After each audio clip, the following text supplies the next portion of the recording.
House Targail. It was a name once known as the Emperor's Sword and the glory of the Empire. However, when the name no longer had any significance, it fell. Well, maybe saying it fell would not be accurate. It hit rock bottom. That's why Harvin Targail, the eldest daughter of House Targail, was ordered to marry a man chosen by the Emperor. Now, Harvin was not happy with that order, but the interesting part was that she was thinking that an arranged marriage would be impossible to imagine in Korea. Obviously, those thoughts would not make any sense for a normal woman in a swords and magic world. However, Harvin was clearly not a normal woman. Nevertheless, while our blonde female protagonist was thinking about the modern world, her now fiancé was discussing the ground rules of their future married life. Those rules covered a wide range of things such as establishing Kyroxis as the middle name, sleeping together only once a week for their successor's sake, not intervening in each other's matters, and not begging for affection or love. Of course, it was hard to tell how much attention was Harvin's paying, since she was very focused on thinking that if her family was powerful like before, she would have not agreed to that. Sadly, they became powerless during her generation.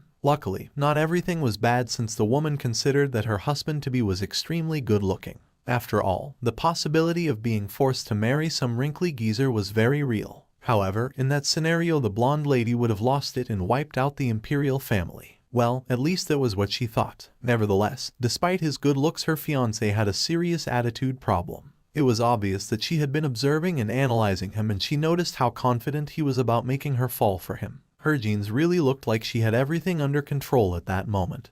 But when the man asked her if there was something she'd like to say, the mask broke apart completely. The blonde woman immediately got nervous and grabbed the contract he had prepared in order to read it as fast as possible, because she knew that was her only chance at a rebuttal. Of course, Harvin didn't allow her nervousness to get the best of her. She quickly regained control and even started to change some of the rules the man pretended to establish. However, those changes were not expected at all by him. Sleeping once a week. How about once a month instead? Having breakfast together every morning. Totally unnecessary. Respecting each other's personal time. That needed to be emphasized. The man almost tripped and started flinching due to his surprise. However, Harvin was not planning of letting him go, and she kept making changes in every rule he had proposed. She even went as far as to complain about the way he was talking to her, since until they get married she was still of higher status than him, so talking down to her was totally inappropriate.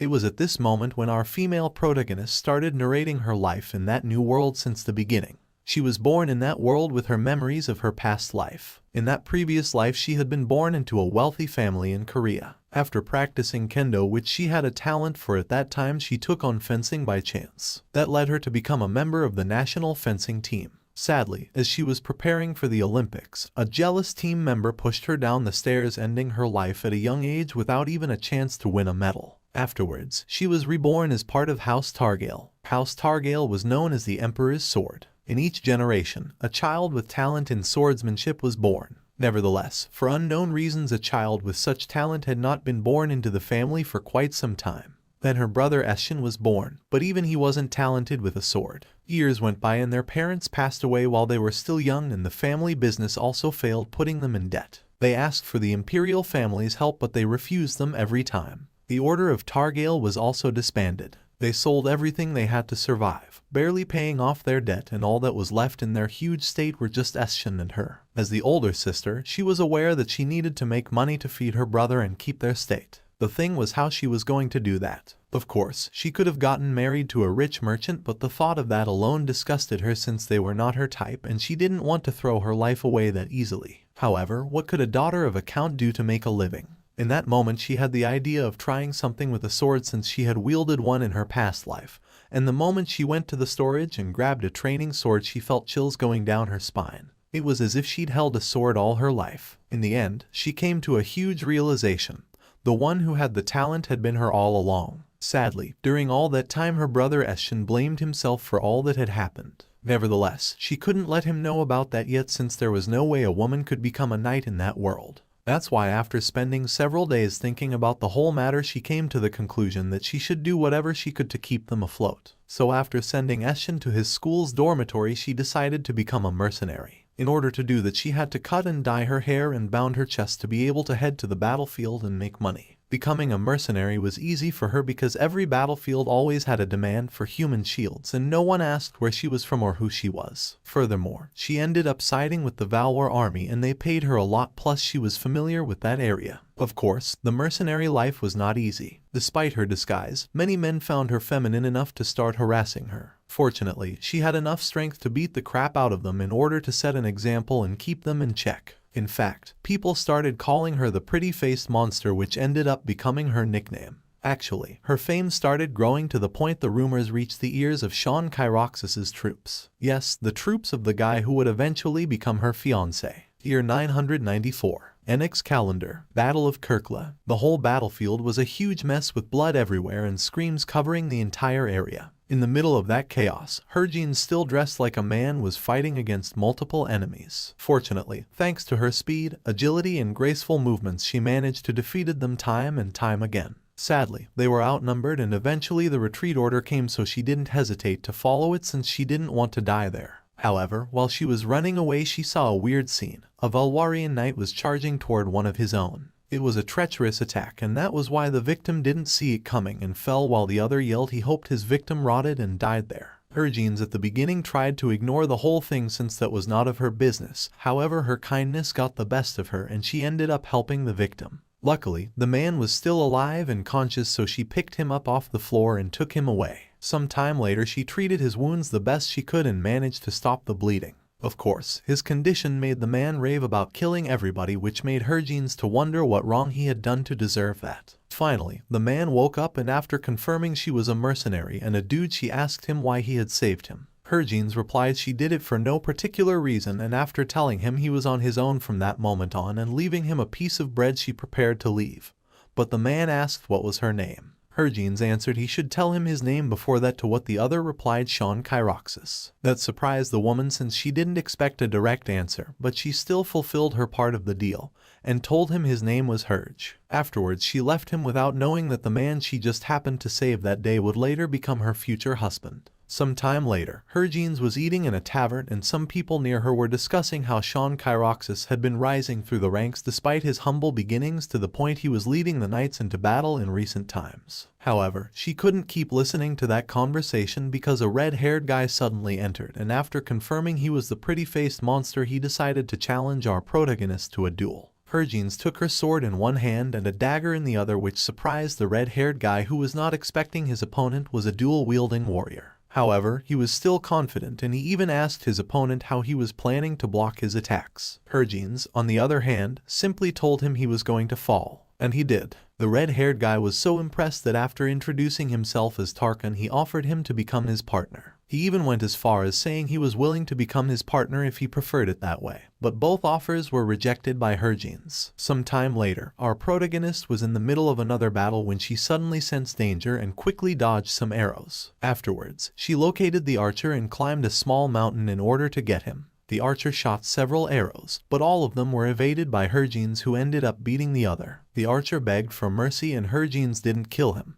Then the other asked how he had dodged all the arrows, to what Harvin replied he was not aiming correctly. Afterwards, the archer introduced himself as Raffin and said he would follow his orders from now on since he had spared his life. And he meant it because he abandoned his guild to follow her and didn't hesitate to fight Tarkan over the seniority rights of being Harvin's subordinate. Later on, some acquaintances of Harvin's caught red-handed a woman who had been disguising as a man and tried to harass her, but our protagonist and her two subordinates stopped them. The woman thanked her savior and Harvin didn't hesitate in revealing she was also a lady, so the other girl asked if she could join her. Our protagonist asked her what she could do and the other replied she was an alchemist. That surprised Harvin since she didn't know what the other girl was doing there since she was not a soldier or a mercenary. Luckily, the red-haired woman guessed what our protagonist was thinking and said she was looking for a vital ingredient from around there. Harvin then accepted her. In fact, our protagonist decided to form a mercenary group called Elizer since she already had 3 subordinates. As Elizer, they took part in the 100-year war and stood by the highest bidder. Their involvement made both Valwar and Haglotten nervous, and as the name Elizer started to get recognized,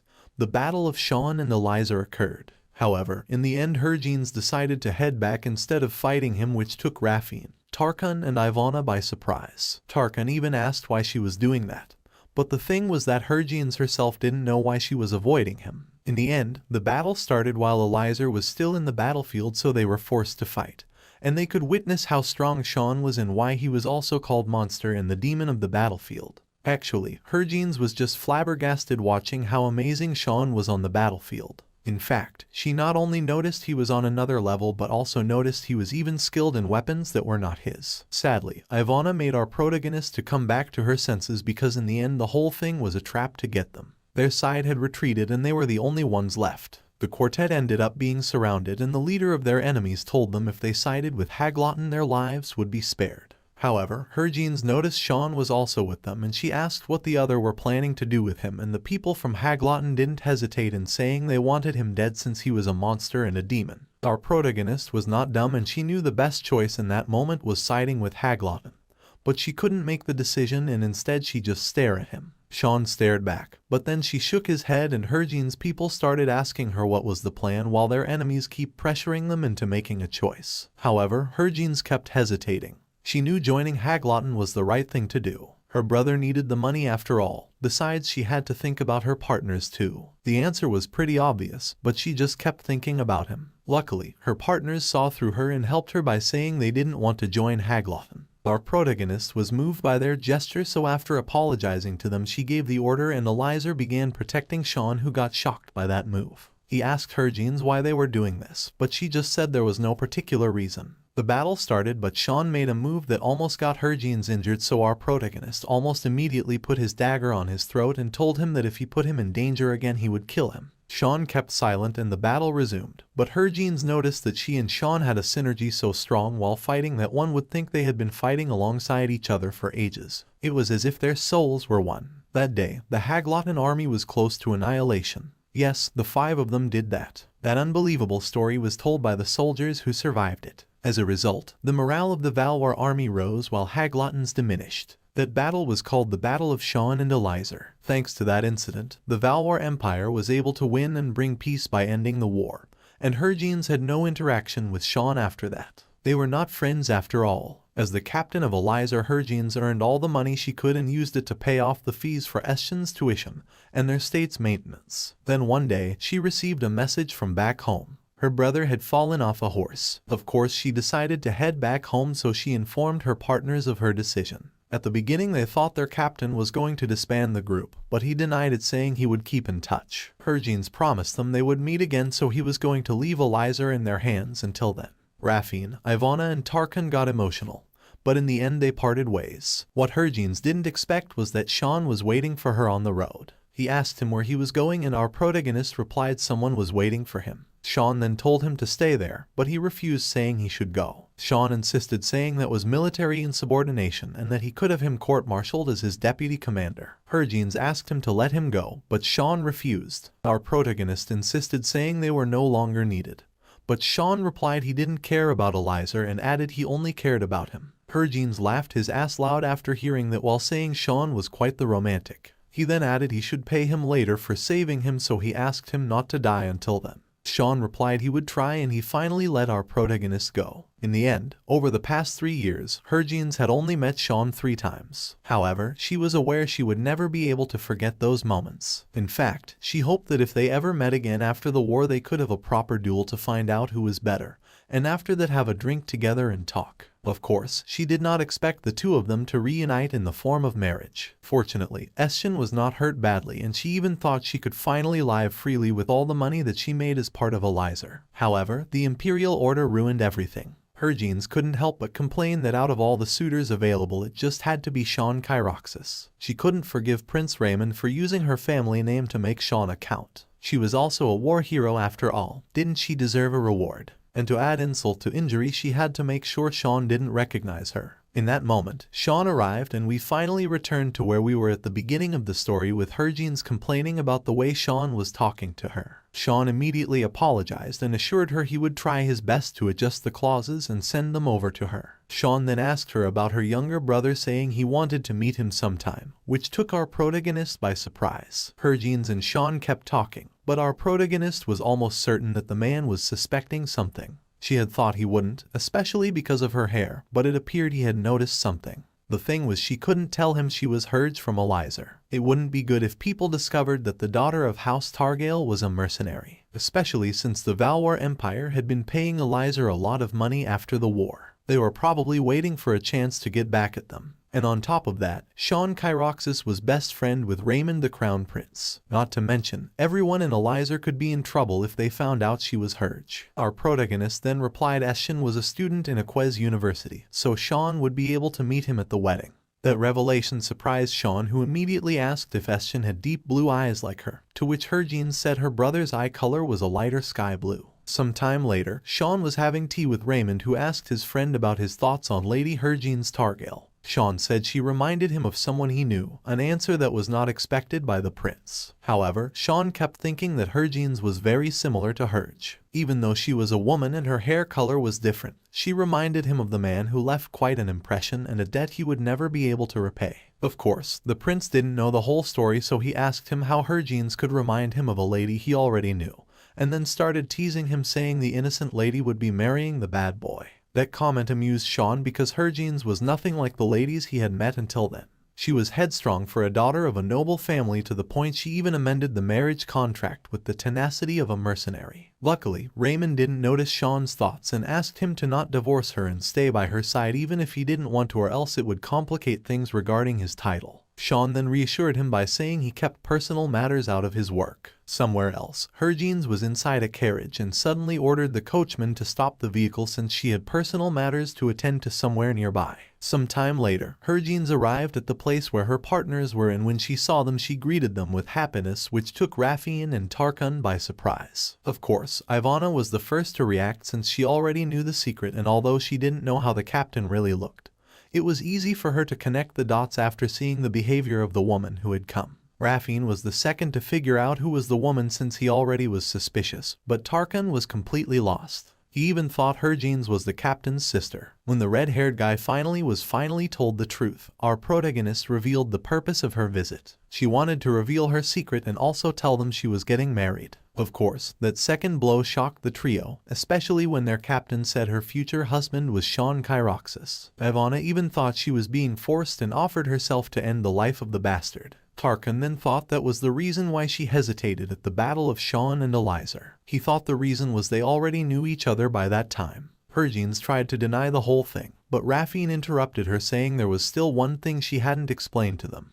In fact, the trio had heard about Shaun's marriage, but they had heard he was going to marry someone from House Targael. Hergine's then sighed, and after apologizing for keeping it a secret the whole time, she finally revealed her real name. However, Hergine's quickly tried to explain things were not that simple since she was a woman, but Raffine interrupted, saying he understood. They would make a mockery out of House Targael if they found out that a woman had been born with that talent. In that moment, Tarkan finally understood everything, and Ivana reprimanded him for being slow. Of course, the trio also realized people would be more surprised if they found out that Herge of Elizer was a woman. For that reason, Hergine's asked them to keep the secret, and the others told him she didn't have to worry about it. Ivana then offered Hergine's she would make a liquid bomb in case Kyroxis did anything stupid, but our protagonist replied that wouldn't be necessary. Raffine then offered to keep watch nearby and shoot him with his arrow, but Hergine's also refused since he would get caught. Finally, Tarkan said he would challenge Shaun to a duel, but our protagonist replied he would probably lose, making the red-haired guy sad.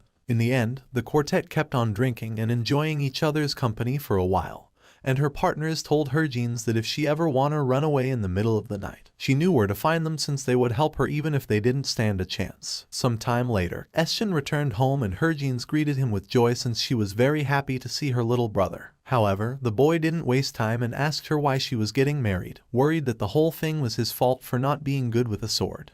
Shaun then got emotional and promised his sister he would do his best to stay at the top of his class that semester. The siblings then started to chat about the marriage, but they were interrupted by Shaun, who just arrived to the state. Shaun stared at the boy intensely, and Hergine's realized he had come to check if Shaun was Herge. In fact, she thought he had run all the way there to check that just in case he ran away. Shaun then had a cup of tea, and our protagonist asked him why he had come, to which Shaun said he wanted to see her for a quick moment, and since he already had, he would be on his way. That behavior didn't please Hergine's at all because she thought that was too convenient. However, Shaun added insult to injury by asking her if she was not going to see him out. Herjeans got pissed then since he was the one who had showed up in the first place. Nevertheless, in the end she agreed, and while they both were walking outside she ended up admitting that despite having quite the temper he was sure stunning. Not to mention his skin was nicely toned. Herjeans then was brought back to reality because Shaun grabbed her by her waist and almost immediately got really close to her as if he was going to kiss her. Our protagonist didn't know how to react, but in the end she decided to let herself go, and after closing her eyes she got ready for the kiss. However, Shaun took her hand and told her that for a noble lady she had some rough hands. Our protagonist immediately got nervous thinking he knew her secret all along. But then she also thought that maybe he was testing her, because if he was so sure that she was hers he would have probably thrown a sword at her instead of using that roundabout approach. Herjeans then told him that her family was not wealth compared to other nobles, so she had had to work to survive despite being a noble lady. Of course, saying all that while being so close to him was not easy at all. Shaun then hugged her, which made her flinch, and afterwards asked her what kind of work while whispering in her ear. Herjeans finally had enough, and after pushing him away she told him they were not a married couple yet, to which the man replied while chuckling she was stronger than she looked.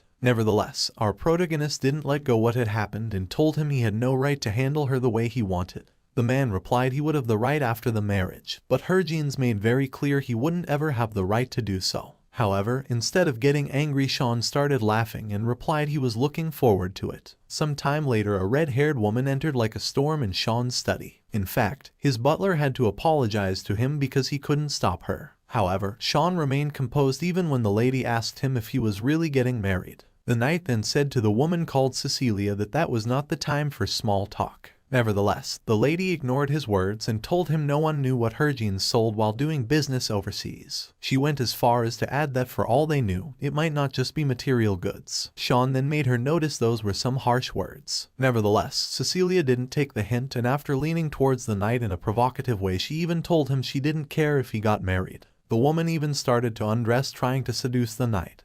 But Shaun's reaction was not what she expected, because he asked her since when was she given the authority to do as she pleases. The knight then added that he could only tolerate her disrespectful attitude for so long, which made the butler to do a huge effort to contain his laughter. Of course that displeased Cecilia, who quickly left the study while harumping. She even slammed the door. After she left, the butler told Shaun that apparently Lady Cecilia had fought with her father, Count Briettin, about marrying him recently. Nevertheless, that information barely interested the knight, who instead asked if Reeve was back since he needed to go see him. The butler replied he was not back, and then Shaun asked about Elizer, and the other said they were still working without their captain. However, he added that it seemed like they had gathered in secret recently and Herj was also present. The knight then asked what the other had found about House Targale, and the butler proceeded to report his findings. According to his investigation, in the year 994 of the Annex calendar their parents passed away, and their son Estion entered Aquez University. The whereabouts of Herjeans Targale at that time were unknown, although he was told that she had lived overseas for business reasons. Then in the year 996, she came back to the Valwar Empire and hadn't left since. Shaun then asked if Aquez wasn't known for its high tuition. Unfortunately, after apologizing, the butler replied that they still hadn't exactly figured that part out. However, he added they were doing their best to look into it. Shaun then started to think it was not easy trying to find people after the war, since most of them never make it back. Afterwards, he started to wonder what would have happened if he would have told Herj to stay at that time. Shaun wanted to ask Herj why he had saved him that time,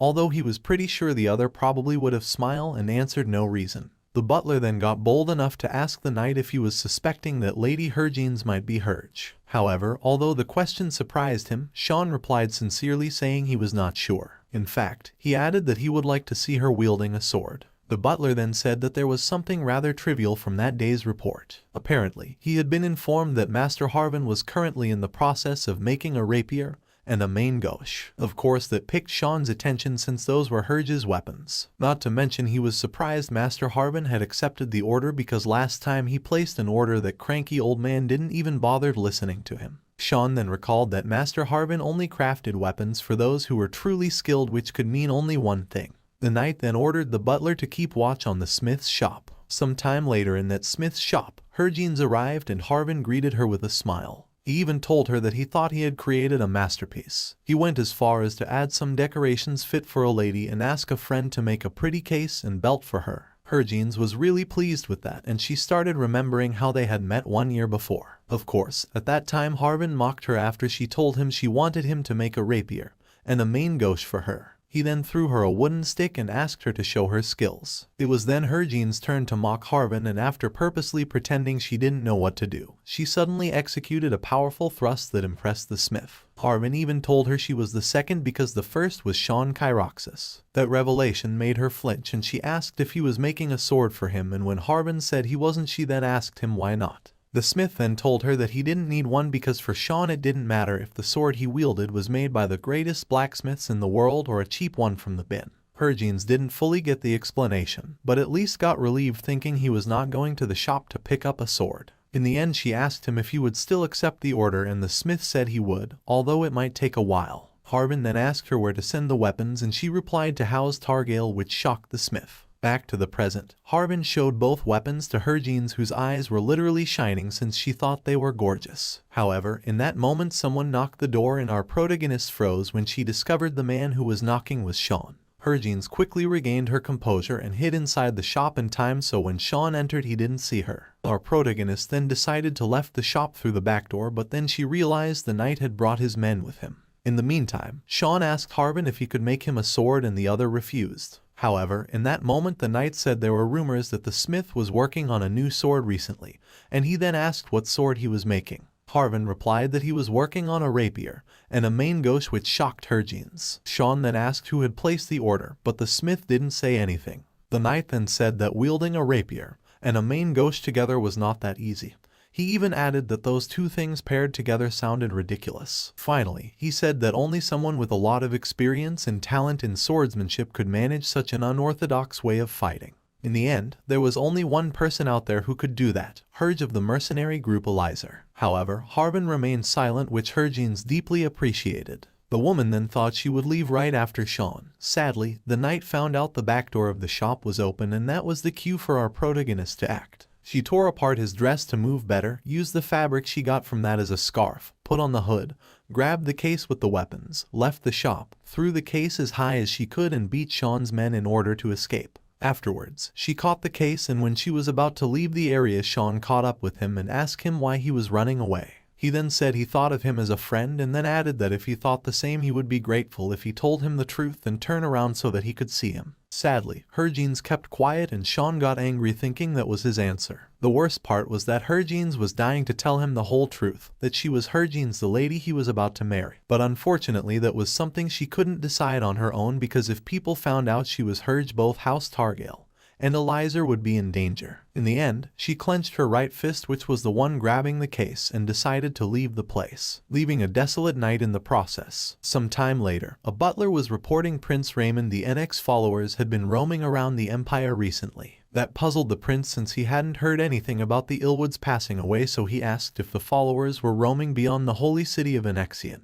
Annexism was a religion accepted in many nations. A high priest called Illwoods listened for the voice of God and preached what had been said. The prince then said that the followers only left the city when it was time to search for a new Illwoods, and the butler replied that all the other countries were as confused as they were. Afterwards, the butler showed the prince a new bill sent by Elizer, which surprised Raymond. After seeing the others' reaction, the butler said that they had a lot of expenses to pay in recent times since the war was over. He then added that Elizer might side with Haglotten if he didn't sign it, since they had already been eyed by them. Raymond still complained about the whole thing because they have even offered them positions in their order of knights, but all they seemed to want was money. He then asked the butler what had Elizer been up to lately, to which the other replied they were still active, but they were only taking small jobs. The prince then said that if Elizer ceased to exist, then they wouldn't need to pay them. That statement shocked the butler, who quickly replied that the last thing they wanted was for them to be their enemy. Raymond then said that he was joking and ordered him to pay them and keep a watch on their whereabouts. The butler then left, and the prince thought he might need to talk to Shaun about that. In the meantime, in Targale's state, Harvin was thinking about the last encounter with Shaun and concluded that perhaps it had been a good thing that she had run away. Besides, preparation for the wedding were going as planned. In that moment, Shaun arrived and our protagonist grabbed his hands, noticing some scars on his wrists. She then thought that it was all because she had the talent and not him, so she was the one to blame for those scars. She then remembered when his little brother tried to commit suicide because he couldn't stand the fact of not being talented with a sword and not being able to save their family. Back to the present, Shaun apologized to her sister because it was his fault that she had to go through that arranged marriage. Harvin then said that it was okay because she had agreed to that, so he didn't have to blame himself. Some time later, our protagonist was already wearing her wedding dress while thinking she couldn't believe she was getting married, that she was hungry and that the corset was killing her. However, she gathered her strength and went to the place where the ceremony would take place while being escorted by his little brother. She then was received by Shaun and started getting nervous while thinking he was looking very handsome. Harvin even wondered if she had always been attracted to good-looking men like him. The ceremony went on smoothly and eventually it was time for the kiss. Harvin got ready despite being extremely nervous, but Shaun took her by surprise because instead of a light kiss he decided to go for a French kiss, and a deep and long one at that. The guests and even the priest started to feeling a little uncomfortable because their kiss just didn't finish. Finally, Shaun let her go and everybody started to congratulate the new couple. Shaun was smiling like a little kid who had just done a mischief while Harvin was blushing really hard trying to catch her breath. She then gave him a reproachful look, but he just smiled and she blushed hard again. Harvin then thought that their marriage was an arranged one, nothing more nothing less, so she couldn't understand what was with that kiss he just gave her. Harvin was taking a bath and she still couldn't believe it was already their first night as a married couple. When she finished, a couple of maids called her countess, and that reminded her she was married to a count. She then thought she had heard that originally the woman had to prove her purity in an arranged marriage. The couple even have their parents over to watch their children during their first night together. Fortunately, she didn't have to worry about that since the thought of that alone was scary to her. She then entered the bedroom and was surprised because the entire decor had been redone. In fact, she thought they had overdone it with the rose petals they had placed over the bed.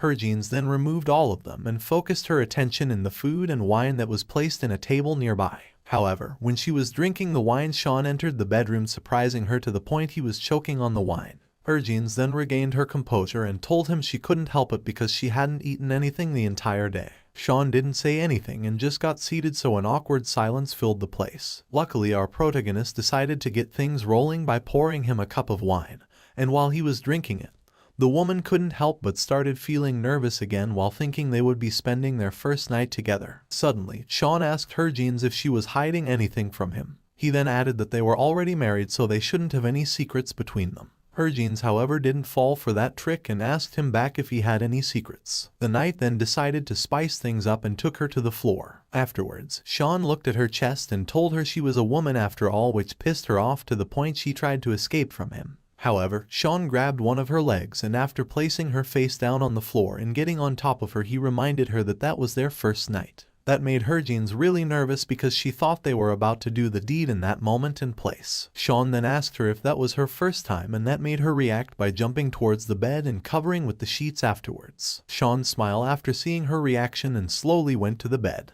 Once he was really close to her, he said that they would be up all night if she kept that up. He then removed the sheets and told her that when he looked at her he couldn't help but feel angry. She was surprised by that and thought that she was feeling guilty for several reasons, but was afraid to ask him why he felt like that. Shaun then added that he still had some uncertainties inside him and was not sure how he felt, but he felt like everything was going to work out if he was with her. The knight then asked her how she felt. Harvin thought that when she looked into his purple eyes she felt like she was being pulled in, but in the end didn't say anything, so Shaun told her that if she didn't want to answer, that was fine with him. In the end, he couldn't do anything about the fact that that was her first time, but he would make sure she felt good. They then started making love and they both were truly enjoying the act. Unfortunately, Shaun noticed that Harvin's body was covered by several scars and he asked her how she had gotten them. Shaun started licking Harvin's hands while saying the calluses she had in them were as if she had held a sword before, and at that point she couldn't stand it anymore because she was both aroused and nervous, so she told him it was enough. However, he didn't stop and she thought she couldn't help herself because it was so overwhelming.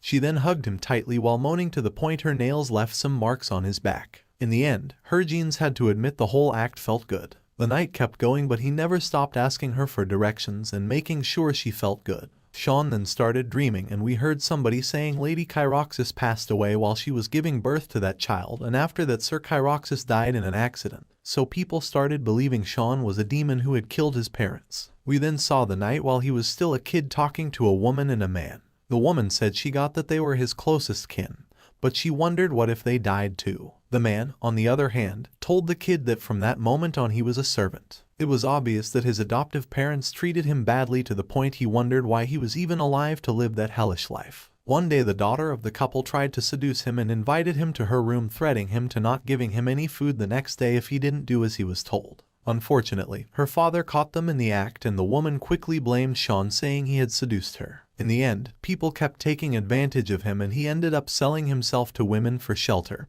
and food, which little by little caused him a trauma. That was why when the war started he didn't hesitate and went to the battlefield, because he would rather fight than kept living like that. Sadly, a traitor tried to kill him, and while his consciousness was fading away, his hatred didn't stop growing. However, in the end he didn't die because a guy saved him, and that was the first time he was treated so kindly without something in return.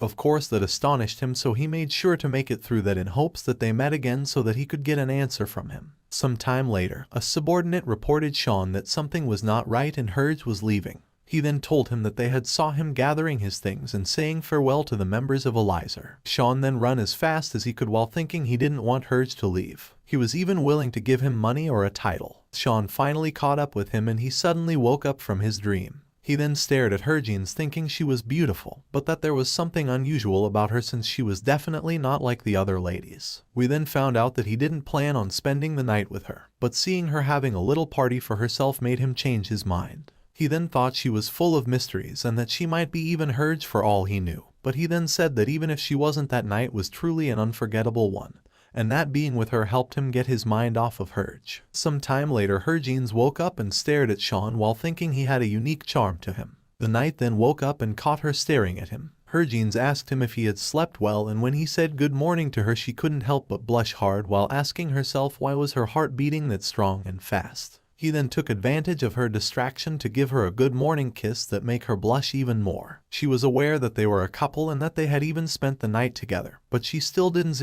understand why he was being that friendly all of a sudden. She then tried to get up, but she started feeling pain and Shaun asked her if she was okay. Hergines then said it was hurting thanks to a certain somebody. Shaun then said he was sure that was only part of the story, and our protagonist admitted it but added that it had not been that pleasant either. He then told her next time he would make sure it felt really good, and the woman asked him to stop talking and to help her get up. He helped her and asked her to get some rest that day since they had a lot to do starting the next day. Finally, before leaving, he reminded her that the servants and maids were from the Imperial Palace, so she shouldn't trust them too much. Hergines then recalled that the Imperial Palace had indeed sent servants and maids to house Targale, making the existing ones to be assigned to do trivial jobs and menial chores. Of course, she knew they hadn't just sent them those new maids out of pure courtesy. That was why she told him that it looked like His Highness didn't trust him completely. However, Shaun didn't take it to heart and said that it was due to the way he was raised. Afterwards, he got close to her and after patting her head he asked her to make their marriage work together. Our protagonist tried to act as if she was feeling uncomfortable with the patting,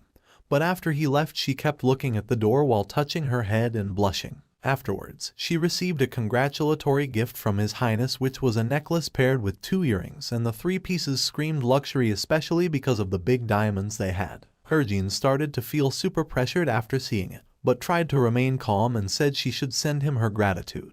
Unfortunately, she overacted a little and the maids got the impression the lady was not impressed with those big diamonds. However, the maids quickly regained their composure and told Hergines that now that she was the Countess of House Targale, she had to attend social gatherings from that moment onwards. That brought back some memories to our protagonist, who recalled that she had already made her debut in high society. However, her family was already in ruins at that time, so nobody took interest in her. Not to mention that according to her memories, the men of high society always talked about women. Stories of harassment and their escapades were just something for them to brag about, and it was common for nobles to have a lover or 2 even if they were married. So as someone with the memories of their past life in modern society, she just couldn't relate. Nevertheless, she had to accept that from that moment onwards she would be carrying a fan and would head to parties instead of carrying a sword and head to war. Somewhere else, some butler reported to a noble that the wedding at the Targale Countship had ended, and the noble said that that insignificant fool had ended up becoming a Targale. Afterwards, he ordered the butler to send the prepared gifts while making some disapproving sounds since the noble was visibly angry after seeing some dirt on the balcony railing.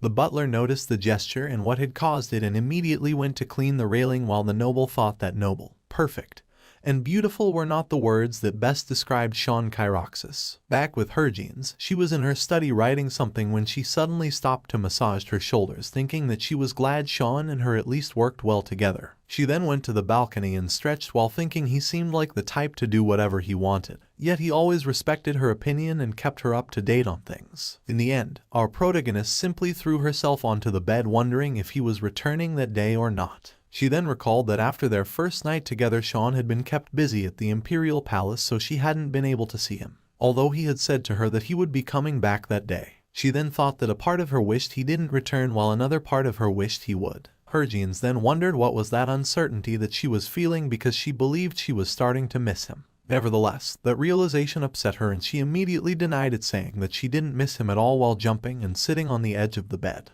She then told herself to stop having weird thoughts and started searching for something under the bed. A short time later he grabbed her 2 babies, her rapier and her main gauche, and decided to have some fun with them since she thought Shaun wouldn't be heading back home that night. However, almost immediately she heard something and got on guard while a lot of assassins appeared in the room from above. The intruders started to check the whole room and one of the subordinates told the boss that the lady was Shaun's wife. That startled the other because he thought Shaun would have returned from the palace by that time. In the meantime, her jeans was thinking what was the best course of action because she was sure that taking them out was not hard, but cleaning up the mess afterwards would be a real challenge, especially if she considered she couldn't have their corpses lying on the bed. An awkward silence filled the room and soon after the assassins decided to attack. However, her jeans instead of attacking told them that she was in a bit of a pinch at that moment, so she was willing to let them go. She even said that if they left without making a noise she wouldn't even ask who had sent them. Unfortunately, the assassins didn't take her seriously and continued their attack, forcing her to beat the crap out of them. Her power was so overwhelming that she didn't have to unsheath her weapons to defeat them.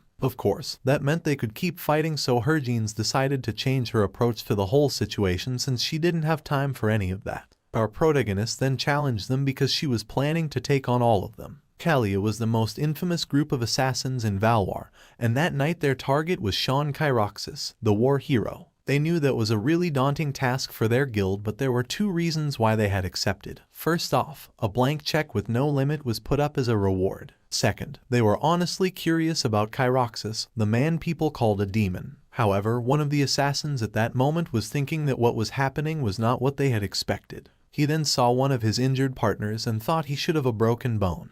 But then after looking back to the lady in front of him he thought that couldn't be possible. She seemed so delicate and she hadn't even unsheathed her sword yet, and above all she wanted all of them to attack her at the same time. However, he was a smart guy and he quickly realized she was not an ordinary countess. The assassins then attacked her at the same time but were immediately defeated by one special technique. Afterward, her jeans pointed her sheathed sword against the neck of the remaining assassin and asked him if they were from Cecilia, surprising him since he couldn't believe she had already identified them. Her jeans noticed his reaction and asked why he looked so surprised. After all, only Cecilia was capable of doing something like that in all of Valois. She then warned him, saying that if they told anyone what they had just seen the consequences would be severe. The assassin quickly nodded while thinking everything was over because he was sure she was going to torture them to find out who was behind all that. In fact, he was even wondering if the best course of action was killing themselves while they still could.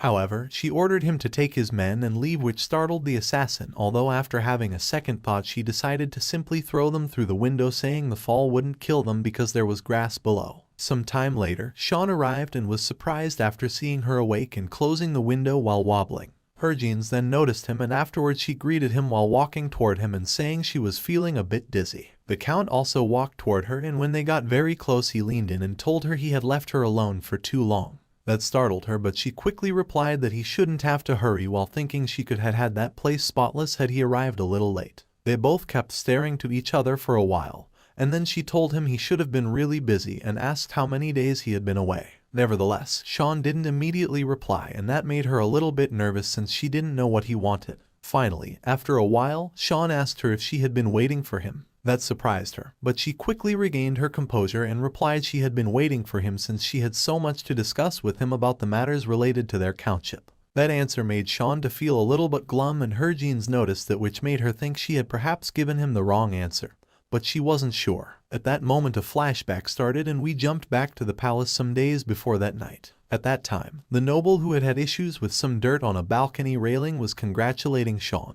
The Count then bowed and said it had been all thanks to him, to which the blonde noble replied he had sent a small gift to congratulate him on his wedding.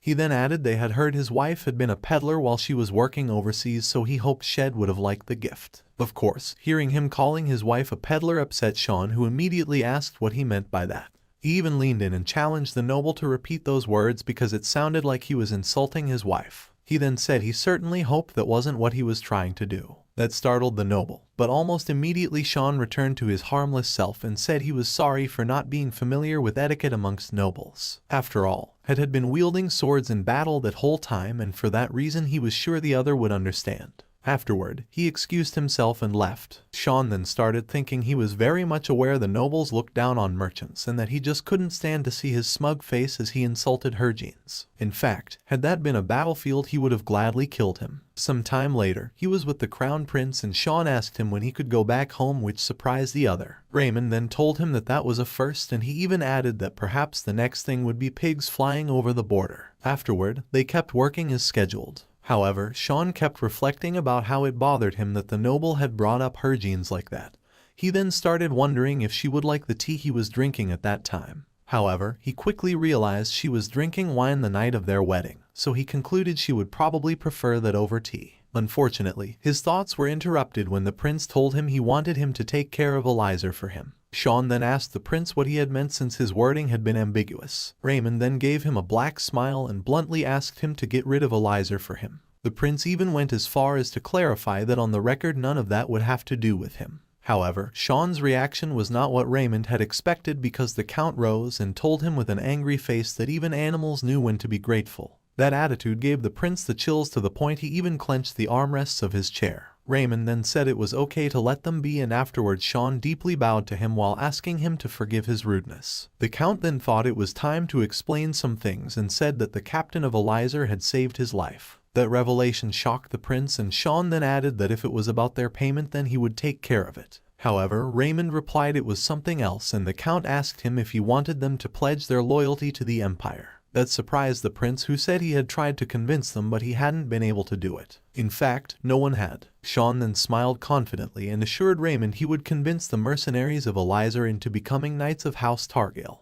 Back to the present, we see the point of view of Shaun when he arrived with Harvin, and how when he told her he had left her alone for too long he was wondering what would happen if she told him how lonely she had been that whole time. However, the weirdest part was that despite the fact the Count still had nightmares where those dreadful women who had abused him demanded him to comfort them for feeling lonely, he was actually looking forward to hear those same words if they were coming from his wife. He made an effort to remain calm and asked her to have a little chat. Harvin accepted and they both went to a terrace and started talking while having some food and wine. Nevertheless, Shaun didn't avoid the hot topic and asked her if she hated him. Harvin was clueless, thinking that it had been random, and the Count was thinking she surely hated him. After all, he had given her a contract the day they first met. Not to mention he had taken over that place as the Count of her family. In the end, he had been nothing but horrible to her. While having those thoughts, Shaun nervously gulped his wine, but his wife didn't appear to be affected by the question because she just kept sipping her wine looking calm. Finally, after some time she decided to reply asking why she should hate him, to which the Count replied there could be many reasons, so he wanted her to tell him anything. Harvin took that as her cue and told him there were indeed tons of reasons. First of all, he was a total scoundrel. He talked like one. He was very self-centered and he acted cold towards others. Those affirmations made Shaun scoffed, and his wife took that as a confirmation of her words. He then asked her if there was anything else, and she asked back if he enjoyed being humiliated, to which the Count replied it was music to his ears. Harvin then told him he was very strange, and Shaun finally started laughing. Afterward, he told her he thought she resented him and she asked why, to which he replied because of the title. Harvin then told him Shaun didn't want to become the Count since he was currently unable to take over, and she obviously couldn't become the Count either. In the end, she said she really didn't care as long as he abode by the contract, while thinking that although it was an arranged marriage Shaun had the power and wealth to help Shaun, and a part of her had indeed wanted to see him again after the war. He replied, while caressing her hair, that he was a bit worried that she regretted all of that. Afterward, he leaned in and Harvin started getting nervous, wondering what had gotten into him all of a sudden, since it was like he was clinging onto her. She then said it was indeed an arranged marriage after all, but not a bad one. Harvin then rose but tripped, and Shaun was fast enough to grab her while she thought she might be drunk. However, to her surprise the Count took that opportunity to kiss her. Well, he tried to kiss her, but Harvin put her hand on his mouth to prevent their lips to make contact and then reminded him that they had agreed to do that once a month. Afterward, she turned around and left, leaving him bewildered. The next day, Harvin was in a carriage while remembering the things that happened the night before, wondering why he had said those words and why he had tried to kiss her. She then grabbed her head while blushing hard and wondering if he had started to like her. However, she had a schedule to follow, so she shook her head to snap out of that. That day she had to assist to a tea party hosted by House Eppernon, and the lady that had invited her was Cecilia Eppernon, who was considered the trendsetter of high society. Some time later, she arrived at her destination, and while walking inside the place she was recalling that only single young ladies and those who had married at a young age had been invited, which made her believe that perhaps she would make a friend or two that day. After a while, a beautiful lady stood in front of her and introduced herself as Cecilia of House Eppernon, to which Harvin replied in kind. Unfortunately, after both ladies stared to each other for a little while, our protagonist realized the whole thing was a trap. In fact, she quickly confirmed that thought because she was assigned to the loser's table. Harvin was really upset with all that because she thought they were equals, yet Cecilia had dared to ignore her like that. However, after a while she started to think perhaps it was not all that bad, although it was still annoying. Besides, she also began to wonder what was her deal. On the other hand, the other ladies were very happy, admiring some fancy tea set that had been brought in from Ryo Kingdom, and Harvin just couldn't understand why they were so joyful over some pieces of ceramics. Afterward, the other lady that shared the table with our protagonist complimented the Eppernon Countship, since even the way the napkins were folded was so elegant. Harvin this time was not annoyed by the comment, since she herself believed the napkins looked cute that way. Nevertheless, she started complaining again because they had been served green tea, and she preferred black tea. In that precise moment, one of the ladies that were sat with Cecilia started complaining about the tea, saying it was too bitter, and other asked if it was supposed to be that way. Cecilia didn't know what to say and just remained silent, and the other ladies kept talking about that, saying that perhaps that was how they liked it in Ryo Kingdom. However, Harvin took that chance to stand out, explaining that green tea was supposed to be brewed with cooled water because hot water made it taste bitter. Everybody became silent after that remark, and Cecilia kept wondering how she knew about green tea, since she thought their countship had been the first one to bring it into Valois. All the ladies kept staring at each other without knowing what to do, and then the one sitting beside Harvin asked Cecilia not to be worried, adding that it should be the tea leaves. However, other lady put our protagonist's theory into practice and confirmed that it tasted good brewed with cooled water. Of course, that impressed the other ladies but upset Cecilia, who was trembling with rage. Harvin noticed her reaction and realized that despite being unintentionally, she had indeed hurt the other's pride. She then thought that she knew that information, since Ryo Kingdom was similar to ancient Korea. Harvin also thought that the hosts had probably spent a lot of money preparing those tea sets, and she had ruined it. Nevertheless, Cecilia regained her composure and said that thanks to our protagonist they were able to start enjoying the tea, and afterwards she invited Harvin to join her. Our protagonist didn't want to sit next to her but couldn't think of any excuses to avoid that situation, so she ended up complying. Once she sat, Cecilia introduced her to the other ladies, saying she was Countess Targale, and the others reacting immediately, realizing she was Shaun's wife. One of them even said it out loud and then apologized, explaining that was an old habit of her. The ladies then started discussing about how popular in high society Count Targale was and how so many ladies had cried over him. Cecilia then said that even she used to admire him and that he was someone that all the ladies still admire because he was a true hero who tended everyone's needs. Of course, those words made Harvin angry to the point of clenching her own dress, and afterwards she asked if he was still seeing other ladies those days. Nevertheless, her face was screaming wrath and the other ladies got frightened by it, so none of them was able to reply. Harvin then called Cecilia, who was also scared, and demanded her to answer her question. Cecilia just couldn't believe what was happening. Harvin should have been the one feeling intimidated by them, but rather it was the exact opposite at that moment. Our protagonist demanded the other for an answer for a third time, and Cecilia finally replied that it was not it, adding there hadn't been any of that. Harvin then thanked her for her honesty and afterward rose, explaining she was feeling a bit under the weather so she should head back. Back in her state, Harvin was releasing all her fury against the salad to the point one of the maids asked her if she would like a different one, to which our protagonist replied it was fine since she didn't have an appetite, while thinking that all of it had infuriated her. She then wondered if she should just leave it all behind and go back to Elizer, considering that Shaun was all grown up, plus he was smart enough to make a living on his own after he graduated. She even considered the possibility of the Valois Empire chasing after her, and she resolved that if that was the case she could just cross the border. However, that didn't make her feel any better. In fact, her rage had just gotten stronger while wondering what Shaun had done in the past for her to hear all of that. She then thought that even if men in the Empire usually had more than one lover, that was only applicable to other men, not her man. Hergenes then raised her fist and Shaun arrived in that very moment, finding her in that position. Hergenes then turned around and the Count could see how angry she was, which made him wary of her. Our protagonist then walked towards him, and when they were very close she said she had gone to a tea party held by House Eppernon that day. Shaun realized things had gone south after hearing that name and said he had something to tell her, which made her order the maids to leave them. Once they were alone he said that even if he didn't know what had happened in that tea party, it has been all his fault. Hergenes then sighed and asked if that was all he had to say. Shaun then apologized, and that was just too much for her. Hergenes then snapped at him, saying that if he wanted to make that right he should let her have her time of debauchery. Of course that upset him, and she got even more upset by seeing him getting angry. Shaun then made an effort to cool down, but Hergenes asked him what was there to even care about between them. After all, they were only married under a contract, so she told him they should also stay out of each other's personal lives as well. Afterwards she turned around and tried to leave, but he grabbed her hand and asked her to stay. She demanded him to let her go, but he hugged her instead and begged her to stay.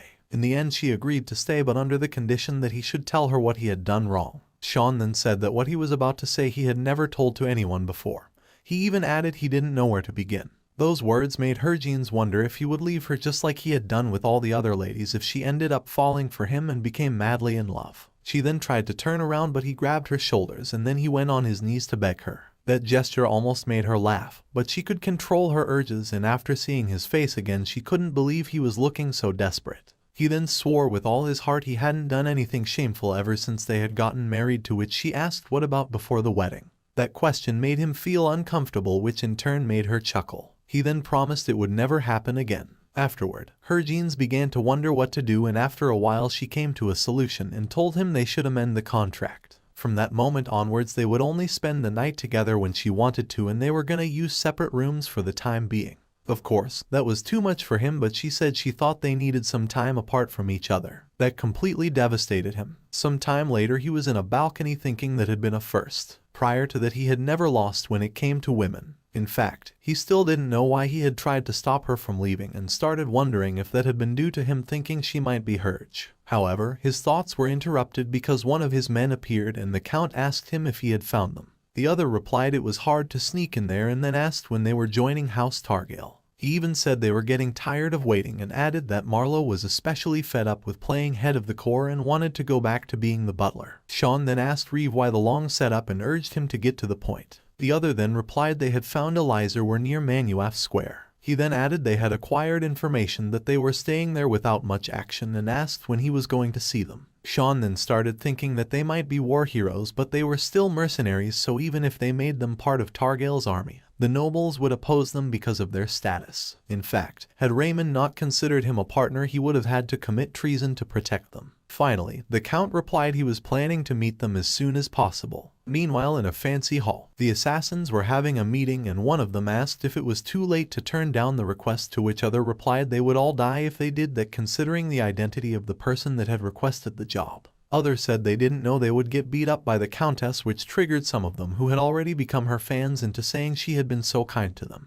However, their leader told them that she had been very kind indeed in letting them go like that. But he was sure that if they were to go there again, that very same Countess would kill them all. Of course that frightened everybody, but their leader then came up with a solution and showed them the blank check. His idea was simple but ingenious. They would just take that request and bring it to someone else. He even had in mind the perfect candidate for the job. Elizer. Some time later at Elizer's headquarters, the mercenary group was visited by a guy who seemed to be nervous about something. The mercenaries asked what was he doing there, and the other replied he wanted to offer them a job. Tarkan was amused by that statement and asked the guy if the assassins were hiring mercenaries those days to do their jobs. However, Raffine took the lead and introduced himself, and the other replied in kind, saying he was Eppin, the guildmaster of Kalia. That surprised Raffine, since he was not expected the other to be from that guild. Eppin then confessed to be ashamed and revealed they had recently failed to complete a request. That surprised the trio even more, and Raffine asked who was their target. Eppin then gathered his courage and gave them the blank check, saying the fate of Kalia was on the line, and begged them to take the job. Ivana quickly took the check before Raffine even reacted, and the woman confirmed it was not fake. Afterward, both she and Tarkan were planning to send Raffine to do the job while deciding what to do with the money. Nevertheless, Raffine didn't lose his focus and asked again who was the target. The assassin then revealed it was Shaun Kyroxis Targale,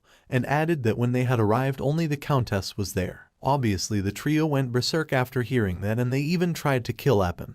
But they quickly cooled down and decided to find out what was happening first. As for the assassin, he started to connect the dots by analyzing the swordsmanship of both the Countess and Herge and realized they were the same person. Of course, the trio noticed this and started to seriously considering the idea of killing him. But in that precise moment someone else arrived and Ivana told Eppin to hide. A few moments later, Shaun entered the place and the trio greeted him while the assassin was thinking he had a sword laced with poison with him, so that was a perfect chance to kill him since he was focused on Elizer, and it seemed he was unarmed. However, only his mere presence had frozen Eppin, who just couldn't move. In the meantime, Ivana invited Shan to take a seat and she even offered him a drink, but Raffine quickly grabbed it because it was poisoned. That bothered the woman, but Shaun didn't seem to care since he wasn't planning to drink it. Raffine then asked the Count what was the purpose of his visit, and Shaun got straight to the point, asking them how they felt about joining the Order of Targale. Okay, let's rewind things a little bit and change the point of view to Shaun.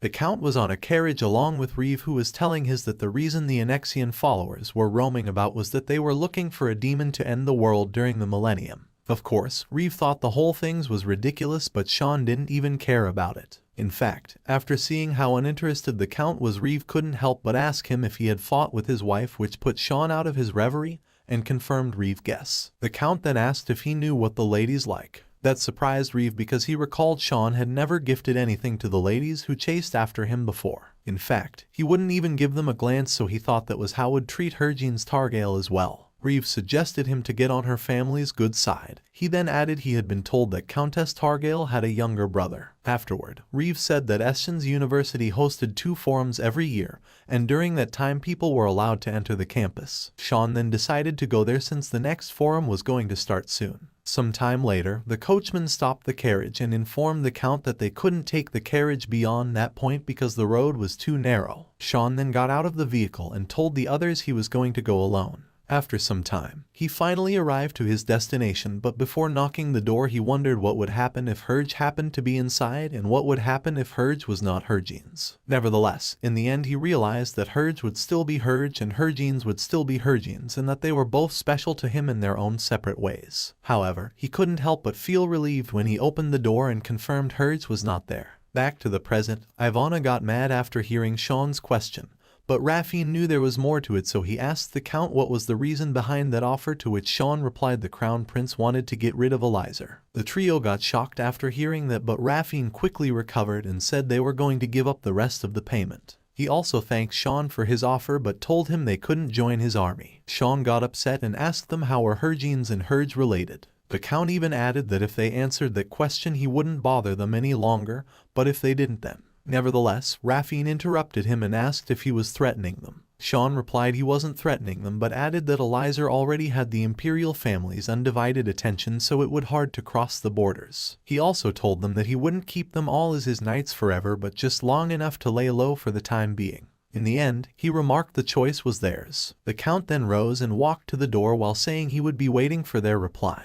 However, before reaching to the door he stopped and told them he didn't know they had recruited a new member, which gave Eppin the shivers. Luckily for him, Shaun simply left after that. Afterward, an annoyed Raffine admitted they didn't have a choice because considering the circumstances they were stuck with House Targale whether they like it or not, and the others agreed. However, Eppin was not mad at all since he had seen a way out for his guild and asked the trio to let Cecilia join the Order of Targale too. The trio got disgusted after hearing the idea.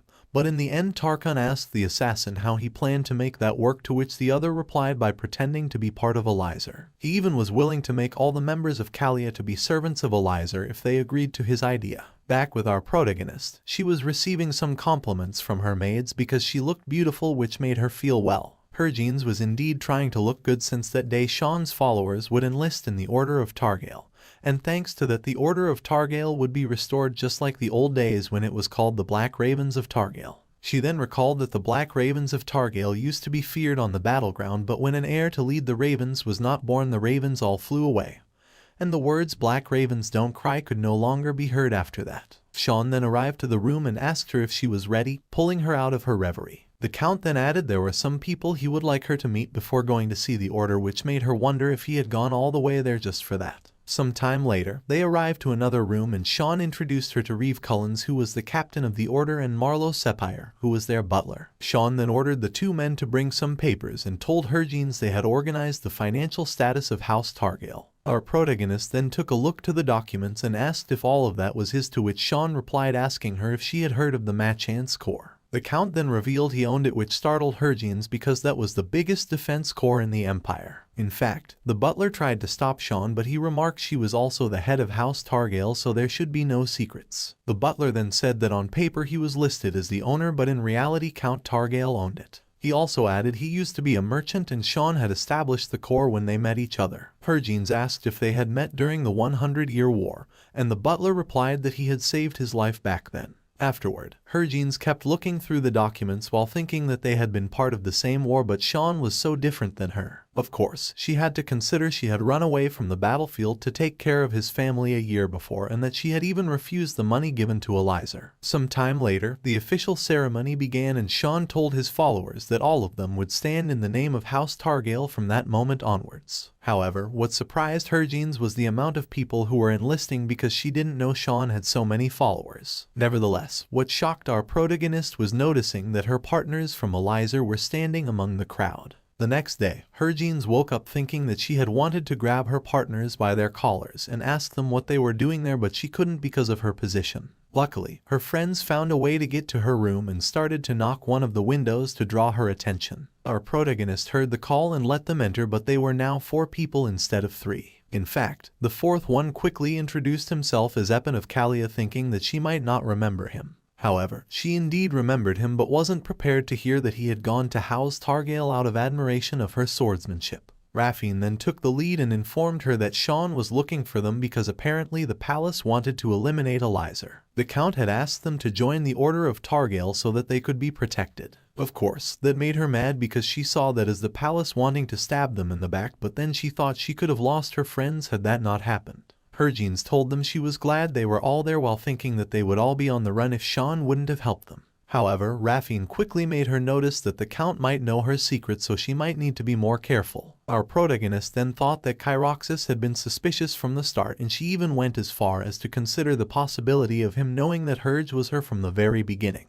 Harvin then told her that Eppin had gone to their hideout right before Shaun arrived, and Ivana then offered herself to kill him if her captain agreed to it. The red-haired woman also added that he knew her secret, so they couldn't let him run around telling people. However, Tarkan said that Harvin had let him live, so he preferred to have him as their personal lackey instead. Fortunately for the assassin, our protagonist ended up agreeing with Tarkan's idea. Afterward, Eppin told her he and Calia would serve her for life, and Ivana started saying how great was her captain, but then Tarkan noticed someone was about to arrive, and the quartet immediately left. A few moments later, someone knocked on the door and Harvin was surprised to see it was Shaun. He apologized for bothering her that late, to which she replied it was all right. The two of them then got seated, but no one talked, and Harvin thought that was awkward but tried to justify it as a consequence of using separate rooms in recent days. Our protagonist then thought he had gone to talk about work, but he gave her a surprise because his reason of going to her room was to invite her to go to Briettin with him. He then explained that the forum at Aquez University was starting soon, and she immediately realized his intention and couldn't help but be deeply moved. Our protagonist thanked him while holding her urge to cry, and he replied he had just wanted to do something she would like. Some time later in the palace, the crown prince was telling Duke Seraph that he had liked his suggestions that day. The noble then took the chance to tell Raymond that in recent days Elizer had joined the Order of Targale, to which the other replied he was aware of it. However, the Duke was not satisfied with that answer and said he was worried they might do something else, hinting that perhaps Count Targale could overthrow the palace. The prince thanked the other for his concern, but added that he already had eyes on House Targale, so he shouldn't have to worry about it. The Duke then left, and once he was outside the prince's view, he couldn't help but show in his face how pissed he was. He couldn't believe the prince thought that he had Shaun Kyroxis under control, and realized Raymond would only come to his senses when Shaun stabbed him in the back. However, in the end he cooled down because not matter what happened, it would all work out the way he wanted. Harvin was packing her bags, getting ready for the journey, while remembering the huge piece of information the quartet had given to her the night before. The person behind the request for killing Shaun was Duke Enoch Seraph. She just couldn't believe it since he had helped his husband to become the Count of House Targale. In the end, she decided to stop thinking about that and focus on the matter at hand, that was deciding whether to take or not her weapons with her. She then recalled when the Count invited her to the university and thought that had it been Shaun before the incident, he would have been cold toward her, or he would have cut her off if she ever asked him about his past or other personal matters. Either that or he would have completely ignored her. She then wondered if that was common in other arranged marriages, and even considered the idea that he already knew that she was hers and was just repaying her for saving his life. In the end, she thought that whatever it might be, since he hadn't said anything yet, she was gonna keep her mouth shut until the very end. Although she couldn't help but admit he was getting her feeling weird.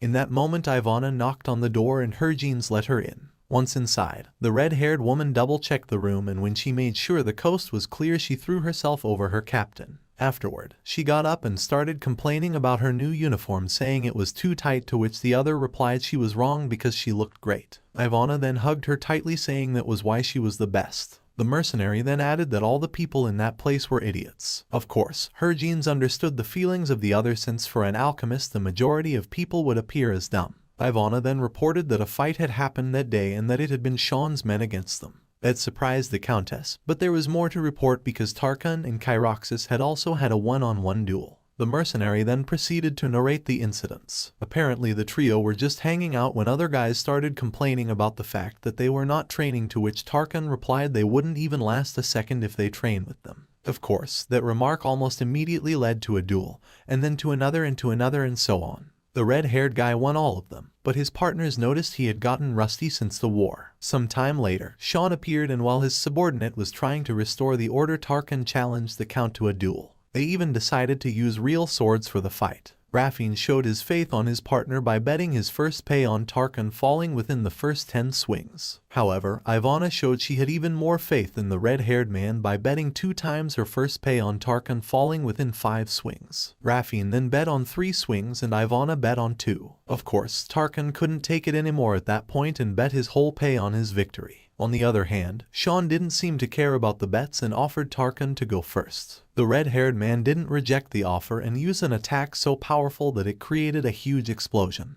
However, Shaun evaded it with ease and hit his opponent with the hilt of his sword to win the duel with just one move. In the end, the Count asked Tarkan and the others from Elizer to take hers there. Ivana then finished the story saying Shaun had said those words before leaving, so the rest was taken care of by Reeve. She then added that only Herjeans would be able to stand a chance against Kyroxis in a duel. Unfortunately, their conversation was interrupted by Rosalie, who arrived to inform that Count Targale wanted to see her in his office in regards to Briettin. Some time later, Herjeans arrived at Shaun's office and he immediately told her they had had a slight commotion involving the members of Elizer. Obviously, that caught her by surprise and she tried to play the fool by saying she had thought he wanted to talk about Briettin. The Count didn't buy her acting and reminded her that they were in that together, which was why he had told her about the machinations core. He then asked her if she really had nothing to tell him. That made her question herself on what could she tell him at that moment, and almost immediately realized she just couldn't tell him the truth because just like how he was unsure about her, she was unsure about him. Besides, she didn't want to tell him the truth while he interrogated her like that.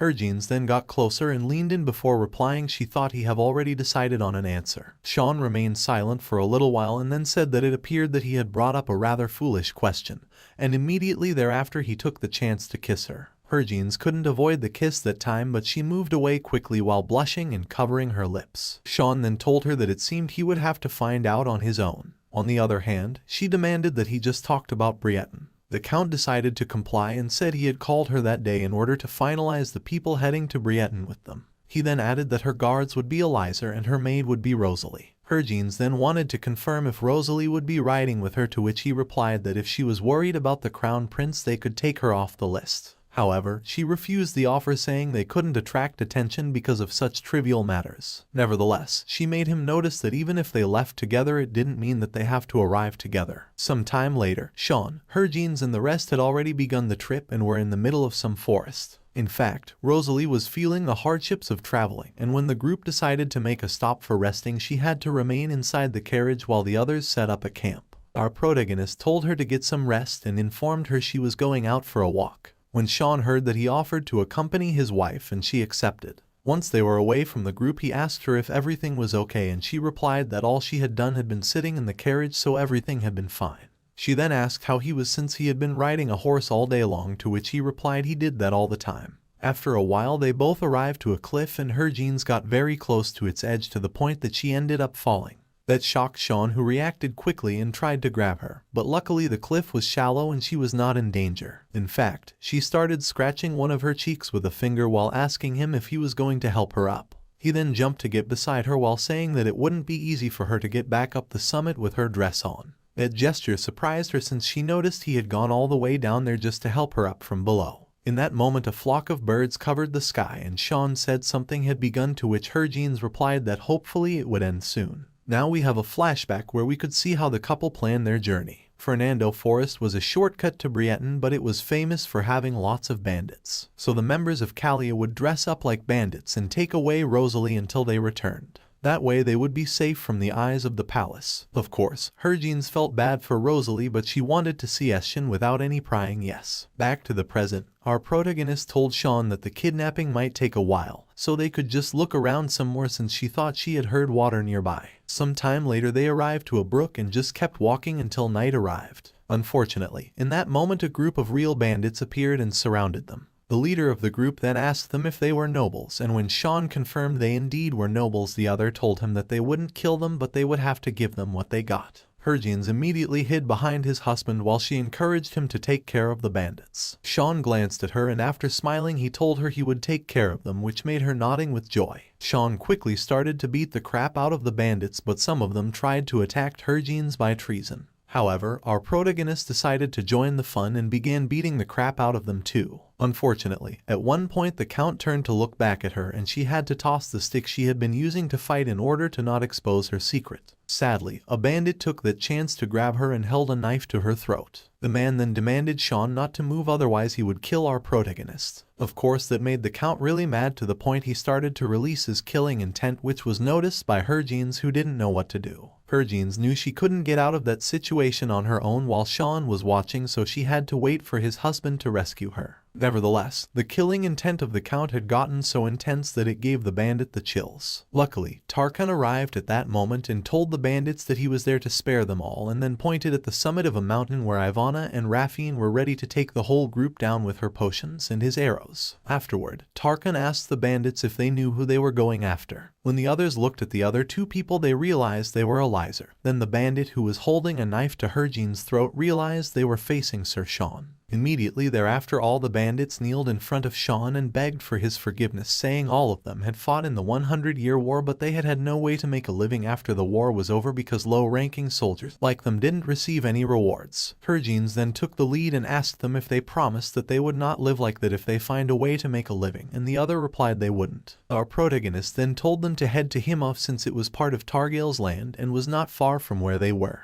She then added it wouldn't be easy but they wouldn't starve and offered to write a letter of recommendation for them, so they stopped living as bandits and started living as people of her land. The bandits kowtowed to her after hearing that, saying she was far too kind and that they would never forget what she had done for them that night. That solved the issue and everybody returned to the camp. Shaun and her jeans were inside their tent and she apologized for having not discussed that decision with him, saying she would pay for any additional expenses that might occur, to which the other replied there was no need for that. In fact, he said that after their work was done they could stop by Himov on the way back to see how they were doing, which made her happy. Our protagonist then told him she had noticed that he hadn't killed any of the bandits earlier, and he replied he didn't because she wouldn't have liked it. He also added he could have taken them all on his own without having to kill, which made her jeans' heart to skip a beat. In fact, she tried to keep her heart under control while blushing really hard. Afterward, Shaun rose from the bed and left the tent, leaving her alone, which made her feel kind of sad. The next day they finally arrived to their destination and her jeans was impressed by seeing the city, the port,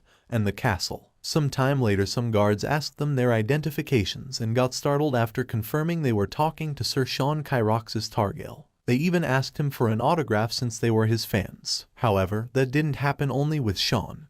The guards had the very same reaction when they realized Elizer was also there. In fact, one of them asked for more paper to get more autographs. After all, it was not common to receive the heroes of the 100-year war there. However, it was just a matter of time for someone to ask if Herge was with them, and that ended up happening very soon. In that moment, Raffine, Ivana and Tarkan smiled, glancing at her jeans while listening the guards saying their wish was to see Sir Herge before they died. Nevertheless, in the end Raffine told them that their captain was undergoing extensive training in secret at that time because he was planning to become the ultimate swordsman. Of course, that made the crowd cheer enthusiastically while Ivana and Tarkan couldn't help but laugh while looking at Hergenes, who just couldn't believe what the other had said. By the way, Shaun noticed all of that and gave Hergenes a knowing smile, which she didn't like because she felt she had been caught red-handed. In fact, she used her hat to cover her face in order to prevent him to see how hard she was blushing while thinking she should be more careful. At dusk, Shaun went to Hergenes' room to ask her if she wanted to go sightseeing since they were in Briettin, to which she agreed, but on the condition that they went wherever she wanted to go. Some time later they were walking through the market while she was smiling with joy and thinking that she should take Shaun to a pretty pink dessert cafe. However, in that moment something dazed her and Shaun went immediately to her side to protect her, noticing that in front of her were the followers of Annex. Shaun was surprised to see them there and Hergenes came back to her sense and said it was her first time seeing them. Suddenly one of them gave the couple a blessing, but our protagonist had a strange reaction to it which made Shaun to take her away as fast as he could. In fact, their guards didn't understand their reaction since they believed that the blessing of the followers was good luck. Once they were far enough, Shaun stopped and asked her if she was okay. Hergenes nodded, but in reality she was annoyed trying to figure out what was wrong with her because as soon as she saw them she spaced out and was confused for no reason. In the end she asked his husband to head back without knowing she had caused a strong impression on the followers. In fact, one of them said that it was the one, other replied that the wait had been worth it, and a third one said they should report to Illwoods immediately because it was already early summer, so they had only about 3 years left. In the holy city of Annexian, Illwoods was the high priest who ruled over Annexian. People said Illwoods was appointed by God, and that was because when Illwoods was about to die the followers began to spread out all over the empire. Afterward, when they found someone with divine power, that person underwent a series of tests and became the new Illwoods. And they said that the next Illwoods of the upcoming millennium would be the most powerful being to ever exist. The current Illwoods was sat on his throne while listening a new report from the followers at the Briettin border. He then asked if it was the one, and the other replied that indeed the one had been found in Briettin kingdom. Illwoods then said he had had a dream which worried the man who was giving the report. Afterward, the Illwoods confirmed he was running out of time, and after saying that he was worried he added that since they had found the one they should also find the other. Illwoods finally said that he was afraid they would have to request help from Rio kingdom. We suddenly jumped to a little town who had been set on fire, and we could see Hergenes at the roof of a manor watching how everything burned beneath her while not knowing what was going on. She then asked herself if that was a dream, and in that moment Shaun appeared next to her, but he called her Herge and his eyes seemed to be different. The man then got closer, and before our protagonist could react he hugged her tightly and kissed her. We left off with Shaun and Hergenes kissing one another. A close-up view of this scene is then shown of the two making out. They retract for a breather before Hergenes' blue eyes then gaze at something. She notes the eyes of Shaun as the pair then continue to kiss again.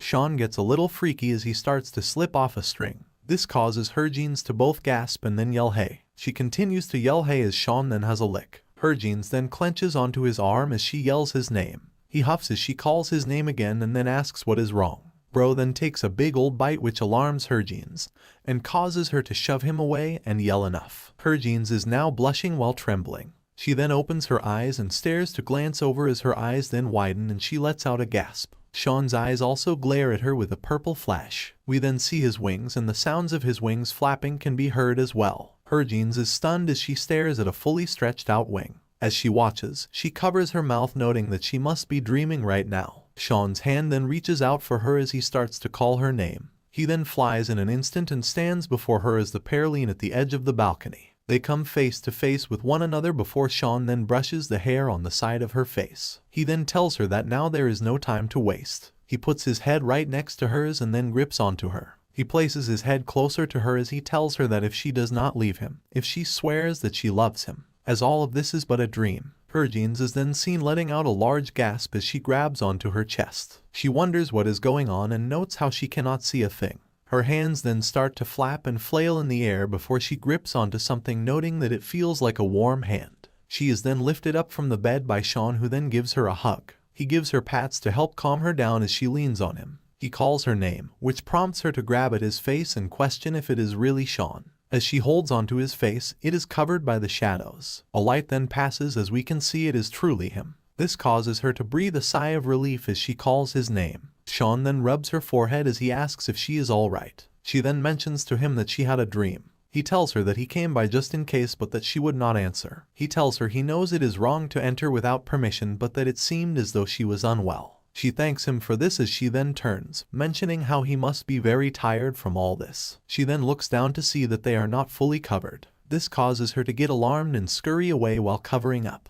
He stares at her sudden actions as she then stops and her heart beats very rapidly. Shaun is then silent as we then see Harvin's figure. It appears as though his heart loudly beats as well, as Harvin's face is bright red. Shaun then puts his hand down on the bed as he then leans over, causing Harvin's to say his name and question his actions. His hand then grabs a hold of her face. His eye gazes at her as his thumb moves farther across her cheek. It then touches her lip as her mouth then starts to open. The thumb presses down on her lips as he moves closer to her and her heart continues to beat loudly. Harvin's notes how it may be due to the dream that she had earlier. Shaun continues to get closer to her face as we then see Harvin's is silent as Shaun keeps his thumb in place. Her tongue then sticks out which causes Shaun to blush and his heart to beat hard. They both then fall over into the bed with a flop. They stare face to face as each of their eyes can be seen. They are both about to kiss but then Shaun pushes his head into the pillow next to her to nuzzle himself. He tells her he is sorry and that if he is to stay any longer, he does not believe he would be able to hold back. Bro then rushes out the room and slams the door as well. Harvin's then covers her mouth as she wonders what just happened. She then looks to the side as we then see Shaun is standing right outside of the door. He puts his head into his hand as he mentions how he must be going crazy. It is dark at the castle still as we then see someone on the floor with some papers next to them. Zoomed out we see people laughing as a blonde person can be seen laying on the floor surrounded by 3 people. The person then sees that their papers have been stepped on. They then reach their hand over saying to stop it as the bully drags the paper across the floor. He then kicks the blonde person while saying oops, causing the glasses to break. The guy then says sorry about that, while someone else then says that the dear Sir Eshin will need to lead the Targail's Black Ravens. The person then mocks Eshin by saying he forgot how Eshin can't even wield a sword yet, prompting the other 2 to laugh. Someone says to go as the 3 continue to walk away while laughing. Eshin then leans over to grab a book and grips onto it as the 3 dudes continue to laugh in the distance. As Eshin goes to reach for another book, another hand can be seen reaching for the book as well. It appears to be a red-haired girl which causes Eshin to be surprised. Eshin then calls the girl by the name Lady Haley Wade. As Eshin puts on his glasses, the lady then notes how those guys were from the swordsmanship club and calls them ignorant fools. She turns to ask Eshin Targail why it is that he does not fight back. He looks down telling her he is sorry. Lady Haley then mentions how she knew they made him fall off his horse during the jousting tournament. Eshin recalls back to this incident in his mind before Lady Haley mentions how despite the school being in Briettin, and those guys coming from noble families, this does not mean they can mistreat him like this. Eshin then has a smile as Lady Haley continues to have the look of concern on her face. She calls his name before grabbing onto his hand. She looks right at him as she asks for him to let her help. He is silent for a moment before putting his head down. He thanks Lady Haley for her concern but then says that all he wants is to graduate from here as soon as possible. He continues to look down as he notes how he was only able to enroll here thanks to his sister and that he cannot let her worry about him anymore. He notes how he will need to save up money even if it is hard, so that he can graduate quickly to help his sister. He then bows down and asks forgiveness if he is being disrespectful to the lady right now. She seems very angry as we then see her fists clenched near her dress. She then turns as mentions how she for one is disappointed while walking away. Eshin is still bowing as we then see him quivering while holding onto his books. He then looks up with an unhappy look on his face. He notes to himself how the forum is coming up soon, but that she will be disappointed if she were to see him like this. Some drops of water can be seen on a book he picks up as we then see Eshin's face as he is thinking about his sister Harvin's. The day is much brighter as someone asks Ivana how this is. Ivana responds by saying wow and telling Harvin's that she looks good in everything. As Harvin's turns, Ivana asks if Harvin's is excited to go see her brother. This prompts our female lead to smile as she says of course. For some reason this causes Ivana to then pout and heat up. She then pulls on Harvin's hair which causes Harvin's to make some noises while in pain. Harvin's then tells Ivana to be more careful with her hair as Ivana continues to pout and says that she is jealous at how Harvin's seems to like Sir Eshin more than Ivana. Harvin's pats Ivana's hair as she asks if Ivana really has to compare, and then says that her brother and Ivana are each their own separate person,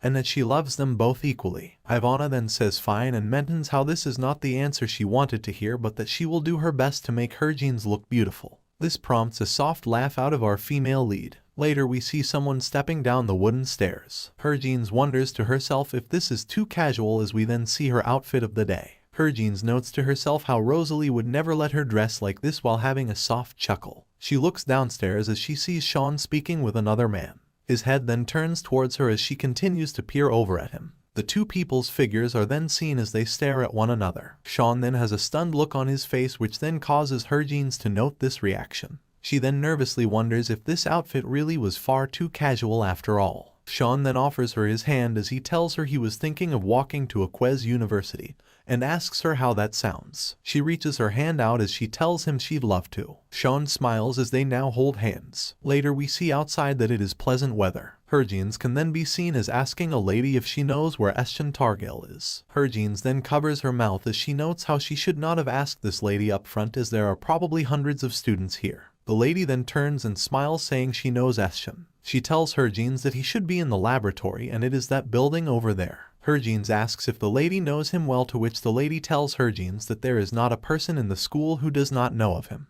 She then tells Herjeans and Shaun that all the faculty admire Estion's intelligence. Now at the front of the building, we see Herjeans smiling and holding her face as she notes how proud she is of her brother, as she cannot believe her brother is loved by his professor. She then tells Shaun she wants to go see him already, but is interrupted by the scene of someone kicking her brother to the side. This causes alarm in the pair as Estion slams into the wall with a thud and his glasses crack in half. Herjeans starts to say her brother's name as the look of horror crosses her face. She then yells his name as we see her brother badly bruised and his eyes closed. We see Herjeans' feet start to move as she dashes. She yells her brother's name as she rushes over. Shaun then grabs her hand though, to which she turns and looks at him with confusion. Shaun shakes his head side to side. His gesture seems to leave Herjeans speechless. As the three dudes continue to bully her brother, someone then yells hey. Shaun walks over and asks what is going on here. The dork then smugly says it's obvious that this man is not from the university. The dork then tells Shaun that he suggests Shaun mind his own business while he still can.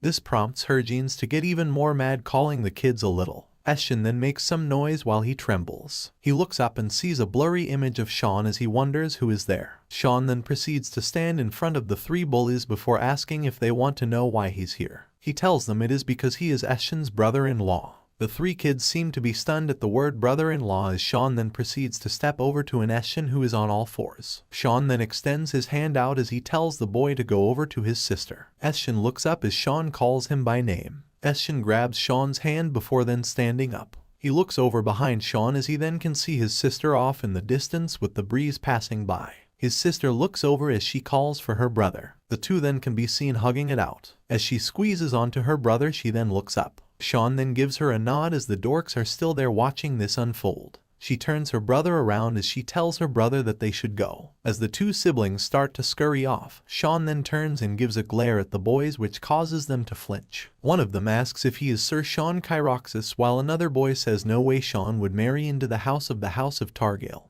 and that it is impossible. The three then ask how dare this man impersonate a war hero so that he can look down on a noble. Shaun then gives off a scoff before giving off a mean mug filled with aura. He tells the kids to beat it, which sends chills up their spine. Shaun then sighs before starting to step over and then glaring at the kids again and tells them to not make him have to tell them twice. This causes all three of the kids to bolt out of there while yelling. Shaun then calls for Reeve, who then descends out of nowhere and says yes sir. He tells Reeve to go find out who those brats were, as we can see the three continue to run off into the distance. Shaun mentions to figure out all of them as Reeve then says yes sir. Later in the day at a certain building, we see a beat-up room with a ragged bed. The table full of books is also quite shabby. Herjeans seems to be taking this sight in as her brother stares at the floor. As he continues to stare, he then tells Herjeans that he is sorry. She seems sick of this as she puts her hand near her heart. She wonders how this could be, as her brother was always at the top of his class, so she thought everything was alright. She notes how she was a fool before saying her brother's name. She then asks where he spent the money she had been sending him. Her brother seems even more gloomy as he asks her how could he have spent that money. He mentions how she had to go overseas to earn that money, and that he knows they are not doing well right now as well. He can't finish his statement as Herjeans then yells no. She then tells Estion that not anymore. Her brother quivers as he starts to ask what if she got divorced and how she might need the money. This prompts Herjeans to scream her brother's name. She is shaking and silent for a moment before she tells him to listen and look at her. She tells him to never do this again and that this is not helping her at all. She asks if he realizes how rich she is right now and mentions how she will prove it to him when he comes back home for vacation. He nods in agreement to this as Harvin then lets out a sigh. She then asks him to tell her why those guys were giving him such a hard time. He mentions to her that they are from the swordsmanship club, to which Harvin asks so what. He then starts to say that it's since he is a Targail, which causes Harvin to scoff. She notes how of course those kids would know of the House of Targail's talent in swordsmanship and how much their family has fallen. She then grabs at her head at the thought of this before spotting a piece of paper on the table. She holds it up and sees the Equez swordsmanship competition and notes how all participants are welcome. She asks if those guys will be participating in this competition, to which Shaun says he thinks they are required to do so. Harvin then notes how she is sure Shaun has taught those boys a lesson, however. She then has a dark and sinister laugh as Shaun seems confused at what is happening. He starts to call his sister's name as she continues her dark ideas. She then has a smirk before starting to crumple up the piece of paper as she then mentions again how all participants will be welcome. Later we see an envelope get passed over to someone.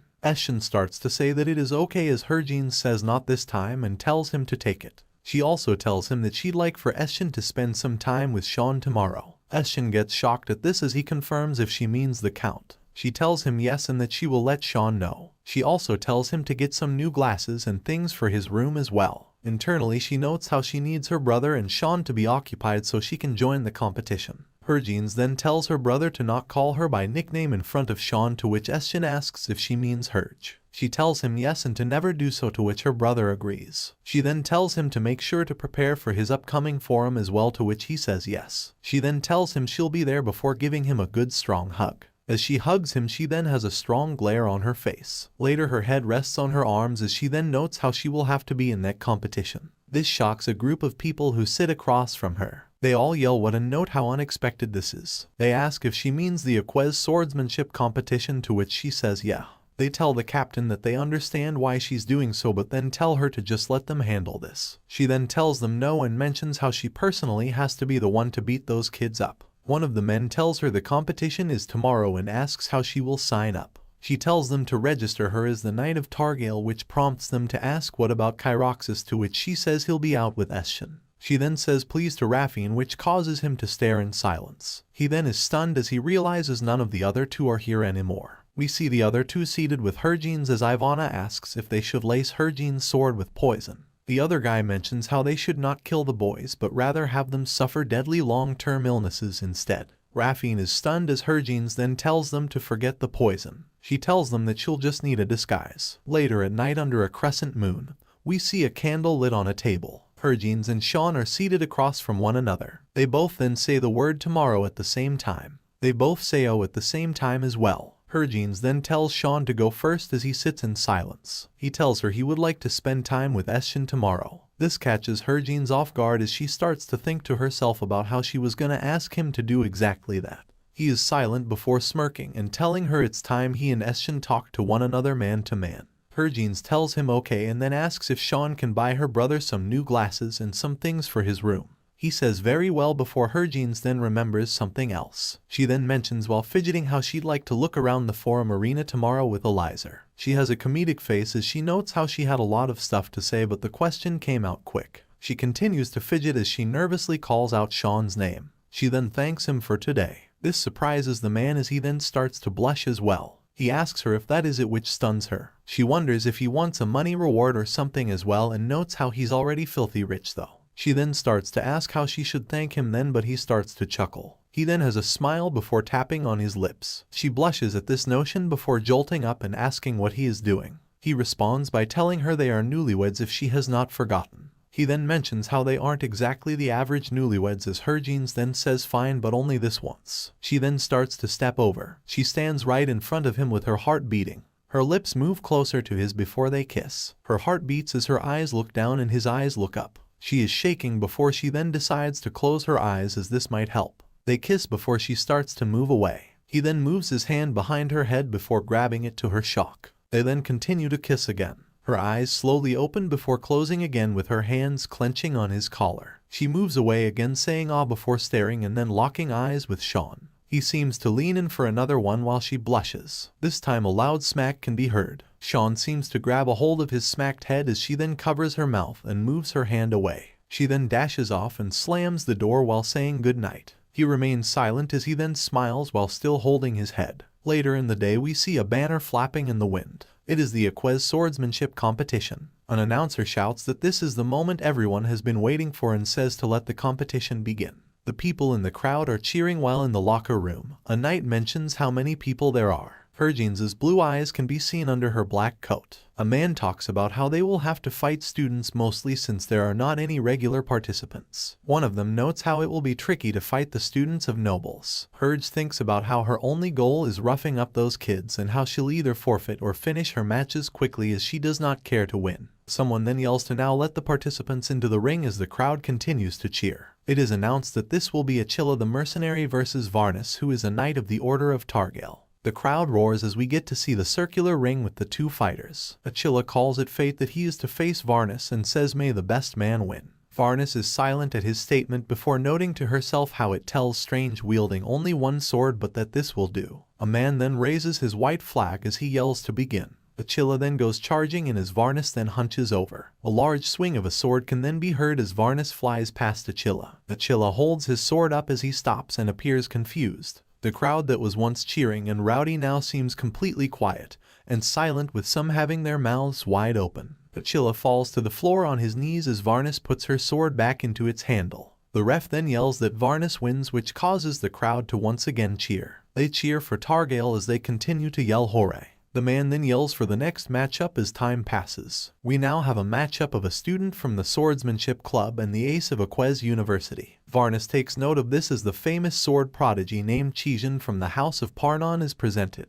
Varnus notes that they have finally met at long last. She then notices him using a rapier and a main gauche. She notes how he seems to know what is popular these days and wonders if he is copying her. Treason then asks if Varnus just laughed and asks how dare he scoff at his swords. He then says let's see what you got. The ref, who is a fully grown man, then starts to glaze on the student, telling everyone about how a prodigy of the Equez University is gracing their presence and telling everyone to focus on this fight. The crowd tells him to just start it already in response as the words begin is then yelled. Treason raises a sword before he then proceeds to strike at Varnus's blade with a clang. He moves in again with both his swords and strikes at Varnus again. Varnus notes how this kid is actually quick and strong for someone his age. We see Treason continue to attack, but she blocks a strike. She moves past him on another attempt before their blades then clash once again. The people stare in awe as the two clash, noting how insane this is. Later we see Treason panting for air as he lowers both of his hands. He then gets a whack from a sword as he yells "Oh!" Varnus is long gone after hitting him with the blade.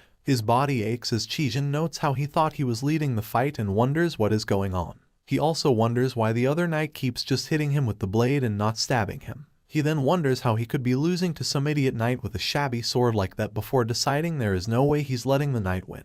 He then starts to rush in with both blades in hand and yells to die. It is then noted that Varnus's seems to be now switching stances. Treason then seems shocked as he says no way and realizes that this guy is a right-handed person. Varnus then goes full on fruit ninja mode as numerous strikes are thrown all at once, and this sends Treason flying as he yells in pain. He says damn it as Varnus starts to talk about how when an opponent in far away one should block them off with the main gauche and attack when the rapier. She then zooms right next to him and says that when they are near, you block them with the rapier. She then hits his hand with the blade. His face is stunned as she tells him and one should attack with the main gauche. This is accompanied with a side fist thrown right next to his neck. It does not connect, but it has left Treason trembling and quivering in fear. His swords both have now dropped before he then drops to the floor with a thud. He stares up at his opponent while trembling before Varnus tells him that his how one is to use the main gauche and the rapier together. She then calls him a boy. Later in some unknown building, we see Shaun all dazed. He thinks about the man named Shaun Kyroxis. He notes how he thought his sister would have a hard time as this was an arranged marriage and all, but that Sir Shaun had actually helped him yesterday. He also notes how his sister was able to make plans with this man as if it were nothing.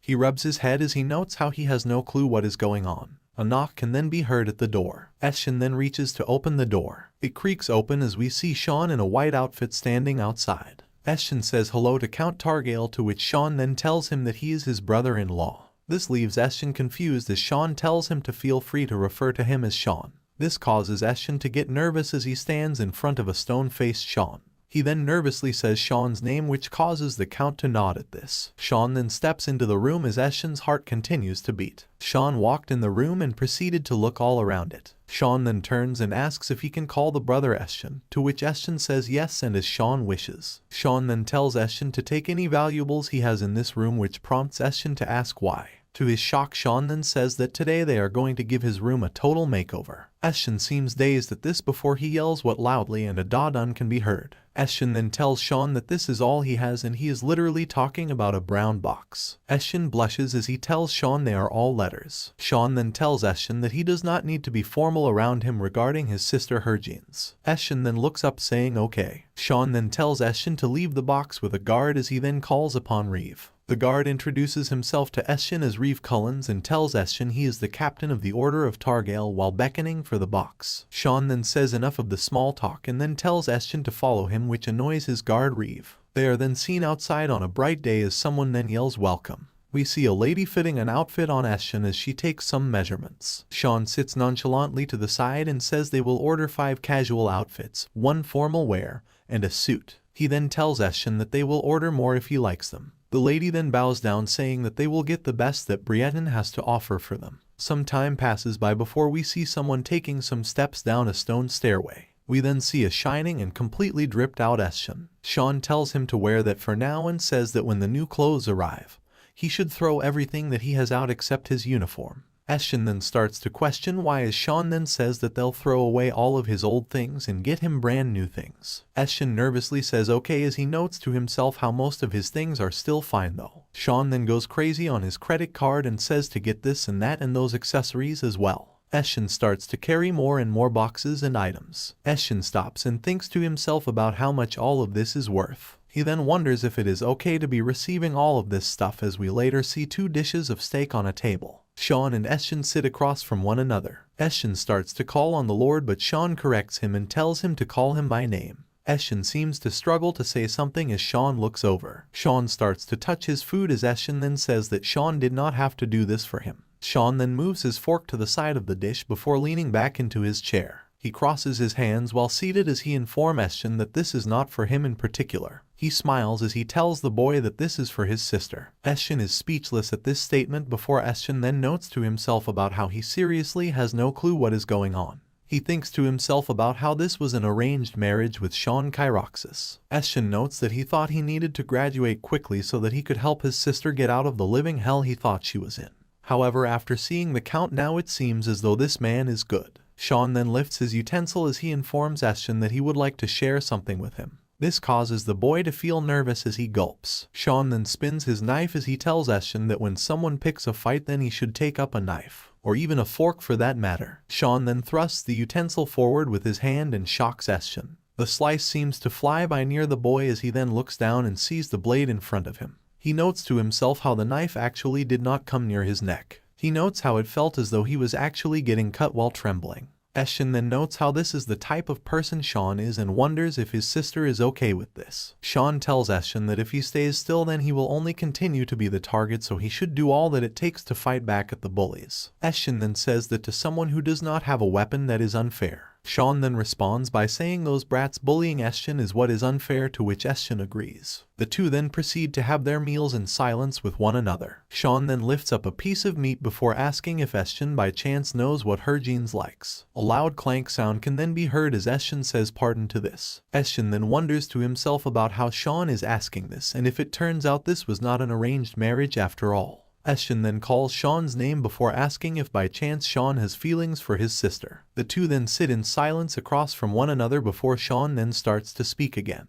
Eschen stares intently, which causes Shaun to then let out a big sigh. He then tells the kid that he is honestly still not sure. Eschen then angrily asks what he means by this, to which Shaun then says that he does however actually want to make Hergine's happy. Eschen questions the word happy before Shaun then says that is it and that there is no other reason. This leaves her brother speechless as he sits and wonders at himself if this is what he thinks it is. He has a stoic look on his face before he can't help but have a smile. He then starts to giggle to the Count's confusion as Eschen notes how these two lovebirds still have a long way to go. He then notes that despite this he is still very glad for his sister Hergine's. In another setting we see people are continuing to cheer for the knight known as Varnus in the ring. A student says he gives up as he holds onto his bloody face. Varnis has a smile at this before we get a full view of her holding her sword on her shoulder. We then see a full view of all three of the bullies surrendering as Harvin notes how dare they do that to her brother. Varnis smiles now as she notes how that felt good. She then notes how the next time she sees them she will pulverize them all. Night then descends upon a building.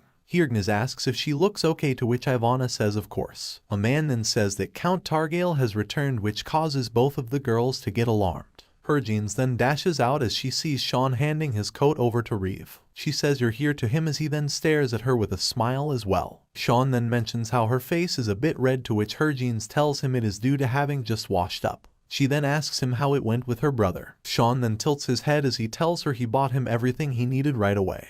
This confuses Harvin, who asks him if the two of them had a good chat while together. Shaun clears his throat as he tells her that Eshin is very bright and catches on to things very quickly. Harvin notes how he said the word quick before Shaun then says he'll be off now and dashes off. This causes our female lead to get confused. She then watches as Shaun then runs into a room without looking back. She then notes how she does not get what is going on but assumes that Eshin must have found something out that Shaun is embarrassed about. The night passes as we later see a banner that announces the academic forum at the Equez University. We see both Shaun and Harvin seated. Harvin glances all over the place as she notes how many people are here. A man then stands at the podium and says something about approaching this issue by applying theory. It seems as though Harvin's crew are arguing about how many questions each of them have gotten to ask the students. Ivana speaks up saying that the theory is bonkers, to which one of the guys calls her out for making a student cry earlier. Ivana argues that you must tell a kid what is wrong so that they can get better though, and does not want to show restraint. As they argue, the audience then claps for the student at the podium who has finished his presentation. Now the light shines on Eshin as he steps up to the podium. He looks very fancy as he places his book down upon the desk. Harvin clasps her hands together as she notes how it is finally her brother's turn. We then hear inaudible things being spoken by her brother as the crowd listens in and seems to be amazed. After having finished, we hear a large round of applause for the boy. Ivana then says this surely is Sir Eshin and that it was perfect and that he is in a league of his own, and the rest of the crew are silent. It is noted that the best speech given today was by Sir Eshin Targale, as the couple can be seen visibly happy. Some old men can be seen congratulating her brother and asking if he'd like to join their laboratory. Eshin thanks the men as he then starts to look and glance around the place. He sees her sister coming in with flowers as she calls his name. She hugs him and tells him congratulations and that she cannot believe he won the best speech. The two then share a smile together. Later we are now back in her brother's room and it is completely different. It is decked out with fancy things and a shiny bookcase, as Harvin says while noting how this is not the room she remembered. Eshin holds his head with his hand as he tells her that Shaun bought everything for him. He also tells her the clothes as well, which surprises his sister. Harvin is silent as the siblings then glance over to see Shaun and Reeve outside the room.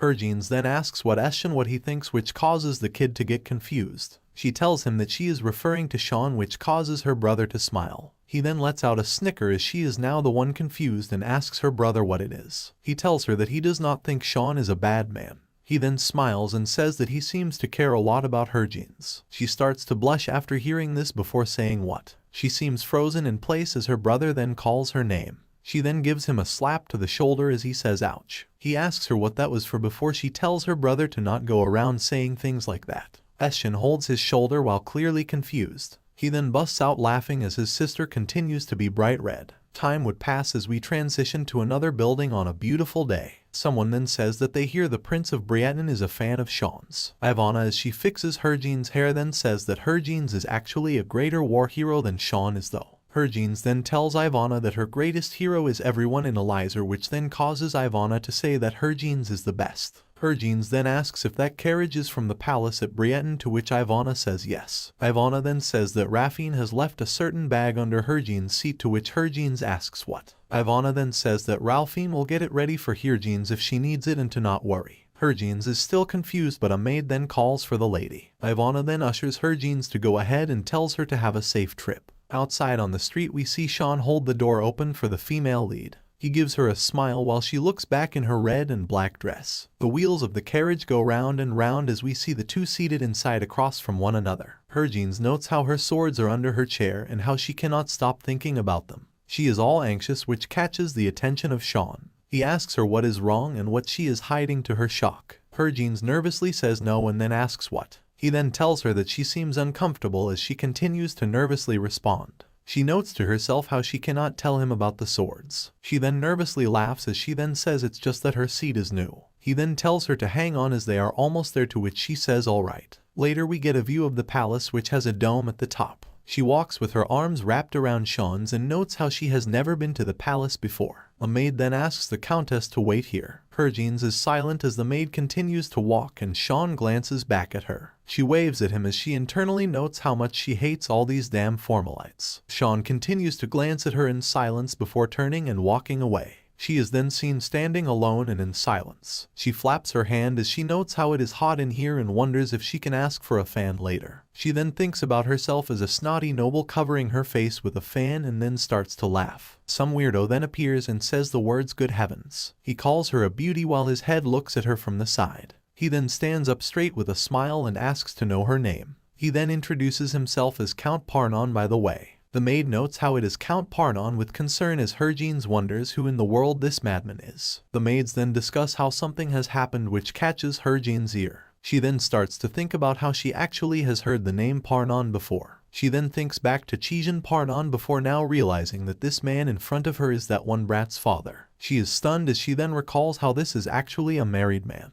She then speaks up saying she is from the Valois Empire and is Countess Harvin's Targail from the House of Targail. Perrin then starts to talk about her house as the maids then call his name. The maid then tells him that she is a guest of His Highness and to show restraint. Count Parnon seems to get the situation as he then asks for the lady to forgive him. He raises his hand to her as Harvin seems to avoid it and tells him that it is alright. He then continues to say that a handshake would not hurt, but the female lead continues to dodge it. She wonders to herself what is wrong with this guy and if he has lost it. She wonders if she looks easy to get or something. She then wishes that if only no one was watching as the maids then wonder what they should do as they personally cannot stop Parnon. Harvin wonders what this guy is scheming as she notes how she would have already beaten this guy to a pulp if she could. Her hands are clenched and her rage is ablaze. Parnon then tells her that it is just a handshake and asks her what is wrong. He tells her that he is kind of sad, but just then someone grabs at Harvin's waist. Someone then coldly asks if Count Parnon needs something. He pulls Harvin closer as he notes how this is his wife. Parnon seems to sweat a bit in nervousness as Shaun continues to glare with a spark. Funnily enough, Shaun wonders who in the world this creep is as well. He then grasps at his wife again before giving off a menacing glare right in front of Parnon. Parnon is silent while trembling and quivering. Shaun notes this as he lets out a smirk before mentioning how it appears as though this man is not backing off easy. Harvin then turns to tell Shaun that this is Count Parnon of Briettin. Shaun then turns again as he notes how this is the family of quote-unquote swordsmen. Parnon then laughs a bit before putting his hand behind his head and apologizing, but that it was just that Shaun's wife was so beautiful. Shaun wonders if he should just kill this guy now. A maid then comes in saying that His Highness is waiting for Count Targail. Shaun is resolute as he is still wondering if he should kill this guy while the maid calls for him. Harvin then grabs his hand as she decides to stop her mans before something else happens. She smiles at him as he stands speechless. The two then step forward as Shaun then gives Parnon the shoulder treatment. Parnon fixes his collar as the couple continue to move forward. The Count says the word "geez" while looking ahead. He seems to stare at the Countess's back as he notes to himself how she has quite the body. The couple are seen stepping ahead through the halls. Shaun seems angry still while Harvin has a smile. She covers her mouth as she notes how he was so mad earlier and wonders if he is jealous. They then move outside and a sparkly table full of all sorts of food is seen. A man in royal clothing then welcomes the pair. The couple bow as the man then apologizes as he heard a noble has bothered the pair. Shaun then says that it is alright and that they are sorry for worrying His Highness. Shaun has a changed demeanor as he mentions how he overreacted due to the personal matter. His Highness notes the personal matter part and asks if something happened. Shaun then talks of how he saw Count Parnon's son beating up his brother-in-law, so that when he saw the father here it infuriated him. His Highness asks if that really happened, to which Shaun says it happened frequently at the university. His Highness says he will look into the matter as Shaun thanks him. Harvin meanwhile is in awe and wonders if Shaun was always this well-spoken. He then turns to smile at her, which causes her to blush a bit. His Highness then asks if this is why Shaun sent a knight from Targail into the competition to get revenge. His Highness then starts to say the name as Harvin hopes he won't say it. His Highness then mentions Varnus and asks if Shaun knows who that is. Harvin has her head to side at the sound of this as this recap comes to an end. His Highness mentions how he believes that the knight's name was Varnus before asking if Shaun would happen to know who that is. Harvin lets out a gasp as she turns her head to the side, sweating bullets. An awkward silence then occurs as Shaun remains silent to this question. Harvin covers her face with a fan as she notes how Varnus is her and wonders if the Prince of Briettin knows about this. She then wonders to herself if she is very noticeable right now, which she clearly is. She then glances over to the side as she wonders if Shaun knows. Shaun then speaks up as he says he does know of Varnus, to Harvin's shock. Shaun then rambles on about how Varnus is a knight of his that had heard Shaun's story and signed up for the competition without reporting it. Shaun says he found out after the competition and has already scolded Varnus for it, and that Varnus only did it in the name of loyalty, so the prince should be understanding. All this causes Harvin to note how Shaun has a way with words. Harvin then notes how Shaun would of course believe that a knight of his order participated in this event, since those certain individuals Shaun encountered were utterly defeated by said knight. The prince then says he sees, to which Shaun apologizes about it. Harvin starts to think this is working as the prince tells Shaun it is all right. The prince then says he would like to see Varnus since that guy is the talk of the town right now. The prince mentions that he heard Varnus has incredible swordsmanship. Shaun tells him that Varnus could not accompany them this time and talks about next time. Harvin is nervous in the background at all this before Shaun then turns his eyes over to her. He then asks her if it is hot out today. She flaps her fan as she says yes and that it is quite hot. Internally she wonders how much this guy actually knows as she feels glad to have a fan right now. She then thinks of how it's such a good thing that Shaun is an eloquent speaker. Shaun turns his eyes to the side as a flashback then occurs. He received a report from Reeve that talked about the 3 students and their families. Reeves then tells Shaun that it seems as though one of their knights also participated in the Equez sword competition. Shaun asked who, to which Reeves said the name Varnus. Shaun tells him they don't have a knight who goes by that name.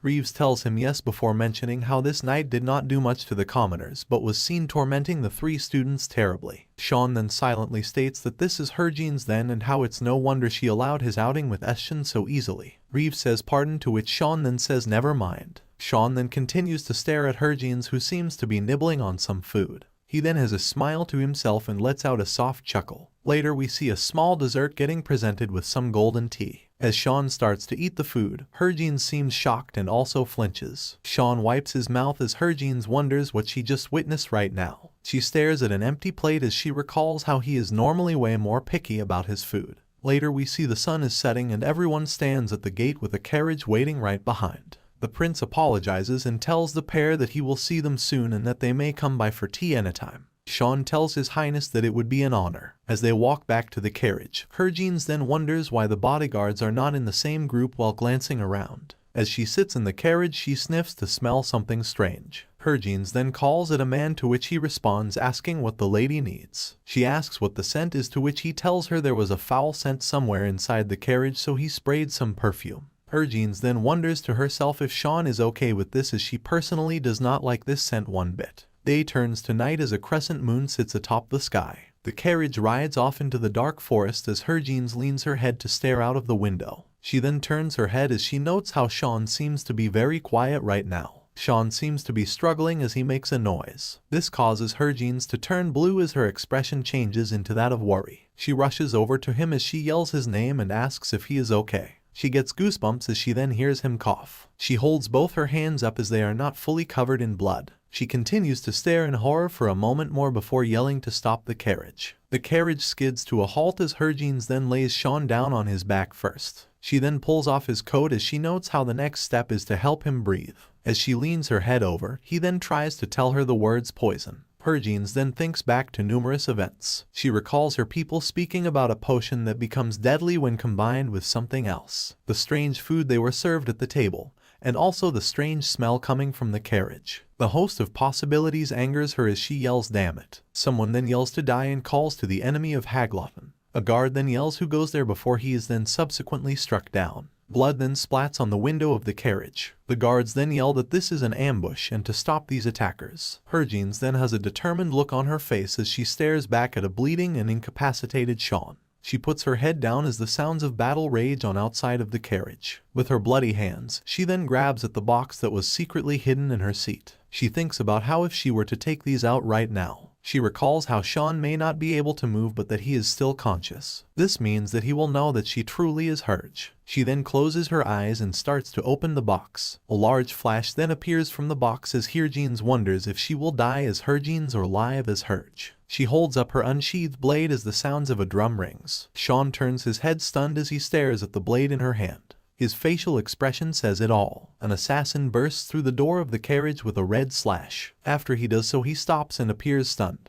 Harvin looks quite enraged as she silently says Shaun's name. He is speechless and trembling as she tells him that starting from now, she pulls her sword out and the sheaths drop to the floor, as she says she'll give him the answer that he has been waiting for. She gets into a dual sword stance as he then appears agitated. She then mentions to him that he should make sure to repay her for saving him for a third time before he ever dies. She then drops his full legal name. She then bolts out the door in a flash as he remains quiet. He lays in the dark room as she clashes with the guy. With a sword swing, a strike hits near the top of Harvin's head. Her hairpin then drops to the floor near her heels. Another strike comes as she ducks her head down and dodges. She swings her blade wide, which causes 3 of the assassins to jump back. They hold their blades firmly as they yell, asking who in the world this woman is. They all then look at one another, nodding as they seem to have a plan. They all then leap into the air like frogs, ready to rain hell on Harvin. All the blades are coming right at her as she stares up stunned. Her eyes then flash as she then realizes that all these guys are after Shaun. She holds off all the blades as she now realizes that they all must be highly skilled specialists then. As she holds them off, she continues to think of how the poison is still spreading in Shaun's body as they continue this battle, and that she does not have much time left. The men are then puzzled as their swords start to creak. Harvin then jumps straight up like a beam of light as we then see her twirling in the air with her blades. Her face is full of determination as she mentions how she usually does not like bloodshed, but that she will need to kill these guys. She then drops to the floor and drops a heavy attack on one of the assassins. He holds off her one attack with his blade before she then uses her other blade to slice him up. Harvin then thinks to herself about how she should have killed this guy off in one blow. A splat can then be heard as we then see another assassin has struck his blade near her legs. Her thighs start to bleed as she grimaces in pain. Another strike then comes in from the side as she turns her head. She ducks underneath it as it passes right by her head. She stares up at her reflection on the blade. Her mind then wanders as she notes how she needs these guys dead, just like those she had taken out while in battle. Her sword then shoots forward as she then stabs at the man who missed her. The man's face grimaces as Harvin's eyes then start to light up. She moves her blade away as a large splatter then moves along with the blade. As blood drips from her sword, the other man stands and stares speechless. Hearts start to beat very rapidly as Harvin then stands and turns their way. She stares with malicious intent as the assassins then yell to not go easy on her just because she's a lady. The wind then passes by the battlefield. Side note, but she's doing all of this in heels? That's crazy. Harvin then starts to move her blade. She seems to get into a new stance for an attack as she holds one blade close to her face. The attackers then take a large gulp and actually blush as well. She then suddenly lunges at all of them with blue air all around her. All the men stand stunned in the moment before Harvin then starts to spin around in the tornado of slashes and slices that takes out multiple men. Her spin whams another guy before she then stands and slashes someone that was on the floor. She does not stop, however, as the sounds of the guy's cries can be heard. 2 guys stand in fear while trembling and quivering. She continues to fight as one guy thinks of how they are supposed to be fighting against Shaun, who is poisoned right now. He notes how they all are supposed to be the best of the best fighters trained to face anything, as this was their chance to avenge Haglotten. Harvin rips up another guy as this man notes how who could have known the Countess of Targale was so good at swords. A man falls over as he notes that she is not just good. She kicks a man as he then says she looks like that monster from the 100-Year War. The one they call Hurge. A flurry of strikes then moves across the screen like this is Fruit Ninja. Harvin moves her blade to the side as the man having all those thoughts got lines drawn on him like a dissection table. Harvin then takes some deep breaths as she notes it is over. She turns her head as she mentions how it is now time to go help Shaun. Her eyes then turn to see a weapon to her man's neck. She stops and stands stunned. The guys yell to stand back or else. Shaun sweats as he looks angrily forward. The man then yells that he will kill this guy if she does not. We get a bird's eye view of the scene before we see Harvin's worried expression and the weasel man's giggling face. Shaun sweats as he is still unable to speak. The guy then yells for Harvin to drop her sword and to put them far away. Harvin proceeds to lift up both blades before we then see each of her 2 blood-covered blades hit the floor with a clank. The weirdo then giggles again as he notes how good it feels to have someone do as he says. The wind blows by her jeans as the man then wonders if this means she will do anything he tells her to. His tongue makes some weird motions as he says good and tells her slowly to come closer. Shaun flinches at this as we then see her jeans put a foot forward to take a step. The weirdo giggles as her jeans then continues to step closer and closer. We see the wound on her leg and then her determined look. The guy continues to chuckle as he then tells her to take off her dress. Shaun clenches his teeth at this and flinches. This causes the man to ask how he is moving and tells him to stay still or he'll be killed. Blood starts to drip as Herjeans then scowls and says to stay still. The sound of a slip can be heard. Herjeans closes her eyes before we then hear dropping sound. The creep and entranced as we see Shaun has the most demonic eyes. Herjeans then proceeds to stand still as the creep stares before moving up close right next to her. As he starts to move ever so close, Herjeans then gives off a smile. Her bloody hand then springs upward as she gives him an uppercut square on the chin.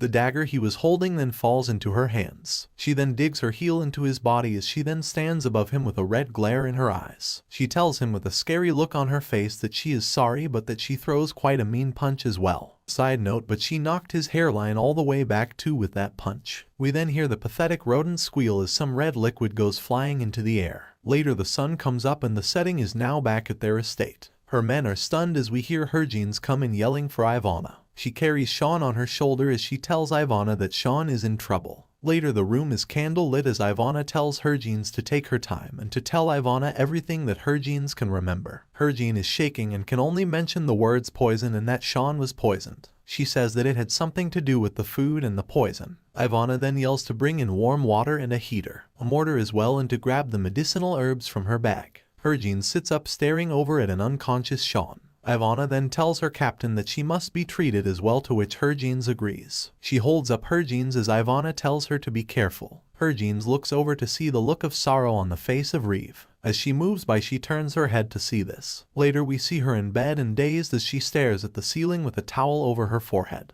She then rises up on her bed before we then see a room still lit up. She walks in to see Reeve still sitting by his boss's side. He turns as he finally notices her presence. He asks if she is awake, to which she then asks him how long she slept. He tells her for about a day. She then asks for Reeve to send word to the Briettin palace in her stead. She mentions how there would be an uproar if she personally sent it, to which Reeve agrees. She tells him to make sure it is known that she is recovering from the shock of the incident as well. She notes how Reeve likely wants to ask her so many questions. As she looks at Shaun, she thinks about how she cannot tell him anything though. Her eyes continue to look before she then turns and thanks Captain Reeve. He stands silent and continues to do so even after she leaves the room. Later we see 4 cups on the table as she then sees Ivana call her captain. Herjeans then says that she is sorry, to which Ivana then says that she did nothing wrong. The other guys then tell her there is no need to and ask why she is saying sorry. Ivana then talks of how they could sense a bit of the Haglotten accent when the horsemen talked, and this is why she had told Ralphine to put the swords in the carriage. She tells Herjeans that the poison those guys used only reacts to a certain scent,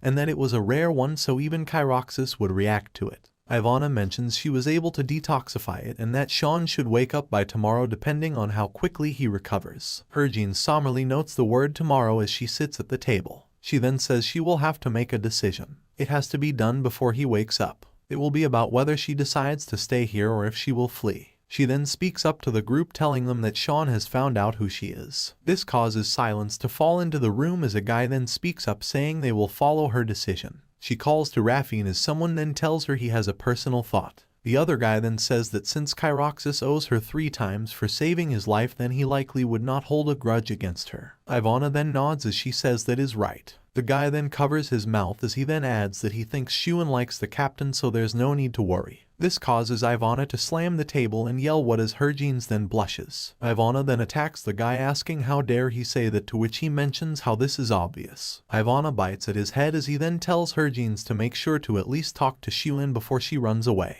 Herjeans sits stunned by all this as she then says okay. Later we see her at the door nervous. She creaks the door open as she thinks about how she should see him one last time before she thinks about it. She notes how he surely is not awake yet. She walks in and the door clicks behind her. She stands from afar as we see Shaun staring out of the balcony into the night sky. He stands with his hands on the balcony as Herjeans says his name in a silent voice. He then turns his head as he then calls her by the name Herj. The two stand before one another as his eyes gaze at her. He notes to himself how he had already known that the food was poisoned. He also notes how it appears as though the prince himself seemed to not be aware of this. He thought to himself how it would take way more than a little poison to take him down, and that whoever did this must not know that much about him. However, things didn't pan out in the carriage as he recalls back to Harvin's holding up a bloody hand saying his name. As he lay there, he thought about how in the past he usually would not have a care if he lived or died. But things are now different, as who would be there to protect Harvin's if he were to die? In that situation, he internally yelled no and tried to get his body to move. His hand quivered as he yelled at himself to do it. He also yelled her name internally as he saw her hands and face. His mind then goes back to when she told him that starting now she would give him the answer he had been waiting for. Also that she told him that he had to make sure to repay her for saving his life for a third time before he ever died. With his eyes wide open, he reached his hand out for Harvin's. His hand now reaches as well as he then calls her Harv and gives her a hug. He leans his head over as he thinks back to the past sword fight. He notes how he once had a hunch, but that turns out that he was right. Also that now he is very glad that he was right, as she truly is Harv. His eyes open again as he then again calls her Harv. He then asks her why. Why did she lie to him? Her eyes stare back at him widely before falling back down to the ground. She holds her hand to her chest as she has an unhappy look on her face. She then holds the side of her arm as she tells him it was because she could not tell him. He stares at her stunned before closing his eyes and trembling. He turns his eyes as he then asks her if she really thought that he was on the prince's side. She responds to him with just a nod as he seems to be taken aback by this. He then sighs as he puts his palm over his face. He then reaches his hand out before placing it on her face. She blushes at this. She looks up as he calls her name again and tells her to know this. He holds both of his hands on her face as he tells her that he is on her side. He steps closer as he asks if she can trust him now, that he is fully on her side. Their eyes meet one another as the pair blush. The memories that the two shared are then played as Harvin's then puts her head down smiling. She tells him that she will as a flash appears before him. She says to him that she will trust him and remain by his side. He then gives her an immediate smooch as she then gasps for air. They continue to kiss as he asks her mid-session why is it. He asks her why it feels like she could disappear on him even though she stands before him right now. They then move as we hear Shaun then say please. They then both flop onto the bed as Shaun tells her to convince him that he's wrong. She asks him what he means by that. He tells her to convince him that she's not going to leave him. As he looks over her, she asks what he means by convincing. He then brushes his hands on her face before his hand then moves to her shoulder as he grabs the cloth. His hands move to the side, which causes what he is holding to slip. Her face is bright red as she blushes at this motion. Shaun then leans over to her and gives her a kiss. He then sits up and lets out a sigh as his robe is pulled to the side to show some ripped abs. Harvin then sits up and pulls her clothing together. Shaun then tells her that this is her last chance if she ever really wants to run away from him. He holds her face as he tells her he will never let her get away from him after this offer expires. She then has a smile on her face as she asks him why would she ever do that. She puts her hand on his face as she then reminds him that he still has to repay her back for all the times she has saved his life. Shaun smiles at this statement as he asks her if that is so. He then crouches forward for another kiss. He lays atop of her as the pair kiss. Shaun then does something which causes our female lead to flinch. He huffs as he gives a lick. He then comes across the bandage that has been put on her thigh. He looks over as he asks her if it hurts. In her mind, she recalls that he is the same guy that was coughing up blood earlier asking this. She then tells him he's the one that is a patient and not her. This causes Shaun to lean over as he questions how she called him a patient. He tells her that she won't believe him if he told her how well he feels right now. That was low-key smooth as it draws a shocked expression out of our female lead's face. Harvin then grabs his shoulder as she tells him in case he has forgotten. She is the one who gets to decide when they spend the night together. Shaun then proceeds to whisper in her ear saying then he will make sure that she feels good as his hands move elsewhere. He tells her that he will try his best as she blushes even more so. This causes Harvin to then nervously yell okay and fine. As they kiss, he tells her this will be much better than the first. He guarantees it. We later see the light in the room and some white cloth on the floor. A hand is clenching at the bed. Harvin holds her hand to her face as she asks Shaun what he is doing. Shaun, with a devious look on his face, asks if there is a problem. He says he is making it feel good. As they kiss, our female lead does note it really is better than last time and that it feels strange. He moves his lips away from hers as he then calls her by hers once again. He tells her he will go slow, which makes her heart beat. He tells her very slowly as she lets out a sound. We hear some breathing and the pair then hold hands. They kiss once again before Harv then calls out his name. He responds by saying her name as well. Shaun calls her his love as she calls him very sweet. She puts her hand on his face as she wonders what is going on and that every time they embrace it feels so nice. The pair have one last visible kiss as the time then passes ahead. Time passes into the morning as we see Shaun sitting upright and putting his hand over the head of a sleeping Harvin. As he brushes her hair, her eyes then start to open. She sits up as well and rubs her eyes as he tells her good morning. He then again calls her Harj as she looks back at him saying Shaun. She tells him it is very weird to hear him calling her by that name and asks if he finds it weird as well. He seems stunned as he tells her not at all. She exclaims what to this statement as he then tells her that he had already known she was Harj all this time. She squeals as she finds this all surprising. She then turns her head as she notes how she knew it. She notes how it's better this way rather than having a flurry of evidence getting thrown at her and being scolded about it. Shaun then tells her that he has always wondered something. He asks her that after the battle did she ever think about him. The pair stare face to face in silence for a moment. Harvin then speaks up and tells him of course to his amazement. He then blushes as he asks her why. She is confused as she wonders if there really needs to be a reason for this. His heart continues to beat as she then wonders if he really wants to know that bad. Her arm then squirms and fidgets as she says well, he was very exceptional out there. He thinks of the word exceptional as he looks over at her. He then grows cat ears and his eyes sparking as he wishes to hear more from her. She is puzzled by this as she sits in silence. She then thinks of how she should put this. She tells him that when she was with him it felt like they were connected, almost as if their soul was in unison. She says it was all in an odd way as she places her hand on him. He then grabs at the hand she placed to his chest. She then lets out a gasp as he gives off a grin asking if it's a little too early for this. He tells her that he will not hold back if she keeps this up and that he is a patient still, but if she really wants it then. She then slaps his shoulder as she tells him he needs to stop saying things like that. The two then kiss again though as he then says he would like to ask one more thing. She asks him what it is now as he then questions why she chose to save him this time. She gives him an immediate response saying no reason at all. This causes him to get irritated as another awkward silence sequence kicks in. He then says okay and that they should do it one more time then. She yells as she tells him it is time to get up now. Later we see it is a bright and beautiful day as the sun shines on the manor. We see her men as Raffine says he is glad that they did not have to leave the Targale house. Ivana looks very irked and irritated as the other guy mentions how he feels the same way and that he likes staying here. He continues to start talking about how Harvin and Kyroxis make a great couple, but he gets stopped mid-sentence by Raffine. Ivana turns at the two guys in deep anger as we see the couple stand before all three of them. Ivana then turns to give a glare at Shaun in specific. She tells him that she has got her eyes on him. He sweats a bit as he stands in silence to this threat. The other guy then says it would appear as though things have turned out for the better then.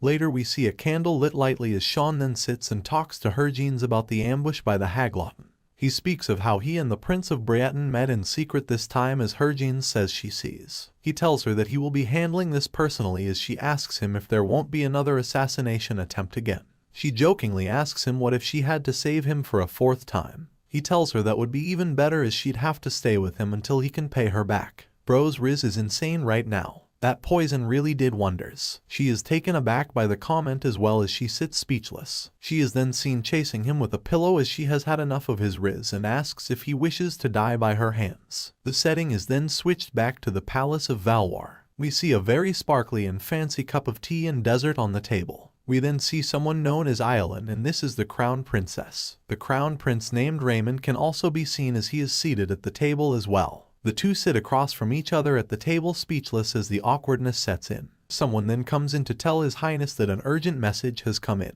The prince then bows telling the princess sorry for disrupting the tea time, but this is an urgent matter. She tells him that is too bad and to go on then. She sits looking in silence as we later see scrolls in the room. Someone calls to His Highness as it is said that the Queen of the Ryo Kingdom will be visiting this empire soon. The prince asks if it will be the queen herself. It is mentioned that the rich spices and exotic luxuries have caused many countries to try and contact the Ryo Kingdom, but none of them ever got a reply back. The prince stands up as he notes how it seems as though their luck is yet to run out after the victory from the 100-year battle. The advisor tells His Highness congratulations as it is said the queen is going to meet Illwoods and that they can use an Annexian portal from here. The prince thinks of how it is true then that Illwoods and the queen are close. He then slams his hand on the table as he says very well. He says that they should then go and prepare for the queen's arrival then. The setting changes to the sun shining on an eastern-looking building. A man scurries into a room as he holds a scroll and tells a royal that the letter from Valois has arrived. It is the queen who puts her hand to the side as the scroll is handed to her. She opens it as it is noted that this is Ryo Hun, who is the queen of the Ryo kingdom. She then simply tossed the scroll to the floor as she mentions how if it were not for Illwoods, then she would have never agreed to this. The servant who is bowing then tells her that the fate of their land is on the line though. The queen then thinks as she notes how yes, this would be a good idea as there is a chance that the one they have been seeking is also there. Back at the main couple estate, the sun is starting to set. A fire flickers over a hand as someone wonders why the queen really is coming to Valois. Hergines asks what he means by queen, to which Shaun tells her that the queen of Ryo will be visiting. Hergines then recalls how this woman was famous for never leaving her kingdom though, to which Shaun then mentions how he wonders what the queen could be planning.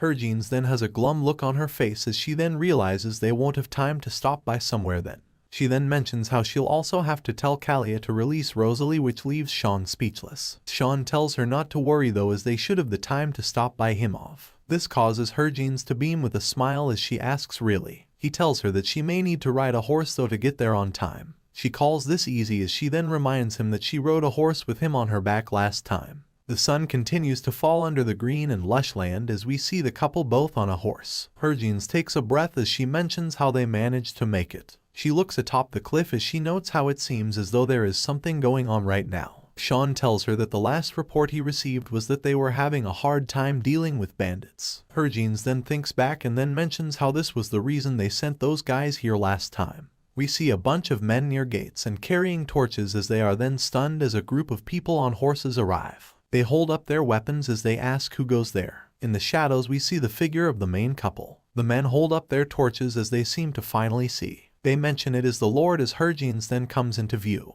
The people then mention how the Lord of Himov is here and they then cheer for Lord Targail. The people start to scurry as Hergines then drops from atop her horse. Someone then appears saying he is Demis and the keeper of Himov. He says while bowing that it is a pleasure to meet Lord Targail. Shaun then points his finger to the side as he tells the boy that he is not the Lord and that it is the girl over there. Hergines then asks if he said his name was Demis. He is stunned and blushing as he tells her yes, and that's him. She tells him it is nice to meet him, to which he says it is nice to meet Lord Targail as well. Shaun then angrily says nice to meet Demis as Demis nervously says yes to that. Hergines then gives him a bump as she asks what is wrong with Shaun. She then asks what is going on as everyone seems to be out in the middle of the night. Someone speaks up saying that many bandits have been raiding Himov these days. It is noted that it may be due to the bandits thinking that this place has abundant people, so they assumed that there would be a lot to plunder here. Demis says that their recent opposers are a group of bandits called the Redvo. They were able to beat these bandits though thanks to the people and militia that Hergines sent. It is however noted that the town thinks these guys will be back though. Shaun then asks so, which causes Demis to get nervous. Shaun then continues to mention how it appears as though they do not realize what they are facing, and then asks what they plan to do about this. Demis is dizzy as he says they would first block the entrance with wood. Shaun then calls his name as he asks Demis if he's getting paid to be the keeper of this land. Demis gasps as he tells Count Targail yes. Shaun then asks if Demis realizes that Shaun's wife is much kinder than the other lords, to which Demis says of course. Shaun then tosses the papers as he tells Demis he should be bringing out better reports, and not this trash. Demis covers up as he yells yes sir to Shaun. He then dashes out as Hergines is still silent and pondering to herself. She then turns and glares at Shaun before asking why he did that. He says what, to which Hergines tells him that Demis is just a commoner, so he does not know how to deal with this yet. She mentions that Shaun should not have scolded the guy so harshly. Shaun then tells her that those who are a liability must get dealt with quickly, and that this way nothing bad will happen. Hergines then gives him a look. Shaun in his mind is angry about how the guy seemed to like Hergines too much, while Hergines covers her mouth and wonders if she is sensing jealousy right now. Later we see a lot of torches as it is the base camp of the Redvo bandits. A man sits in the middle of the table near the fireplace as he thinks. He then speaks up saying that the Himov militia are not just a bunch of townspeople flocking together. Someone else at the table agrees and mentions how some of those people are veterans. The boss then says alright as mentions how the Himov people do have experience, but that there are not many of them. He then mentions how Himov is far from the capital, so it would be hard to call for help. In addition, it's not big enough of a town to call for help anyways either. He then tells his men to assemble all the other bandits in this area. He raises his sword as he yells that Redvo shall be the one to take him off, to which his men say yes sir. Later in the night we see some houses. Herjeans walks the streets as she thinks about how she was very worried about him off from afar, but that she is very glad to now see that they are doing well. Ivana then waves her hand in the air as she ushers her captain to come over. We see trees and then some purple flowers on the ground. Ivana says that they must pick these flowers when they are blooming and carrying the evening dew. That way they can use these as a powerful hallucinogen. She even mentions how these are normally very hard to get and continues to ramble on as Herjeans just turns to the side to look at the town. She looks down as she sees Shaun getting a report from Demis. As she looks from above, she notes how it is weird with Shaun these days. She mentions how the only thing that has changed is that he knows she is Herj, but that whenever he calls her by that name. She notes her heart as she puts her hand near her chest. A yell can then be heard as a stunned Herjeans then turns her head.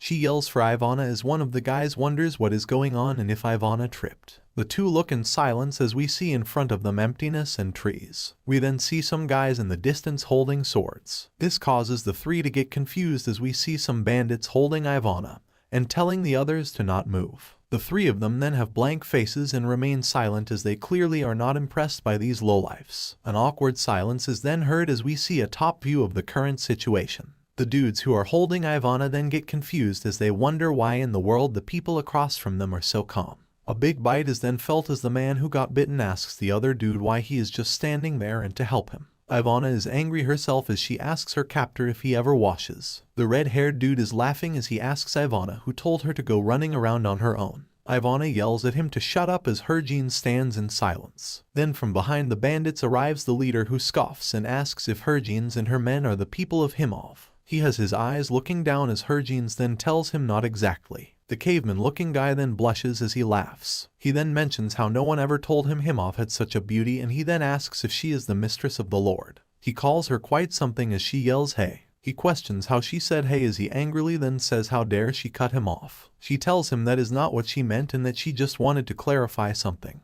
She notes how he said mistress of the Lord before stating that she is the Lord herself. Later at a large red tent we see Shaun inside as Demis tells him that they have divided their militia into 12 squads and that they will deliver command to the squad leaders of each division. Shaun then tells him this is empty before also saying to reduce the squad numbers by half as it would be too hard to manage if there are too many. Demis nervously says yes sir. Shaun starts to speak again as Reeve then wonders what has gotten into Shaun. Shaun normally never cares for anything that others can do, and then Reeve wonders if this is all because Demis blushed when he saw Herjeans. A large bell sound is then heard as the two men then turn with alertness and seriousness. Shaun's leg then starts to walk forward as we then see the mountains are filled with legions of torches that stand together in groups. Reeve tells Sir Kyroxis that the torches are moving in order as he mentions how these guys must know battle formation. Shaun seems enraged as Reeve stares at him in confusion. Reeve then turns his head around as he asks where Lady Targail is. Shaun then looks down as he says that she is at the border with Elizer. This causes both Reeve and Demis to get stunned as Shaun then calls for Reeve with vigor. Reeve kneels down immediately saying yes sir. Shaun says he will be leaving Reeve in charge and tells Reeve to take the knights and militia to go protect Himov. He tells Reeve that he will go find Elizer and Herjeans and that they will push inward from the outside. Reeve says yes sir as Demis drops to his knee as well. Shaun then mentions that there is one more thing and that if things end up being dangerous. Demis lets out a gulp as Shaun then continues to say to leave Himov if things come to that but to protect the people at all costs. Later we see the big cave guy yell mentioning how a lady is the Lord and asks if this is even possible. He yells up at his men and mentions how this girl is saying she is the Lord. This draws out a group laugh as he then says that Himov will be his soon as his men have entered the land. Herjean then turns wondering what. She hears the bell and sees the torches as she says damn. She then grabs at her sword as she mentions how she has to get rid of these non-monetizable words as soon as possible and get to Shaun. She speaks up saying Himov is under attack and that they need to get rid of these scum and move on now. She tells her guys they do not know how many are here so they should save their strength. They reply yes ma'am to her as Herjean then starts to pull out a blade. She gets into a stance as she then mentions the name of Ivana and says that she will save her. The meathead then scoffs as he asks if she really thinks he'd go easy on a woman. He tells her not to worry though as he will not hurt her. Herjean then lets out a light laugh as she then tells him to not think she will go easy on him since he's a man. The dude then leaps forward saying what and calling her a little. He then tells him men to kill all the men and to make sure that the women stay alive. As he starts to fall we see Herjean staring upwards. He swings his club down as Herjean successfully dodges his attack. She then moves right by his leg. as his men start to charge, and we see that she slashes with one of her blades on the big meathead leader. The guy turns his eyes to the side to see the wound she has inflicted on him. Harvin, after having slashed him, has eyes that light up with the moon. The guy then has tears in his eyes as he yells for a full-on retreat. His men yell what as they crouch on the floor with him. As Harvin stares, he yells saying that he said to retreat. As the three then run, we see Harvin's note that she thought this guy would be a lot tougher than that. She holds her sword to her head as she calls this boring. A rustle then can be heard behind her as she then turns her head, wondering what that was. She recalls not hearing anyone come by and then wonders who that is. She holds her sword up ready as we then see Shaun in the moonlight with both of his hands up. She calls his name before we then hear some screaming. The three guys are still running as the crew watch them. The red-haired guy mentions how those dudes should have brought more people to fight with them as Ivana pats her the dust off her outfit. He then mocks Ivana, saying to be honest that she was scared, to which she calls him an idiot and says no way. The guy then turns to see a figure near Harvin as he wonders if they did not finish all the bandits off. He then says he will do the honors then as Ivana then grabs a hold of him. The two then dash off as the main couple come face to face. Harvin starts to ask how did he, but he then steps over and proceeds to give her a big hug. She blushes at this as we then see Shaun smiling and saying that he was worried for nothing as she is Harvin of Elizer. She asks what he is doing here and what about Himov. He tells her that to him she comes first. He tells her that he left the protection of Himov to Sir Cullens and that two of them can start to work in from the border. She tells him all right and that should hurry. The crew then stop and stare down as it is noted how there's actually quite a lot of men. One guy then asks so what and that they should just kill them all. As they dash, some of the bandits then turn in horror. Shaun and Harvin then strike with blue and purple slashes respectively. The red-haired guy slashes with his red blade while she sees Ivana and Raffine in the trees firing off arrows. Ivana flips up some bottles as we then see a big boom on the battlefield that sends many bandits flying. With the explosions in the background, we then see a whole panoramic of the wild battle going down between the main characters and the group of bandits. Both Harvin and Shaun swing their blades with cold stares in their faces. We then see the both of them strike at the same dude who gets caught between both of their slashes. Shaun stares at his dripping blade as he then tells Harvin that it has been so long. She asks him what has been so long, to which he tells her doing all of this with her. She is stunned by the statement as she then thinks back to all the times she had seen him before. She then has a smile as she mentions how it is nice to be with him again. He is surprised by the comment before he then has a warm smile. She seems to stare back at him before then wondering what is up with his face and wonders if he really likes her or something. Her men then yell and tells Harvin that they are done with the bandits over there. Harvin and Shaun then get back into focus as Shaun then asks his dear wife if they should finish the job then. Time would then pass in the night as we then see a bottle in the air before an arrow then strikes right through it. This leads to a big explosion that would send many of the bandits going flying. Someone yells damn it and tells the others to kill whoever is chucking the bombs. They then taunt saying there she is. The bandits then charge at a tree before their feet then splash on something blue. They move their feet up as they wonder what this is. A green gas then moves from under their shoes as the man raises his feet stunned. The guys then yell in agony as one of them says that his legs are melting. Raffine has an indifferent look on his face as Ivana can be seen smiling.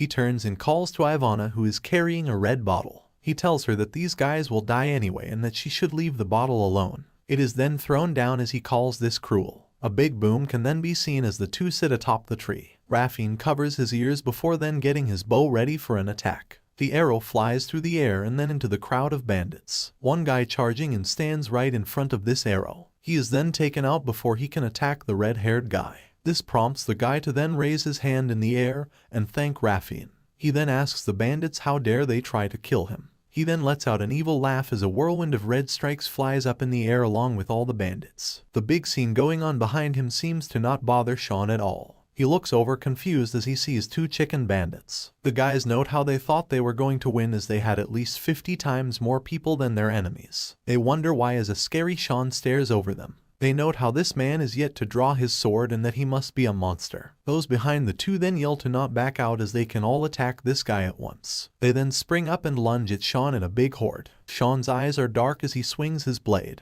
With one large swing we see a large attack form and throw all of his attackers back while screaming in pain. Shaun is silent as he then looks down to see a broken sword. He wonders if it really did break again as he then tosses it to the side. He then grabs a sword from another bandit as some other guys then yell that this is their chance. Shaun has lost their sword and they should get him now. The three then jump in at Shaun as something then moves right near Shaun. A foot then uses Shaun's back as a launch pad as we then see Herge flying through the night sky above the trees. The three guys yell what the before a large shadow is then cast upon all of them. Herge then lets out a ball of blue sword strikes that send wind and attacks flying at all of the bandits. We see Smoking moving in front of her from the use of the sword as she then seems to notice something. She looks into the distance as she then sees a figure in the trees. It turns out to be Reeve as Herge then says shoot and wonders if he saw all that. Reeve stares up at the air in awe as Hergines looks down wondering if he saw that. We then see Shaun just then slash right through a bandit right next to him. He then turns his head and puts his attention elsewhere. He screams his wife's name to alert her of the danger right behind her. Hergines then turns her head before swinging her blade and slashing at the enemy. She apologizes to Shaun for the lack of focus and mentions how this was due to making eye contact with Sir Cullens. Shaun tells her no and mentions how he must stay by her side to protect her. Hergines tells him he does not need to as the pair fight off a horde of bandits. Shaun says what to which Hergines tells him it really wasn't that dangerous just now. Shaun then asks if this is why Herge was smiling at Sir Cullens just now then and how she had time for it. She questions what he means before asking if he is jealous. Shaun then tells her of course he would be as his wife was smiling at another man on the battlefield.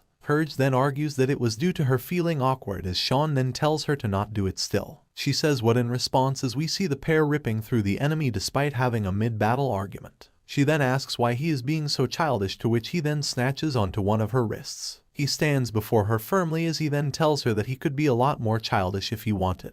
She blushes as she loudly asks more childish than this. He then pulls onto her arm as we then see the pair striking at the enemies who charged at them from both angles. Shaun, still holding her wrist, says he could show her if she wants. She is speechless as we then see four gray figures looking very nervous. The bandit leader watches as his men start to question if they should even keep fighting as they are scared of this mad couple. The bandit leader has had enough as he asks what the fools are doing. He tells them to go kill the wench as she is the landlord of this place. This comment seems to anger Shaun as Herge calls the bandit leader a non-monetizable word for that statement. Herge then notices Shaun lean forward and go ahead of her. As he marches forward we can see that he is clenching upon his sword with great force. All the bandits including the leader seem stunned by Shaun. He starts to ask what did that guy just call his wife. Shaun moves his sword up as he calls this ridiculous. We then see a purple barrage of sword strikes as all the bandits go flying and screaming in pain. Hergines seems confused at the scene in front of her as we then see a top view of the mass group of bandits all laying on the floor unconscious. Two bandits then approach as they call for their captain who looks like a big smashed tomato. As Shaun and his wife start to walk away, Hergines notes to herself that this is why Shaun always breaks his swords. Ivana then arrives and hands Herge the sword case to which Herge thanks her. The red-haired guy says wow as he mentions how he saw that all unfold on their way here. He then leans over to Hergines and asks in a silent voice if Hergines really has to keep that devil as her husband. Hergines is speechless to this question before we then see a flurry of purple sword attacks in the distance. She then tells her underling yeah. The red-haired guy then says that Hergines should get divorced then.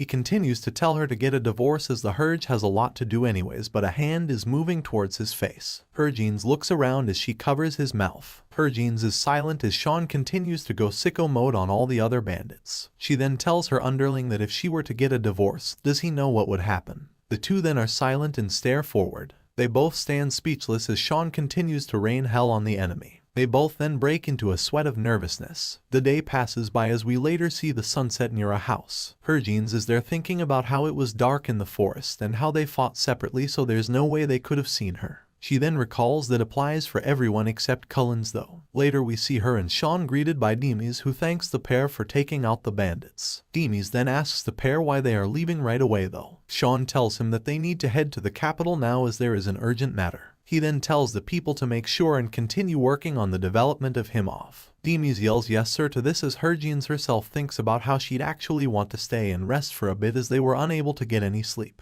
Demis is in tears as he wishes the pair a safe trip and to come back soon. This irks Shaun who tells him that they are leaving now. Later we see Hergines board a horse before she leans her head to the side noting how she can feel Reeve staring at her right now. She then tells Shaun to hold on. Later the pair can be seen in the forest as Shaun stands pondering about something. He then tells Hergines to not worry as he will take care of this to which Herge asks him how. The three continue to travel by horse as Hergines then turns to have a glance at Reeve. She seems stunned as we see Reeve try to avoid any eye contact. She wonders to herself how he managed to do that as we later hear someone welcoming the people to a house. Harvin stretches her hand in the room, noting how she should first freshen up first. Shaun stands behind her looking like he's ready to have demon time. She turns to tell Shaun to let her wash her hands first, but Shaun's coat is already falling off. Harvin is stunned and blushes as we see Shaun once again flaunt his abs. He asks her if she means right now as Harvin then turns her face in embarrassment, wondering what is wrong with her as she's seen this sight plenty of times. Shaun then grabs her shoulder as he starts to speak. He asks if they should wash up together then.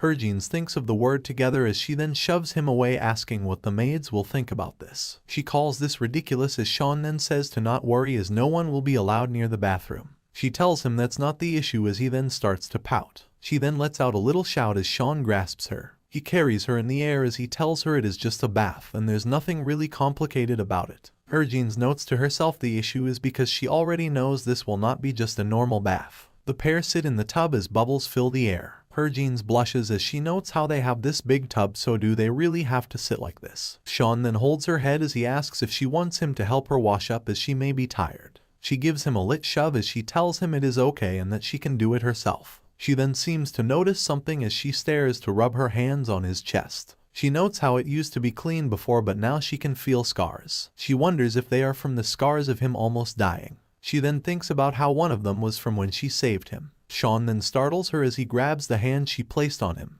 A lot of movement then occurs as we hear large splashes and Shaun asking Harvin where in the world she thinks she is going. He hugs her in the middle of the water. She stands silent and blushing at this before he then starts to nibble on an ear. He then gives her a kiss near her temples before the pair stare face to face with one another's blushing face. Shaun then tells her that she really does not wish to kick him out of here. Harvin looks back as she notes how she truly does not hate this. She then wonders why though as the pair then kiss. As they do so, Harvin then wonders why it feels so weird. She recalls how she is so used to fighting battles against even 10 men, but that for some reason she is always nervous whenever she kisses this one man. She personally believes that she'd probably do better fighting with a sword and her eyes closed. Roses are littered all over the water around them as Harvin then starts to grab his back. As the pair continue to lock lips, we see Shaun then clench at Harvin, bringing her closer to him. Harvin is startled as she then tells him to hold on, and then asks if they are going to do it. Shaun asks if she means that, to which Harvin yells that he knows what she means. Water spills out of the tub as Shaun acts like he finally gets what she means. Shaun then tells her he was already thinking of that before asking her if she does not want to or something. She nervously tells him no and that's not what she means. She then tells him that she was thinking about how they have been doing it too much. Narrator interjection, but there's too much talking right now and not enough action. Shaun seems stunned by her statement before yelling the words too much in disbelief. Harvin then leans over asking him how much is too much in his eyes. He blushes and sits in silence as she gets confused about his actions. He then holds up his hands saying 3 times a day, which causes her to wonder if this guy is insane. He then holds her face as he tells her then at least once a day. Harvin then wonders to herself if people really do it that much and if everyone is like this. She notes how of course it's nice, but that once day is kind of much. This causes her to blush and cover her face at the thought of this. She is completely flushed as the thoughts running through her head cause her to overheat. He then decides on doing it once a week then for their future child. This also causes Harvin to wonder what is wrong with him. She thinks about how it's like he's never avoided women before and how this is too much. Or possibly things are usually really like this. Shaun smiles as he thinks about how interesting this is. He then leans over on her as he says that he guesses it depends on how much she really loves them. He then gives her a kiss. The tongue then gets involved in this. We hear some splashes as Harvin's hands then grab at the surface. He nibbles on the shoulder before she then calls his name. This then leads him to nibble the back as he calls her name. Her hand trembles on the surface before then slipping off as she says oops. The pair then have another kiss in the water before Harvin then puts her hand on his mouth and tells him to wait. He gives it a lick as he asks her why, to which she tells him he knows why. She then tells him to stop it before then calling him a beast as he moves forward. He then tells Harvin just one more time. Her heart beats loudly as she wonders why. She wonders why she grows so weak when she sees those eyes. Later we see them together near a red blanket. She tells him fine as they kiss. His hands start to reach as she then slaps him, saying to stop touching her as she's already told him twice. He tells her fine as he gives her a peck. He then tells her they should do some talking then as he mentions how they really don't get to talk much. Harvin then asks him if they will be telling the palace about him off, to which Shaun says not to mention any work stuff right now. She then asks him what they should talk about then as he lays in silence. He stares at her for a moment before asking if there is something she wants. She is speechless at this statement before saying that she does not. This seems to irk Shaun, who then tells her to think about it and that anything is okay. Herge then wonders if this is what one would call a genie for a husband. She wonders if he is being for real, as she notes how his eyes do make it seem like he'd be willing to do anything. She then mentions how right now he looks as though he'd be willing to give her the Valor Empire if she wanted it. He smiles at this, which puzzles her. He says only if she wants, which causes her to be shocked. He puts his hand down as he asks if they will need to start a revolt then. Hergins makes a comedic face at this proclamation and continues to lay speechless. She thinks to herself that Shaun must be playing around right now, and how what he said must have been a joke. She then notes his eyes that tell a different story though, and how strong this atmosphere is. She then ponders to herself about how the second she moves then the House of Targale might rebel. She wonders if she is supposed to be thanking him right now or if she is supposed to scold him. She then stops all of these thoughts as she realizes that the first thing she must do is to think of something that she'd want. She then lays sweating and starts to ponder to herself. She then tells him that the Valor Empire is actually quite boring. The thought of flowers crosses her as she then tells Shaun she'd actually want a bouquet of flowers. He seems bewildered by her choosing flowers before he cutely then asks her what kind of flowers she would like. She continues to be nervous as this really was just an impulse thought that blurted out. She then points at him and mentions how she's fine with any kind of flower that he'd be willing to give to her. This causes him to get lost thinking about what to give, which makes Hergins then start to giggle as she notes how cute he looks when he's in thought. The night passes on as the moon sparkles a dim light into the window. Shaun stands up over a sleeping Hergins as he tugs on clothing. He puts on his black vest as he turns to look at his sleeping wife. He then leans over and kisses her goodnight before we see the door to a room creak open. Outside we see a butler bow to Shaun and say he's been waiting for his grace. Shaun calls Marlowe a great butler as the man thanks Count Kyroxis while handing the count a piece of paper. Shaun looks through the papers that lay on his desk as the butler then calls to his grace. The butler starts to speak about Countess Targale before Shaun abruptly turns his head and tells the butler to continue. The butler clears his throat before mentioning that the countess is not spending enough money. He mentions to Shaun how her Genesis barely even uses the money that is given to her even to buy clothing. He tells Shaun that she doesn't even go to any parties and seems to have no need for luxuries. The butler then asks if Shaun thinks he'd need to have a look at this, to which Shaun holds the paper staring at it silently. Shaun then seems to get angry as he recalls her telling him that all she wanted was a bouquet of flowers. He then thinks back to that diamond necklace that the prince sent and how Hergins is yet to even wear it once. He then thinks about how he cannot let his own gifts ever end up the same way as Raymond's did. The sudden fire emulating from Shaun seems to startle the butler. Shaun then crumples the paper as he mentions the word flowers. He then speaks up, mentioning how she did not tell him what kind of flowers she wants. Shaun then calls the butler's name all of the sudden, causing the butler to nervously respond. He points at the butler and tells him to listen carefully. He wants Marlowe to prepare everything exactly as Shaun says. The butler agrees and says yes to this as Shaun then says that there is a letter from the palace that he needs the butler to hand over. The butler agrees but mentions how it was not for his grace. It was actually addressed to the Countess Hergins. The morning comes to the estate as we then see Ivana in a fancy outfit standing silently. Ivana tells Hergins that the head maid Rosalie has been on long leave of absence due to the faking getting taken away.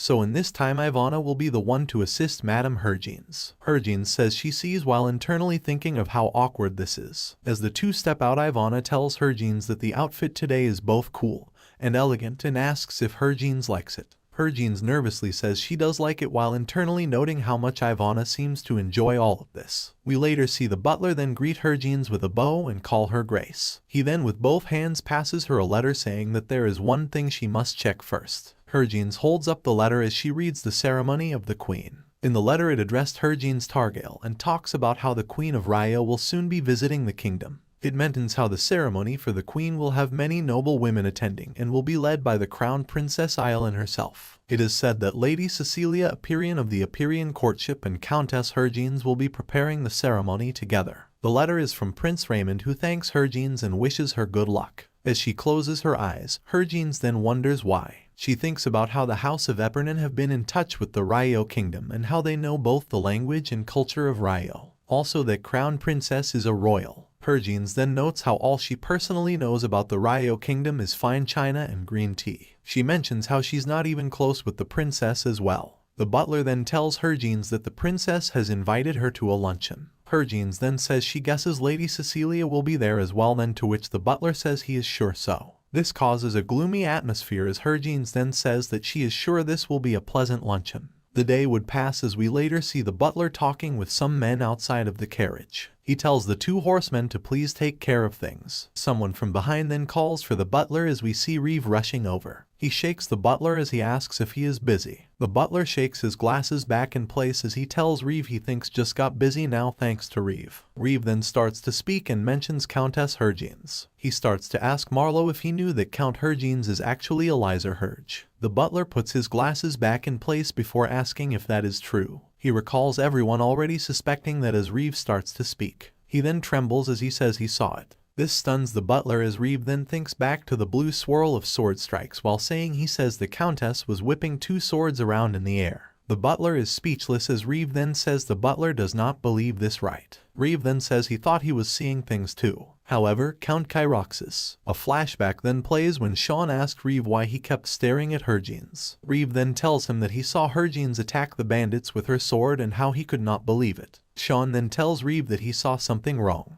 Reeve seems to stare in confusion at Shaun before Shaun then asks if Reeve understands. He then says that Reeve did not see anything. The butler is surprised the Count said that as Reeve shivers and mentions how scared he was. The butler then says no wonder Sir Kyroxis is now asking him to prepare flowers for the Countess. This causes Reeve to jolt as he mentions how that is such a romantic command from Sir Kyroxis. The butler then says Shaun's feelings for her are legit as the two now have a serious stance. We later see her stretching as she seems to be waking up from bed. She looks to her empty side as she wonders if Shaun will be late today as well. She then punches the pillow as she thinks about how he's the one that is always busy, which makes her kind of mad. The pillow is beat up as an annoyed Harvin sits in silence. A bell is then ringed before someone then walks into the door of the room. Harge is stunned as the figure approaches closer to her. She notes that it is Shaun as Harvin then wonders where her maids are and how she just broke his pillow. Shaun has a smile on his face before he then leans over. She asks what he is doing here and what about work as her face is then covered with the sight of bright red roses all filled gorgeously into a bouquet.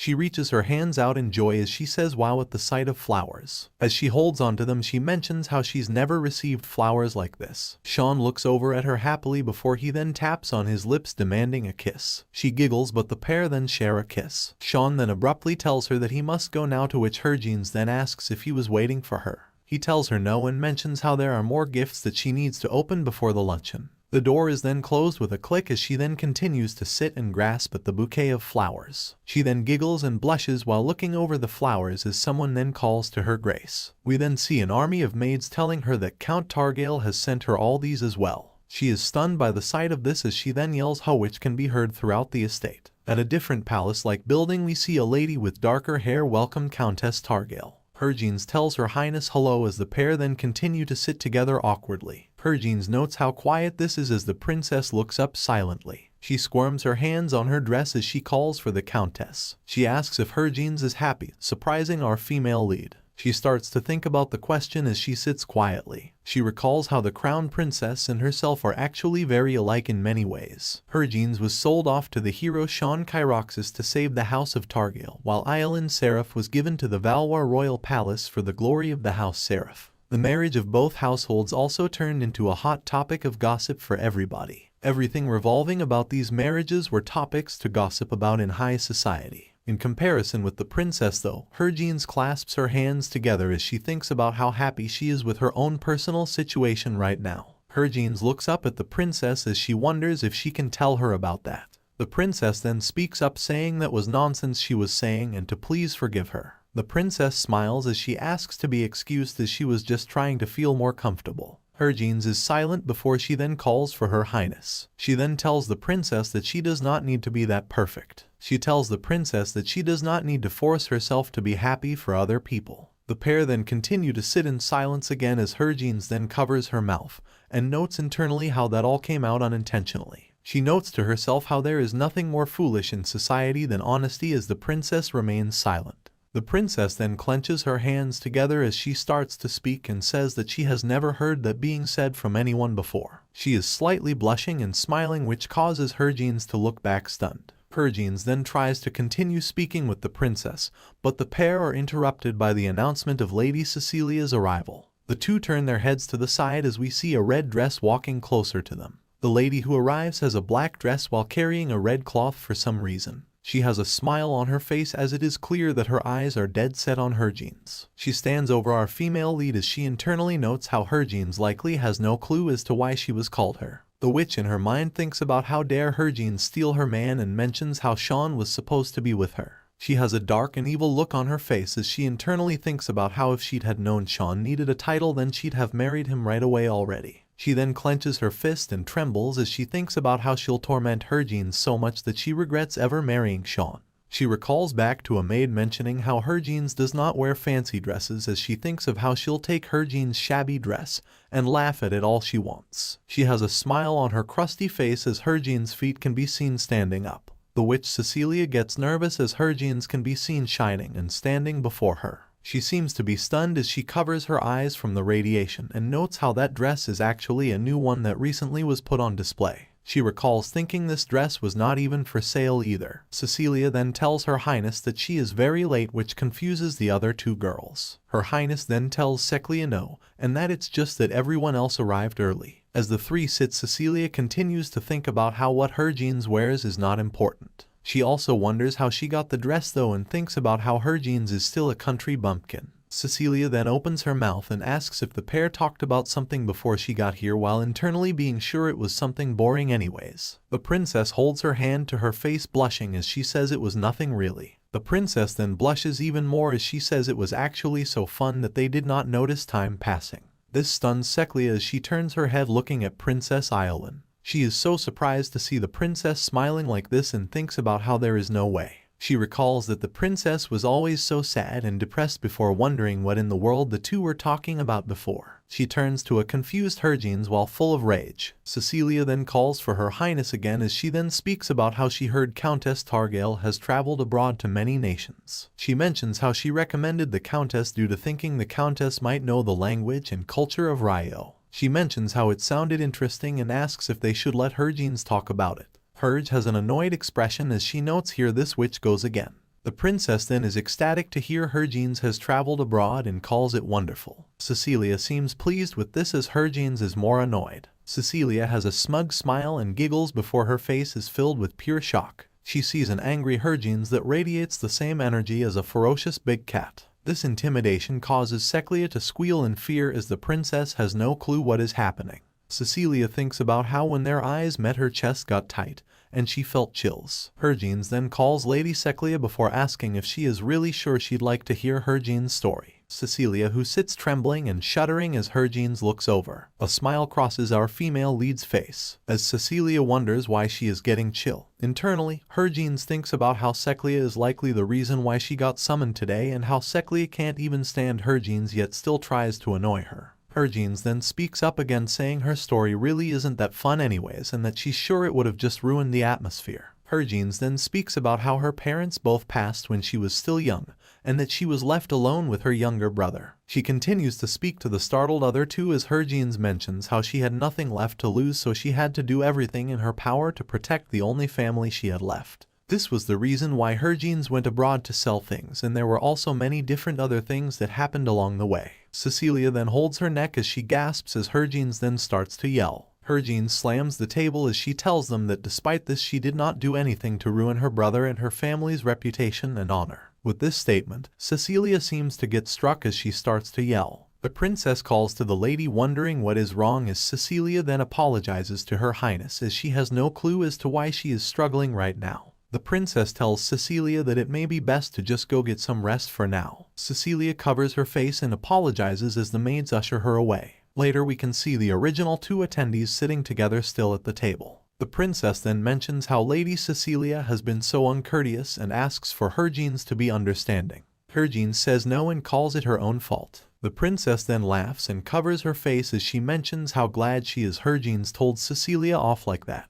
She also mentions how she has not liked the way Cecilia acts for the longest time. Hergins asks if that really is true before asking what else that witch has done. The princess starts to speak again as all we can see is that the pair had a good laugh about it off screen. Later we see the two walking down some stairs with a group of maids behind them. They hold hands as the princess tells Harvin to please come over again, as this is the most fun she has had in ages and is very sad to see her go. Harvin tells Her Highness of course. As Harvin stands watching the princess and the maids head back into the castle, she then turns to see a man walking by right in front of her. She notes how he looks like a noble, so she should probably bow just in case. The man then seems to step right in front of Harvin to her surprise. She looks up to see a long-haired individual who is wearing a monocle. She stares at him with her hand still on her chest as the guy then smiles and mentions how it's such a great day for a walk. He then calls her my lady. Her eyes then sparkle as she seems to realize who this is. She notes to herself that this must be the Duke Enoch Seraph. She starts to sweat as she then remembers hearing that this man is Island's brother and thinks about how different they both are. She then thinks about how weird it is the way that he is staring at her right now. He speaks up saying wow as he tells her that her eyes are perfectly blue, and that they are the most beautiful and royal shade of blue he has ever seen. His hand then reaches out for her face as she flinches. She seems to do a super step back like James Harden as she wonders what the heck is wrong with this crazy guy. He then bows down to her as he tells her his name is Duke Enoch from the House Seraph. He then requests for her to say her name if it isn't too much to ask. He continues to nod as she stands speechless. Her eyes then dull as she thinks about how it is just a name anyways. She tells him she is Countess Harvin Targale. He stands stunned at this as she then asks if she's actually Harvin's. He is speechless as she seems surprised by his reaction. He then reaches his hand out again as he asks if he may have a talk with her for a moment. She looks at him with contempt as she notes how he surely is up to something right now. She then bows, calling it an honor as he stands up having gotten left hanging. The pair then can be seen walking under some very green trees. He then says he had no clue that the Countess from House Targale would be so beautiful. She thanks him for the compliment as she notes how he keeps doing this rather than getting to the point. He then speaks about how he's seen many ladies in his day but none as beautiful as her. Harvin then wonders if she really is that pretty though. The Duke then tells her that the color of blue represents House Seraph. Harvin tells him she did hear about that, to which he tells her that is why he sees great beauty in perfect shades of blue. Harvin starts to get more nervous as she silently thinks about how this dude is not normal and how she'd better run away. She then turns her feet as she tells him she better get going now, but he tells her to wait. She turns her head as he tells her to wait for him. He tells her to excuse him, but he would like to touch her face. As he reaches to do so, she notes how he's for sure crazy and that he's an idiot who has lost his mind. She then recalls how this guy wears gloves for his OCD. She wonders what he is doing now and if it would be rude to turn away. She covers her eyes as she does not know anymore. But someone then shouts her name. She and the Duke turn as she says Shaun. The guy's hand then touches her face. This startles the main couple as we then see the Duke have an evil look on his face. Harvin feels her face as Shaun then yells the name Seraph. Shaun hugs onto Harvin as the Duke stands before them with his hand up. The Duke has a smirk as he calls to Count Targale. Shaun coldly responds to the Duke Seraph. His eyes glare at the guy as he internally thinks about how this clean freak has touched hers with his bare hands. Shaun then grasps onto his wife more tightly as the Duke then asks what is wrong. He mentions how he just ran into her and that they were just talking. Shaun questions that ran into each other part, as the Duke then gives off a smile. He then mentions how Shaun is acting like they had an affair, which causes our male lead to clearly get irked off. Shaun then speaks up and mentions how the Duke is acting he has his eyes on another man's lady. The Duke calls this all interesting as he then raises both of his hands, saying that Shaun has never been with a lady as interesting as this. He calls it very fascinating as Shaun then stares back at the guy speechless. The Duke then turns with his coat flapping as he says it was very nice meeting her to Countess Targale. As Shaun angrily holds onto his wife, the Duke says he hopes that they can run into each other again some other time. As the man walks off into the distance, Harvin then starts to growl and get infuriated at the guy. She calls him a low-down snake, that if he wasn't the Duke then she'd have loved to punch him already. Shaun then twirls her around and calls her name. He asks if she is alright and then tells her that he came here as soon as he could. Harvin then tries to reassure him and tells him that she is alright and that he knows nothing happened. She then talks about how the Duke Seraph mentioned how he liked her blue eyes and tried to touch her face. Internally she notes that this is pretty disturbing, but that it honestly was not such a big deal. She then calls Shaun's name as he is currently trembling in silence. He then screams asking how could. He asks how could she be so calm when something like that had just happened. Harvin seems alarmed as she says Shaun's name. Shaun then continues to tell her that she has no clue how crazy of a maniac that guy is. He tells her it is obvious that she has fallen for this creep's trap. Herge tries to tell him to calm down, but he continues to yell about how there was no telling what kind of thoughts that creep had about her. She again tries to calm him down, but he mentions how he's about to lose his mind. He asks her how she could think this was nothing, as Hergines is now kinda getting annoyed at Shaun's overreaction. A large pow can be heard as we then see Shaun say oh as he holds onto his stomach. Hergines has her fist clenched and filled with malicious energy. She then tells him to shut it with a smile and tells him to listen to her. She tells him that she is sorry for the punch, but that she will not stay still if he keeps refusing to listen to her. She then speaks about how she also did not like the Duke touching her, so Shaun does not need to worry as she was being cautious. Shaun then mentions how he was only trying to make sure she was alright and asks why she got so worked up about it. Hergine then lightly punches him again as she reminds him she is Herge of Elizer, so she could have killed that guy if she wanted. She asks if he understands now, to which he then says sorry and that he could not stand the fact that the Duke laid eyes on her. Hergines then laughs and switches the subject by asking Shaun how she looks. She strikes a pose for him as she mentions how she is wearing the dress that he gave her. Shaun smiles at this as he tells her she is so pretty. She smiles back at him for the compliment before Shaun then leans over and hugs her. He makes sure to squeeze tightly as Hergines then starts to pat him on the back and ask if he is okay. Shaun then does his lick move, which startles her and causes her to have a light yell. She says come on, basically telling him not here, but he continues. Shaun then mentions how he also sent her undergarments and asks if she put them on. She yells asking if she can even tell him that, to which he takes this as a yes to his question. Shaun then carries her up in his arms as he asks if he should go check for himself. As Herge stares, she calls his name, which gets him to wonder what she has to say. She then ruins his spicy mood as she mentions how Lady Cecilia came to brunch today. She then mentions how Cecilia was getting on Hergine's nerves and she wonders why. Shaun is sweating and dead silent at this as Hergine's feet then hit the floor. She tells him not today and if he understands, as he continues to stand dead silent. She then grabs his hand as she tells them that they should go now. She then starts to run off as Shaun follows right behind. Shaun is still pouting at this as Hergine starts to giggle and note how cute this is. Later we see the palace door. The princess sits nervous as we then see someone mixing up their cup of tea. The princess stares as she then calls to Enox. He calls her the princess as he then starts to speak about Countess Targale. He then tells the princess that the countess has beautiful eyes. The princess then speaks up, yelling, pleading him not Lady Targale, and that he should not mess with her. Her hands shake as she tells him the countess is her friend. The Duke questions the friend statement as he asks Her Highness if she recently has had any more nightmares. She seems alarmed by this statement before she then moves her hand up and starts shuddering. She continues to tremble as her brother continues to smile in front of her. He tells her not to worry as he himself also thinks very highly of the countess. He then tells her that she just has to keep listening to him as she has already been doing.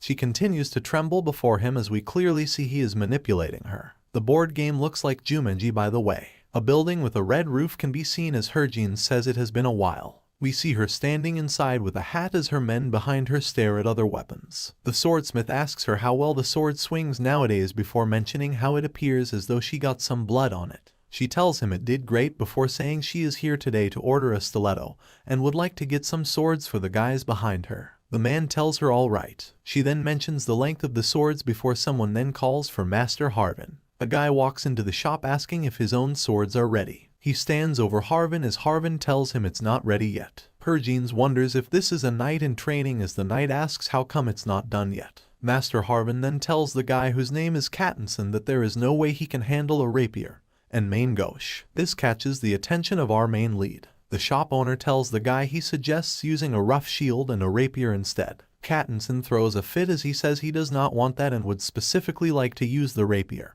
and main gauche combo like Herge. The shop owner seems tired of this as he mentions how it's not like he won't make it for the guy. Herge smiles at the scene before her as she internally notes how the Master Harvin will not make it for someone if they do not have the talent. She then notes how the master can probably just tell by looking at someone. Master Harvin then yells saying if the knight can handle that combo as well as the lady over there then he'll make it. The knight turns wide-eyed to Hergines as she then holds her hat up startled. Kattinson then questions that this is a lady though, to which the master says yes she is. The knight then asks if the master is taunting him right now just because he does not wish to make him one. This angers Master Harvin, who then asks the kid if it looks like he's messing around right now. He then again says that he will not make him one unless he gets better than that lady. Hergines looks to the side as she nervously scratches at her face. She wonders what is wrong with this palace and why all the crazy situations seem to pop up when she comes here. Harvin is grinning at her before he then raises his finger saying he'll make her the stiletto for free. She then tells him she'd like that as well as a two-handed sword.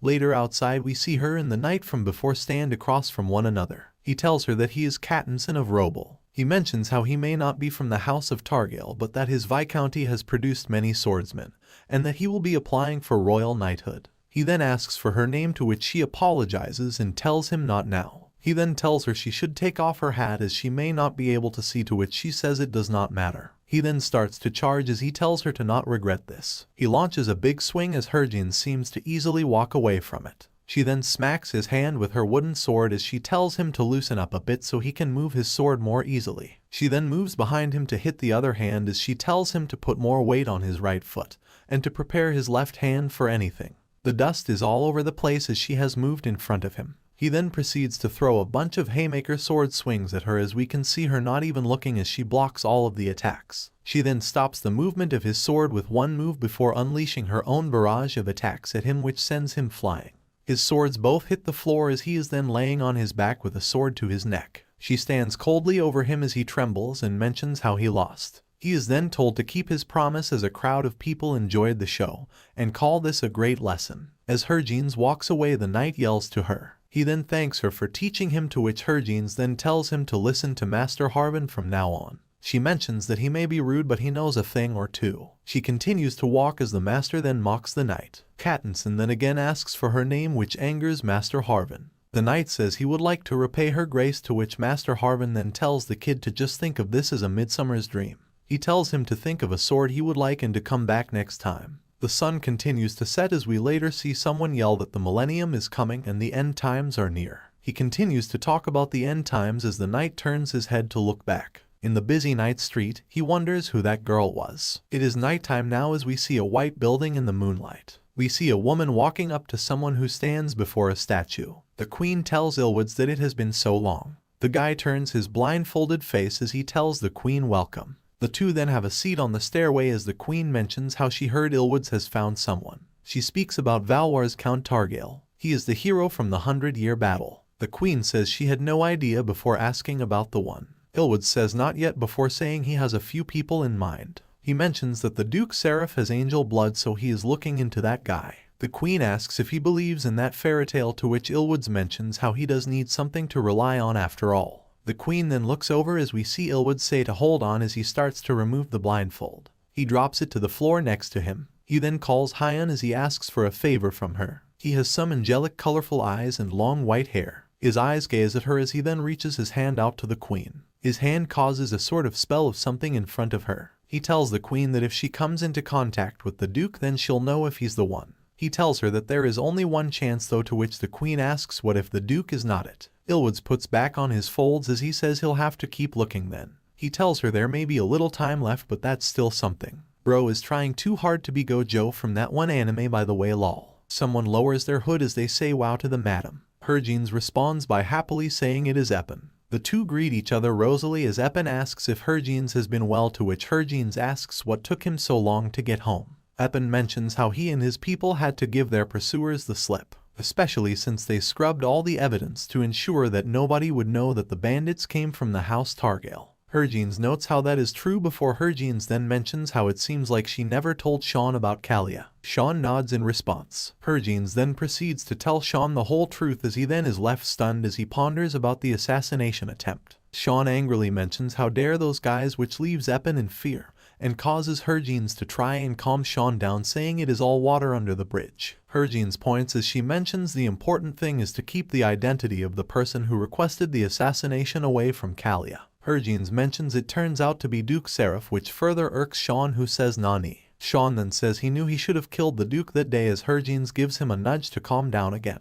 Harvin tells Shaun he can't do that, to which Eppin nods in agreement, calling it reckless. Harvin then says that Guy must be taken out in silence as she does the cutthroat gesture. She calls getting one's hand dirty amateur work as Eppin is left stunned at how cold-blooded the main couple are. Harvin asks Shaun if they should frame the guy and have him hanged. Other possibilities include taking off the head, flames, poison, and drowning. She wonders what the most painful method is and tells Shaun to take his pick. Shaun smiles at this as Eppin wonders if the two of them realize how powerful Duke Seraph is and wonders if all of this is even allowed. Shaun then tells Eppin fine as Eppin says yes sir. Shaun asks if Eppin has evidence it was Duke Seraph who hired him, to which Eppin then hesitates. He says there is not any and he only found out by coincidence. Shaun questions this as Eppin then says it might not be a coincidence actually. The people probably let this info slip on purpose to ensure they would never betray Duke Seraph. Eppin then says that is why he is hiding here right now and would be dead if he left. Shaun then gets annoyed as he realizes that perfectionist Duke really doesn't leave even a trace behind. Someone then dashes into the room calling to the Lord.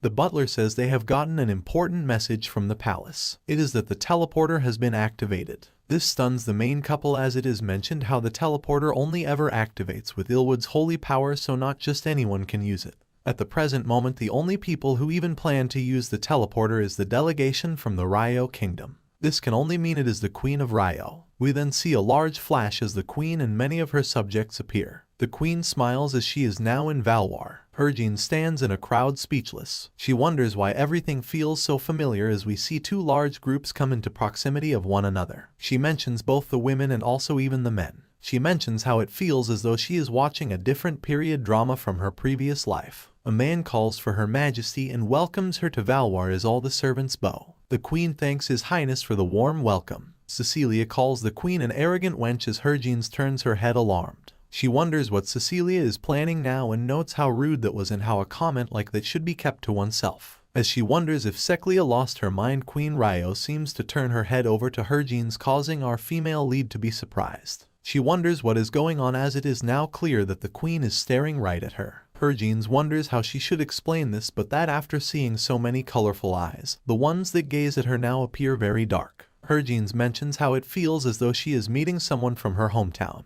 The sight of an Asian building and flowers appear as the Queen asks Harvin what did she just see. This both confuses and alarms our female lead. The Queen walks by as if nothing happened, leaving a confused Harvin looking onward. Harvin thinks about what just now happened as the Queen gives her a side eye. Harvin then wonders if that was just Korean she heard. Time would pass as we see a golden party go down with musicians playing the flute. Some ladies talk about how they heard Shaun and his wife were coming today and how they finally get to see his wife, who they have heard so much about lately. They act like female dogs as they bark about how his wife has never attended a ball. They giggle as they wonder why, and someone replies that it is obvious. The door creaks upon as the dogs mutter out one last time, saying it's because the wife is probably hideous. The room all turns their eyes stunned and murmurs amongst one another as the step of a black dress shoe can be seen. It is Count Targale in his royal drip. It is not only him, as a group of gray figures notes how there is someone else. It is the Countess in a beautiful purple plum-like dress. The pair look like a royal couple as the lights shine upon them as they start walking forward.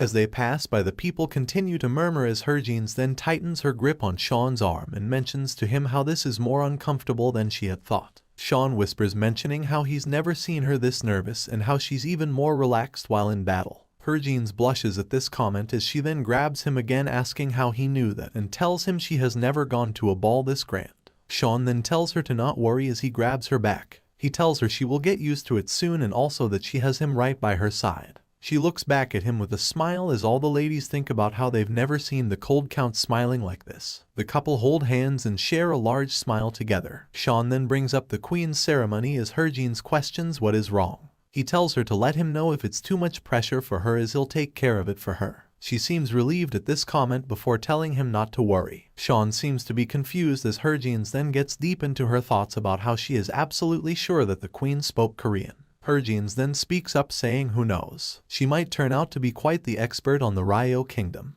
A group of desserts can be seen on the table as we hear people talk about how they did not know the Countess would be such a beauty. A crowd starts to surround Harvin as they wonder if that dress she is wearing was from the Sofiana boutique and then say that it looks so magnificent on her. Someone asks Harvin to come to their tea party next month and say it would be an honor. Someone else interrupts, telling Harvin to come to their party first. In her mind, Harvin thinks about how she feels as though she's gotten a little more used to this treatment and no thanks to the party. Someone seems to stare from afar, clearly angry at the attention Harvin is getting. They turn and nod at another girl who is carrying 2 cups. The girl with the 2 cups looks over nervously. Harvin can be seen still surrounded by a group of people as the girl with the 2 cups clenches harder on the drinks. They then rush into the scene and then yell oops as they pretend to accidentally spill the drinks onto our main character. The girl instead falls to the ground as our skilled mommy twirls around like a ballet dancer and completely dodges the splash attack. The glass cups hit the ground with a large splatter as the crowd gets stunned at the situation that just unfolded. Someone grabs hold of the falling girl. The girl still has her eyes covered to brace for impact with the ground. She opens them all of a sudden before she is then turned around in confusion and stares up at Herjeans. Herjeans holds her like a knight holds a damsel in distress as she asks if the girl is alright. The girl's heart beats rapidly as she nervously responds yes. Herjeans says that was dangerous as the young girl says yes. The crowd hold their breaths as they murmur about the incident. The girl tells Herjeans she is Fiora from House Sensia and apologizes to Herjeans. Herjeans smiles as she says it is alright and that it was just a mistake due to the slippery floor anyways. This causes the girl to majorly blush as Shaun then arrives at the scene and yells his wife's name in concern. He grabs her as she asks what happened and to let him check. He asks if she is hurt, to which she mentions she is fine as he can clearly see. Shaun is still riled up as she tells him he's acting as if she just got attacked or something. Shaun is very angry as he mentions how it was something like that. He side-eyes the girls in the back as he mentions to himself how he cannot step into these catfights. Herjeans then confidently asks who could even splash water on her, especially when she dodges swords on the daily. She asks if Shaun remembers who he is talking to as he nervously mentions that is true. The water girl tries to sneakily dash away. She covers her eyes as she internally says she is very sorry and thanks Herjeans for saving her.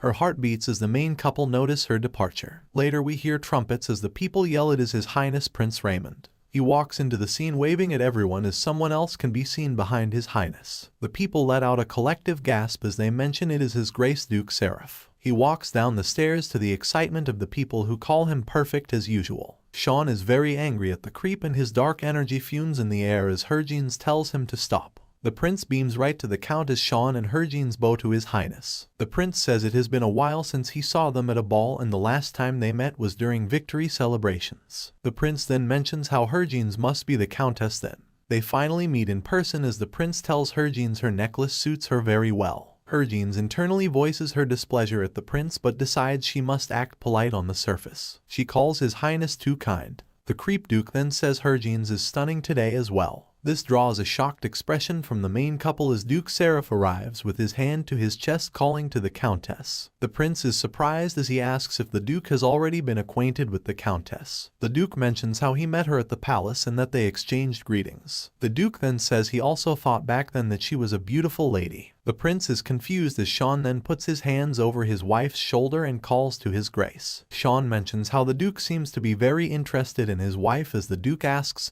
so what if he is? The stare down causes the prince to stand speechless. He internally thinks about the situation before him. The prince mentions how he has been fascinated by Shaun's reaction since Shaun is normally very cold with the ladies. He also is fascinated by the duke since the duke normally would look at all women in disgust. This causes the prince to glance over at Herjeans as he wonders what about this woman has charmed both of them so much. His eyes continue to glare as he mentions how she is beautiful but that the courtesan famous for her looks is more of a beauty. This girl also ran away when Shaun rejected her advances, so this probably is not just about looks. The duke then turns to Herjeans and calls her my lady. He reaches his hand out as he says he hopes she has been faring well. The hand offered to her has caused Shaun to get very irked. Shaun internally calls the guy a non-monetizable word. Shaun thinks how dare this dude ask for his wife's hand to kiss right in front of him. A fire is lit up in Shaun as he mentions he will definitely kill this guy. Herjeans is calm and stares quietly at the hand. She internally says what as she then wonders what is wrong with the two of these guys next to her. Herjeans notes how this is not good and glances over to the side hoping the prince can help with the situation.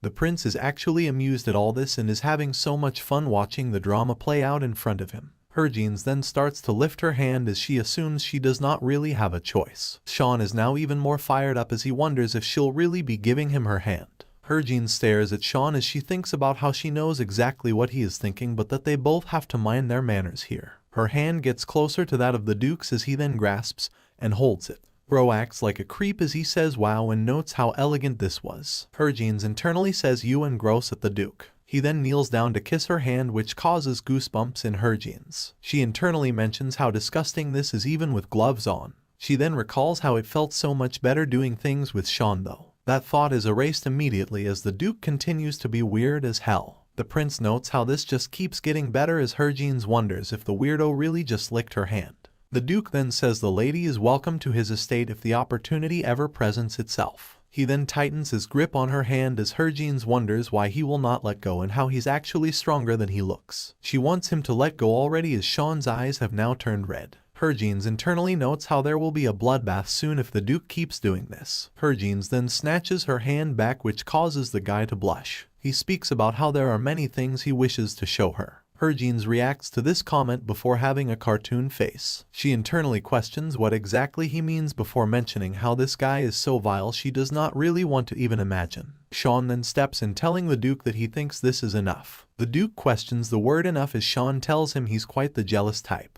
Shaun mentions how he's not quite sure he can hold back anymore. The Duke then questions what he did wrong and mentions how he has not even tried anything yet. Shaun mentions how the Duke said yet. Shaun then grabs at his gloves more firmly as he mentions how he knows a way to keep the Duke's mouth silent. Harvin wonders if Shaun is gonna throw a glove. She then grabs her husband's arm as she wonders if he's crazy, as Shaun seems to be challenging the Duke to a duel today of all days. She squeezes tighter on his arm as she recalls telling him not to make rash judgments. A loud sound can then be heard as all the characters then turn their heads to the side. It is trumpets blaring as it is announced that Her Majesty the Queen Ryohan has now arrived. The Queen and her group stand on a red carpet. She stands atop the stairs as the room before her falls into silence. The crowd around her whispers amongst themselves. They ask if that's the Queen and question why she looks like that. They mention how she's the Queen so she can probably do what she pleases. They also say the Queen likely has no man in her life, so that's why she let herself go like that. They then start to laugh about it as the Queen and her aide walk by. The aide calls these people impudent as the Queen calls to Raymond. The Queen says the aide seems to lack discipline still and tells the child to refrain herself. Raymond says yes to this as the Queen then glances around wondering where that woman was. The aide asks if she means Harvin's. The Queen says it is a shame Harvin's husband is Shaun. The aide tells the Queen to not think so favorably about Harvin's yet as they still need more info about the girl, to which the Queen says she was just about to go get more. Cecilia wonders what they are whispering about and mentions how she heard Shaun's name. The prince then walks over and welcomes Her Majesty as Cecilia then translates. The Queen says thank you for the warm welcome, to which Cecilia translates again. This surprises Harvin. She mentions how it was just as she had thought and that the Ryo Kingdom speaks Korean. Harvin's heart pounds as she finds this both odd and very interesting at the same time. The Queen then walks toward Harvin and asks for her name, to Cecilia's shock. Harvin understands that but decides to stay silent so she does not get made into the interpreter. She wants Cecilia to keep having to do it. To everyone's shock, Cecilia then says that Her Majesty just said that the Countess is very impertinent. People start to mutter as many are now very confused. Cecilia, who is acting like a weasel, then says that there seems to be a misunderstanding and says she will try to smooth out the situation. The weasel tells the Queen that the Countess is very shy and got flustered so she could not answer the Queen's question. Harvin wonders if this weasel lost her mind. People start to chatter wondering if the Countess is disrespecting the Queen right now, and wonder how she could behave like this on such an important occasion. They wonder about the diplomatic issues from this as the main couple start to look around. Shaun then squeezes his wife's hand. Shaun internally says buck diplomacy, and that if these people say another word about his wife he won't let them get away with it. Harvin starts to feel Shaun's concern as she then tightens her grip on his hand and internally tells him not to worry as she is alright. She notes how this is a bit annoying, but that since it's come to this she'll have to be the interpreter herself. Harvin then speaks in Korean and calls for Her Majesty. To the shock of the smooth brain weasel, Harvin smoothly tells the Queen that she is neither flustered nor shy. Harvin mentions how Cecilia has made a mistake before telling Her Majesty her name is Harvin's Targale. She then bows, saying it is an honor to meet Her Majesty. This causes the crowd to have a shocked expression on all of their faces. The weasel is shocked to see Harvin can speak the Ryo language, as it is a hard language to learn. Some guy says damn it, as there are now other people who can speak the Ryo language when he originally thought only his family could do so. The man recalls allowing his idiot daughter to say anything she wanted since he thought no one would know. He then realizes their house's reputation is on the line. The Queen herself is still stunned. She says she cannot believe someone from Valor could speak the language of Ryo so fluently, as Harvin tells Her Majesty she is being too kind. The Queen asks if she can call her Harvin, to which our female lead says of course. The crowds then glare as they now realize the little freaking weasel probably was interpreting the Queen's words wrong on purpose. The prince then walks over and calls to the weasel as she shrieks at his presence. The prince asks if she is aware of how important this occasion is diplomatically. He asks if it could be that she was doing this on purpose. This causes the weasel's heart to drop. Side note, but this scene has motivated me to redownload Duolingo. A lot of whispers and murmurs go on as a group of people stand at the center of attention. People mutter about how the House Briettin was so proud of the fact that they could interpret the language of Ryo. They also chatter asking how could Lady Cecilia do something like this. Harvin then lifts her hand and calls to His Highness. She says that there must have been a slight miscommunication between the two languages. She tells the prince that everything is resolved and that there's no need to be concerned. The prince thinks about it before saying if Harvin says so then fine. He does however wonder what the meaning of all this is, as Harvin is defending someone who tried to pull a trick on her. Harvin has a smirk on her face as she internally notes how she did not do that for Cecilia at all. It was not for the weasel's sake but Princess Island's. Harvin stares at the princess before turning her head to glare at the weasel. She notes how this despicable woman should be thankful to the princess. The weasel now gets big mad as she grits her teeth and notes how dare Harvin humiliate her like this. The prince then says the weasel appears tired and tells his staff to escort the wild animal back to the drawing room. The maids oblige as they grab the filthy animal by both arms. The prince then tells Count Briettin that they will need to have a little chat. The count puts his head down in silence. The prince then says he would now like Harvin to be the queen's interpreter now for the remainder of the evening. Harvin says yes to this as Shaun then grabs at his wife's shoulder. She places her hand on his as she then turns and tells him to not worry. Shaun closes his eyes as he wishes they could go home already. Harvin then turns blue as she notes how he probably has so many things he'd like to ask her. The queen then lifts her arms as she then walks in and calls this country interesting and asks Harvin if that is her husband. Harvin questions how Her Majesty is speaking the official language, to which the queen laughs and says she never said she couldn't. Harvin recalls hearing the queen could only speak simple greetings as the queen now giggles since this was supposed to be a secret. The queen then says it is true she is more comfortable with the Ryo language. Harvin says she sees as the queen says to keep this a secret, to which Harvin says of course. She then leans on our main character as she asks for Harvin to help her enjoy the ball. Harvin has a smile as she says yes to Her Majesty. As they walk around, so many people crowd them. Time would pass as we later see a full moon over the estate. Harvin then lays down mentioning how exhausted she is. Shaun looks over her with abs open to public viewing. Shaun is silent for a moment. He calls to Harvin as she turns her eyes to him. He mentions how he had no clue she could speak the language of Ryo, to which Harvin says she knows and that she was surprised as well. Shaun tilts his head asking how she was surprised. Harvin wonders how she is to explain this as she cannot tell him she was from Korea in her past life. This also happened to be the same language as the Ryo kingdom. She nervously notes how no matter how she puts it she'll look like a crazy person. She wonders how she should put it as Shaun then gets silent. He mentions how he can see that she clearly has some secrets of her own. Harvin tells him she is sorry, to which Shaun says it is fine. It's just that it feels as though she does not fully trust him. Harvin is speechless to this as she then starts to think back to Shaun's perspective. She recalls pretending to be a man in the battlefield and that she kept her Harvin identity from him until after they got married. She is silent before she reaches her hand out and touches his face. She calls him by name. He calls her Harvin as she tells him she is sorry she can't tell him everything. She says that someday when she has the courage she will share all her secrets with him. The pair then have a kiss. She moves her head away as Shaun then grabs her wrist. A swoosh can be seen in the air as Shaun can then be seen near her neck. He calls her by Harvin again as he asks if she knows something. He says that was the first time she was the one who kissed him first. She stares back at him blushing as she then puts her hand near his neck. She then flips him over before they both stare at one another. She tells him this time she will try to take the lead then. She tells him he can just relax as he appears stunned. Harvin gives him a kiss as Shaun remains speechless at it. Harvin asks him how it is, to which Shaun looks back at her before telling her it's as if he is being tortured. He tells her he cannot stay still when she is like this. He mentions the names of the Duke Seraph and the Queen of Ryo as well. He mentions how it appears as though he has more love rivals now as the pair kiss. She calls his name before thinking to herself he must be jealous. She then starts to giggle at his confusion. She says sorry to him as she mentions how it's just that he's too cute. He then tells her he cannot hold back any longer. She pushes him and says to stop. She asks if he forgot their agreement and tells him this only happens when she wants to. He has a gulp as he then recalls the stupid contract and how he must find and burn it now. He starts to sweat as she gives him a smile. She then whispers to him to not worry and she also wants to as well. He then tells her as she wishes as we see the dark room with some red objects in it. He later can be seen asking if he is able to move now. They then stare at one another as he tells her he might be a little bit tough. He tells her he will not let go of her easily tonight. It is said that the night is long after all, as Harvin tells him he is unbelievable.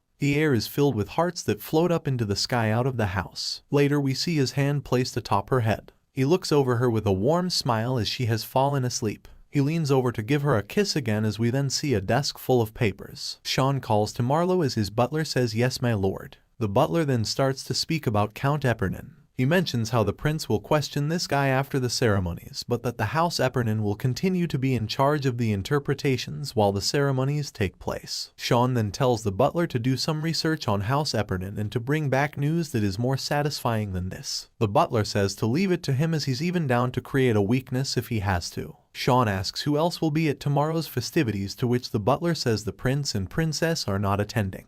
The queen and her servants plan to partake though. The butler then starts to speak on something else to Shaun's surprise. The butler says the Duke Seraph will be in attendance as well. Shaun looks back sternly at his butler. It is mentioned that the last ceremony is a masquerade ball where everyone can enjoy themselves without having to give up their identities. It will be held in the evening, and since everyone has a disguise, people tend to get carried away if the mood is just right. Shaun thinks about how the germaphobe is participating in an event like this and how the Duke also never attended any of the other important banquets. He then remembers how the Queen is attending this, so it will be impossible to skip it. Shaun notes how he was already aware of the Duke's obsession with blue eyes and how many women with blue eyes have gone missing due to his obsession. Shaun used to let his guard down since the Duke had never made a move on a noblewoman before. Now the Duke is not even trying to hide it, and it's so out of character. Shaun then slams the wall as he mentions how if it turns out that this guy has fallen for Harvin. The butler nervously calls for his lord as Shaun's punch causes dust to fly in the air.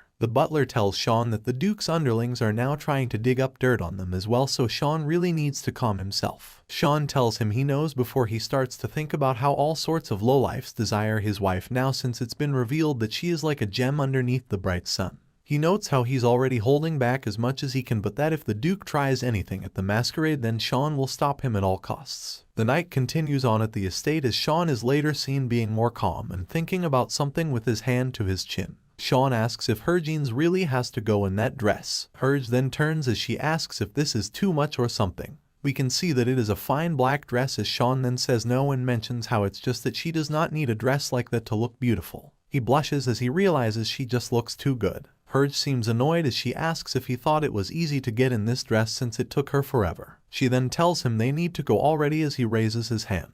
It is now the party, and we see people with masks and the bright yellow lights. Guys and girls embrace one another and the violin plays in the background. We see the Queen and her aide in a hat as the main couple then comes into the scene. Harvin notes how Cecilia and Count Eppernon seem to look humble tonight, so they might be reflecting on their misdeeds. Shaun then asks if Harvin wishes to greet the Queen. He tells her that if she goes now, then she'll spend the rest of the evening working. The Queen then turns her head over as Harvin's, and Shaun can then be seen walking into an area that is less crowded. She then mentions how they are far from the drinks though. Shaun asks if she wants something to drink or if they should go to the drawing room. She tells him she gets the feeling he's been trying to get her to the drawing room for a while. Shaun tells her she caught him and that he can't deny that. He asks if she can see how all eyes are on her and mentions how they will all approach her if he steps away. She then asks who would dare make a move on her when he's with her. They can all tell who he is, to which Shaun mentions how no one cares if you have a partner here, and that they won't be as modest as Harvin's is. We then see some people making out as Harvin then notes that Shaun is right. Shaun then tells her that they should see what happens when he goes to get her some drinks. As he leaves, he tells her to not follow any strangers, to which she tells him of course she will not. She has a smile on her face as someone from behind then says, "Excuse me, my lady." She turns her head around as she thinks about how this is the man from before. She slightly remembers that this is Cattinson Roble from the blacksmith shop. He asks her if she is the girl from the other day, to which she gets awkward as she mentions how he must have recognized her since she was disguised that other time as well. She then asks how she can help him, to which the knight asks what she means. He asks if she still knows who he is. He tells her that he has now come to an understanding after their fateful encounter. He mentions how as time passes he just realizes how valuable her teachings were. Harvin glances away as she notes how if Shaun comes back now it'll be bad. Two cups then clatter together as Harvin then turns her head and notes how it is too late. Harvin looks at the cups as she notes how they are going to spill. Cattinson, who has no idea who anybody is, then tells Shaun to let go of the lady now. They both grab her hand, which each have cups in them, as the scene gets even more tense and confusing. Shaun then says the person who should be letting go is Katniss. He then pulls his wife closer to himself. Shaun tells him that ladies despise a needy man, which causes the knight to grit his teeth in anger. A glove is then slipped out of someone's hand before it is thrown bullseye right at the Count's face. Herge is stunned as the glove then falls right to the floor. There are now chills passing through the room. The mask comes off as Katniss Roble then yells his name and asks how dare the other guy insult him. He challenges our male lead to a duel. Katniss tells Hergines he will show her the fruits of his labor as Hergines is nervous and internally notes there is no need to. She also wonders what has him all fired up as Katniss then turns his head as someone makes a noise. A mask is lifted in the air as Shaun says he is Kyroxis of the House Targale. This leaves the knight stunned as the people around chatter about how this dude just challenged Lord Kyroxis. Shaun then says he accepts the boy's challenge. Hergines says oh no, as it really is all over now, as Shaun is clearly very angry. She notes how it does make sense as she personally want to go full throttle at someone who threw a glove at her as well, but we then see Shaun stand over a nervous Katniss who now realizes the situation he's gotten himself into. He trembles as he wonders to himself what he is going to do. Shaun then points his thumb as he asks the knight if they should step outside now then. This takes the soul out of Katniss as his face is full of fear. The queen then appears behind Hergines as she asks if there is something wrong. Cecilia then tells the queen that this is a custom of their country, and that this is how knights would challenge one another to a duel. The queen then says she is curious to see how skilled the knights of Valois truly are. This prompts both Shaun and Katniss to both turn to the queen. Katniss then yells out to Her Majesty and mentions how this is an act where knights put both their pride and honor on the line. He asks if she is dismissing this as an act of mere amusement right now. The queen grins while Hergines gasps as it appears as though the queen understood that statement. Hergines thinks about how she knows Katniss is upset, but that was such a crazy thing to say. The cups start to crack as she mentions how he is saying this to the queen of all people. She then sighs as she thinks about how she should have known this guy was out of his mind when he threw a glove at Shaun. The queen then raises her hand as she now has an offer for the knight. She tells him she shall stand as a witness to his duel. She tells him to show her the might of Valois. This causes Katniss's heart to beat harder and for him to blush. Hergines thinks about how this only keeps getting worse as she is encouraging him on, and that there's no way for Hergines to stop this fight now. The crowd then starts to talk. They mention how this banquet is now getting more interesting with this duel. They wish to see Targale in action and note how the rumors might just be rumors and the Count is probably not that strong. This then pushes Hergines over the edge as the cups then shatter. She notes how dare they say this. She then calls to Shaun and whispers to him to not end it in one blow but to drag it out for as long as possible. He asks if she means toying with the guy before asking her why he should do this. She mentions how if Shaun takes him out too fast then the people behind them won't be able to follow along. Shaun then has a smirk on his face as he then kisses her hand and tells her he shall bring her victory. Everyone is now outside in the dark as we see the two men stand across from one another with swords in hand. Katniss is tense as Shaun appears to be nonchalant about all this. The queen then moves her hand upward and tells them to begin. A towel is tossed into the air as she yells duel. As it falls to the ground we see Shaun has attacked first as the knight blocks it. The knight stands back still shaking and trembling. Another slash seems to be coming his way as he looks stunned. Shaun then hits him with an attack that causes him to yell. Shaun then goes for him again as the knight then blocks it. Hergines can be seen on the side watching this duel go down. She mentions how this is very good and Shaun is actually going slow just like she had told him. A man then walks beside her and calls to her. He tells her that Duke Seraph would like a word with her. She turns to look at the guy before she tells him to tell the Duke she has nothing to say to the Duke. The sword fight continues with blue strikes as the guy says the Duke wanted to make sure she received his message. The guy says that if she does not comply after this. Hergines then interrupts saying he's threatening her now before wondering with what. The guy then says Herge of Elizer, which seems to have her stunned. She turns to look at the duel one more time before we then see her turn and follow the guy. A loud clang can be heard as we then see Katniss stand back with his sword up. Shaun then lets out an exhale as he then asks why Katniss is not attacking anymore. This causes Katniss to then yell as he starts to charge forward. He throws a heavy attack at Shaun as both their swords clash. Shaun holds up his sword in silence as the crowd behind him calls this all amazing. He then looks and gets confused. He then starts to sense murderous intent as he looks back at the queen. She smiles back at Shaun, who is still giving her a glare. The knight then takes this moment to charge at Shaun. The knight comes in with a flurry of blue strikes as Shaun holds up his sword. We then see a sword has been split in half. The top of the sword lands on the ground as in the background Shaun stands in front of Katniss and his half-broken sword. Shaun puts his blade down as the queen enters the fray. She yells that the winner is Count Targail with her hands raised. As the people are now clapping, Shaun's eyes can then be seen widening. He notes how she is not here as he then yells his wife's name, Hergines. Hergines, with her heart pounding, walks as she thinks of the name Herge of Elizer. She wonders how on earth the Duke found out as she clenches her fist. She notes that whatever the case, it will be bad if this gets out. She then walks in through the creaking door. The door closes with a clack as we see the Duke stand across the room. He tells her welcome with a smile on his face. She puts her mask to the side as he calls to Countess Targail. She lowers her eyes as she looks upon the table before her. The Duke can then be seen pouring out a cup of tea as Hergines then tells him to please get straight to the point. He continues to pour out a cup as he tells her there is no need to rush. He tells her she will be obeying his orders anyways. She is silent at this as she internally notes to not get so worked up. She knows that he is trying to get in her head right now. She asks what he means by that, to which he asks if he was being too vague. He puts his hands forward as he says that no matter what he does to her as he grabs her necklace, in this room she will not be able to resist.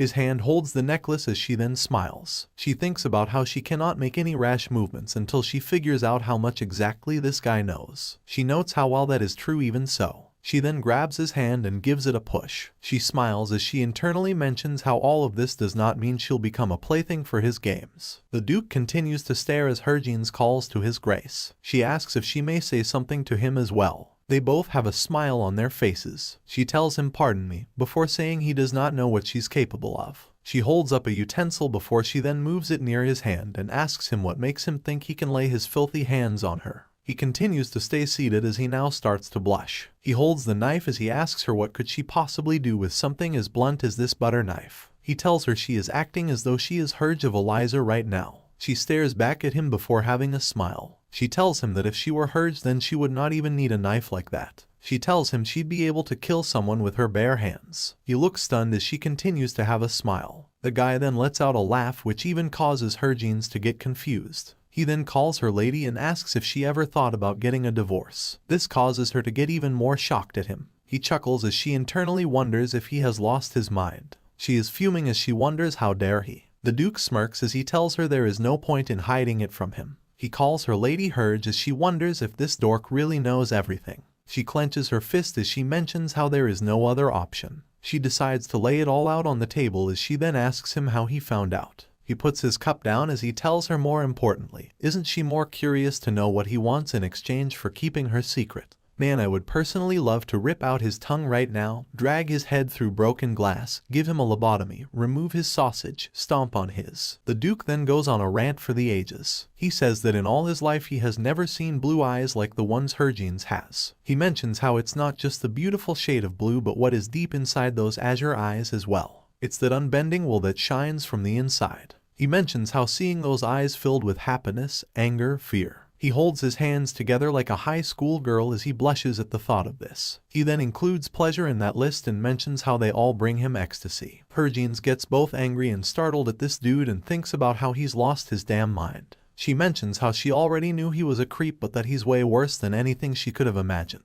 He continues to fawn over her as she trembles in anger and tells him to stop thinking about it. He then finally gets serious again, saying that due to all this he would like to propose to her. He kneels over with his hand over his heart and calls her my lady. This leaves Hergines stunned and saying the word huh. She then questions if he said propose and mentions how he must be kidding. To this he says yes, he did say purpose and that he wants to live with her forever. Hergines makes a comedic face at the sheer ridiculousness of this. She wonders if this embarrassment to society is even capable of leading a normal life. She also thinks about how this proposal alone could scare anyone off. The Duke then says that he of course could understand that Hergines may not be able to give him her answer right away. Due to this he says he plans to prepare something that will help her make a decision, and that she should be excited for this. Hergines' soul creeps out of her body as she wonders what in the hell he's talking about. She grits her teeth together and growls before then slamming her hand down and saying he must be kidding with her. She yells that she refuses and gives him a Mike Tyson to the face. She then calls him a deranged and creepy non-monetizable word. She continues to beat him like a punching bag as she asks if he thinks she looks like a chump or something. She asks who the F he thinks he is before saying she is a married woman, and then calls him a piece of hit. Sadly, this is only what Hergines would like to do. Her hand slams the table and creates a crack as we then see Harvin try to calm herself down with breathing techniques. She notes how despite all this he is still a duke and that she won't be the only person who is in trouble if she beats him to a pulp. The duke has a smug look on his face at this. He then mentions to her how she has yet to touch her tea. He says what a waste as he has prepared a few things. Harvin gasps, noting how close that was before thinking about how she'll never eat anything from him. She then stands up and says, "Your Grace." She tells him there is no need to drag this out and that no matter what he plans it is no use. She tells him this is due to her answer being a no. She then lifts up a utensil before saying also that he should keep in mind to never underestimate someone. She then slams the utensil into the table. She tells him that if he plans on trying anything then she hopes he gives it some thorough thought before doing it, as this may end up hurting his grace by accident. She then says to put an emphasis on accident. The Duke has a smirk at this. We later see a big laughter ring out as time then proceeds to pass by. We later see Harvin walking alone in the hall to the sound of clicking from her heels. She thinks about how dare that fool laugh at her and wonders if that crazy dude is confident no harm will come to him. She then has the thought about how if word gets out she is Harj. She thinks about how the ladies would gossip of her being a mercenary and how no matter what feats Harj had she'd still turn into a laughing stock. Harvin does not care if life gets difficult for her, but the thought of her brother crosses her mind. She clenches her hand thinking about how if Shaun finds out and gets hurt. She then plops to the floor in frustration as she thinks of Shaun. We later see music playing as people hang out. Harvin is on the balcony as she glances around looking for something. A figure then appears and asks if she is looking for her husband. Harvin calls to Her Majesty as the Queen then mentions how Count Targail won. Harvin herself thinks about how that was obvious and how she wasn't even worried. The Queen then says the Count was in no condition to enjoy the victory, however. He had left as soon as he saw his wife had vanished. She mentions how Shaun may be searching for his wife in the gardens as they speak. The Queen then asks if Harvin remembers her name and how it is Ryohyun. The Queen then points to the side saying Lee Rasun is her head security. The Queen mentions how there is something they would like to ask Harvin. Harvin bows asking for forgiveness as she has an urgent matter to attend to. She asks if they can discuss this another time. The Queen remains silent at this before then asking if Harvin is going to go look for the Count. Harvin says yes she is, to which the Queen then asks if Harvin loves that man. This causes Harvin to blush as she says pardon. The Queen's face changes as she says the name Shaun Kyroxis. She again then asks if Harvin is truly in love with that man. Harvin is completely stunned by the sudden change in character and appears dazed. A close-up of her stunned face is presented. She thinks about the words "in love with him," before then thinking that she was sure that she liked him. Harvin's reaction seems to leave the Queen speechless. She then speaks up telling Harvin to not give her heart completely over to Shaun yet. The Queen then starts to say what Shaun is as Harvin is shocked. Rasun then whispers to Her Majesty that she shouldn't do this. The Queen's face then changes to a smile again before saying she enjoyed the talk and bids Harvin farewell. Harvin is still confused and wonders what the Queen was about to say.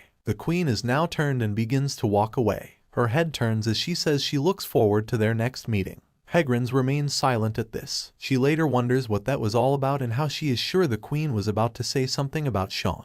The setting is now in the garden where we see a big fountain. Harvin flinches as she hears a couple going at it. She wonders to herself what in the world is going on in this garden before wondering if Shaun came to search for her here. Harvin then starts to yell Shaun's name and asks if he is here. While doing this she wonders what if she gives someone the wrong idea. She starts to yell Shaun's name again but then sees a broken man on the bench. He looks down at the ground completely defeated. Harvin takes off her mask as she says his name lightly. Her hands then reach over to his head. She raises his face up as she tells Shaun it is her. Shaun flinches for a moment before he grabs her wrist and pulls her towards him. He gives her a tight hug. She says his name again, which causes him to then squeeze harder as he says the name Harj. He tells her to please not abandon him. Harvin blushes at this statement as Shaun then tells her to please not run away or leave him behind. This all prompts Harvin to wonder to herself why a man with all the wealth and glory in the world at the palm of his hands would be so desperate for her. She stares at him with a hand on his face. She asks him why he would think that. Shaun closes his eyes as he then recounts how at first he was only confused when he had just seen she was gone. He would then go to search at every nook and cranny in the ballroom. This led him to the gardens eventually, which caused a thought to cross his mind. What if Harvin had met someone she truly fancied, like one of those people in the bushes? The thought that maybe she was enjoying her time with some else made his heart drop. Shaun mentions how if that was the case then shouldn't he just leave her alone for the sake of her happiness. This would also mean that he would be all alone again just like how it was in the past. His eyes are still closed before he hears her call his name. His eyes open as Harvin tells him to look at her. She tells him that nobody gets to claim or abandon the other person in their relationship. She tells him that he is not shackled to her just like she is not shackled to him. The pair can be seen together off in the distance. As Shaun then asks her what if he was an orphan though, one that was known as a devil that devoured other people, one that was a terrible person who took vengeance on a woman who tormented him. He asks if she would still not push him away even then. To this Harvin then asks why. She asks why he is speaking about his past like it was someone else's. To this he tells her it's because it's in the past. He tells her that to him women were always the people that used him before abandoning him. This is why he was always thinking of ways to ruin them first. But in all this he smiles as he mentions Harvin's was the only exception since the beginning to the end. He puts his face closer to hers as he calls her his special someone. Harvin then tells him more importantly he should tell her who those women that did that to him were. She wants a list, to which he asks why. She tells them they need to get payback. Harvin says how dare they hurt her husband and that they will rue the day they were born.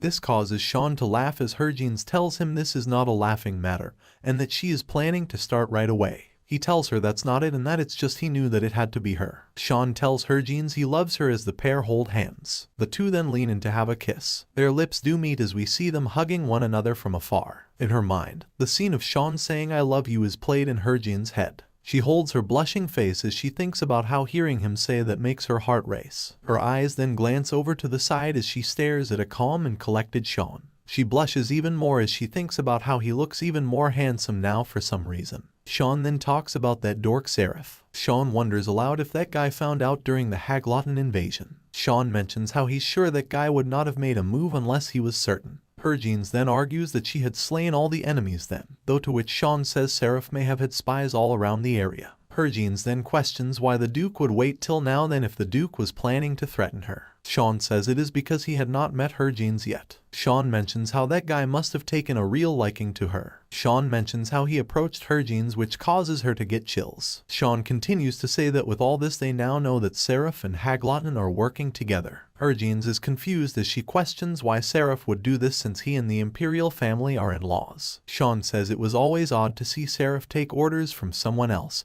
and that the prince just does not have the right disposition to handle Seraph. Harvin then asks if the prince can handle Shaun, to which Shaun makes the shush emote, and tells her that it would be considered treason if he answered truthfully. This causes her to sweat a bit nervously. The prince at that moment then sneezes as Harvin notes how she feels kind of sorry for the guy. Time would pass and the morning would come as we see a white and red building. A man walks in saying that they have been notified that all noblewomen and ladies must be participating in the hunting competition. Shaun does a facepalm in annoyance as he asks if this is an order from His Highness. The butler says yes as Shaun then thinks about how he's already been up all night due to the military parade and now the prince is giving more work. An arrow hits the bullseye but is completely off the mark. Harvin is seen trying to use a bow as she questions who even asked for a hunting competition. She shoots another arrow which also does not hit the mark. The man behind her calls it a shame and tells her she missed by just a bit. Harvin then sighs asking if she has to do this, to which the man asks how could Harj of Elizer lose to some young ladies. This leaves the female lead speechless before the guy then says that many lords teach their daughters archery so Harvin should not let her guard down.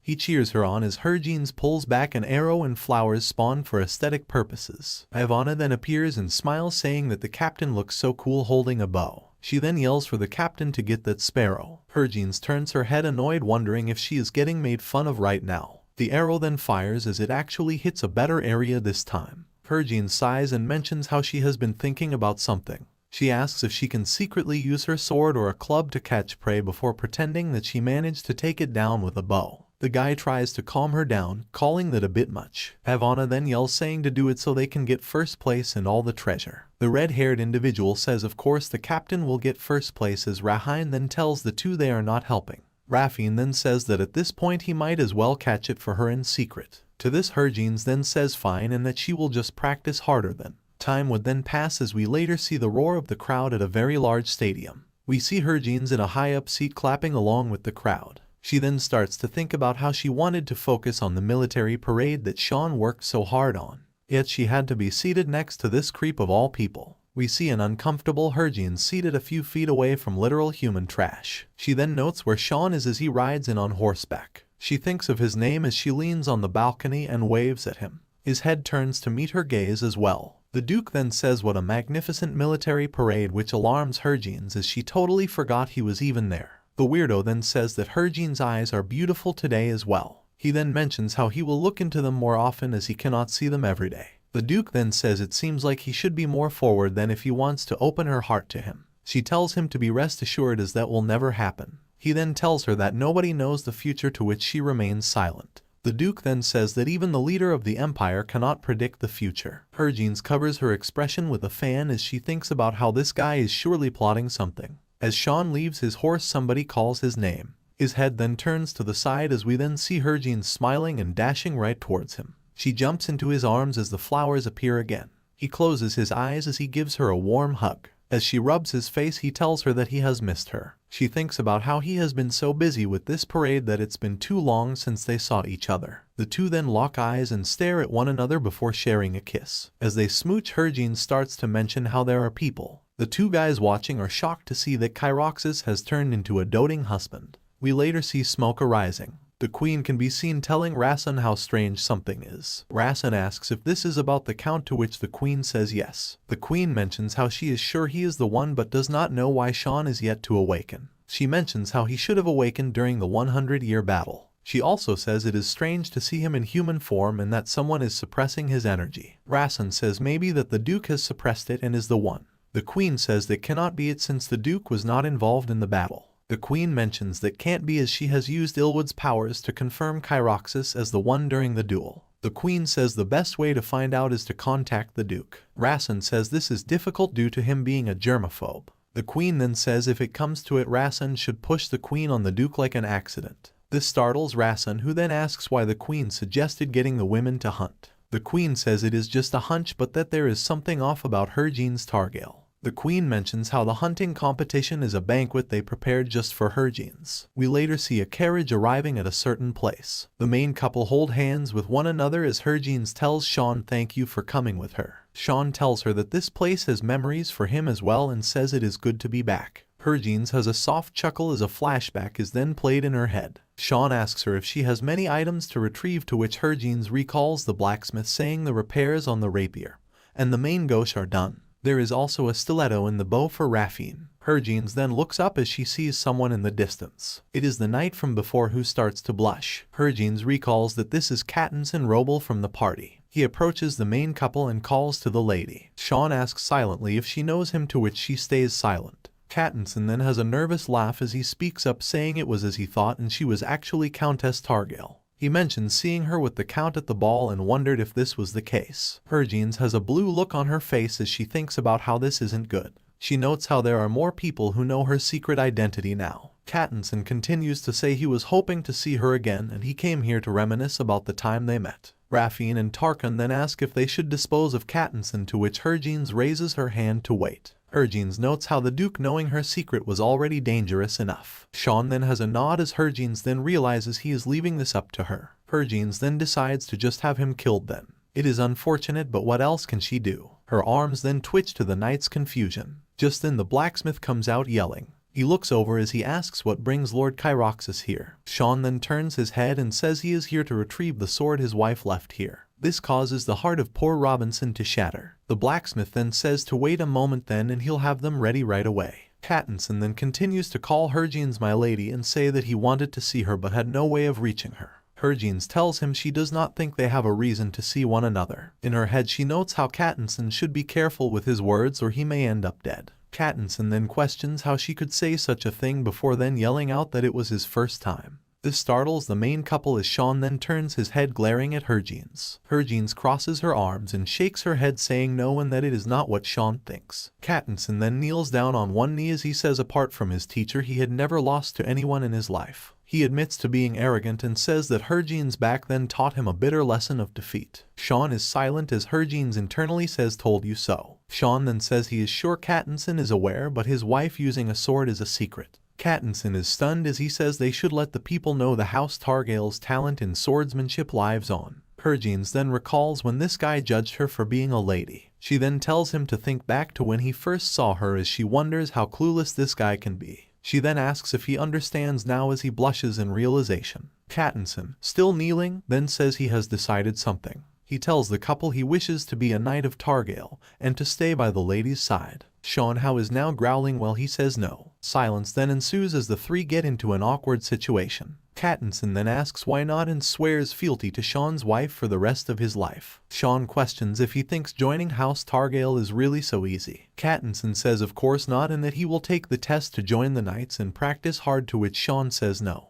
Hergines tugs on an angry Shaun as she notes how Shaun is being so ruthless. Shaun then says joining the house is not the only way to serve Hergines. Shaun tells Katniss to join the Imperial Knights instead. Once he has, then he should become the eyes and ears of House Targale. To this Katniss then bows his head down. He yells that he will join the Imperial Knights no matter what to prove his loyalty to her, and to please wait for him. Shaun says very well with a smirk as Hergines is speechless. As the couple watches, the boy walks away. Hergines then asks if Shaun really believes in Katniss, to which Shaun says of course not. Shaun tells her a good amount of false hope is the most effective method of torture. This leaves her stunned as she then tells him he makes a great villain just like she thought. To this he thanks her for the compliment. Later we see the flag draped in the air. The Duke tells Shaun it is the perfect weather for a hunt, to which Shaun tells him he agrees. The Duke mentions how His Highness expects Shaun to win the competition, no doubt, before saying he has high expectations for Shaun as well. He continues to say on the topic of hunting that he once caught a beast some time ago.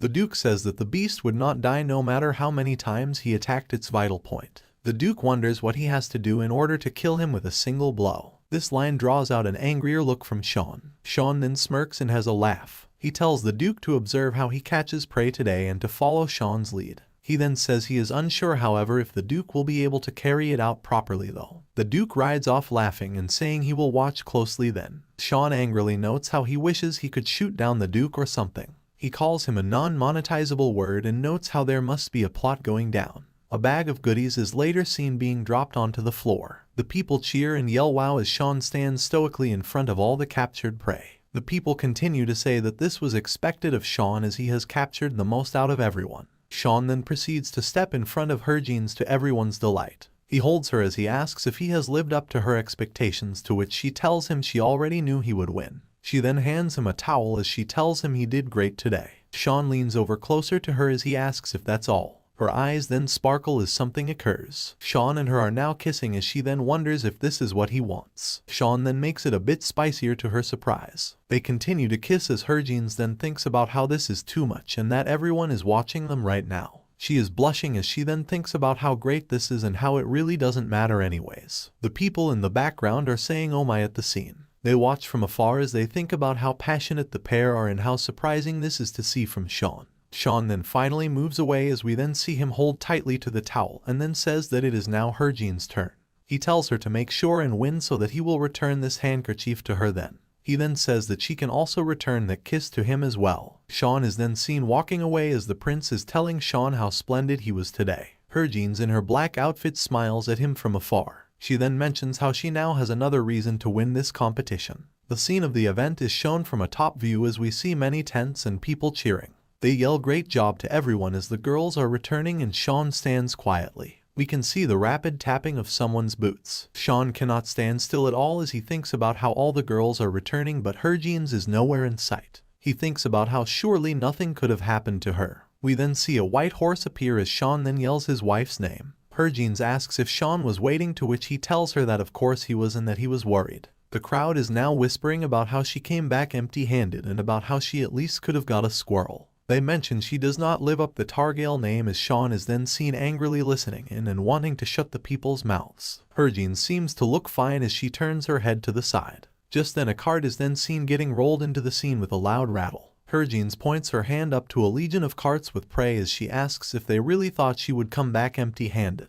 The people all gasp and lose color. They yell wondering if the lady had managed to really capture all that herself and how there's even more than what the count managed to get. They then yell about how there's even more wagons coming in and how Hergines must have got every animal in the mountain. Hergines then tells Shaun that she may have gone a little overboard. To this we then see the flap of a black cloth. Shaun has draped his cape over her as he tells her he knew this would happen, and that he will revere her for the rest of his life. The prince comes in with the beaming smile saying excellent job today. He tells them the Empire can hold their heads high thanks to the Targale house and how he was quite nervous when he saw how well the Ryo ladies were doing. The Queen of Ryo then appears saying Hergine's skills are remarkable, and that the knights from her country can learn from Hergine's. Hergine's thanks the Queen for the compliments as the Queen welcomes the couple to their banquet. Hergine's holds up a glass as she mentions how she was worried for nothing as no foul play occurred at the hunting competition. The princess then is seen calling the female lead amazing. She asks how Hergine's is so good at hunting and wants to know Hergine's secret. To this the female lead mentions how crowded it is here and that they should take a stroll elsewhere. We later hear steps and the shadow of the two ladies. We also hear the princess's voice as she speaks about the importance of hounds to hunting.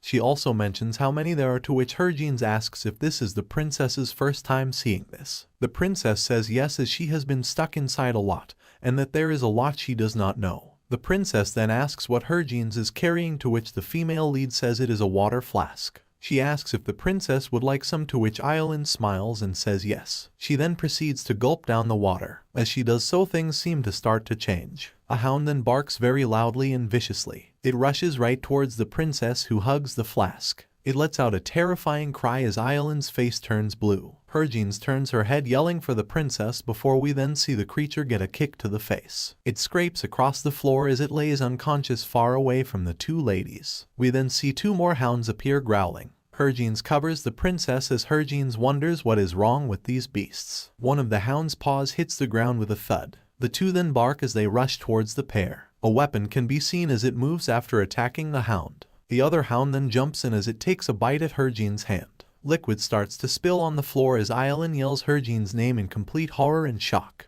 Dripping continues for a bit as we then see the two hounds that attacked Hergine's both on the floor. Hergine's can then be seen looking blue as she holds onto her wounded arm. We then see a hound looking at her with a growl. The whole image shows us that there are actually like 7 of them staring down at her. As she struggles, she thinks about how there is no way to pull out the stiletto right now so she can use it. As the hounds growl at her, she wonders to herself if she'll really be able to take all of these beasts out, especially as she does not have a weapon. Eileen is trembling in fear as Hergine's notes she has to protect the princess at the same time as well. Hergine's then presses harder onto her wound as she thinks about how if only she had a proper sword. Someone can then be heard calling her name as a sword just then starts spinning into the scene. Hergine's looks up at it in complete surprise. Her heel then leaves the earth. She is seen high up in the air having grabbed the sword. Right then she falls back to earth and makes a large slash attack at one of her enemies. Liquid flies all over the place as we see Hergine's covering her right eye from the splatter. We then see Shaun rushing and calling her name, and some men behind him help her fight off the beasts. He then arrives and gives her a big hug and holds her close to his chest. Hergine's, to his shock, then yells "Oh," to which Shaun asks what is wrong and if she is hurt. Hergine's mentions her arm as Shaun then yells for her to let him see. As he stares, we then hear a woof sound right behind him. Shaun then proceeds to carry her with one arm and tells her to hold tight. He then releases a barrage of attacks at all the hounds that surround the couple. Hergine's is completely silent as Shaun can be seen stomping his way through the forest. The moon is half lit as people start to murmur about the countess right outside of a tent. A doctor tells them this is bad as it seems like there was poison on the fangs. Shaun yells in shock as the doctor says they do not have the proper antidote to heal her right now. He tells them that he'll just have to disinfect the wound for now, but that it's gonna hurt like crazy. Hergine's notes how it already hurts so much and wonders if it's really gonna get worse. The doctor then tells the count to help hold her. Shaun is then seen holding onto her firmly as her whole arm is out. He then tells her he is sorry as her face has gotten completely filled with fear. She turns to ask why he is sorry, but just then a large thump in her heart can be heard. A hissing sound is heard as Hergine's opens her mouth to scream. Time passes as we later see red bandages on a table along with many bottles of medication. Shaun touches his wife's face as it is mentioned that she has passed out from all the pain. Shaun is furious as he thinks about how he will no doubt find the person responsible for this. He swears that he shall do this no matter what, and then proceed to rip them apart. His eyes have turned all red. A group of people are later seen near one tent. A tap on the armrest of the chair can be heard. The Duke, is face-palming his gross face as he mentions how he is truly disappointed in someone. His eyes then light up as he asks the guy kneeling if they know what happened due to them. He yells that she got hurt as he proceeds to stomp on the guy. His foot is then raised up again as he says Harvin's was hurt. He mentions how she was hurt instead of Shaun, as someone is later seen helping to clean the shoe of the Duke as the man lays unconscious. He then calls Shaun a non-monetizable word as the Duke mentions how he never thought Shaun would give that flask to Harvin's. He then says no and how this is all unacceptable. He then proceeds to say how the only one that can hurt her should be him. Later we see all of Harvin's troops saddened and in tears as they call for their captain. Harvin asks where Shaun is as the butler says he has left for the palace. The butler then continues to mention how this is due to the princess also having been at risk. Harvin pats Ivana's head as she mentions how things will soon get very messy. Tarkan then says that they should leave now as they will talk with the captain later about the details when she recovers. Raffine then says that she is the heart of their group and tells her to never forget that without her there would be no Elizer as well. Shaun then bursts into the room yelling his wife's name. He then kneels right beside her as he asks if she is alright now. She tells him she is feeling better even though it still hurts. The butler and the crew all then sneak out the room so the pair can have their moment. Shaun has teary eyes as he calls her Harj. He tells her to never ever do that again as she looks at him stunned. He squeezes her injured arm as he tells her to never sacrifice herself or put herself in danger for anyone else. He tells her that she must be more selfish at least for his sake. She looks back at him saying she is sorry before then asking if he was able to find out who did it. Shaun then says that Count Epernon has been accused of being the guilty party but that Shaun presumes the real culprit is likely someone else. Harvin questions what he means as Shaun then says he understands everything else but does not know why the Count would attack the princess. Harvin then asks who the culprit is as Shaun then tells her it was Duke Seraph. Shaun was holding on to his dear wife's face as he mentions how during the 2 days she was unable to wake up. All the thoughts in his head and anger had led to something awakening within him. He is essentially saying F it all and that he wants smoke with everyone now. It was later yelled by someone that this is treason as someone's finger can be seen pointed at Count Epernon. The truth had now been revealed. Steps can be seen as it is mentioned how the Count will be put on trial and that once judgment is passed he will be stripped of his title and be sentenced to a public execution. Shaun could be seen walking off as someone yells for the Lord to hold on. They yell at Count Targail as Shaun's head finally turns to see them. Shaun asks Duke Wade how he can help him, to which the good Duke asks for a moment of Shaun's time. The man then starts to talk about Count Epernon. Shaun interrupts to say he cannot see why House Targail would even consider helping Epernon in this situation considering what had happened to his wife. Duke Wade then says he is aware of this and also does not want to help the guy either. He also knows how much Shaun hates the man. This leaves Shaun speechless before the Duke Wade then says despite this he does not think that it is right to punish the guy for a crime he did not commit. He then says that he has his own suspicions for the real guy behind this. Duke Wade then says the name Duke Seraph, which causes Shaun to flinch. Shaun then says this does not make sense as the Duke Seraph would not try to take out his sister. To this Duke Wade says he agrees and that is why he's telling Shaun this. He mentions how the Duke has been acting quite strange lately. Shaun is speechless before he then says he will lend him a hand then to Duke Wade. Shaun then says that Epernon may get spared with his life but that his title still has to go bye-bye even if the dude is innocent. Shaun's eyes are glaring purple and his figure has become shadowy. He then asks if Duke Wade still wants to enlist Shaun's help. Wade stares nervously as he mentions how it feels like he's making a deal with the devil right now. Wade then says fine as he grabs the hand of Shaun. As they walk away, Shaun thinks to himself about how he had a feeling Duke Seraph was plotting something. He then wonders why. He had thought the Duke Seraph had taken a liking to Harj. Also, why was the princess, who is his sister, involved in the attack as well? Shaun then speaks up saying whatever the case, he will take this opportunity to take out both Epernon and the Duke Seraph. It will be like 2 birds with 1 stone. Actually, it's more like 2 idiots. Shaun then clenches his fist as he notes how he will never let these 2 lowlifes appear in front of Harj ever again. Smoke rises into the air. We see the queen exhaling as she sits leisurely. Rasan then appears as she tells Her Majesty she is concerned about her health as she has been doing this all day. The queen then calls to Rasan and lets out a sigh. She asks Rasan if she should visit the girl, to which Rasan asks if she is referring to the countess. The queen says yes and that when Harvin got hurt she had seen the Duke Seraph. The queen was approaching him to check the Duke out with the powers Ilwood had given her. However, her heart would then beat heavily as the queen then mentions how his eyes were. A close-up of the Duke's lunatic eyes are then shown in a panel. The queen's face turns blue as she stares into the flashing eyes. The queen mentions how the Duke was definitely looking at Harvin's, but for some reason he seemed to be even more terrifying than Shaun, who was confirmed to be him. The queen then says that she does not believe that someone like that guy could ever be the one. She trembles as she says even if he is the one she refuses to ever accept it.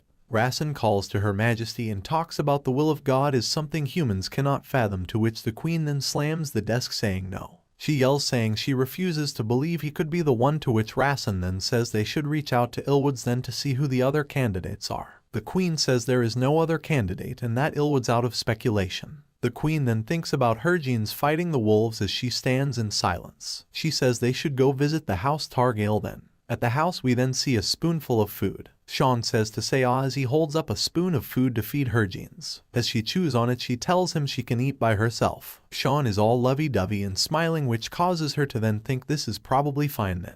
Her feet then are seen placed into some water. By the way, make sure to like, comment and subscribe while I stare at this foot and take a screenshot for a moment. Shaun then gently helps her wash them as she tells him he does not have to. Shaun continues to do so as water drips from her feet. Shaun then has a smile on his face as his hand moves up her calf. She gets confused and blushes before Shaun then has a lick. This causes Hergene's to flinch and blush as Shaun continues to have a kiss. She is twitching as she mumbles Shaun's name out loud. She mentions how if he keeps doing that, but cannot finish the sentence due to Shaun's actions. She then pulls his head closer to her head as she tells him to please stop it. They both stare at one another eye to eye for a moment. Shaun and her then have a kiss with one another before just then the butler pulls up and yells for the madam. Hergene's can be seen startled as she shoves Shaun's face away from her in a rush. The butler says his apologies, but that it's just that Her Majesty the Queen of Ryo has arrived. This draws a stunned look out of the main couple. We left off with the butler walking in the room on Hergene's and Shaun saying Her Majesty the Queen of Ryo has arrived at the residence. We later see the queen seated down looking like she'd totally be fun at parties. Across from her we see both Shaun and Hergene seated on high alert. The queen opens the conversation by mentioning how it has been a while and asks how Hergene's is feeling. Hergene's replies by saying she feels much better and thanks the queen for her concern. The queen then mentions how Shaun seems to be unhappy with her presence. To this Hergene's nervously tries to get Shaun to take it easy, which causes the queen to say it's alright. She then says she has brought some gifts for Hergene's as we now see an array of brushes, hairpins, fans, and even a vase. Hergene's holds the brush mentioning how soft it is and noting how she has not seen items like these in so long. She then holds up another gift as she recalls once having seen this kind of item at her grandma's house. The queen then notes how odd it is Hergene seems to know the purpose of that item, especially since most people in this country don't even know how to open it. Hergene's then nervously closes the item and then changes the subject and says she does not deserve such lavish gifts like these from the queen. The queen with her boring face then says the truth is that she has actually witnessed Hergene's swordsmanship. This causes the female lead to flinch and her face to turn blue. Hergene's thinks about how the queen probably was there that one day, and how many people likely followed Shaun to the battle. She then trembles and she thinks about how if anyone else managed to see her. The queen then tells Hergene's that she won't pry any deeper, especially since everybody has their reasons. The queen then says she actually has another gift for Hergene's, which causes Herge's eyes to widen. The queen raises her hand and activates what she calls Ilwood's holy powers. She tells Hergene's that this will heal all the wounds on her arm in an instant. This leaves Herge shocked as she yells what? The table then goes flying as Hergene starts to yell that she cannot accept something so rare from Her Majesty. It is then that we see the queen's hand that was held up has been grabbed. Shaun stands right next to the queen as he asks what the queen is trying to do right now. Hergene's nervously calls her husband's name before Rassen starts to unsheath her sword. The queen though holds up her hand telling Rassen to halt and that she is completely fine. Hergene's walks in saying she is alright herself and that all the queen said was she was gonna heal her with holy powers. Shaun seems stunned as he thinks about the holy powers. He notes to himself how this is something so rare even royalty have difficulty receiving it. He thinks about how if they accept this gift there's not telling what the queen will ask them for in return. He then starts to have a second thought. He calls to Her Majesty now and tells her he does not care about the costs, and pleads for the queen to please heal his wife. We can then see him bowing down to the queen. The queen looks at him with a contemptuous glare. She then tells Hergene's to put her hand forward. The queen can be seen using her powers on Hergene's and her cast. The glowing continues as Hergene's looks to the side to see an annoyed Shaun holding his chest. The queen continues glowing from the powers before her face then changes and is filled with shock. She can then be seen staggering backwards as the main couple watch over her. Her face is completely blue as she yells Hergene's name. She then says that Hergene's is the one to the shock of our female lead. There is silence in the room as Shaun moves his hand over to protect his wife. As Shaun does so, Hergene's wonders what the queen means by calling her the one. The queen asks Rasen what year it is, to which Rasen says it is the 997th year of the Annex calendar. The queen then mentions how they have 3 more years left before then turning her eyes and giving the people in front of her a hard glare. She then yells the name Shaun Kyroxis. She asks him bluntly if he is in love with Hergenes, which confuses our male lead. He looks back at the queen in silence for a moment. Hergenes is blushing as Shaun begins to speak. He tells the whole room that he loves Hergenes with all of his heart. This causes the queen to yell in frustration. She then grows silent as she stops to think about this. She turns her head away from the main couple as she wonders why this had to happen and how come Shaun of all people was the person who married the one.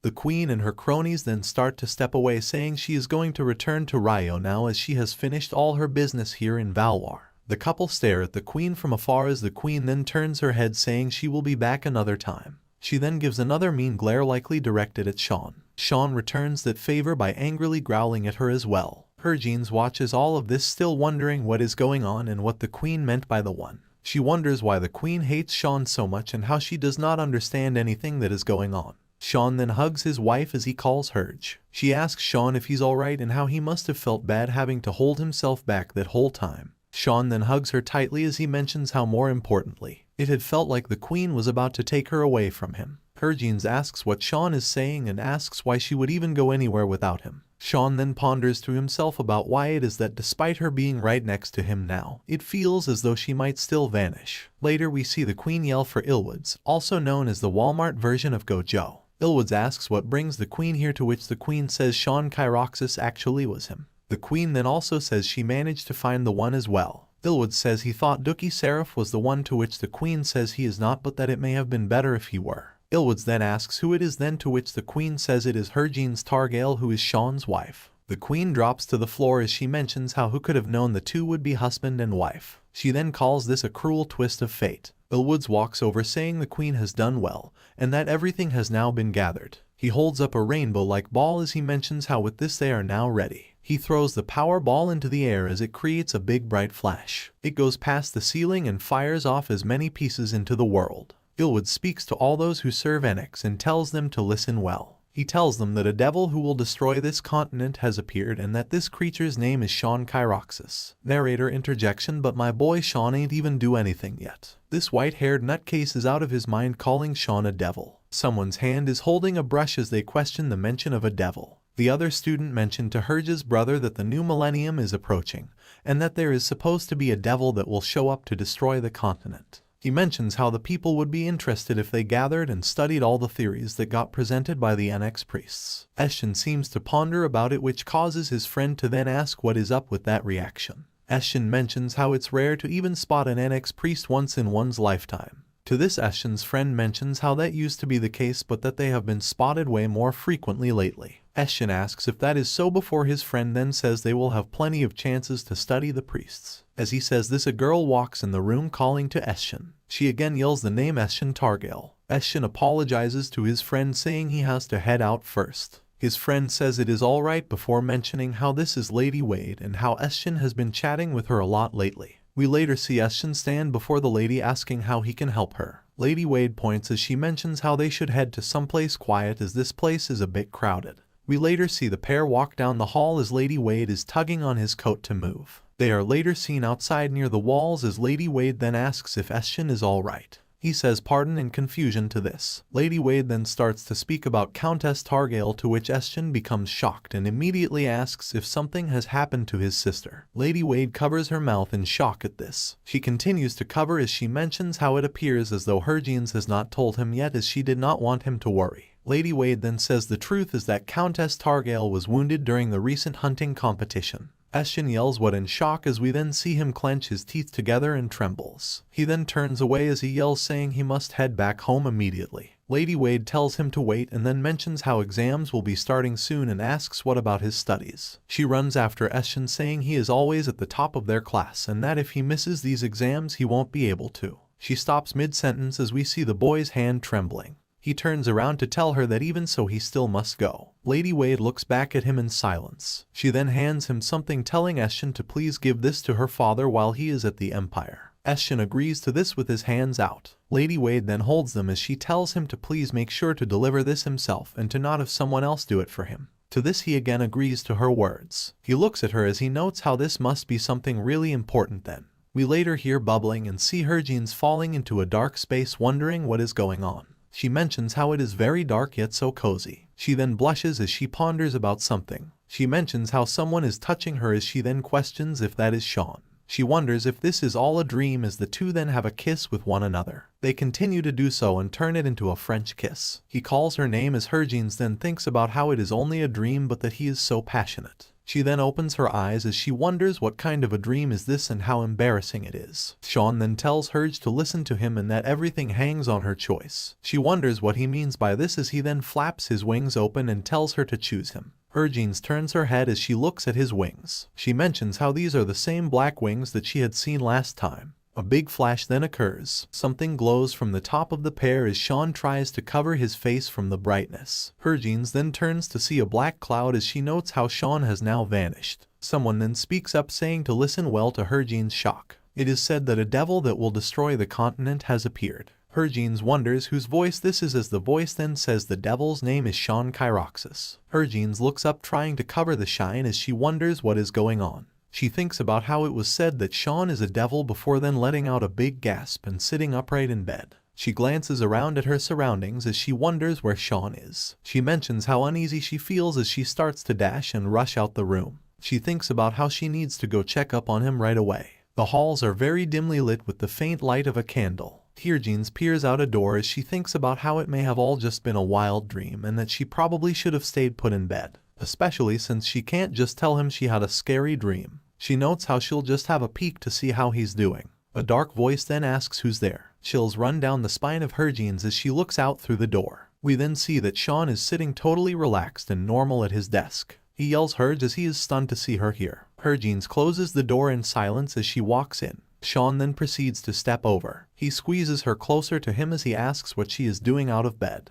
She internally thinks about how it would be too embarrassing to say that she had a nightmare. She tells him she woke up and did not see him there. The pair then continue to hug it out before Shaun then apologizes, saying he should have stayed by her side as he pecks her forehead. A stack of paperwork is on the desk before we then see Shaun still hugging his wife. She asks him if he has a lot of work to take care of. To this Shaun says Count Epernon's trial is coming soon and that he and Duke Wade want to clear Epernon's name but that it won't be easy. Shaun then asks if Harvin's arm is feeling better now. To this she waves her arm saying she feels perfectly fine now. She then asks why Shaun thinks the Queen reacted like that back then. He tells her he is trying to figure that out as well but that it is hard to gather info on Ryo. He notes how back then the Queen looked as if she wanted Harvin's. Harvin's then says who cares if that's what the Queen wants as she herself is the one to decide where she stays. She then proceeds to give Shaun a kiss on the cheek. She then whispers in his ear saying she wants to stay by his side. This causes Shaun's heart to beat harder and for him to get completely flustered.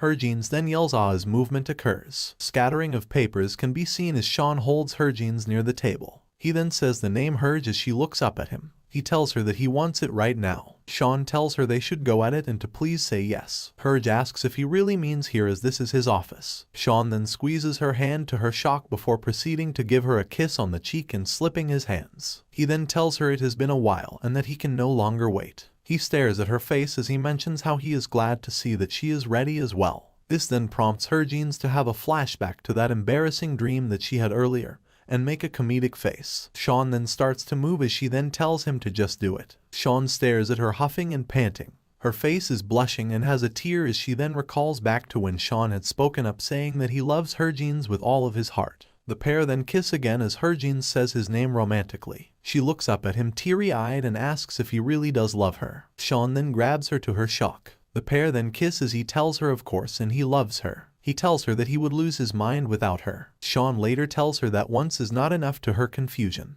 Harvin looks back at him as she mentions his face. She tells him that she wants to see him and his face. The pair then continue to kiss again as they hug it out. Shaun then tells her he is sorry and that they should finish the rest in their room. Harvin thinks about how this man really wants to keep going after all this. I guess this is why they call this man the devil. Later we see Shaun snoozing as Harvin lays right next to him exhausted. A knock then is heard at the door as someone yells for Lord Kyroxis. Shaun proceeds to immediately cover Harvin's up in blankets and ask what it is. Harvin's herself is confused as she thinks about how Shaun was awake the whole time. It is then said that Master Eshin is here, which causes Hergins to have an even more shocked expression. We then see the face of the young man as he yells for Herge. Hergins asks what he is even doing here and what about his exams. To this Eshin tells her he heard she was wounded and asks if she is alright. The boy is sobbing as Hergins then asks how he even found out and that she purposely did not tell him about this. Eshin then tells her who cares about all that right now before questioning why she did not tell him.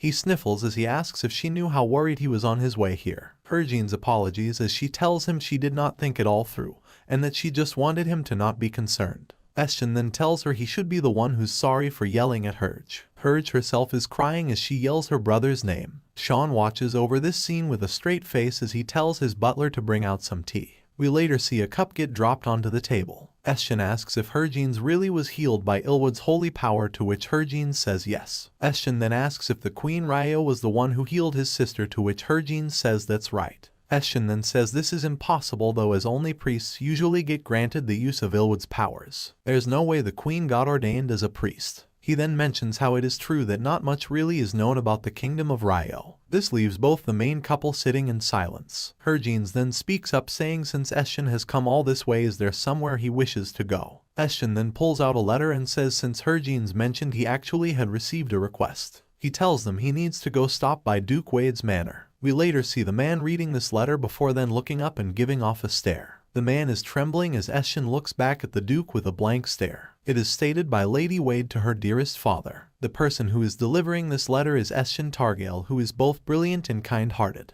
This is the man Lady Wade wishes to spend her life with, and her father should please help the two of them get married. The Duke then thinks about how his one and only daughter grew up into a smart and fine young lady without a mother. She had previously gotten many proposals but refused all of them, calling them unsatisfactory. The Duke is sobbing as he notes how he had once thought marriage was out of the picture. He then calls to Eshin. The boy responds to his grace before the Dukes wrap both hands around Eshin's hand. He then openly asks if Eshin would like to marry his daughter. Eshin starts to blush as he is dumbfounded. He then says "huh" so loudly it rings around the building. Later we see someone holding a letter saying that the House Wade wishes for a union between Haley Wade and Eshin Targale. The letter is addressed by Duke Wade. Hergins has a shocked look all over her face as she yells how this is a marriage proposal for her little brother and that it is from Duke Wade of all people. Shaun seems nonchalant as he tells his wife to calm down. He continues to say that he has some business in the palace today anyways, so he'll have a word with Duke Wade while he's there. Hergins thinks about her baby brother as he tells Shaun to please do have a word with the Duke. Shaun then mentions how he heard that Herge was actually summoned by the princess as well and that they will all come back home later then.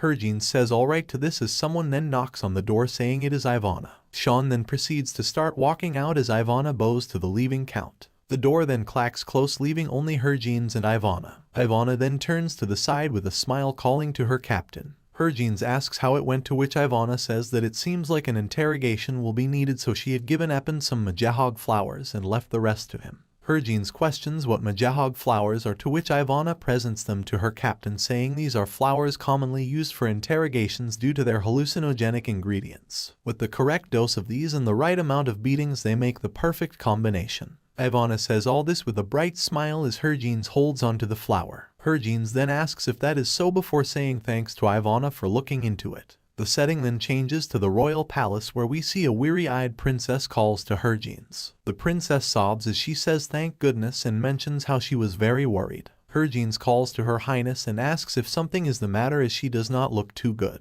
The princess squeezes her arms as she tells Hergins the truth is that she's been having nightmares lately and has not gotten much sleep. She then asks for Hergins to forgive her as she would like to ask for a favor. To this Hergins tells her to go ahead. The princess then holds the female lead's hand as she asks for Hergins to sleep over just for one night. We later see outside the building as Shaun stands with his arms crossed asking if Hergins is saying she's gonna spend the night here at the princess's palace. Hergins tells him yes as the princess is acting strange, to which Shaun tells her he will stay as well and work overtime at the palace then.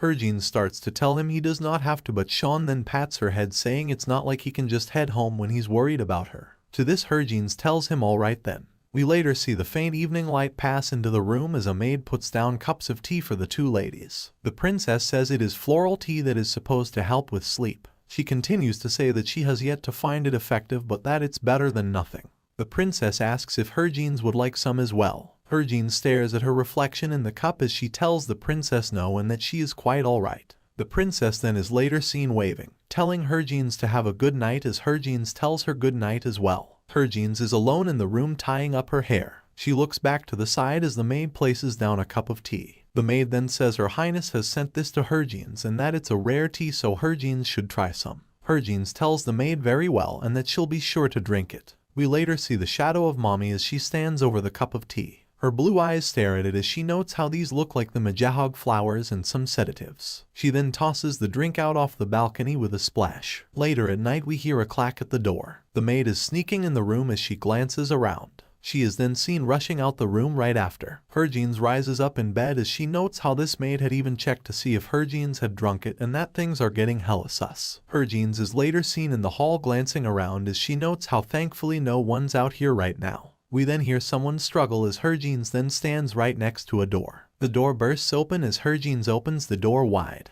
We see a man attacking the princess who is asleep. Herjins tells the man to stop right there. She tells him to let her go and that she will scream if this man tries to run. She tells him that his master probably does not want him to cause a commotion and to get away from the princess. Herjins then steps over to the princess while keeping an eye on the doofus. The princess struggles to say our female lead's name as Herjins then asks if Her Highness trusts Herjins. She tells the princess to pull covers over herself and to stay that way until Herjins returns to wake her up. The princess looks over the covers of her blanket as Herjins then says that everything will be over in just a moment. She then proceeds to have a stare down with the doofus who is still in the room. A blade is then shown. The guy holds a blade in a tiny bottle as he tells Herjins that he does not wish to stir up any trouble. The bottle is then tossed over as Herjins proceeds to grab it in a cool manner. She looks at it in her palm. The doofus tells her that this medicine will help her fall asleep into a dreamlike state, and that nothing will happen to Herjins if she drinks it obediently. Herjins tells him fine and that she will do this if he answers her question. The doofus says that he is afraid that it will be difficult. Herjins then sparkles innocently as she mentions how she'll forget everything if she drinks this though, to which the doofus tells her even so he must refuse. Herjins then tells him very well. She proceeds to lift the drink up as the doofus smirks and notes how this girl was trying to act tough, but really is just a lady after all. He notes how after she drinks this he will tame her as well. Herjins then proceeds to slip the drink into the mountains that she was blessed with. This causes the doofus to get stunned. He asks what she thinks she is doing, to which she mentions how this is just her securing the evidence. The doofus then lunges at her as he yells she asked for it. We then see that Herjins had not only skillfully dodged the attack but had also managed to flip right behind the man who tried to strike her. She then proceeds to grab his arm from behind before then flipping him over and throwing him to the ground. A loud thud can be heard as the man sits far from Herjins and holds his arm trembling. Herjin then starts to play with his weapon as she tells him she'll be taking this then. The man looks at her with a dumb look on his face as he says mercy and begs her for it. She points at his face as she tells him fine and that she will not kill him. She then gives him a big whack to the dome as she tells him not to blame her if he dies though. He lays on the ground groaning and foaming from the mouth as Herjins then says that was child's play. She then returns back to Her Highness and pulls the cover from over the princess. She holds the princess' face as she tells her it is Herjins here and that it is all over so she can relax now. The princess then asks if that wasn't a dream then as she had thought this was a nightmare. To this Herjins tells the princess no it was not. Herjins then hugs a crying princess as the princess asks what she herself was doing. To this Herjin tells Her Highness to calm down. Herjins then tells the princess who has tears in her eyes that the nightmare is now over. The pair proceed to hug it out as the princess can't help but sob. Herjins looks over as the princess says she had no idea and had thought that she was dreaming every night. Herjins then notes how this is why the princess had been hiding her neck this whole time. She notes how she cannot believe that someone had been tormenting the princess for so long. She recalls how the servants are likely in on this as well and wonders what she should do about all this. Steps can then be heard from the door behind the pair. Herjins then proceeds to flip the blade up before grabbing the person who is behind the door. The person yells as Herjins slams them to the wall. Herjins glares at the person with her eyes wide open. It is then that Herjins recognizes the person. The reddish-colored moons peers through a window as we now see Shaun staring outside. Someone approaches him yelling for Count Targale. Shaun turns his head to see Duke Wade with a beaming smile. Shaun notes how ecstatic this man looks as Shaun nervously thinks about how surprising it is to see the stern Duke make a face like this. Shaun asks if he has been well, to which the Duke says as well as an old man can be. The Duke asks how about Shaun, to which Shaun says he is faring well. Shaun apologizes as he tells the Duke it appears as though proving Epernon's innocence will be difficult. He continues to say they know it was the Duke Seraph's doing due to conjecture, but that the trial will take place soon. Duke Wade starts to say something, but Shaun then pushes a pile of papers over as he mentions how this is everything he could find so far. He also says he is currently trying to go Duke Seraph. Wade asks if that will even be possible, as he's known the Duke to be a perfectionist that even he himself has a hard time dealing with. Shaun mentions no matter how much of a perfectionist the Duke is, his lackey will never be as flawless as him. Wade asks if Shaun realizes the Duke will retaliate if they push him too far and that he is a powerful foe. To this, Shaun starts to place his cup of tea down as he says he does not mind this at all. Dark aura seems to surround the male lead. Shaun notes how he'd rather have the Duke attack them directly so that he himself can feel free to kill that Duke and be done with this already. Shaun then thinks about how if that happens then him, Herge, and Estion would likely have to be on the run. He then ponders about how Herge might allow it in this particular situation, and that he personally would like to kill the Duke 100 times over. Duke Wade looks over at Shaun in awe. He thinks about how he had thought this man only excelled in military prowess, but now also seems to not be timid at all when investigating noblemen and finding their weaknesses. The Duke Wade thinks about how Shaun would be as terrifying as the devil if he were his enemy, but in turn is as reliable as 1,000 soldiers if he were an ally. Shaun then proceeds to bring up the marriage proposal to Estion. Duke Wade then beams again with his new smile as he says, "Oh, about that." Shaun thinks to himself, wondering what has Estion done to this man. Duke Wade says the sooner the engagement the better, and that it is going to be break time for the young ones soon. He tells Shaun that they should arrange it then, to which Shaun then says very well, and that he will discuss this with his wife. Duke Wade says this wedding will be the romance of the century. Shaun nervously says this might be a bit of an exaggeration, before he then closes his eyes and has a thought. He thinks this all involves the face of an anti-imperialist faction, and a member of the imperialist faction despite them not being the face of it.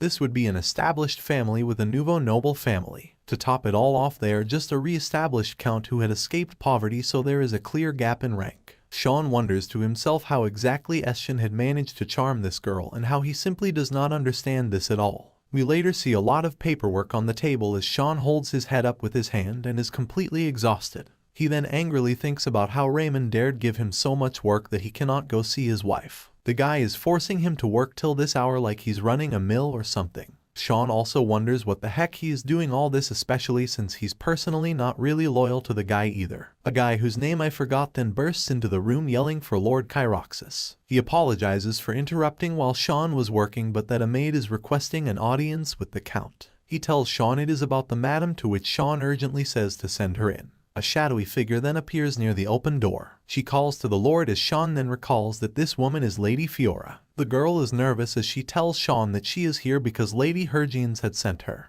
Earlier we see two hooded individuals bowing as they tell Hergines they will take care of the rest. Lady Fiora then says the princess can sleep in the bedroom over there for the night. Hergines thanks Fiora as Fiora looks back at the female lead with a smile. Hergines then mentions how it was such a relief that it was Fiora who discovered Hergines and the princess. Things would have gone so much more out of hand had it been a different maid. Fiora tells Hergines to not mention it and then says she was just glad she was able to be of service. Time would pass as morning now falls on the palace. Hergines can be seen snoozing off with the princess right by her side. The princess tells Hergines that this was the first time she has been able to sleep so soundly, to which Hergines says that is good to hear. She tells Hergines that she once again owes her life to Herge. Hergine giggles at this as she says she was only doing what had to be done. We see a brush on the table as the princess then starts to dress up. The princess then calls to Hergines nervously before stopping and looking down with her eyes closed. She mentions how the truth is that the late Duke and Duchess were both taken out by Enoch Seraph. This stuns our female lead as the princess then continues to say that no one suspects the Duke, and that this is to be expected since the Duke has the Emperor's trust. Hergines then questions how that guy could have done that to his own parents, to which the princess says it was because they were not perfect. Hergines says what in shock as the princess says Enoch does not understand the mistakes and ignorance of other people. In short, he just does not understand humans. He is not willing to forgive anyone who tarnishes the Seraph name. The princess then starts to bring something else up as well. The truth is that she and Enoch are actually only half-siblings. It turned out that her father had once brought her home, but that the late Duchess had hated her from the start. She was an illegitimate child who was not supposed to be in the house of Seraph, and that the late Duchess would attack her every day. and try to kill her. The princess mentions how she was fortunate to have survived this long, but that after this recent incident she realizes that Enox is trying to remind her of the pain from before. He is trying to destroy her mind just like a puppet that cannot resist. She tells Hergines that she has never been able to live her own life, to which Herge then asks what Island means and what about His Highness. To this the princess says His Highness does not care about her at all. This draws a shocked look out of Herge as she then thinks about how she should not be surprised. Arranged marriages are common in nobility. She herself also had a marriage of convenience and had once that it did not matter if Shaun and herself did not care for each other. The princess holds Hergine's hand as she tells the female lead that she wants to change. She does not wish to be the puppet to the Duke anymore. She asks for Hergines to please help her escape from Enox's grasp. Later in the day we see a carriage riding down the streets. Shaun and Hergines are both silent as the carriage rattles ahead. She tells him she is sorry and that he must have been very worried. Shaun tells her it was a clean job with a smirk as she asks him what is. He talks about the servant and mentions how he expected as much from the woman he loves. Hergines asks if that is so and notes how just knocked him out without thinking about it. Shaun tells her she had him worried at first, but that seeing how much she took care of the servant he can relax a bit now. Shaun then holds her hand as he tells her he honestly does not like that princess, and that it feels as though something dangerous always happens when Hergines is around her. Hergines smiles as he still holds her hand. She then tells him she actually brought along something interesting this time. Hergines then proceeds to show him her two big personalities. Shaun blushes as he looks nervously ahead. Hergines then lifts the bottle from out of her mountains as she tells him this is a hallucinogen made with majahog flowers. She tells him it seems as though the princess had been consuming it for a long period of time. She tells him she thinks it's about time they met with Duke Seraph. In a dark building a bird flutters through the air. Someone is stepping down the stairs singing a tune as a man below then calls to Reeve Cullens. So that's his name. The butler then asks what that strange song is. Reeve tells him he cannot be frowny all the time as the butler says to keep quiet and to get to work. Reeve then giggles as he mentions how this was the guy who messed with their madam. The butler says he also messed with the princess, to which Reeve says who cares. The butler then says regardless before then looking silently into a piece of paper. He glares as he reads that this doofus raised a sword at the madam. The doofus lets out a squeal in fear. The butler says that they need info and tells Reeve to make sure this guy can speak at least. Shaun says yes sir with a glee. The doofus gives in and says he'll talk and that he will say everything, so please let him live. Reeve then seems surprised before then asking if the butler heard that. The butler shakes his head as he tells Reeve no he did not. Reeve smiles saying that's what he thought and that he must have imagined it. The doofus now quivers as he again says he will confess and to please look here. The butler only says he is sure that this man will start talking once they rough him up a bit before we then hear a cry from the dark building. Duke Seraph is out walking when he spots Shaun. The two of them end up face to face and Shaun says it's been a while. He adds that if Seraph's got a moment, there's something he wants to talk about. A low murmur rises from Seraph and he lifts his hand low-key doing the halt motion like he's some kind of chill Thanos. He tells Shaun to lead the way. Now they're in one of the rooms, sitting down. The very first thing Seraph throws out is about Hergine's blue eyes. That alone catches Shaun off guard, but to make things even more awkward and chaotic, Shaun casually drops the info that he spent a night with her yesterday. These two bros? Full-on head knock situation. Shaun decides to switch gears and points out that he's heard something super sus recently apparently. There's some servant going around choking people. Bro turns to Seraph and asks if he knows anything about this. Seraph clenches his hand, looking all tense like his one brain cell just triggered a red alert. The thought that his brainless servant might have been captured by the Targle family of all people is not it. Shaun smirks. After all, it's kinda obvious that Seraph didn't expect Hergines to suddenly start staying at the princess's palace. That random move? Total weak spot for Seraph. Then he throws in a casual proposal. 1 week from today, how about dinner at the Hyperion restaurant? Meanwhile, Hergines is all dressed up handing Shaun a document. She says she'll be stepping out for a bit.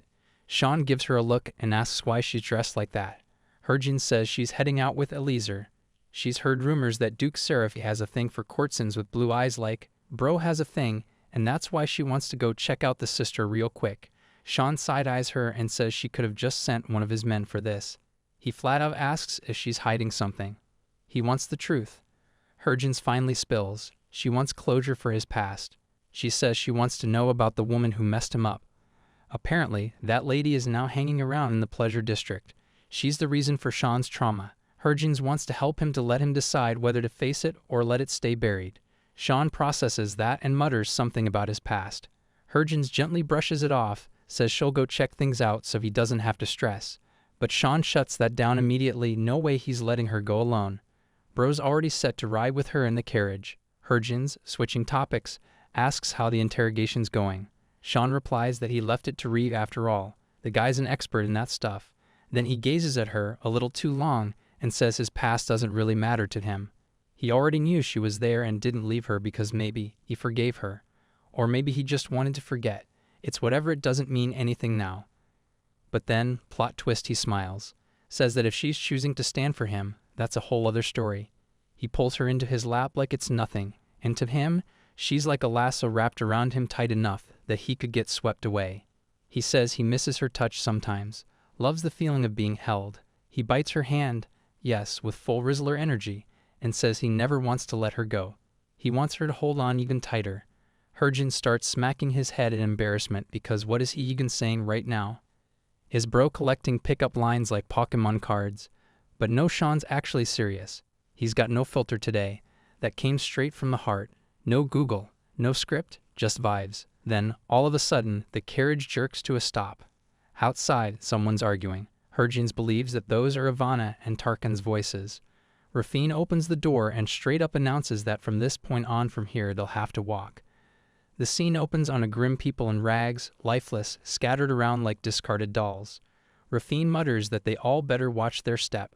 If they're not careful, they'll end up the same.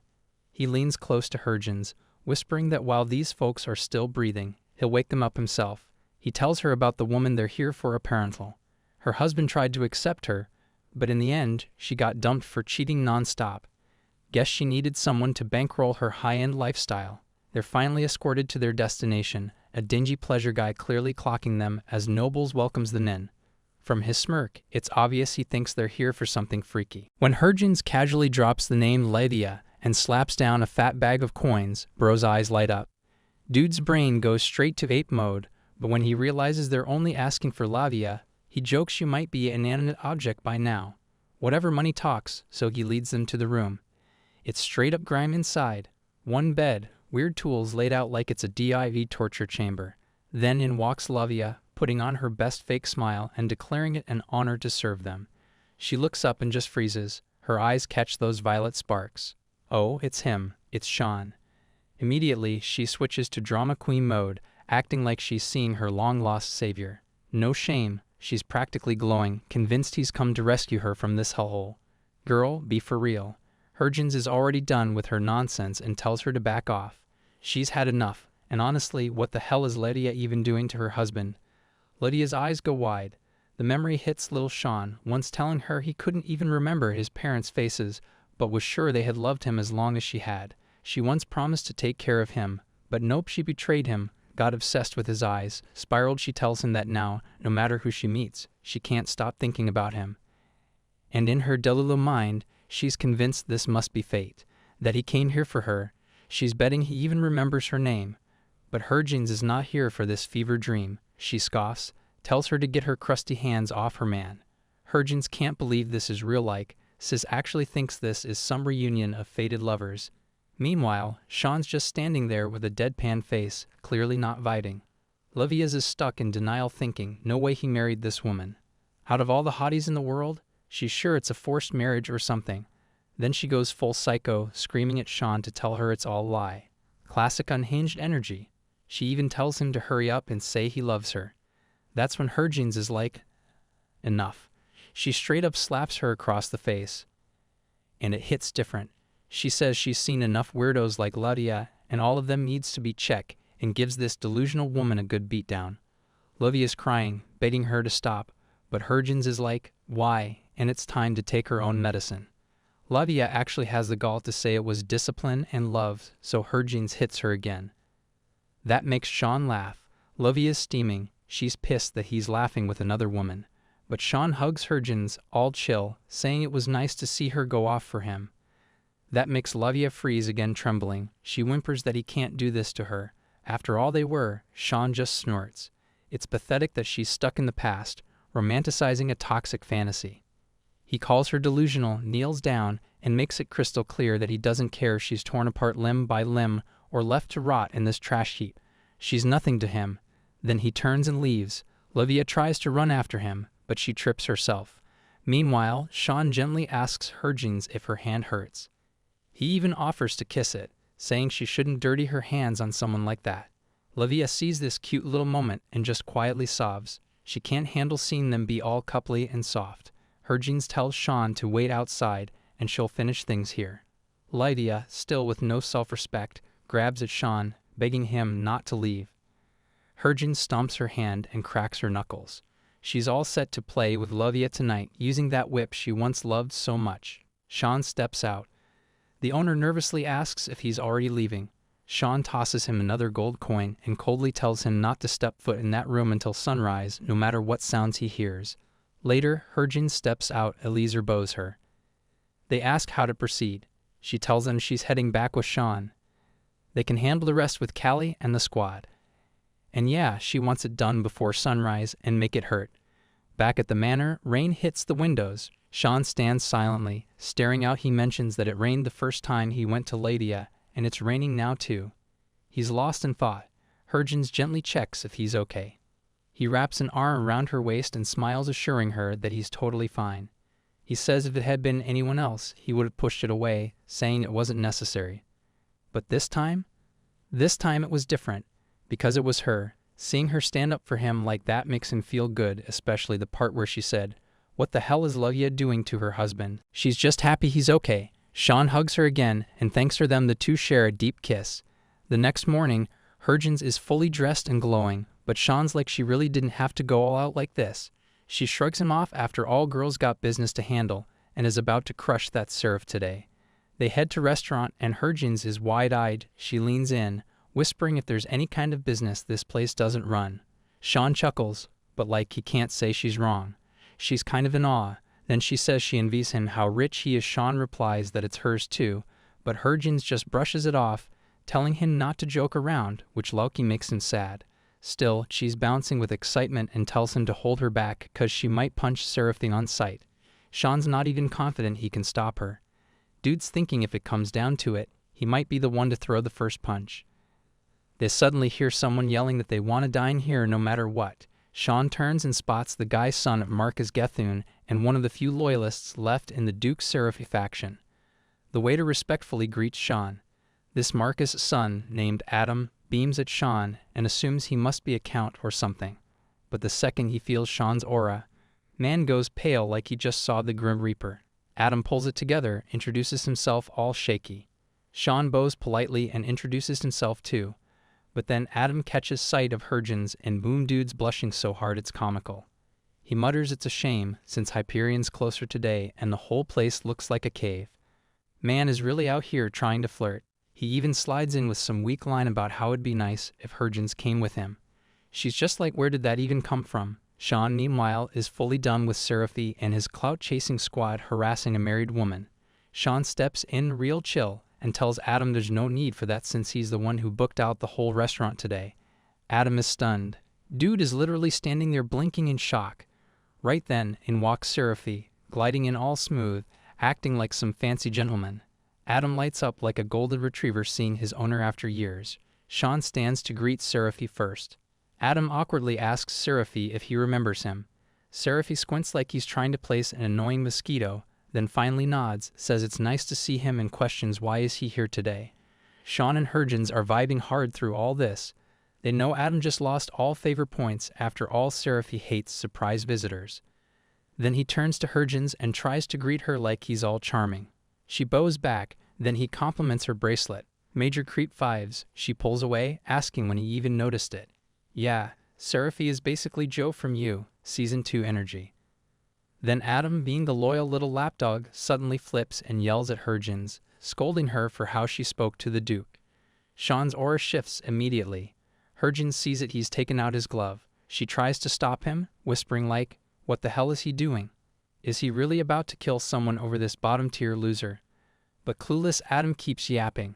He tells Harvin to apologize to the Duke. Shaun's intrigue is officially maxed out. Like, is this guy for real? Seraphi finally speaks up and says actually, The one being rude is Adam, for interrupting a convo between him and Hurgens. Adam literally drops to his knees, begging for forgiveness.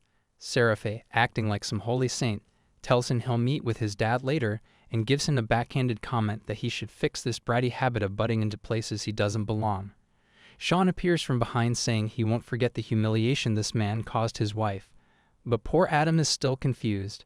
He's like, what did I even do wrong? The three of them goes inside. Hurgens declares that the key is out of the way. Time to get to the real reason they came here, and what they're about to serve next definitely isn't food. Seraphe asks them what they want from him. A silence follows, tense and loaded. It's Hurgens who speaks first. She says there's something she would like to confirm. She asks if that incident at the hunting competition was his doing. But there's no change in Seraph's expression. He merely smiles and says, "What is this sudden accusation? And what will she do if she's proven wrong?"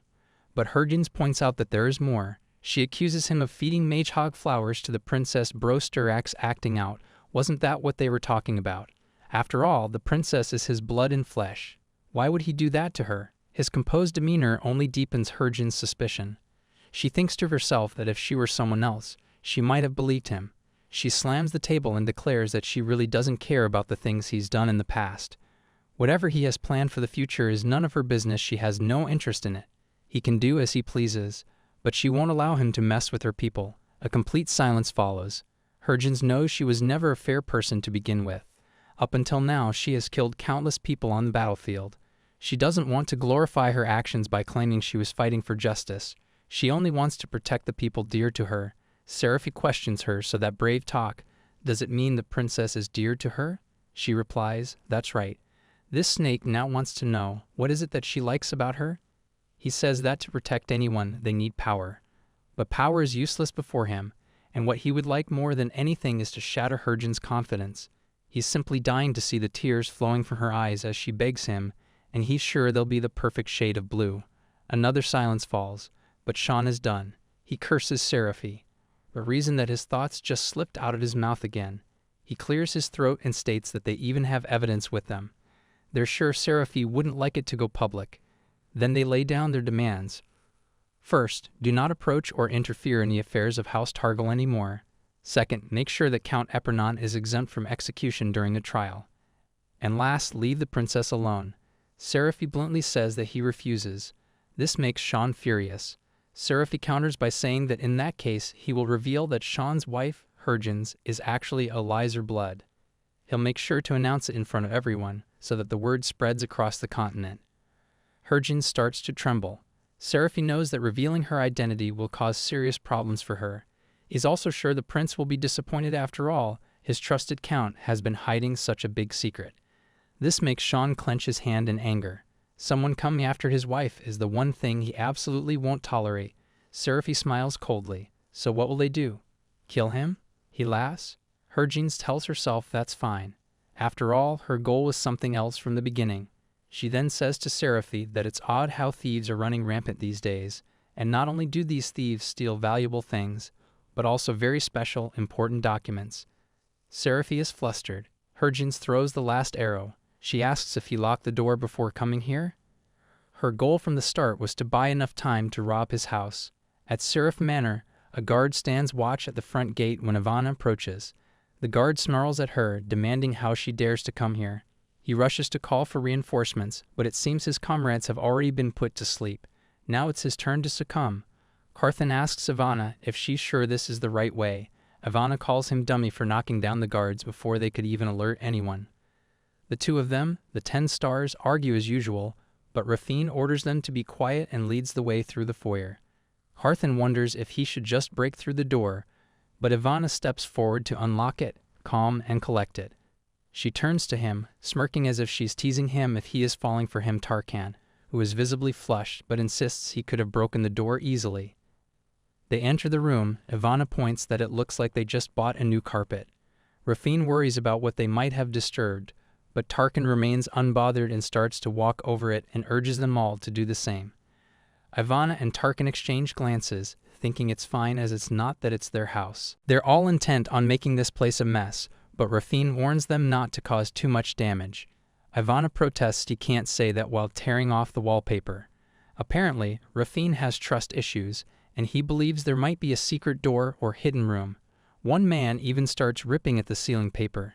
Tarkin then notices a letter lying on the floor. It looks like an old worn letter, but he has a feeling something important lies within it. The letter reads, "There is a chill in the air these days. You must take care of your health during the changing of seasons from fall to winter. Your well-being is always on my mind. I hope to see you in person soon." Raffine can't believe someone sent such a letter to Seraphi. But Ivana seems suspicious. Does the Duke really have a friend? Who is this warm writer? She believes there is a key hidden in the book, and one can only find it by using the key itself. She is certain the Duke must have used that book, so now they just need to find a book that's slightly dirtier among the pristine volumes. In the blink of an eye, Raffine finds the dirtiest book and sets the scene. Ivana starts to decipher the letter, recounting the message aloud and calling Seraphi a madman. Raffine and Tarkin grow curious and ask why. Ivana shouts that the scumbag has been scheming with Haglagton, shocking them to their core. They wonder if Seraphi plans to start another 100-year war. They realize that when the prince was away from the Imperial palace for the war, Seraphi was in his place. Having had a taste of what it felt like to be emperor, Seraph now wants to start the war simply because of that. There was nothing else for him. They decides to leave. After all, they all have to go and meet Kalia in the investigation basement. As they are leaving, Ivana sees a potion and plans to play a little prank before they go. Suddenly, Seraphi bursts into his study. The maid asks him what made him come so early, but the sight inside the room makes the maid gasp. Seraphi hurriedly looks at the books, then the code book which is missing. He is furious, wondering how they found out about it. He orders them to clean everything up and remove all evidence from his sight. But when the maid lifts up the carpet, the liquid underneath doesn't behave as expected. Suddenly, a fire erupts. Maids runs to get water while dead-eyed Seraph stares at the flames. He starts trembling, then bursts into laughter. He laughs thinking about Harvin, because this man has never seen a lady who made his heart race so fast, and this only makes him greedier to have her. Harvin is now back at work and asks what became of the Seraph house after the fire. The butler informs her that half the manor was lost in the flames. Shaun smiles, amused that such destruction could be summed up in a single line, while Harvin is certain Ivana must have had a hand in it. The butler is shocked to hear Ivana could be capable of something like that, praising her boldness as expected of the Elizer members. Inwardly, Harvin reflects that she probably would have done the same. She laughs to herself, thinking that some of her members are truly extreme. They push people to the point of surrender if someone dares wrong them. Marlowe, acting like a vigilant agent, believes he now needs to be even more cautious when dealing with the Elizer members. Then she instructs him to arrange a new meeting with Callie in the afternoon, dumping even more work on the poor soul. At that moment, Shaun appears, his tone smooth and charming. He invites Harvin on a little date, undeterred even by the fact that they are already married. We need a man who still plans dates after marriage period. The two of them walk to the tea setup. She asks Shaun when he prepared such a cutesy arrangement. Shaun pulls out her seat for her with a flourish. She starts to eat, and to her delight, the food is delicious. Shaun arranged everything because they hadn't even had the time to share a simple cup of tea together. As he places a cup in front of her, Harvin apologizes once again for how her members acted during the assault on the Duke's manor. But Shaun says he rather appreciates it. What the Elizer group did align with the mission's goal. Harvin is actually intrigued by what Duke Seraph will be like now, since it's probably the first time he's ever been attacked. Harvin, however, is deeply concerned. The hardest thing to predict is how that man will act during the Epernon trial. If word gets out that she is actually the head of Elizer, it won't bode well for her. Shaun falls silent for a moment before stating the obvious: there will be consequences, and even House Targil might become a target. This makes her flinch. Shaun immediately takes her shoulder and asks what exactly she is afraid of. Harvin admits that she is worried for no good reason. Shaun reassures her that no matter what happens, the fact that she is a part of House Targil and his wife will never change, and if he ever has to choose between the Valor Empire and her, he will always choose her. He urges her to rest assured. His charm never falters. He teases her for acting all tough, only to wear such a long face over a fire.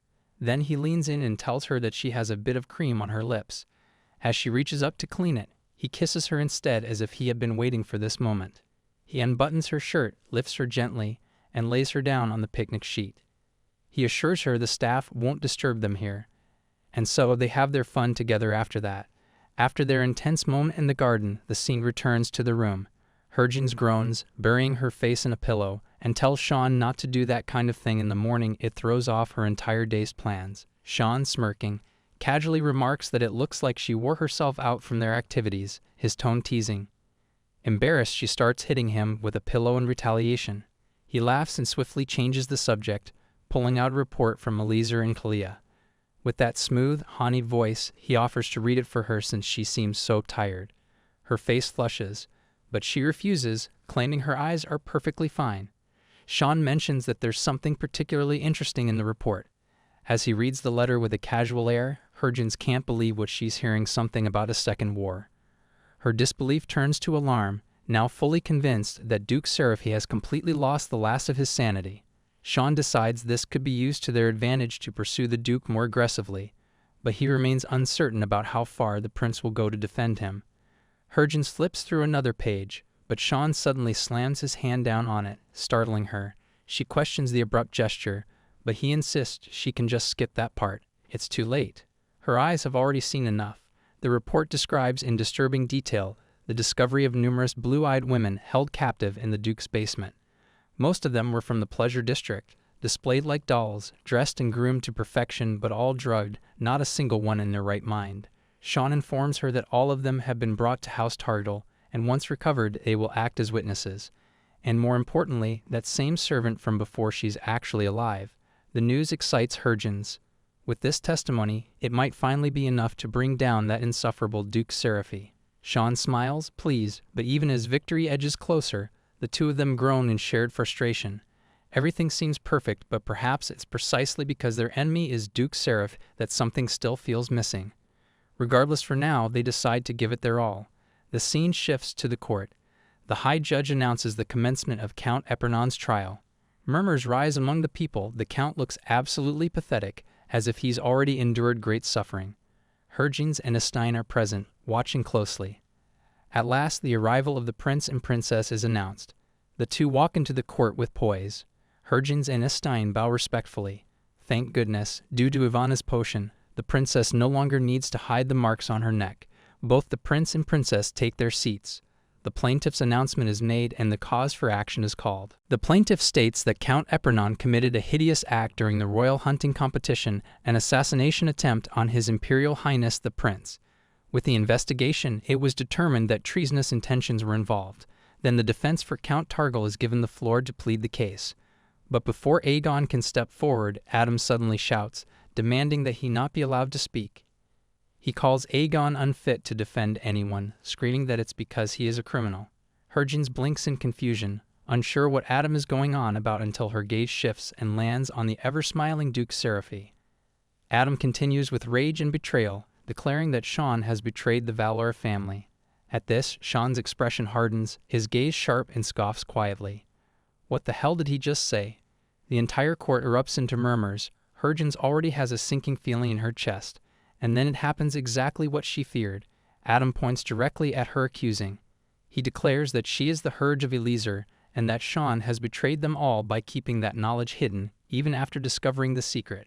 Harvin begins to tremble. Her thoughts race. What should she do? Before she can even form a response, Lot rakes her voice across the hall, demanding that Harvin be subjected to a trial by ordeal. Shaun's fury ignites immediately. He shouts that it's not going to happen. Again, he bellows that Adam is disrupting the sacred trial with a completely irrelevant issue. But Adam counters that he's only telling the truth. In his eyes, Count Targle is an even greater threat than Count Epernon. He scoffs at the court's silence and insists that a trial by ordeal is a divine method of judgment, granted by the god of Annex. If she's innocent, the gods will reveal it. But he adds with a smirk, she likely won't survive. After all, she's the Hurge of Elizer. This deeply offends Harvin. Her hands clench, her jaw tightens. She knows what the trial by ordeal means. It's a brutal test of life and death, forcing the accused into a life-threatening situation to prove their innocence. It implies that Hurge of Elizer is some kind of immortal being, something she is not. She snaps, calling Adam a bastard for suggesting such nonsense. Even Estine grows visibly concerned for her safety. But Shaun steps forward, stating with steely resolve that there is no way such a request would be accepted. Yet the room stills as the prince raises his hand to silence them all. The prince turns to Hergens and asks her, calmly but firmly, to tell them the truth. She is trembling, truly trembling now. Slowly she rises from her seat, taking a breath, opening her eyes. She apologizes silently in her mind to Asserting. This must be Seraphi's doing. Everything leads back to that man. She remembers Shaun's words, how he said he would always choose her. That thought gives her strength. Then, with steady voice, Hergens speaks. A trial by ordeal is unnecessary, she says, because she is indeed the Herge of Elizer. The court erupts again in chatter, shocked gasps, and whispers echoing like thunder. And yet Duke Seraphi appears rather pleased. A few days earlier, the prince had summoned Seraph to discuss a serious matter. During that conversation, the truth had come to light. Hergens was the Herge of Elizer. The prince had been shaken but uncertain of what to do. He asks Seraphi directly whether Shaun also knew about this. Seraphi confirms it without hesitation and adds that Shaun has been making decisions behind everyone's backs for quite some time. The prince is visibly shaken by this revelation. The trust he had placed in Shaun now feels like a dagger in his side. Seraphi presses further. He claims he warned the prince before, and now believes a hound must be put down once the hunt is over.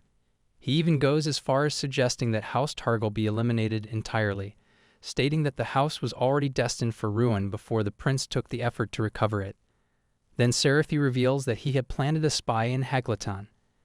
Because of that spy, Shaun was led to believe there was a conspiracy involving the crown. As proof, Seraphi submit the reports, the very ones he had received from the supposed insider, and now the prince seems like us about to act on Duke Seraphi's plan. The princess worried looks at Hergens while all other people in the court are practically abusing her, taking advantage of this. Adam announces that since she has already accepted her crime, so a woman daring to hide her identity and participate in war is real treason to the Empire. Adam adds that not only this, but Shaun also turned a blind eye to all of it and even employed Elizer merchandise for his private army. He demands punishment for both of them. Epernon, baffled, asks what is even going on here, and even the audience in the court seems to agree with Adam. Finally, Hergens steps forward. She declares that she has inherited Targle's talent in swordsmanship despite being a woman. However, since there is no precedent for a woman becoming a knight in the Empire, she had no choice but to hide her status and gender and become a mercenary to protect her family. While it's true that Elizer received monetary help from the Imperial family, it was because everyone else's loyalty was determined by money. If she truly fought for her own interests, she questions wouldn't she have stood on Haglathon's side instead.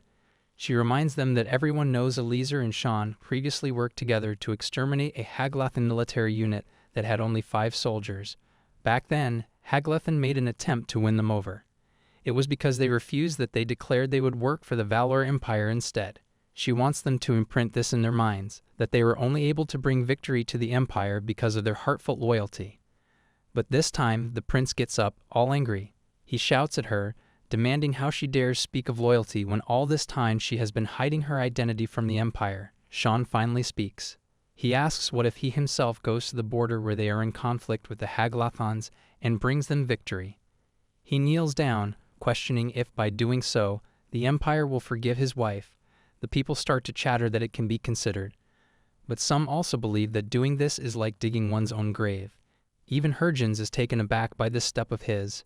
After that, Count Epernon's trial is taken care of rather swiftly, and it is concluded that he will be stripped of his title rather than sentenced to death.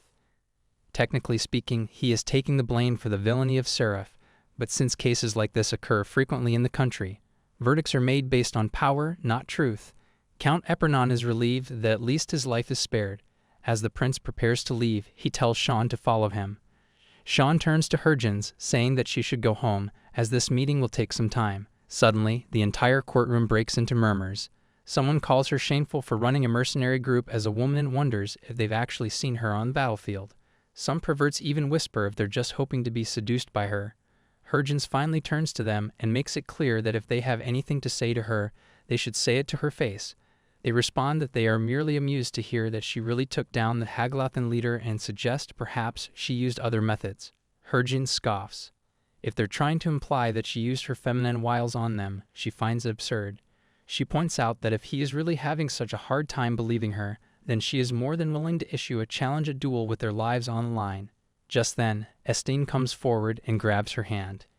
He whispers to her that there is no need for them to get involved in this right now, which makes her look at him and wonder just when their little brother got this big. Esteen gazes at her and tells her gently that she should go home. As the two of them leave, Hurgens looks around at the people, then at Duke Seraphi. Now the Crown Prince and Shan are both seated. The Crown Prince tries to explain to him that there must have been a misunderstanding between Duke Seraph and Haglathan. And now it finally makes sense why Duke Seraphi had exposed Hurgens' identity so casually. Hurgens and Shaun had made the decision to place the princess between them for her protection, but this bastard is not interested in anything other than saving face and maintaining the authority of the Imperial family. Now they only have one card left to play against Duke Seraphi, and they know that it won't be significant enough to truly challenge him. The prince says he is really disappointed in Shaun, as he only treats him as flesh and blood. But Shaun merely smiles. How could someone like that implant a spy in his home and still cast him aside without allowing even a single word with Seraphi? For the prince, Seraphi was the only person who had his back during the war. The Crown Prince points out that it looks like His Majesty will return to his embrace very soon, and he probably won't make it past this year. The prince had been planning to ascend again to a greater position once he became emperor. He asked Shaun to forgive him, but the prince adds that it's still not too late for Shaun to tell him the truth. He questions why Shaun had asked him to send him to the border. Again, Shaun smiles. He had already told him before he was merely asking for forgiveness. This makes the prince furious. He slams the table. He tries to convince Shaun that he shall bestow upon Hopkinson a better title once he becomes the emperor. But Shaun questions if the prince still won't divorce Hurgens and stay away from Elizer. Without hesitation, the prince says that he is afraid he won't be able to do that. The prince is flustered. He asks if Shaun really intends to die like this, just like Hurst. But again, Shaun rises from his place and apologizes to him, saying that the only thing he wants is to be on Hurgens' side. He walks into the corridor where he meets Duke Seraphi. Seraphi smiles and asks him if he's done talking with the prince, which makes Shaun wonder if he's been waiting for him. Duke Seraphi found the earlier trial quite entertaining, and the nobles seem to rejoice in the fact that House Targel's talent in swordsmanship hasn't been disconnected. Seraph then questions if he wants to know how this mess can be stopped, and that is to hand over Hurgens to him. At this rate, Shaun will fall back into his inferior title once again, just like when he had neither glory nor money. He is yapping stupid things when Shaun suddenly grabs him by the neck and declares that he can keep his worthless title for all he cares. Shaun has not come this far just to bow down to this so-called authority. Seraphi doesn't seem to believe that Shaun genuinely doesn't care about the title, but Shaun makes it absolutely clear he is not here to negotiate or to bargain using his wife. She does not deserve to be treated that way. He twists Seraph's neck more, his voice growing colder with every word, and points out one more thing: don't he dare try to come after his wife, because Shaun doesn't care whether Seraphi is a duke or not, and if that really happens, he makes it clear that he will kill him. Later, as they are leaving, Esteen grabs her hand. She finally calls him by his name, and he calls her too, apologizing to her. He clenches his teeth, thinking how hard it must have been for her all this time. The sincerity in his voice makes her look at him with admiration. He says he feels sorry for all the times he couldn't be there for her while she was out on the battlefield risking her life. He was just sitting comfortably, relaxing. He thinks of himself as an idiot, saying he would have recognized all of this sooner if he had just paid a little more attention. He should have known better than to believe she was making that much money from business alone. Hurgens gently calms him down, insisting that it was her fault. She should have told him sooner. The two of them share a deeply heartfelt moment. After that, Esteen promises that from now on, he will work even harder to be someone dependable. Hurgens smiles, joking that at this rate he's going to put himself in an early grave from overworking. The two of them just stare at each other for a long second, then burst into laughter. The scene shifts. Shaun bursts into the room. He goes straight to Hurgens, asking if something happened while he was away, if someone had been rude to her. She assures him that she's fine, and that she handled it. Then Shaun calls the butler, instructing him to summon everyone for a meeting. At the meeting, Shaun announces that from now on, House Targel and the Imperial Palace are enemies. Duke Seraphi has already convinced the prince that they're aligned with Haglathan, so there's nothing more they can do to change that now. The butler asks why he isn't revealing the truth, why he's not exposing the real threat against the princess. Hurgens speaks up, saying that she is the one who argued against bringing it up. Everyone is shocked by this. But before anyone can say more, the butler quickly apologizes for his rude interruption. Hergens, however, explains that she thought long and hard about this decision. She has a feeling that, no matter what they do, things will go badly for the princess, and if word gets out that a male servant was seen entering and leaving the princess's bedchamber, the rumors will spread like wildfire regardless of what the truth actually is. That's why they need a new plan of action.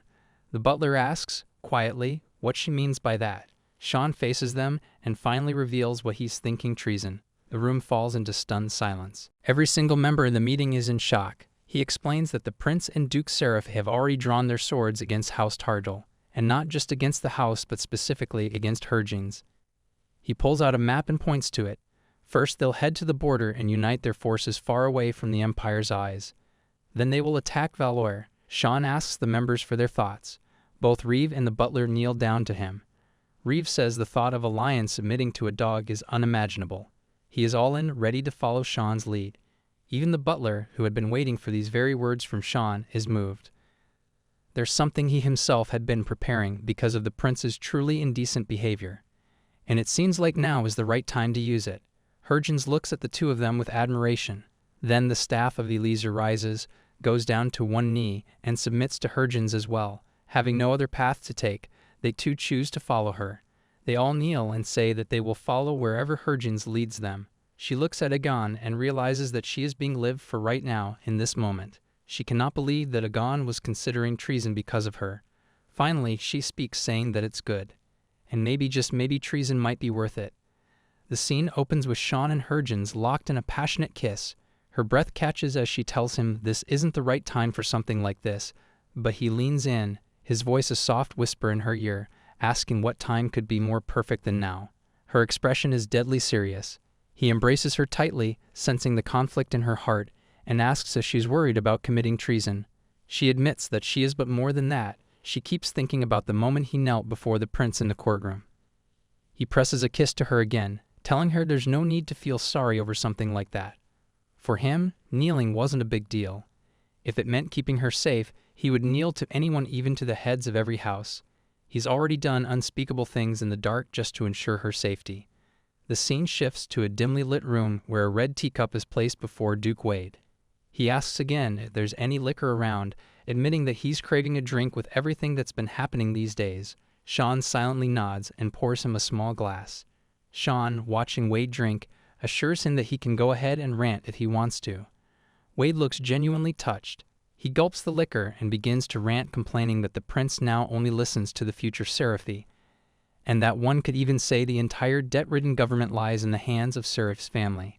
A heavy silence falls over them, and then Shaun asks him how he managed to stay so calm. Surely nothing good can come from being involved with him. Wade, almost offended, asks if Shaun really sees him as some disloyal fool. But he still believes that Shaun is just a little better than Duke Seraphi. Shaun, curious, wonders aloud if that's all there is to it.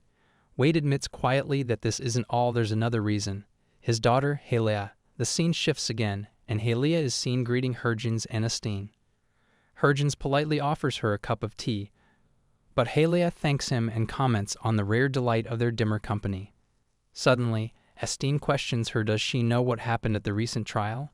Hergens, unsure what's going on, watches as Halia calmly states that she came here because she likes him. She turns to Estine and says she knows about the trial, and even so she came.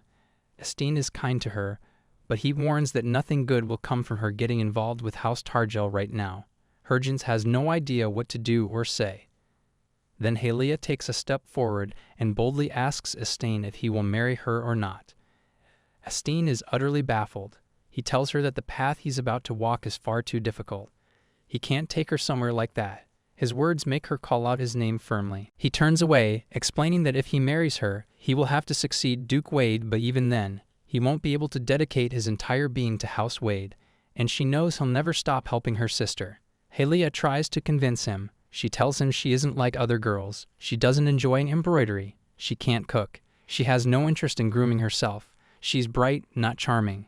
Estine opens his mouth to speak, but she cuts him off, talking faster. She knows he's going to reject her, but she still wants him to listen first.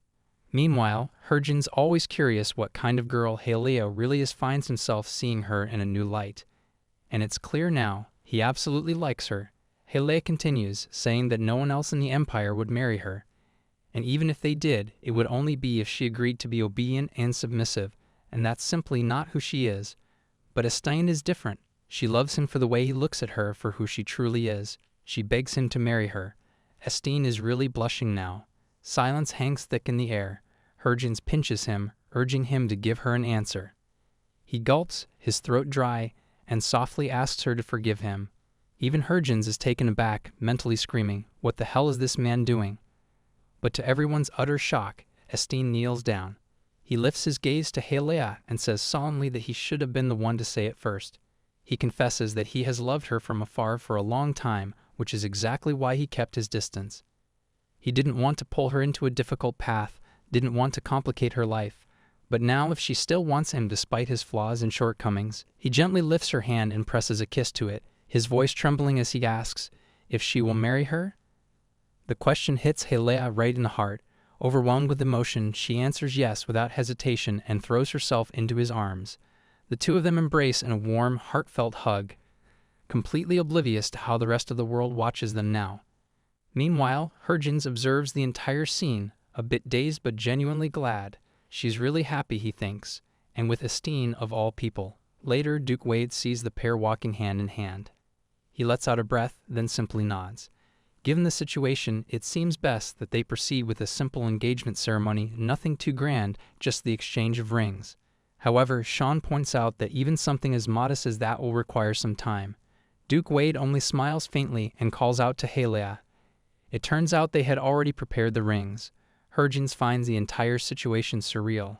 He watches as the couple exchange rings in a quiet, meaningful ceremony. Duke Wade formally announces that House Wade will align itself closely with House Targle, and from this day forward, they are allies. The two patriarchs shake hands to seal the pact. Later, Shaun is seen escorting the Duke.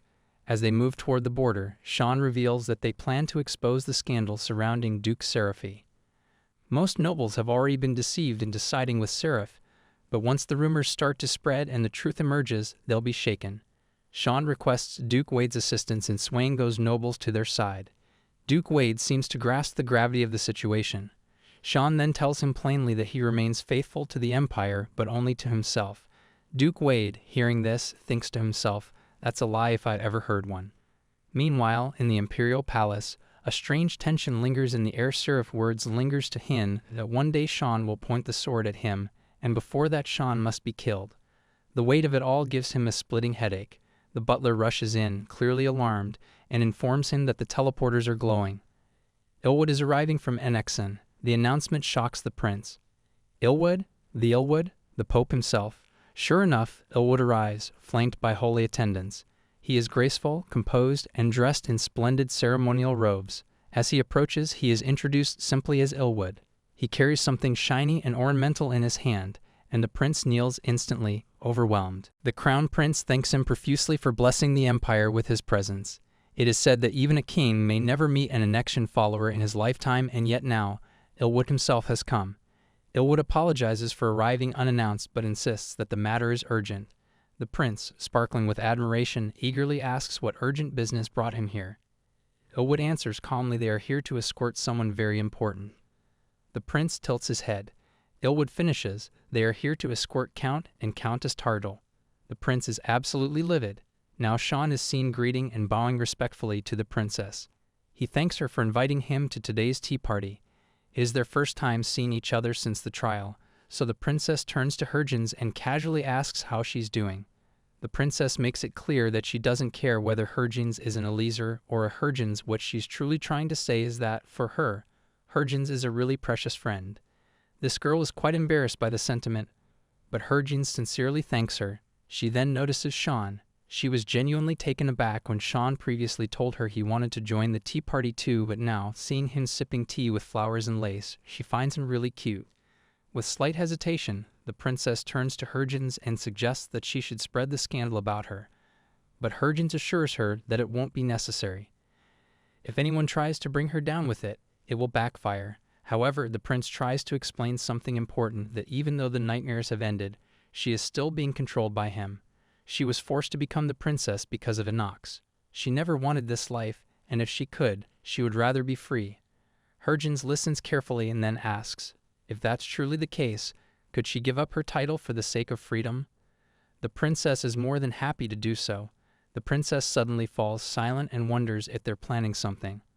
She is about to tell Harvin when someone calls out for the princess and informs her that the followers of Annex have arrived. She is really pissed. How could the prince interrupt her right now? She asks the aide to lead the way, while telling Harvin that they will meet another time. Just then, a voice comes calling for both Shaun and Harvin, informing them that they are requested to come as well. Shaun scoffs, judging by their tone. It seems they'll drag him out by force if he doesn't go willingly. The knights nervously clarify that it's an imperial order. Now Shaun and Harvin are walking with the knights inside the palace. Shaun turns to Harvin and says that she doesn't need to worry too much, but she is more worried about him. He touches her hand and tells her that she has been receding for quite a while now. Harvin, in her thoughts, realizes Shaun is right. Why is she feeling so tense? Why is her heartbeat racing like this? Finally, fate takes a turn. Elwood appears right before her eyes. She doesn't understand what is happening. This is her first time seeing this man, yet somehow she calls him by name. Elwood. But she doesn't understand how she even knows his name. She starts to feel faint, nearly unconscious. Elwood gently grabs her hand and says, finally. Shaun flinches. He doesn't understand what's going on, but the aura around Elwood feels deeply unpleasant for some reason. Then, all the priests surrounding Elwood drop to their knees in front of Harvin, which shocks everyone present. Elwood declares that it is an honor to meet their savior. Harvin is overwhelmed. She really doesn't understand what any of this means. She looks at Shaun, who is visibly losing his composure. At last, Elwood poses the question whether she would like to accompany them to Annex. The prince intervenes, stepping between them. He tells Elwood that Harvin is nothing more than a countess. What in the world is he talking about? Even Harvin tries to tell Elwood that she doesn't understand why they're calling her a savior and why everyone is asking her to come with them. Elwood slowly rises and then calmly tells her that he is the one who brought her here. She freezes. Brought her? From where? He looks into her eyes and reveals from Korea. Her voice breaks as she shouts in disbelief. What? She again loses her balance, which makes Shaun shout in frustration, wondering what the hell that bastard Harvin has done. Harvin, however, thinks that she has been so busy with everything else that she forgot about her past life's virtues. Deep inside, she believed she had already put it all behind her, so she didn't realize it.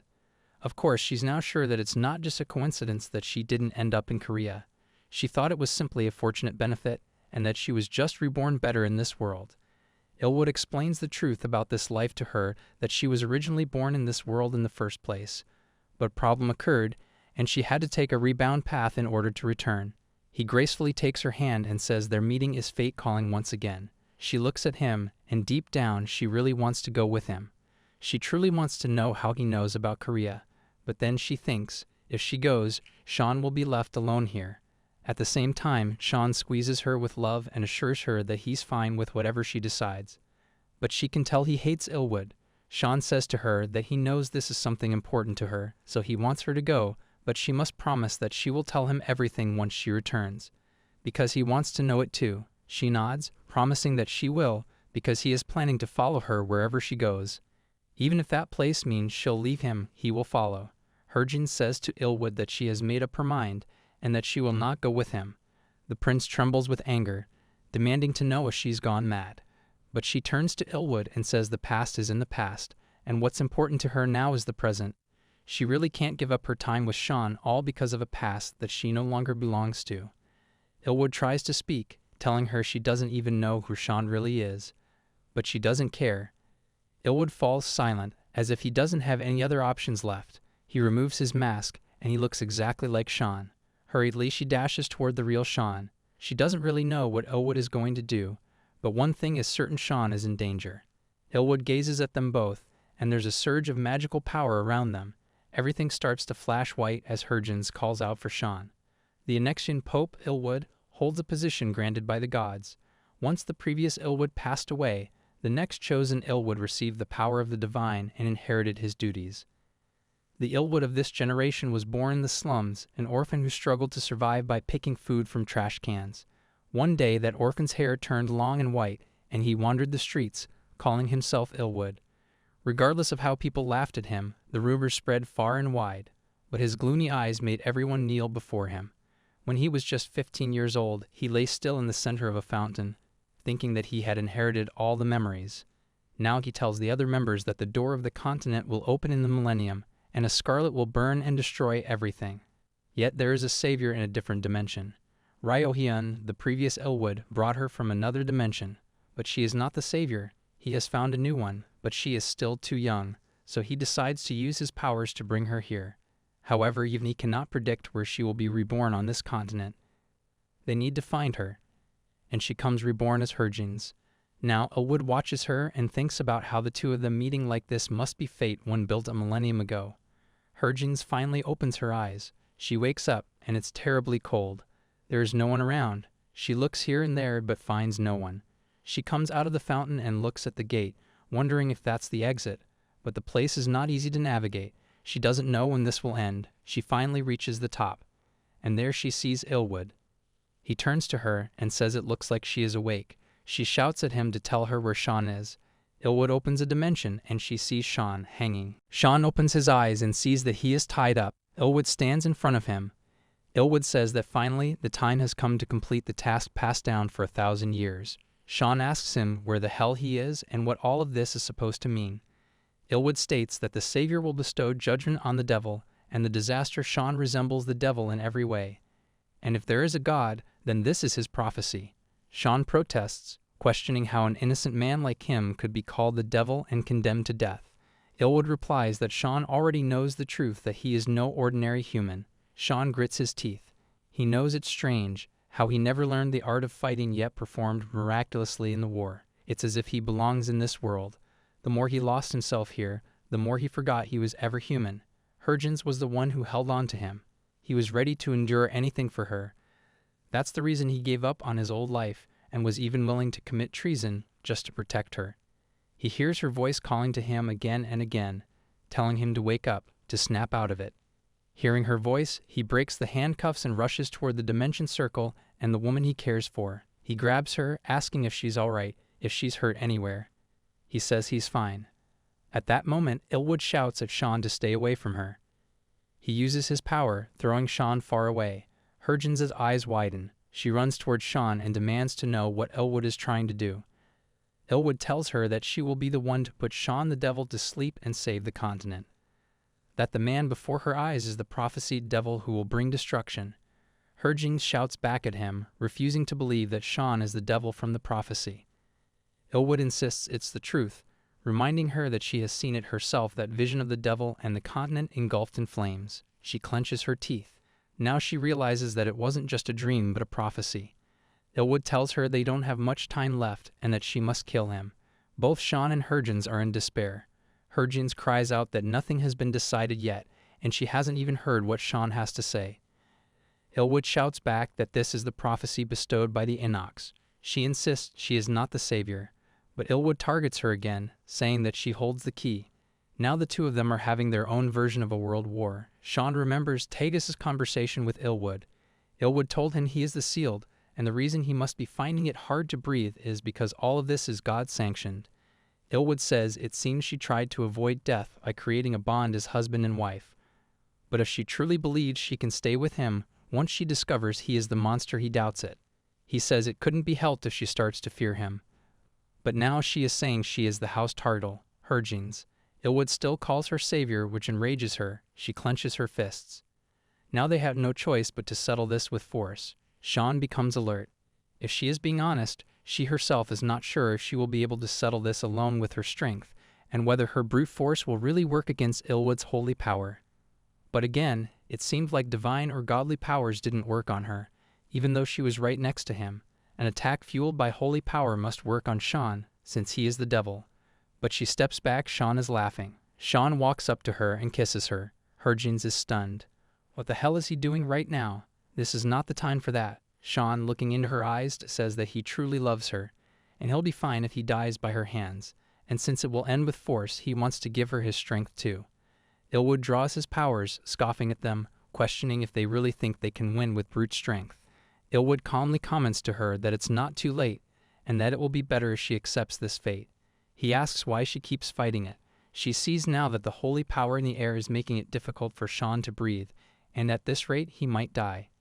The only exit is the staircase, and there's no escape route below. These people seem to have holy powers to move around freely. neither she nor Shaun can use holy powers. Harvin doesn't know what the best plan of action would be. There are far too many priests around. She wonders if capturing Elwood and using him as a hostage might be the only option. Shaun, no longer able to bear the situation, falls to his knees. She shouts at Elwood from the depths of her frustration, knowing she has to persuade him somehow. Anger surges within her. Even if Shaun is the devil and destined to destroy the continent, who is Elwood to decide whether he should live or die? Is that what the teachings of Annex are about, sacrificing an innocent man in the name of the greater God? Elwood is taken aback. He tells her that calling it a sacrifice is absurd when Shaun is not even human. She grits her teeth, realizing he won't listen to reason. So she dashes toward him, shouting back at Shaun to take care of the other priests while she handles Elwood herself. Elwood calls her foolish and begins casting wind in her direction. The other priests shout at one another to protect Elwood, but it's all in vain. Shaun is knocking them out one by one. Elwood tries to create a wind barrier around himself, attempting to block Harvin's, and the air grows stronger and more intense. But she pushes through it and finally reaches him. She grabs him, first snapping his hand and then his neck, capturing him and demanding he let them go. But Elwood glares at her and challenges her. How can she leave everything to someone who can't even breathe properly? That hits her hard.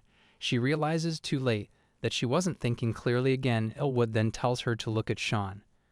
Her gaze shifts, and what she sees sends chills down her spine. Shaun has now transformed into a demon. One of the priests scoffs and says this is Shaun's true form. Her eyes widen as she sees it with her own eyes at last. Suddenly, Elwood snaps his hand free from Harvin's grip and unleashes holy power toward Shaun. At the same time, the other priests do the same. The holy power binds him, rendering him unable to move or resist. Harvin calls out his name in desperation. Elwood tells her to take a good look. This is what he has become, a devil showing his true form, and she really needs to accept that. But Harvin tells him to shut his mouth. Her eyes fix on Shaun's restrained body, and with a trembling voice, she asks him if he really wants to see what a real monster looks like. She squeezes Elwood's neck tightly, and all the other priest members call out in worry. Harvin informs them that the one they call the Savior is also known as the monster on the battlefield. If they truly wish to see Elwood alive, they had better let him go to Shaun.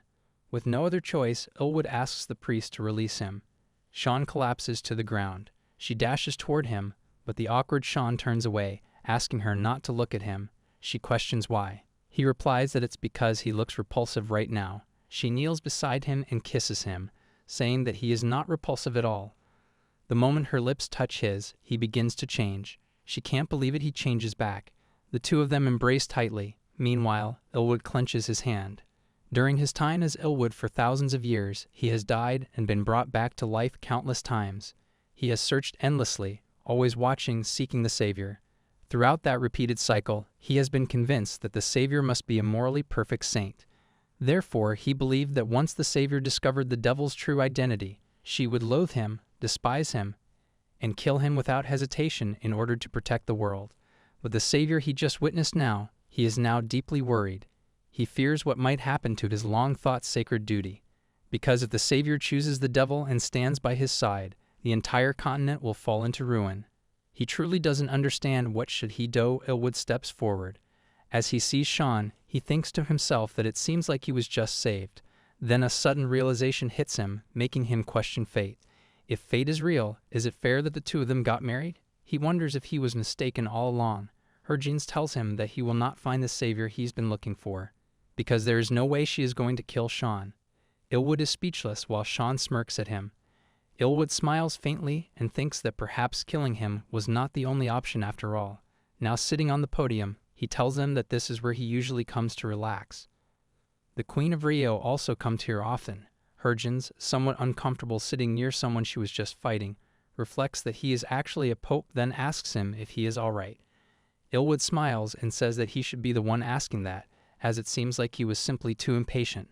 He expands on the idea, explaining that each Elwood inherits the memories of their predecessors, and they have been searching for the devil and Savior for thousands of years. One can say that it was the very reason for their existence. He asks her if she knows what the last line of the prophecy is. She shakes her head. He tells her that it says, "One shall never alter Annex's prophecy." But now he has started to think that they have been impudent, trying to reinterpret the prophecy. because originally, if one truly falls into a devil form, they cannot return to their original form. He reflects that Shaun might still be a part of the devil, but he did transform into a devil and Harjins changed him back to what he was. That was a miracle. Harjins is happy, thinking that this means as long as she is by his side, she can save the world from destruction. Ilwood responds that one can say so. However, the possibility of Shaun changing back into a devil still remains, and it is far too dangerous to rely solely on her miracle to save the world. That is why the Annex follower spell is placed between the two of them. If he turns once more into a devil, they will reveal his identity to the world and declare war on him. Shaun grows extremely nervous. Ilwood says that this is all for today and puts his eye mask back on. Harjins notices immediately that the aura feels different again. Ilwood says that he has to keep his eyes covered as his holy powers deplete if he keeps them open. Shaun really wishes he would keep them covered forever. Then he opens a barrier to let the two of them go back home. He warns that it might hurt, but Shaun doesn't seem to care. As the two of them are going from behind, Ilwood calls out to her that he will see her again. Finally, the two of them return to the manor. Shaun's head hurts a lot, so he asks Harjins if it's the same for her. She says no. She is still stuck on Ilwood's words that he would see her again. She thinks that she must have misheard him. That's what she believes, but she is wrong. The next day, the butler informs them that Ilwood has arrived. The two of them are literally taken aback. He takes his hood off to show them that when he said the followers of Annex will keep an eye on them, it meant that he will be the one to do so. The queen asks Ilwood if he truly intends to let them go. The royal court finds it strange, especially considering the atrocities Shaun committed during the 100-Year War. By now, his evil should have completely consumed him and awakened his full transformation into a devil. Ilwood reveals that Shaun's evil nature has, in fact, already awakened. This revelation enrages the queen, who demands to know what the hell he is talking about. Ilwood explains that only part of Shaun was revealed due to the surge in holy power, but he is convinced Shaun has turned into a demon. The queen remains in denial. Even after all that, Ilwood just let him go. Just like that? Is he really going to allow the potential destruction of thousands of years of work to slip away so easily? To this, Ilwood simply laughs. The queen is shocked by his reaction. He continues laughing until it reaches the point where even she is unnerved. He tells her that if you believe something to be true your entire life, it can still change in a single moment. The queen remains uneasy. Having a savior at Shaun's side doesn't necessarily mean he won't become a devil again. Ilwood responds that this is precisely why he is planning to keep a watchful eye on them. She then questions the identity of the priest who possesses holy power strong enough to do that. Ilwood points to himself. She is utterly shocked. Back in the present, Harjins tries to kick him, telling that he is the Pope, and it would be completely inappropriate for him to be staying with a count. But he reasons that he is the only one capable of stopping Shaun if things go wrong. Still, she insists that it would be inappropriate for the Pope to live with them. Ilwood responds that he has already sent a letter to the province, and he is aware of the political dynamics within the empire. It will be far more difficult for outsiders to make a move if he remains close to them. She agrees that it would serve as a solid shield, wants them to treat him like the priests of Annex. She agrees and adds that she wants him to call her Harjins instead of Savior. He accepts this, but Harjins now wonders what they should call Ilwood. Is momentarily taken aback. She explains that they can't keep calling him Ilwood in public. He then suggests that they call him Sirhill, as that was his human name before he became Ilwood. Sirhill becomes visibly embarrassed. He admits that he doesn't feel comfortable calling himself human anymore. Shaun understands then why Sirhill hated him more than anyone else. Harjin steps forward and offers her hand for a handshake, pleased to have him by their side. The two shake hands warmly. Sirhill then extends his hand toward Shaun, but the moment between them feels more like the start of a rivalry than a greeting. Adds one final instruction to them both: they should refrain from public displays of affection in front of him. Since he has to protect Harjins, he might misinterpret things. Ever since then, Shaun hasn't been able to touch Harjins in public under Sirhill's watchful eyes. Eventually, he has enough. He slams the door shut, grabs Harjins, and kisses her. He can't hold it in anymore. He's genuinely pissed that he can't even touch her in his own house. But Harjins finds it adorable how hard he tries to restrain himself. The two of them share a sweet moment. He pouts, saying that at this rate he might end up following her all the way to the border. Harjins laughs, saying that Sirhill is here anyway to keep an eye on him. It's really not easy to like someone who used to be a devil, but Herjins points out that the most important thing is that the two of them are together. He locks eyes with her and admits that it truly feels like she is the savior. At the Imperial Palace, the prince wakes up in a foul mood. The princess wakes up beside him and comments that he seems irritable again. She decides to sleep somewhere else and slams the door shut behind her. The prince thinks she's gotten even more arrogant lately. He clutches his blanket in frustration, blaming everything on House Tartle. He can't believe that Herjins is the savior. Maybe that's why the queen and Ilwood visited them. He had no idea about any of it, and he feels like a fool for being so delighted when they came. He knows that if word gets out that Ilwood is living with House Tartle, his own authority will crumble. He begins to think that Seraphi was right. House Tartle must be wiped out. He can't bring himself to kill Herjins, so he'll have to annex her into Annex. And he no longer needs Shaun either. Shaun must die. The next day, Seraphi tells Herjin that she can't believe she won't be able to see him for quite a long time. He says it's going to be very lonely without her, and he gives her ordinary roses. She thanks him. He clenches the roses and says that he will be waiting for her. In the carriage, Shaun stomps the roses under his feet, unable to believe that Herjin's got her black roses of all the roses, black ones. Seraphi also wonders if there's a hidden meaning behind these roses. Now at a place where the Targle army rests while Serhil is protecting his horse, Herjins approaches him and comments that it looks like the horse likes him. Serhil replies that animals are pure-hearted and can sense a person's energy if one befriends them. There is no need to use a whip on them. Seraphi finds this with the investigation. Then she introduces Herjins to her allies. She says they are Majala family to her and help in fighting the 100-year-long war. While Herjins is introducing Rafine to them, Ivana is hiding. She is worried and doesn't know what she should do since the priest doesn't seem to like alchemists. Herjin says that Tarkan is a great swordsman, and when she tells him about Ivana being an alchemist, he is impressed. He asks her if this is true, but Ivana is too nervous to reply. He leans closer to her and praises her, saying that learning something at her young age is quite impressive. This makes Ivana blush. She thanks him and, excited, wonders if he would like to try the energy drink she made. Serhil is more than happy to try it. The two of them seem to be having a good time while the others look at them quietly.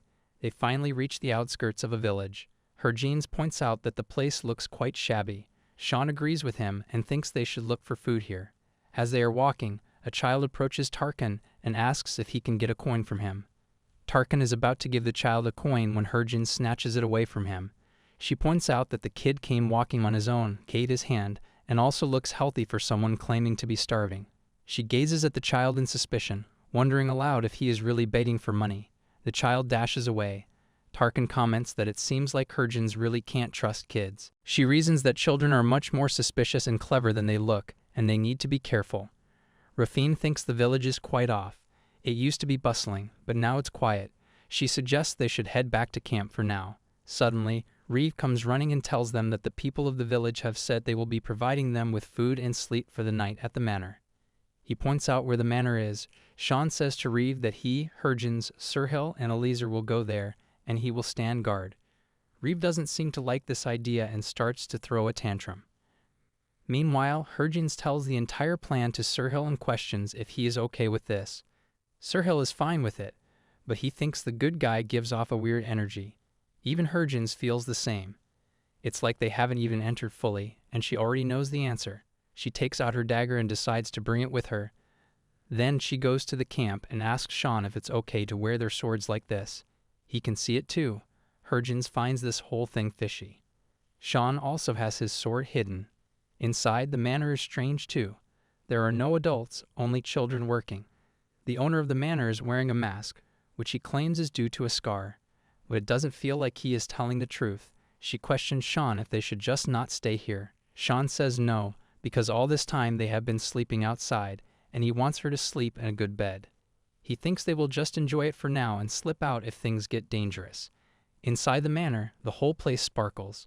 There is a lot of food made for them. The owner of the house greets them.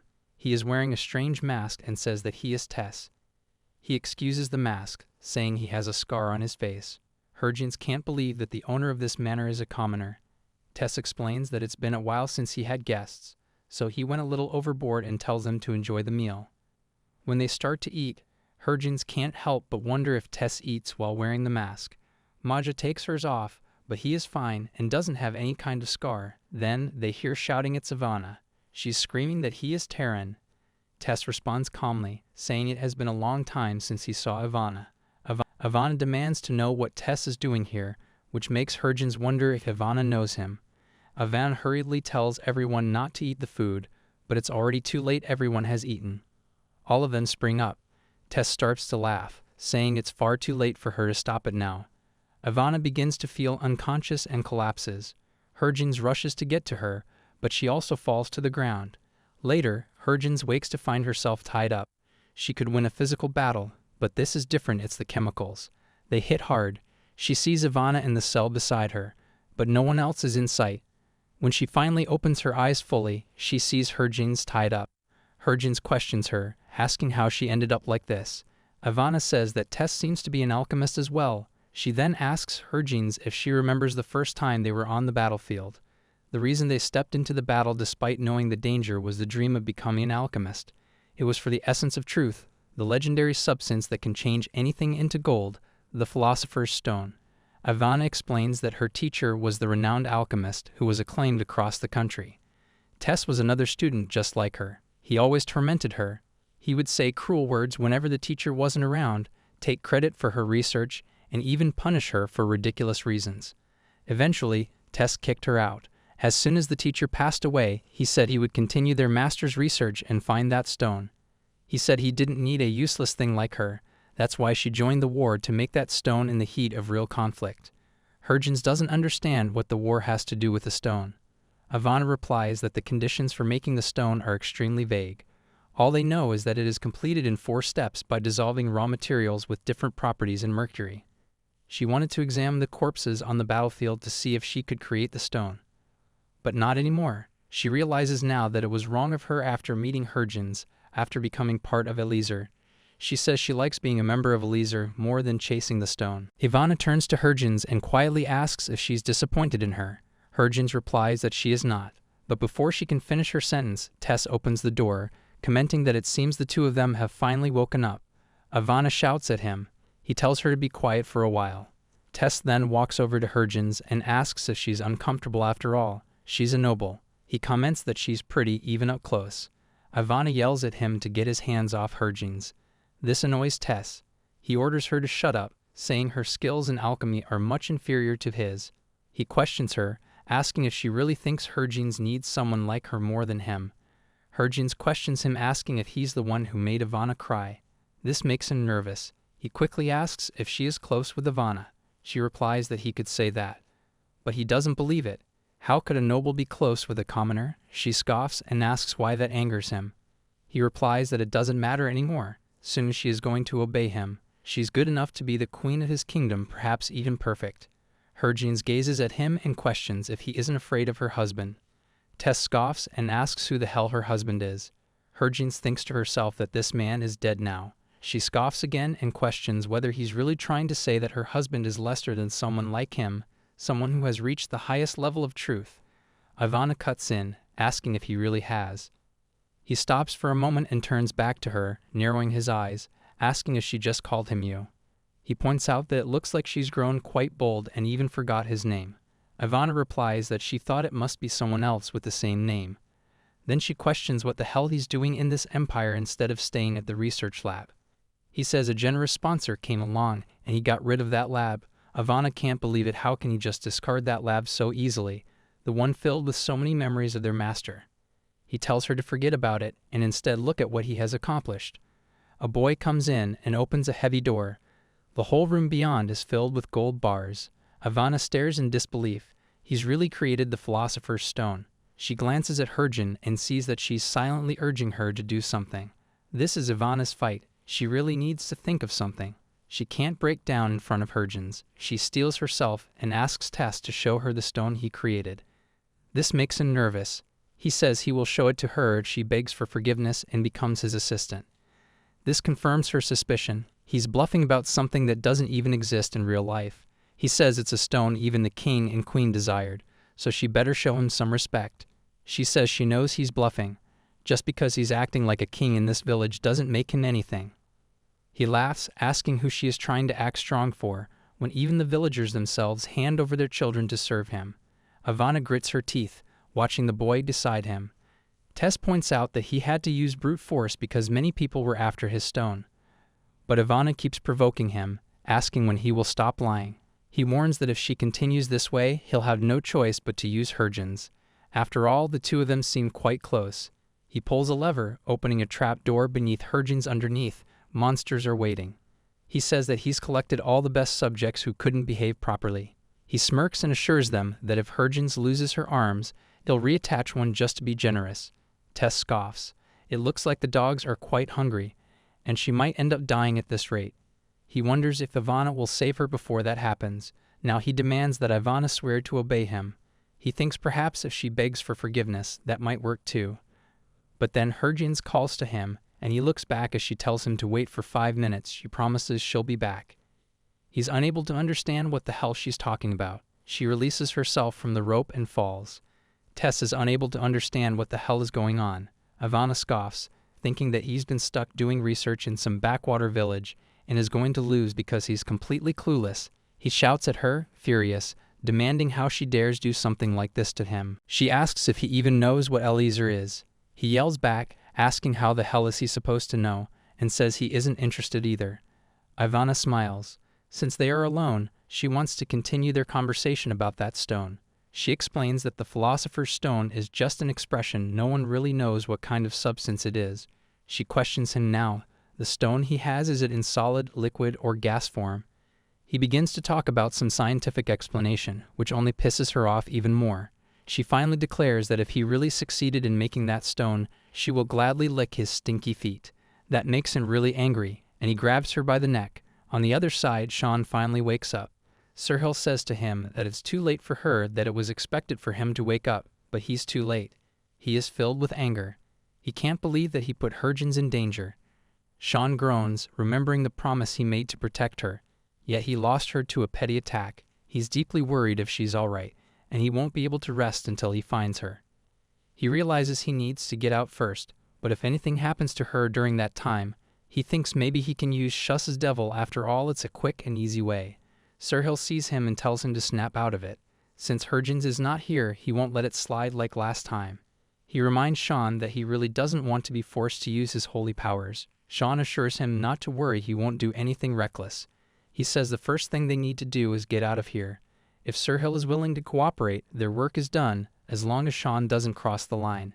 As the two of them move forward, they see a giant beast heading in their direction. Shaun gets rid of it. Shaun quickly figures out that there are going to be more. Sirhill says the maze doesn't look too complicated, but it's constructed in such a way that they keep encountering beasts. Shaun doesn't know who the master of this manor is, but he's planning to kill him. He asks Sirhill if he will allow that much. Sirhill is down bad for Anthony, the so-called savior. On the other side, the Elizers are also knocking down all the beasts, but the monsters won't stop coming after them. If only Ivana were there with them, they could have found a way out much faster. Tarkin says that no matter what he does, he can't get used to seeing Raphine use daggers instead of a sword. Tarkin wonders where Ivana and Hergens could be. Raphine is sure that they are with Tess. The problem is, Tess seems to be interested in Hergens as a man. Tarkin admits, even he found her attractive when she was all shabby during the war. On top of that, she is taking care of her appearance even more now. They both agree they need to find her first. Shaun is really crazy, and gets even crazier if something involves Hergens. Raphine turns to Tarkin and says there is something she wants to ask. Does he like Ivana? This makes Tarkin flinch and blush all over. He asks how she knew. Raphine says he was making it so obvious that only an idiot wouldn't see it. Tarkin asks if she thinks Ivana knows too. Raphine replies that Ivana is smart, so there's a chance she knows. And judging from how Ivana responds to him, there's also a chance that she likes him too. Raphine teases him, why doesn't he just tell her how he feels? This makes him flush harder.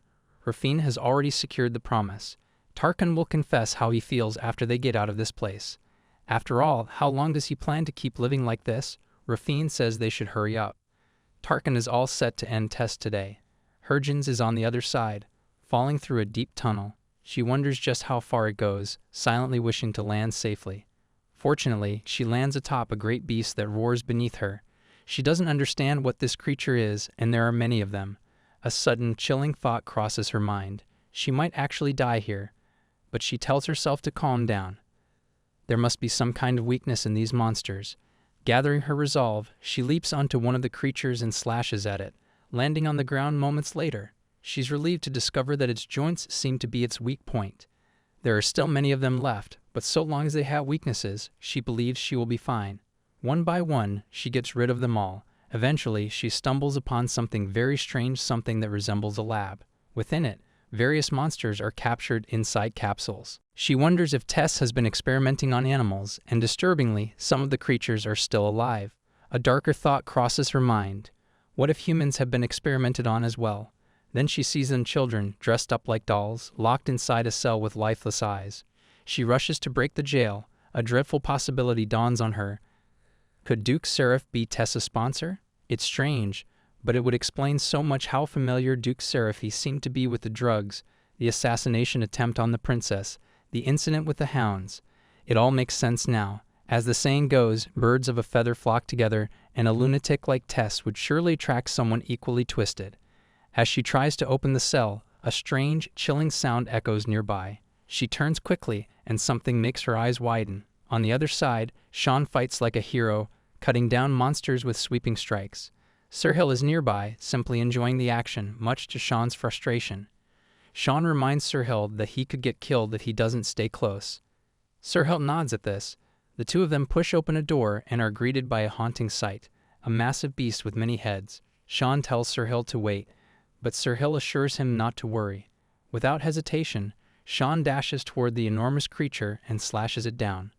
One of the beast's heads reaches to devour him, but at the same moment, Shaun is able to land a powerful blow and slice its neck. Yet the beast doesn't fall. It's still moving. Shaun can't believe it. Determined, he begins hacking it into many pieces.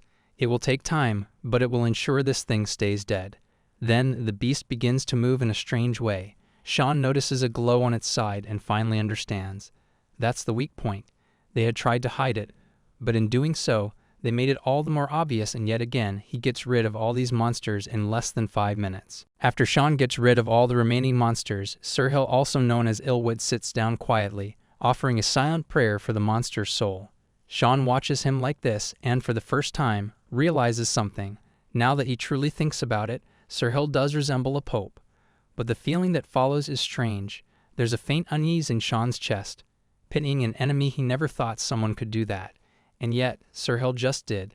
It makes him uncomfortable, as though this man who shows compassion to everything and everyone except him is silently suggesting that Shaun is worse than even monsters.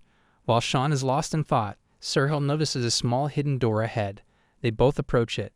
It's narrow, just small enough to be a tight fit, especially for Shaun's broad-shouldered build. Sirhill urges him forward, reminding him that they need to hurry if they want to save Hurgens.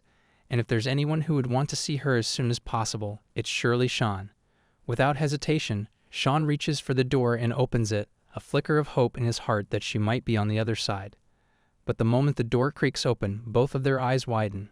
Sirhill and Shaun both come out of the hole and find themselves in an open field where the wind is blowing heavily. It is almost a joke how they had originally set out to save Hurgens, but ended up escaping the maze instead.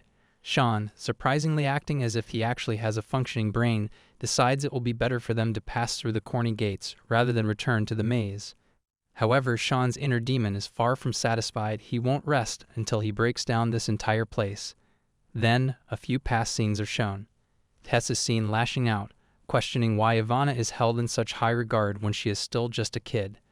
The master offers a very simple answer: Ivana's age has nothing to do with mere learning or wisdom. This is something my math teacher would prefer death over saying to me. Tess has always known Ivana is a genius. Their master used to say it all the time. Fueled by jealousy and delusion, Tess ends up stealing everything from Ivana, her research materials, notes, and projects. But the master eventually finds out everything and tells Tess to return it all to Ivana. Living in his own delusional world, Tess insists that Ivana is just an apprentice and that all the work was his own. It's an excellent display of gaslighting, truly psychotic. Tess smirks, thinking that no one will know the truth if there are no witnesses. And then, the master is killed by him. Later, at the master's funeral, Ivana is seen crying her heart out. Tess not only robs her of her mentor, but also kicks her out, a girl who had no place to go during the 100-Year War. Tess was convinced that she must have died back then. But here she is now, and Tess, craving her brilliance, grabs her nimbly by the neck, trying to kill her. He believes that with Yvonne out of the picture, he alone will be remembered in history as a genius. But then his midbrain glitches and gets another idea. He slams her to the ground and snickers, declaring that he will give her a truly befitting end as an alchemist. She should become a chimera. He believes it's poetic. She will become the smartest chimera ever. Ivana becomes furious. If Tess truly kept his research on chimeras, then this is no joke. Chimeras are new creatures made by combining two different species. For each experiment, dozens of animals have to be sacrificed. Even if one combination succeeds, the resulting creature suffers from extreme stress and eventually goes mad. Their master had forbidden all research on chimeras due to its cruel and unethical nature. But this psycho Tess claims the success rates are quite good because he did a lot of research. He grins that Ivana won't die. Instead, she'll live forever, and that idea alone gives him chills. Laughing maniacally, he dreams of her becoming the greatest chimera, making his twisted fantasy come true. Then there is a sudden blast. He looks back, and Ivana's face lights up. Harvin is here. Ivana dramatically apologizes, saying it seems like she was gone for just 5 minutes. Back in the dungeon, she meets Tarkan and Raffine. Both of them ask if she is all right, and she assures them she is fine. She then points out that the children in the jail are similar to the women imprisoned in Duke-served manor. She really wants to save them, but she needs to rescue Ivana first. Even Tarkan and Raffine don't know what to do. So Ivana makes up her mind for now. They will focus on saving her, and so all of them are here now. Tess is in denial, unable to understand how all of them got out. While Tarkan helps Ivana untie her ropes, the height difference between the two is actually quite attractive. Tarkan notices there's a bruise on Ivana's neck. She stretches and casually remarks that Tess kept choking her, so it must be from that. While Tess is still trying to comprehend how they made it here, Tarkan launches a powerful punch at him. Tess receives a full-time beating massage while the three of them silently watch. Harvin tells Tarkan that it is enough if he continues at this rate. Tess might end up dead. They still need him alive for questioning. She stomps on Tess's chest. She truly wants to kill this good-for-nothing man, but for now she restrains herself. Meanwhile, Ivana is going through everything Tess stole from her. She even grabs one of the gold bars and sits beside him, asking just what the hell was he thinking when he planned all of this? But Tess only starts to laugh and scoffs at the situation. He says they should just forget it all. Now that they've come this far, they will all die together. Then he presses a button hidden in his hand. Everything begins to rumble. Tarkan rushes to hit him, while Ivana shouts, wondering what is happening. Raffine explains that there were monsters hidden in the underground. Their forms were practically chimeras. There were many of them locked behind the bars, and now if all of them are released, one can only imagine what will happen next. The ground floor begins to break apart. Tarkan grabs Tess by his collar, shaking him and demanding if he has completely lost his mind. Harvin turns to the boys and asks what weapons they have. Raffine only managed to salvage a single dagger with him, while Tarkan, true to his usual state of being, has absolutely nothing, not even a functioning brain. Ivana was able to secure only a few potions. Harvin, having seen dozens of chimeras with her own eyes, is confident that this limited arsenal will not be enough to defeat them. She opens a window, contemplating whether they should escape from here. But first, the drop is far higher than she expected, and worse, there are chimeras flying outside. Then she spots something: Shaun, riding in on his horse, coming to save her. Just seeing him makes her heart feel lighter. Shaun also sees Harvin standing by the window. In that moment, she literally feels like Rapunzel. She falls back to her team and informs them that Shaun is here with the army. Since they have no weapons with them, she declares that they'll simply have to make their way through the outside and defeat the chimeras one by one. Tess laughs bitterly at this plan, sure they're all going to die. Countless chimeras will swarm them, and with the way the manor is designed, the entire place will explode after a certain limit is crossed. Tired of his negativity, even Raffine hits him to knock some sense into him. They tie us up with a rope to keep him silent. Harvin then changes the plan. Since the manor is going to explode, their priority now is to save themselves and get out. She and Tarkan will head to the front line, while Raffine is assigned to take Tess and Ivana with him. Ivana will use the potions to guard the rear. They all begin to dash out. Outside, chimeras are flying above Shaun and his army. They're left wondering what the hell these creatures even are. Shaun informs Reeve that Hergins and the Elizer are inside the manor. The Chimera's joints are their weak spots, so they must strike there. But Reeve questions what about the investigation they were supposed to capture these people. Shaun smiles, saying they are talking about someone who can create creatures like these. Killing them is justified. The Chimeras swoop toward them, and the soldiers are soon in a full-blown fight. Shaun sees Sirhill, who gestures for him to stay calm. That makes Shaun completely done with this whole saintly act. He growls back that he is perfectly calm. The Tercel army pushes forward through the swarm of Chimeras, trying to kill the monsters and save their madam inside the manor. Hergins is also inside, slashing down monsters when she hears Shaun calling out to her. She turns around to see him. Shaun says he took longer than expected. Then he kisses her. She takes the sword from him, thanking him for the gift and assuring him that she will take care of everything inside the manor. Shaun can see how she's in full baddie mode while fighting. He can't help but think about how beautiful his wife looks right now. She needs more of his attention, clearly, because in the middle of fighting the monsters, he kisses her again. She shouts out his name, embarrassed, and jokingly pushes him away. Shaun starts acting like a puppy. Hergins scoffs, reminding him that she already told him they'll continue this after they return to the palace. Suddenly, a monster comes storming up behind her. Without even looking back, she kills it, too caught up in thinking about what she's going to do to Shaun later. Back inside the manor, she's literally blushing. Another monster creeps up beside her. Still not looking back, she slays that one too. Then she turns to Shaun and says they'll see how he behaves next. The two of them are fighting and flirting at the same time. Tarkin can't even tell if they're talking to each other or to the monsters. Either way, they're scarier than the creatures themselves. But Tarkin is busy in his own fight, mumbling about how someone really should have given him a proper sword. As Hergins and Shaun battle the monsters, she tells him that the manor is going to explode soon. He grabs his communicator and calls Reeve, giving the order for everyone to retreat as the manor's collapse is imminent. The soldiers are informed to fall back immediately. Hergins jumps to the highest point she can find and tells everyone she'll handle the remaining monster, so the rest must escape. All the soldiers are quite literally in love. They're hyping her up while she's slaughtering the beast. Shaun can't help but keep his eyes on her, mesmerized. Even the Elizer start to think Shaun has fallen for her even more than before. Finally, the manor collapses. All the soldiers are running, but it's no use. There are too many rocks falling, and they're far too large. Hergins doesn't know what to do. Even if she and Shaun start slicing the rocks, they won't be able to save everyone. One massive boulder begins falling towards Sirhill. Hergins shouts a warning, but Sirhill is already moving. He slips off his eye mask, revealing the holy power within him. The entire manor suddenly knits itself back together. All the rocks stop midair and float, slowly returning to their original places as though time itself is reversing. Once the danger has passed, Sirhill puts his eye mask back on and asks if everyone is safe. He's glad he could help, even if it wasn't much. The soldiers are in awe. They begin to praise him, assuming he must be the priest. A quiet awe falls among them as they wonder just how great the god he serves must be. A great misunderstanding has clearly taken root.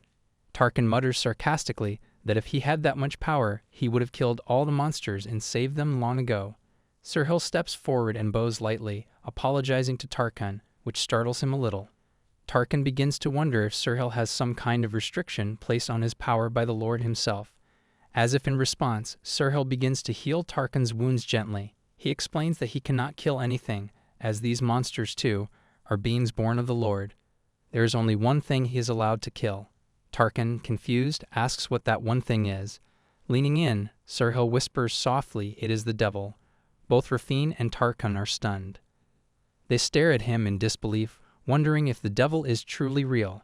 Then Sirhill walks over to Hergins and takes her hand. As he heals her, she notices how careful and gentle his touch is. Even though he's blindfolded, it feels as if he's looking directly into her eyes. After finishing, he turns away without a word. Ivana approaches Hergins with a guilty look, apologizing for lying. She admits that she is, after all, a terrible alchemist. Hergins pulls her into a hug as Ivana tearfully confesses that she was so happy to meet Hergins, she tried to forget everything else. She assures her that she isn't the same person anymore. Hergins gently suggests that if Ivana truly wants to redeem herself, she should use her knowledge to help others. Tears form in Ivana's eyes as she nods, her expression growing soft with hope. She clutches Hergins' hand, grateful and ready to begin anew. The two boys, standing nearby, observe this scene. Hergens teases them, asking if they're hiding something. They flinch immediately but insist they're not hiding anything at all. Later, in the camp, Hergens and Shaun lie in bed together. She asks him if he thinks Ivana might have hidden her past from her. Shaun reflects on it, believing that she must have been afraid that Hergens might abandon her. When someone loves another deeply, showing them their darkest side becomes terrifying. If the person they love the most ends up abandoning them, it feels like the entire world has collapsed. That's why people hide their pasts. Hergens turns to Shaun and quietly asks how he knows this. He replies simply because he feels the same way. Hergens assures him that no matter what happened in the past, she trusts Ivana. She knows she won't make the same mistakes again. Then, with a gentle voice, she asks Shaun if he will do the same for her. Shaun nods and says yes. As long as she stays by his side, he'll behave like a loyal dog with a collar around his neck. Then he brings up a thought. Has she ever considered what will happen after the rebellion? He tells her that they are not meant for titles like Emperor and Empress. Their place is elsewhere. They were never the type to sit on thrones and govern from high towers. Hergens pauses, uncertain if that's true for her. Shaun places a soft kiss on her forehead and tells her she looks amazing when holding a sword. Hergens wonders if he might be right. Perhaps she's happier laughing in dresses, hiding her gaze behind a fan, but swinging her sword beside Elizer also feels right. Shaun then suggests that maybe she should become the Grandmaster, and the titles of Duke and Duchess could fall to them instead. She looks at him and asks then what about the Emperor. Shaun grins and answers simply they have Estain. Hergens laughs, a little in disbelief. She can't believe Estain would ever become the Emperor. Shaun sees it in her eyes. She knows now that her brother is not the same naive boy he once was. They both knew it the moment they laid eyes on him again. Time has changed him. He is maturing, day by day, and he's no longer the little brother she always felt the need to protect. He is a grown man now. He can sense that she is confused, caught between memories and reality, and so he suggests that they speak to Estain first, to hear what he thinks about it all. Then, with a look that holds something deeper, he tells her there's something she should think about at the test manor. His words trail off into something more intimate, more suggestive. He's talking about spending a lustful night together. He suddenly drops her onto the bed and gets on top of her, asking softly if they should talk more comfortably. She looks dazed by the sudden shift, which makes him pause, asking if she doesn't want to do it. She shakes her head, replying that it's not what she's thinking, it's just that everything feels too sudden. When they first met, she was a mercenary and Shaun was a commander. She had always spoken formally with him, kept their relationship bound in rigid decorum. It feels strange now to break from that. He wonders aloud how about they start speaking informally when it's just the two of them. The idea makes her feel a little shy, but she starts to miss him already, even though he's right in front of her. She wants to agree, but there's hesitation and he senses it. Her expression seems to ask, why is he saying things like this? In this world, wives are taught to speak respectfully with her husband. But here he is, urging her to break that rule. Surprisingly, he's quite open-minded. Shaun feels sad that she seems so conflicted about it, because he thought the two of them had grown close. He asks her directly why she's so hesitant, and she learns then, while they were in the manor, when she spoke informally with him, he truly felt that they had gotten closer. It made him feel special, like he truly meant something to her. He wants to do anything to stay close to her. She had no idea he felt that way. Something warm bubbles up inside her, this strange happiness she hadn't expected. It feels good. It feels right. She realizes perhaps she really does like him. Without another word, she hugs him tightly and kisses him. Shaun asks if they should pick up from where they left off. He takes off his shirt, reminding her that she once told him she would do all kinds of things for him. That memory makes her blush. She grabs him and climbs on top of him, asking in a bold voice what it is that he wants. The sight of her like this makes him happy. It feels like this time she'll truly receive him. She flushes deeply at that thought, and though part of her wants to punch him for making her feel so shy, she only pouts with that adorable expression of hers. She asks him to tell her clearly what he wants. He smiles and tells her that first, they should start speaking casually with each other. She agrees, and the simplicity of that answer makes Shaun's heart beat wildly. She whispers to herself that she really loves him and is so glad she married him. Shaun is dazed, overwhelmed. He laughs and says she's so adorable it drives him crazy. He truly can't hold himself back anymore. The two of them start to kiss again, passion igniting between them. But in the midst of it, Shaun suddenly feels a pang of sadness. He thinks that he's not the good person she believes him to be. He fears that his love might end up hurting her. Deep down, he believes he's a bad person, someone selfish enough to want to lock her away so no one else can see her. All he wants is for her to look at him alone. But she sees through him. She tells him he doesn't have to pretend. She's always known he's not a kind person. And instead of stepping back, she pushes him down and shows that she's all in. She does something naughty to him, teasing him playfully, asking if they should find out who's better at being naughty. Shaun is completely flustered, absolutely flabbergasted, but at the same time, he's looking forward to whatever happens next. After having fun, Harvin sleeps and Shaun goes out. He tells the guard to let him know when Harvin wakes up. Then he heads to one of the camps, asking if everything is prepared. Now Reeve appears again, like a lost lover, and asks him what took him so long, as they have been waiting within for him. Shaun says he truly had something important to do. Okay boy, we already know what kind of important business you were attending to. However, Reeve shifts tone and takes matters more seriously, placing a hand on Shaun. It seems Tess must have done something truly terrible. Shaun asks him if he made sure no one could hear them, and Reeve assures him that no one will. With Tess' lips full from filler and his jaw sharpened, he swears that he won't speak no matter what they say to him. Shaun gazes at him with those special eyes that make it clear the man can speak whenever he wants, yet chooses not to. Shaun is clearly flustered that he couldn't protect Harvin's back then, all because of him, and he will never forget that crushing feeling of failure. He is also visibly angry that this man dares to say he will make Harvin his wife. Suddenly scared for his life, Tess shivers. Does Shaun really not know the information? But Shaun is determined. He warns him not to scream as it wake his wife, and the beating he gets that night burns deep.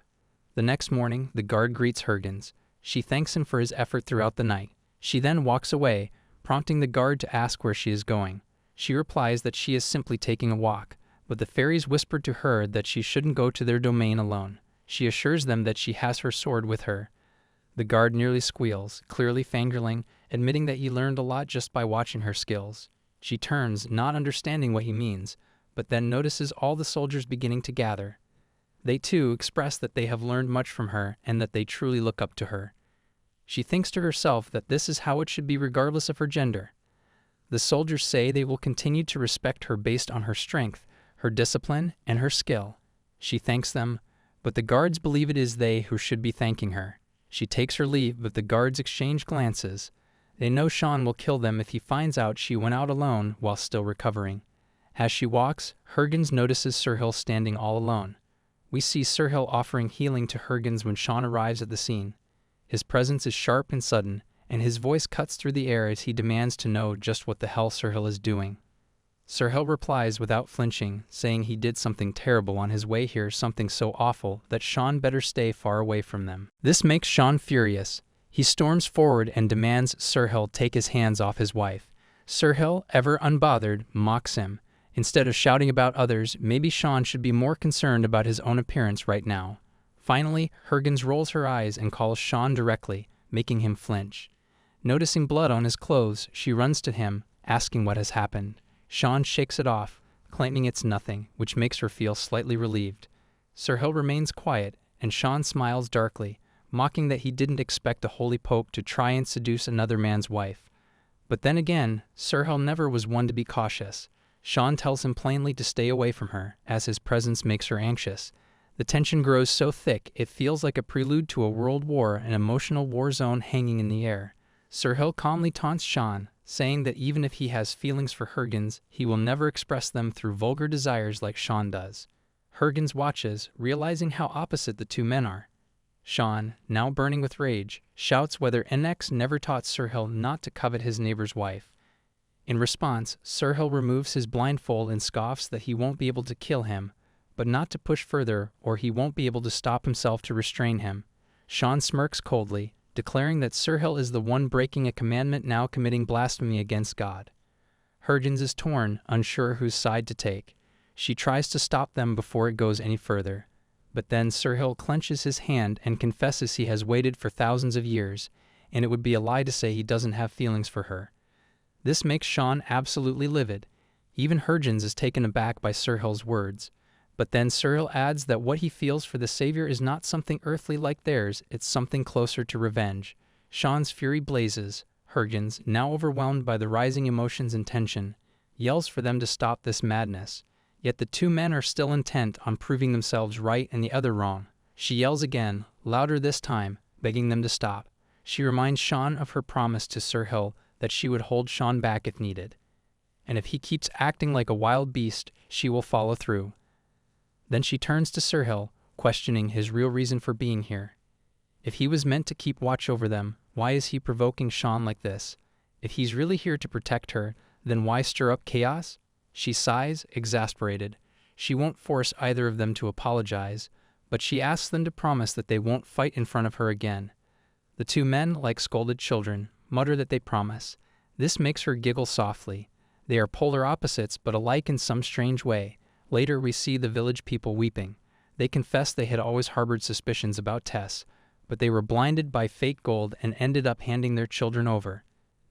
They cry that their sins cannot be forgiven, but they thank Shaun and his people for making graves for their children. Now Shaun and his army move toward their next destination. Shaun states that, as expected, Tess had connections with Duke Seraphi and a power that can't be ignored, a power called Haglatan. This revelation shocks Hurgens. Haglatan is planning to use chimeras in the war. Together with Duke Seraphi, they plotted to experiment with mass production of those monsters near the border. Judging by the numbers already seen, it's likely that Haglatan has found a way to make this horrifying dream a reality. She asks Shaun if he has informed the Imperial family. He replies that he has no plans to, since they've already lost favor with the Crown Prince. Hurgens agrees. Then she asks him about Tess. He replies, almost too casually, that he killed him. What a casual way of saying that, Hurgens thinks as she starts to hit him, annoyed. They could have gotten more information out of Tess, but Shaun assures her that he already got everything Tess had to offer. Hurgens begins to understand that the blood on his clothes that day must have been Tess's. But then she thinks deeper. Shaun has always finished people off in a single blow, so they don't suffer. So how did he get information? She can't picture him torturing someone. Not him. Just then, Shaun receives a letter. He smirks. It seems it has begun. She asks him what it is. He explains it's the first gift from Duke Seraphi. Even Hurgens is shocked as she reads what's written inside. Duke Seraphi speaks coldly to the prince, insisting that Shaun must be killed. The reason for their regret is because, after that moment, they had lost all contact with Ivana and Tarkin. The truth is that Haglatans would have won the 100-year-long war. However, with the unexpected appearance of Shaun and Elizer, the heroes who made the impossible possible, the tides turned dramatically, leading to the ultimate defeat of Haglatan. Now, the nation quietly schemes to reclaim its lost dignity by luring their enemies out of the Valor Empire. Their plan is already unfolding smoothly. The leader can hardly believe that Hurgens and her team have already reached the border. He is especially intrigued by Hurgens herself. Her beauty had been legendary during the war, and even now, she remains a figure of fascination. He turns to his aide and inquires about the Chimera reports. The aide replies that the full report will arrive soon and that the work on the Chimeras is nearly complete. The only remaining step is their mass production. When questioned about the prisoners, the aide informs him that they are strong-willed, to the point that they barely manage to stop them from killing themselves. The leader wonders if they have no weaknesses, such as family, but they have found nothing. They appear to be ordinary people, without any obvious ties. The aide then hesitantly asks the leader what his ultimate plan is, especially since House Targel is about to reach the borders. The leader responds by calling for Kamish, instructing him to remind the others that he is not like his father. If he had taken part in the war 100 years ago, he wagers that everything would have turned out very differently. Hurgens calls out to Shaun. She tells him they need to talk, but it's obvious he's already made up his mind. He shuts her down with a firm no. She responds with quiet urgency, saying she has no choice but to go there. If he goes instead, it'll be dangerous, and if something happens to him, they'll lose. After all, he's the king of the board. Shaun mutters, under his breath, asking if the queen really wants to make the move. He sighs, saying it's too risky. He'll send a few knights, but she calls him out immediately. He knows only she can handle this. The members of Kalia went missing even though they were top tier in espionage, and now they'd even lost contact with Ivana and Tarkin. If they send more knights, the outcome will probably be the same. Shaun asks if she knows the most common mistake chess novices make. They get cocky. Sure, the queen might be the most powerful piece, but even a pawn can take her down if she's not careful.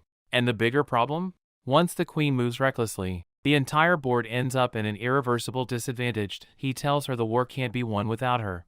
but he knows there's no arguing with her stubbornness, so he gives in 3 days. If she doesn't come back in that time, he's moving the army himself. And he doesn't care if it starts another 100-year war, he's going to get her back. Now, they're in Haglatan territory. Hurgens looks at Sirhill and straight up asks what he's doing here. He should be with Shaun. Sirhill answers cryptically, saying there's something he needs to do in Haglatan. That makes Hurgens pause. Did he receive an oracle or something? She brings up Ivana and Tarkin, saying they mentioned heading to the lab first. Raphine cuts in, reminding her that he knows the lab's location. But since Tess sold it off, Hurgens figures the whole building might have been replaced with something completely different. She then asks him straight up, what are the odds there's a spy among them? Raphine replies that the chances are really low as Shaun's subordinates are fiercely loyal. But he adds that some of the border lords might be secretly working with Haglatan. They've got only 3 days. Everyone's wondering if that's enough time to find all the missing people. Now she's eating, but a flicker from the past makes her hesitate. Her gut instinct whispers, is this food poisoned? Everyone's still carrying trauma from the same nightmare. She's quietly chewing when someone suddenly barges in about to slap Hurgens, but she reacts fast, smacking the hand away. Her food spills all over her. A bold man laughs, saying she's sharp. He scoffs and announces they're outsiders, so they'd better show respect and buy them drinks. He throws more shade, asking how dare they eat first. His friend shows up, also loud, also laughing, and tells them they should buy them a meal too. Raphine reaches for his sword, but Hurgens subtly shakes her head. No unnecessary drama. Raphine sighs and pulls out a bag of coins, but just then, someone else steps in. A Haglatan, disguised as a commoner. He calls out the bandits, asking if they really plan to rob someone right in front of him. Everyone stops, stares. Who is this guy? Hurgens notices something on his sword. It's a flamberge. That type doesn't cut at tears, and this one looks more like decoration than something used in real fights, which means he's probably rich and rarely draws that blade. The bandits warn him to stay out of it, but the man just smirks and tells them to be careful. He saw a few knights outside earlier. They accuse him of bluffing. He shrugs, saying he's just being helpful. After all, the kings of Haglatan are known to go full savage on criminals. If these guys get caught, they're not just in trouble, they're done. Executed on the spot. That's how ruthless this territory gets. Cornered, the bandits back off and leave. Raphine is thrilled he didn't have to pay up. Money saved. Now the handsome stranger pulls out a chair and sits down like he owns the place. He flashes a smile and says that since he saved them, the least they can do is treat him to a drink. Hurgens and Raphine exchange a look like, what is this guy even talking about? He's the most suspicious one here. Bro, you better reveal your identity now. Hurgens waves him off with a glare. She tells him to stop being annoying and just leave. Already, she's visibly disgusted by the dirt-stained mess that is his outfit, and without even hiding her distaste, she tells Raphine she's going to head back and change. She tells him to finish the meal without her. Sirhill, on the other hand, already seems done eating. He clearly couldn't care less about the drama. She takes off her clothes and eyes the hot water longingly. It's been a hell of a day. She feels genuinely thankful to Raphine, and finally, it's time to enjoy a warm bath. But before she can even dip her toes in, she hears a sound. Not a good one. She's wearing only a towel. She doesn't even have a weapon nearby. It's the Haglatan prince. He says he didn't mean to barge in, and he's just here to talk privately. But the man is clearly not ready. Not prepared. Because Hurgens doesn't hesitate, she goes for a great knee strike, right to his face. She dashes to grab her weapon and points her sword straight at him. But the prince raises an eyebrow and asks if she's seriously planning to fight while dressed like that. She scoffs. One hand is more than enough for someone like him. He's clearly not ready for her energy. She tells him to shut up and get ready to die. Without another word, she charges in full force. The prince is doing his absolute best to defend himself. He says she's seriously good at close-quarter combat. She hits him again. He blocks. Another strike, and he warns her that at this rate, her towel's going to fall off. She screams at him, calling him a pervert, and rains down another barrage. He pleads, swears he's not a pervert. She pins him against the wall and prepares to strike again. He yells that he surrenders. She drives her sword into the wall, inches from his face, yelling that it's way too late to surrender now. She's already in execution mode. She raises the sword again. That's when he panics and finally spills the truth. He says his name is Blahar Haglatan, and he's the prince of the Haglatan Empire. She pauses, glaring. She demands to know why he's telling her this now. He explains that she obviously didn't trust him and there's no way she would have listened to him unless he told her who he really is. He scratches his head, looking mildly embarrassed. Usually, people get interested in him the second they see him, probably because of his stupidly handsome face. Hergens can already tell. This guy is so full of himself. But she's been around plenty of handsome men. Doesn't do anything for her. Blahar adds that either way, he's surrendered. His sword's sheathed. Maybe she can lower hers too, but Hergens still doesn't seem ready to trust him. She mocks him, asking why a prince was peeking at a woman mid-bath like a total creep. Blahar insists he didn't mean to. She snaps back if that were true. He would have said something before she took off her clothes. Instead, he's standing there, still checking her out. She points her sword at him again, sharp and threatening. It honestly looks like she really doesn't value his life. Blahar winces, says he's sorry, and promises to turn around so she can change. He even tosses his sword aside to prove he's serious, but he's in absolute chaos internally. Full-blown crisis mode. His heart's pounding like crazy, and he's wondering what the hell is wrong with him. Why is he like this around her?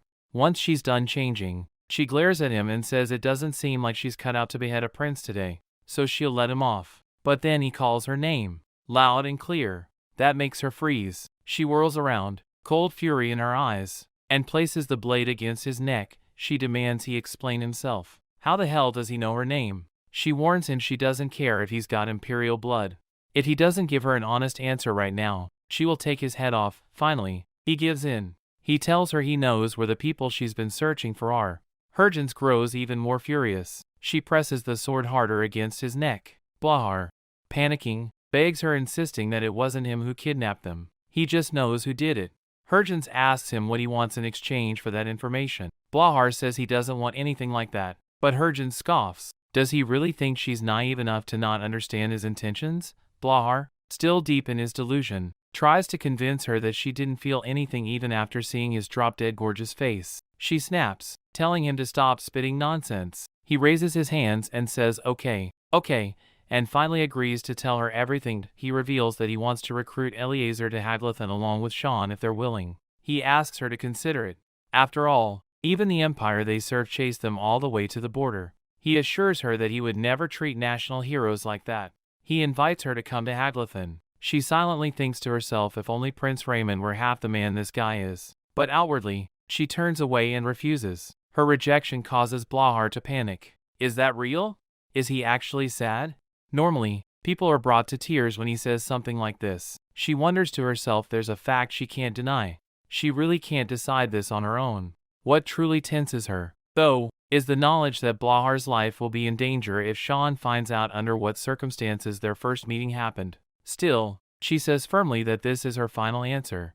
If he must ask for something, then it better be something else and something easy. Blahar sees that he has no other choice. So, with a sly smile, he says that in that case, he wants them to kill the Crown Prince of Haglathan. She literally freezes. Blahar cheerfully says that it seems quite feasible. She stares at him in disbelief, then says she'll still have to consult her comrades before making a decision. They haven't even stepped down from the inn yet when she gets chills outside. A great army has surrounded the inn. That explains why no one responded to all the previous commotion. Blahar smiles. He wasn't allowed to bring this much backup, but after all he is the prince. He assures them that he gathered these knights under the pretense that a thief broke into the inn. No one knows their true identity. Hergens realizes this man is truly impressive. If their meeting had gone south, he might have had her executed in public. Now, everyone is seated. Hergens introduces him to her people. She tells Raffine that they had a little talk upstairs. Blahar also knows the whereabouts of Ivana and Tarkin. In return, he wants assurance regarding the Crown Prince. Blahar recognizes Raffine. He says he knows him. Raffine used to serve Haglathan, and their armies suffered greatly during the 100-Year War when he suddenly turned his back on them. Raffine responds calmly that he joined hands with Hergens because she made a great impression on him. Blahar can tell she is the root of all his problems. He then turns to Sirhil, asking who he is. Hergens explains that this is Sirhil, the priest of Annex, and he is currently under a vow of silence. Blahar comments that this must be the priest sent by Ilwood.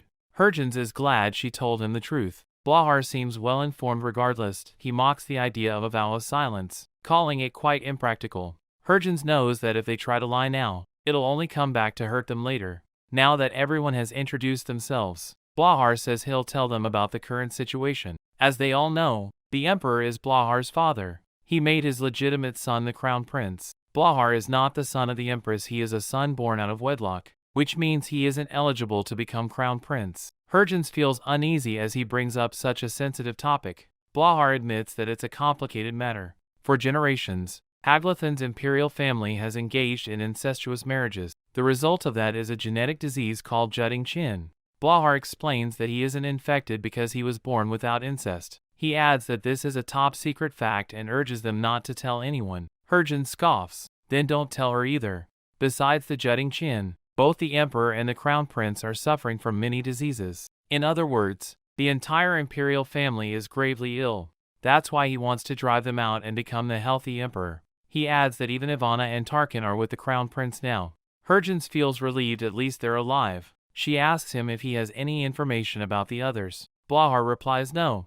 But then he snaps his fingers and wonders if she's talking about those assassins. He mentions that he caught them and they're probably being tortured by his men before Hergens can kill him right then and there. Blahar assures her that he'll tell his men to release them. But even as he says that, he sees she's still angry. He wonders aloud, is she expecting him to apologize to her? Blahar tells her that he did what he had to and she knows that. Hergens knows he's a small man in stature, but she can't help but wonder how someone so tiny can be this brazen. Haglathan is the largest empire on the continent, where the law is survival of the fittest and the man before her is the living embodiment of that nation. He may look friendly and nonchalant, but he's plotting to murder his father and brother to take the throne. He asks her if she's angry, to which she says, of course she is, but she also understands that he can't just let a spy go. And she really can't blame him for this. This response makes Blahar super happy. He adds that once they kill the crown prince, they'll be able to get Ivana and Elizer, who are probably locked inside the palace. Hergens then asks him how the hell they're supposed to enter the palace. They only have 3 days. Blahar questions her why only 3 days? She replies that she promised Shaun she'd be back in 3 days. Blahar suggests that they make their move tomorrow and assures her that he'll get everything ready. After all, he is incredibly competent. He extends his hand. Hergens looks back and both Raphine and Il would nod at her, so she shakes hands with him, all for the sake of saving Elizer. Blahar then asks for a strong bottle of wine. Hergens gets flustered. Wait, is he drinking now? Blahar lifts the drink to celebrate their deal. After all, everything starts and ends with a drink. He jokes that if the priest isn't allowed to drink, he can just take a sip and then ask Annex for forgiveness. They all cheer and drink. Blahar clearly enjoys the taste on his tongue, but the way they're drinking it feels like Hergens is going to die before even getting the chance to kill the crown prince. She tells Sirhild that he should go upstairs as Blahar will probably try to take off his blindfold once he gets drunk. On the other hand, the sound of the door creaking open and shut keeps pulling her attention away from their drinking. Hergens is really good at drinking, but this guy is on another level. Even Raphine knocks out, leaving only Hergens still at the table. She forcefully cheers another glass with Blahar. She's really reaching her limit. She thinks to herself, if only Shaun were here. She has a feeling he might have good drinking endurance. Then again, now that she thinks about it, she's never actually seen him drink. She mumbles his name quietly. Blahar, meanwhile, is impressed. Even robust men pass out after drinking this much. And yet she's still holding on. He's clearly reaching his limit, too, and he also finds her really beautiful. Then he shifts the topic to her. He asks her to tell him one of her exploits. He couldn't participate in the 100-Year War since he wasn't officially a prince. His eyes sparkle as he questions her. Is it true that she went up against 1,000 soldiers alone? He's also heard that she could build a mountain out of all the people she's killed. Hergens tells him bluntly that she's got nothing to tell him. That takes him aback. He assumed people usually brag about such things. She questions him, does he really think that killing people is something one should brag about? Blahar is momentarily stunned.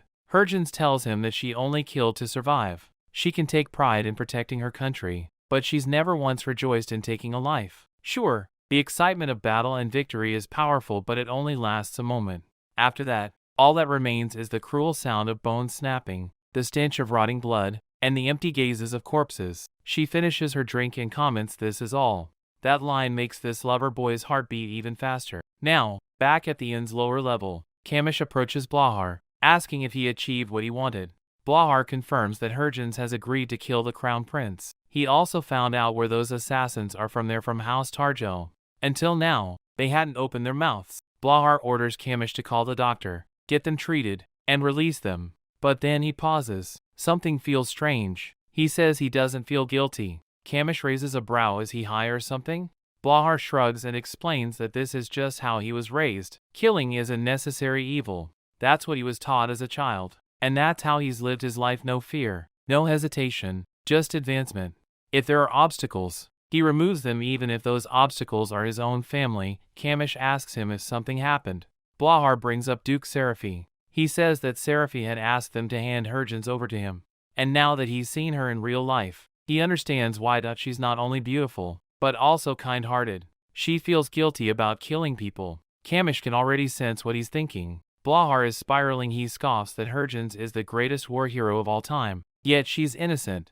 That contradiction amuses him deeply. He wants her, and no matter what it takes, he's going to get her. He's laughing like a madman now. Camish just stands there completely used to all of this. Shaun finds himself in a dream, where he is calling out desperately for Hurgens. When he wakes, he can't believe it's only been a day, because to him, it feels like a week has passed. He chuckles bitterly, wondering if this is what loneliness truly feels like. He thinks maybe Sirhill is right, that she is indeed the devil, because this loneliness, this fear, this entire situation stirs something furious in him. He grows so angry that he wants to destroy everything he sees on the ground. All he can do now is wish Hurgens would come back soon. Meanwhile, on the second day in Haglatan, Hurgens is already losing her composure. She wishes she could forget about the mission entirely and simply go back to sleep. Rhea approaches her, gently offering a potion with trembling hands. Hurgens asks him what it is. He explains that it's a hangover remedy. Downstairs, Blahar asks her if the night had been amazing. She tells him that it was incredibly, so that she feels really good, even better than she did after Ivana's potion. Blahar then introduces her to his aide, Camish. At that moment, a thought strikes Hurgens. Blahar is still a prince, and she ought to be more polite in front of his subordinates. She makes a vow to him that she is sorry for acting rude before and will be more cautious from now on. However, it seems Blahar does not appreciate this sudden shift in demeanor. He practically begs her to be comfortable around him, but it doesn't appear that Camish is fond of this idea either. Camish informs her that the Kalia are receiving treatment and that she may inspect them once they are in perfect condition. She asks if he is telling the truth. He assures her that he is. After all, they are all in the same situation. As they walk, she asks him how he found out the Elizer is with the Crown Prince. He replies that it was simple. He had tried to capture them as well and knew that Ivana would definitely come to see her master's lab. But the Crown Prince arrived first and managed to kidnap them before he could. Then he tells her about his plan. He has spread a rumor that Hurgens slept with him. Hurgens does not seem to like this idea. Blahar explains that the Crown Prince harbors an inferiority complex toward him and tends to desire the women who sleep with Blahar. Hurgens scolds him, saying that he should have discussed it with her first. She is, after all, a married woman. Blahar reasons that one day was not enough time to come up with a better plan. He tells them that men are essentially banned from the Crown Prince's quarters, which is why every attempt to infiltrate has failed so far. For this plan, Hurgens will pretend to be from the Red Light District. They told the Crown that she is new to the palace and spent her first night with Blahar. He explains that the Crown Prince has already taken the bait, so they will follow through with the plan. Blahar is confident no one will suspect a woman as beautiful as Hurgens to wield a sword, and no one checks the prince's bedroom when he has a woman with him. This will give them all the time in the world to execute the plan.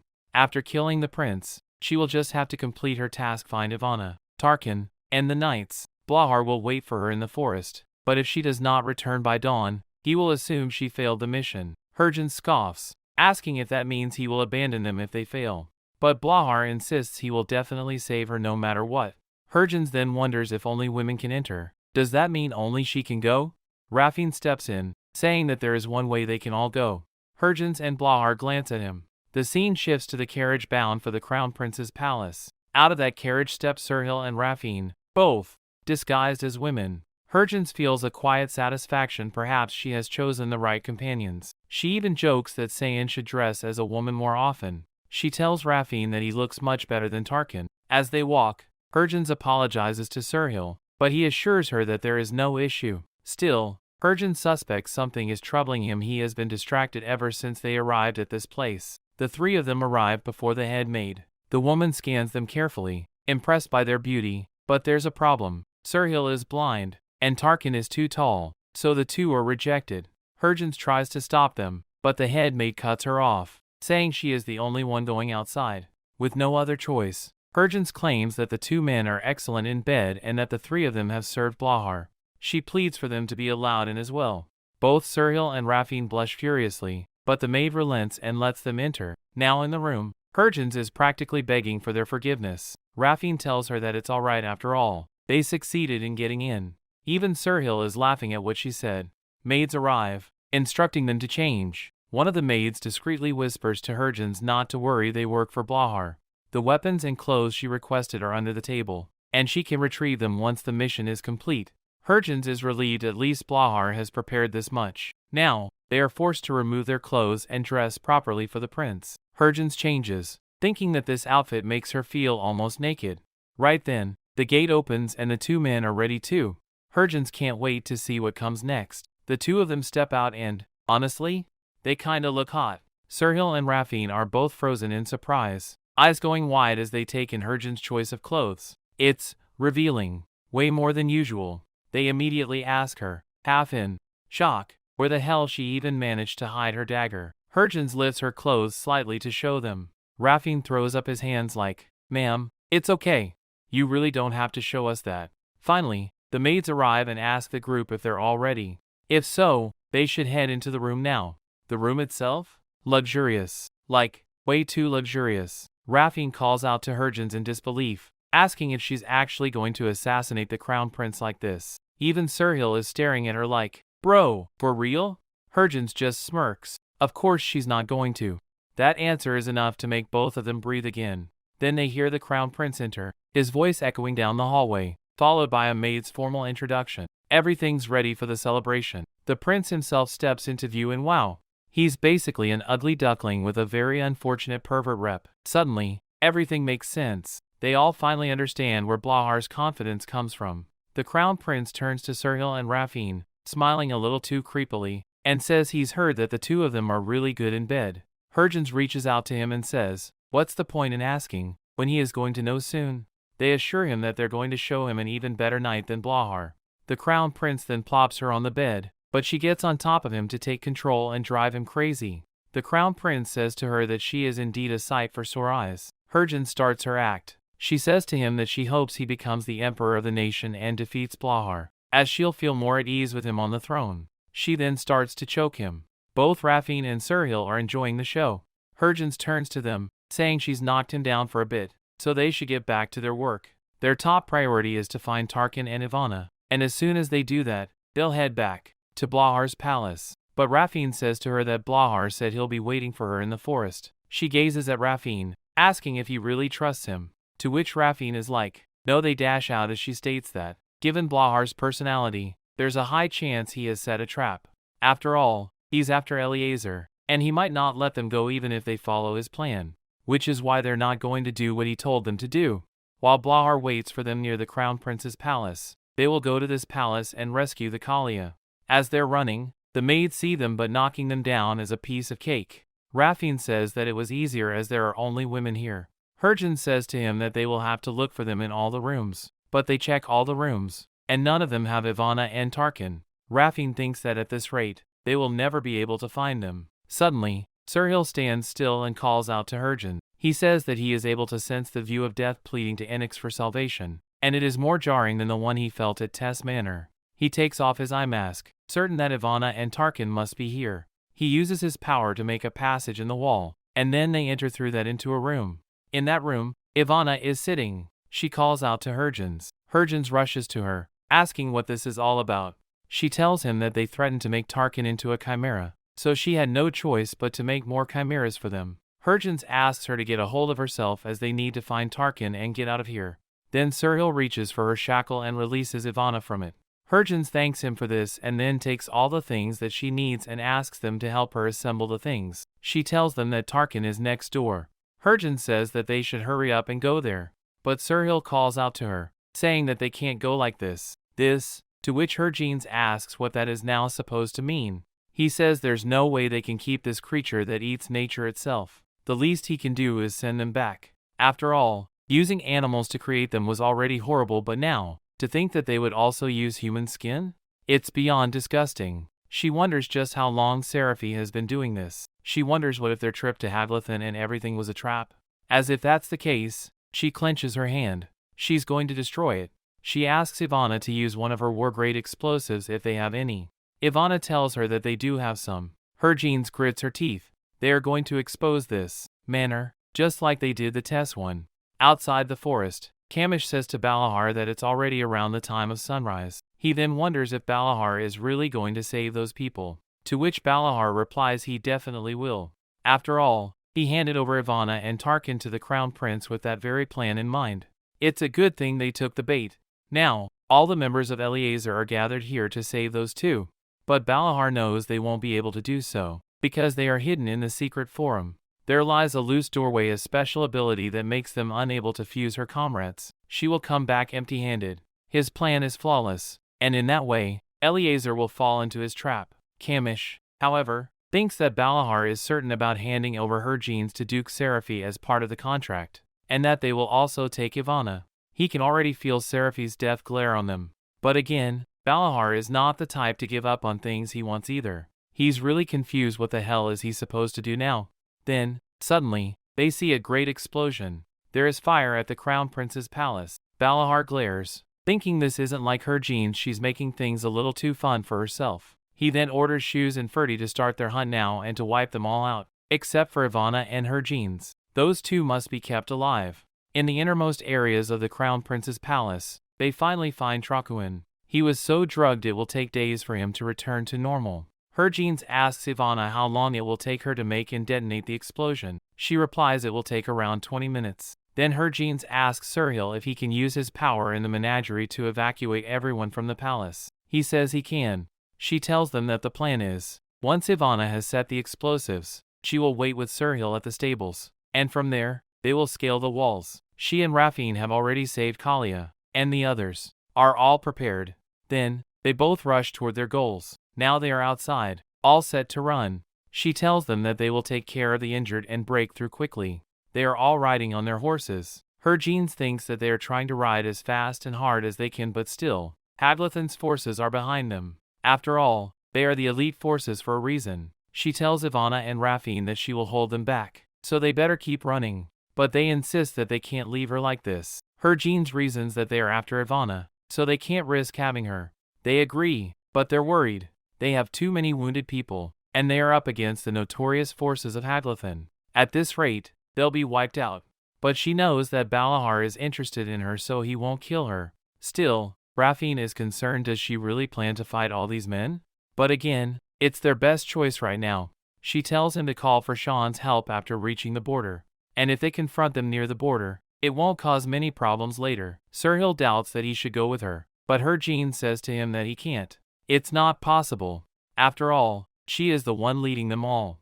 And also, she doesn't want him to see her killing people. He leans, asking her to promise him one thing, that she will return alive. Even if she loses one hand or an arm, it doesn't matter as long as she returns alive. He will heal her. She winks at him. She knows he's saying this because if she dies, the devil will get reincarnation and the whole world will be wiped out.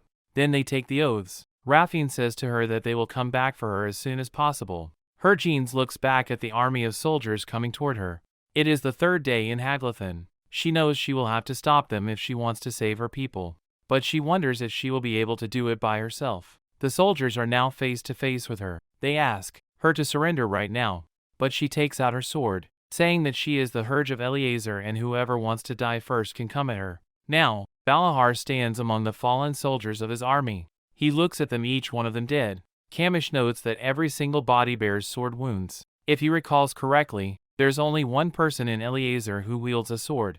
Balahar asks him if he's trying to say that her genes took them all down. Kamish thinks that she did it to buy time for her allies. Balahar can't believe that a lone woman without armor was able to bring down all his soldiers. But again, it's not entirely shocking after all. She was the one who survived the War of the 100. He bends down, looking at the bloodstains all around, and thinks to himself that maybe he isn't as slow-witted as others think. He mutters that it looks like she really made it this far.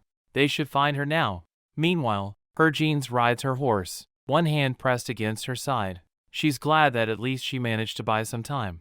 It was a tough battle. Those soldiers were strong. She's thankful that Balahar was ordered to capture her alive. That gave her a clear advantage. Anyone else fighting to kill would have been harder to handle. Still, she's lost too much blood. She wonders if she will be able to fight again. She's trying her best to stay awake when suddenly, an arrow flies through the air and strikes her horse. She falls hard to the ground. All the soldiers surrounding her point their swords toward her.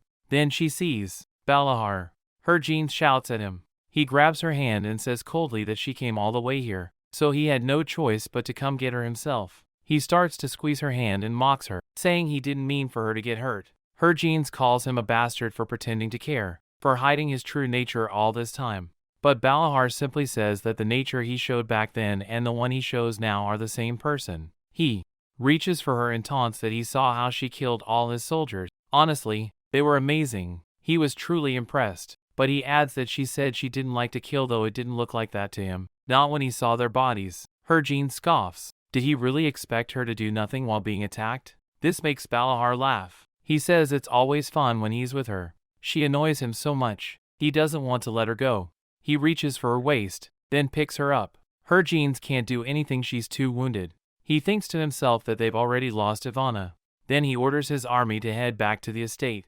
Harvin knows she needs to stay awake, but her eyes are starting to close. She grits her teeth. She really shouldn't fall asleep now. Then she hears something. She turns her head and sees the Targel house flag. It's Shaun. He's here, with his whole army. Balahar can't believe it either. He freezes. Shaun has arrived.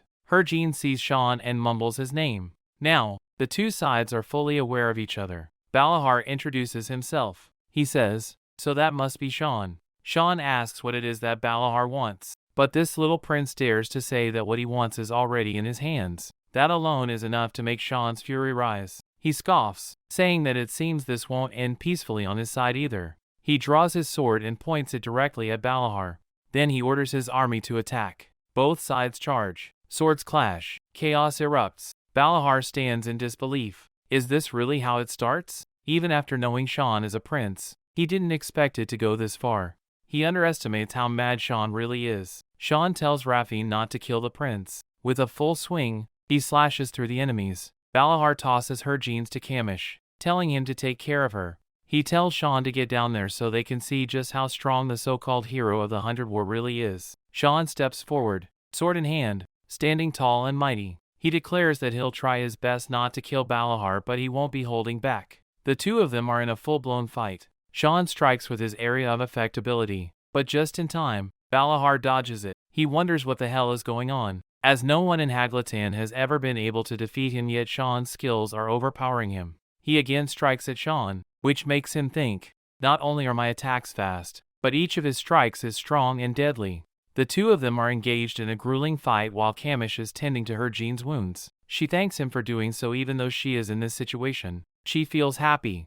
After all, she has always been the one looking after him, but this time, he came to cook and save her. As she watches them fighting, she wishes he would go easy on him. They are fighting intensely, and then suddenly they stop to look at Harvin's, which makes her feel like she's stuck in the middle of a love triangle. She is sad, thinking, what if another 1,000-year war breaks out? No matter how she looks at it, she is sure they will flare into fighting over her, and she wonders what if she goes down in history as the beauty who brought ruin to her country. She really can't let that happen. She truly wants to stop them, but her body isn't helping her. But then, they see arrows flying straight into soldiers' necks. Camish is confused, wondering where they are coming from. Another arrow hits Camish in the arm. Raffine is here to rescue Harvin's. With a single jump, she gets on Raffine's horse. She acknowledges that he did a good job. As they ride, she wonders where Sir Hill is. Roanoke informs her that he is not doing much good, as he had just used his powers so much that he fell unconscious the moment he reached the tower. This makes her really worried, realizing she may have put the hope of a foreign country in danger. She is tense, thinking, what if this leads to another diplomatic conflict? But Raffine tells her that if she is sure she should be moving, then she must, and she will. With sheer willpower, she tells him that they first need to go to Shaun. They need to stop him before he kills Balahar. Both men are still fighting when Balahar gets nasty. He taunts Shaun, saying that he forgot to mention how beautiful Harvin's body is and how cute she looks in her blouse. This enrages Shaun even more. He shouts, demanding what the hell Balahar did to her. But Balahar smirks, saying that he should ask Harvin's himself. Then they both turn and realize Harvin's is no longer there. Shaun mutters that it seems like he will have to show Balahar the consequences of running his mouth. Balahar says he would like to see that, but to his surprise, Shaun actually lands a sword strike at his neck and follows it with a powerful punch that sends Balahar leaping back. Then, the ground splits in two, as if Shaun is parting it like Moses. Shaun now thinks that no matter how he looks at it, killing Balahar is the only way to ease his anger. He raises his sword to finish him off. It really looks like he is going to kill him. But just in time, Harvin comes running and calls out to Shaun. He freezes. She walks up to him, telling him that this is enough. He asks if she wants him to let Balahar live. Harvin makes it clear this isn't right, but he doesn't have to worry, as she is going to beat Balahar herself. Then, she delivers a solid punch straight to Balahar. Harvin gives Balahar a solid hit on the head and asks Shaun if he is happy now. She then tells him to let them go back, as her arm feels like it is going to fall off. Shaun glares at Balahar, a look so intense that it terrifies him to the core. Shaun then asks Harvin to come to him, picks her up, and starts acting all gentle and affectionate with her, which makes Balahar wonder if Shaun is truly the same person from before. Leading Shaun behind, he orders all the troops to withdraw, leaving Balahar sitting alone, staring at them. He chuckles, thinking that it seems like Harvin punched him just to help ease Shaun's anger. This thought somehow makes him feel more and more ready to get over her. At the tower, Harvin opens her eyes and wonders just for how long she had been sleeping. Shaun, still with his eyes closed and sitting next to her, declares silently through his presence that she is not leaving this room today. But she reasons to herself that she needs to check on Sirhil, Kalia, and Tarkin too, and also assess how much damage their soldiers suffered. Shaun assures her that he will look into all of that and she doesn't have to worry, but she knows inside that he is already preoccupied with his own duties. Shaun reminds her of their promise that she is not supposed to be formal with him anymore. She wonders how she's supposed to get used to that so early, then gets all playfully cliché, saying something like if her honey isn't busy today. Shaun responds that he isn't busy at all, though she finds it hard to believe, considering everything going on with Haglatan. They should be having a meeting to discuss how to handle the upcoming issues, so she asks him how Sirhil is doing, and if he's awake, she'd like to meet him and help him heal. Shaun gets up, saying it seems like he has no choice now. Harvin thinks that it worked. It seems like she might be able to get out.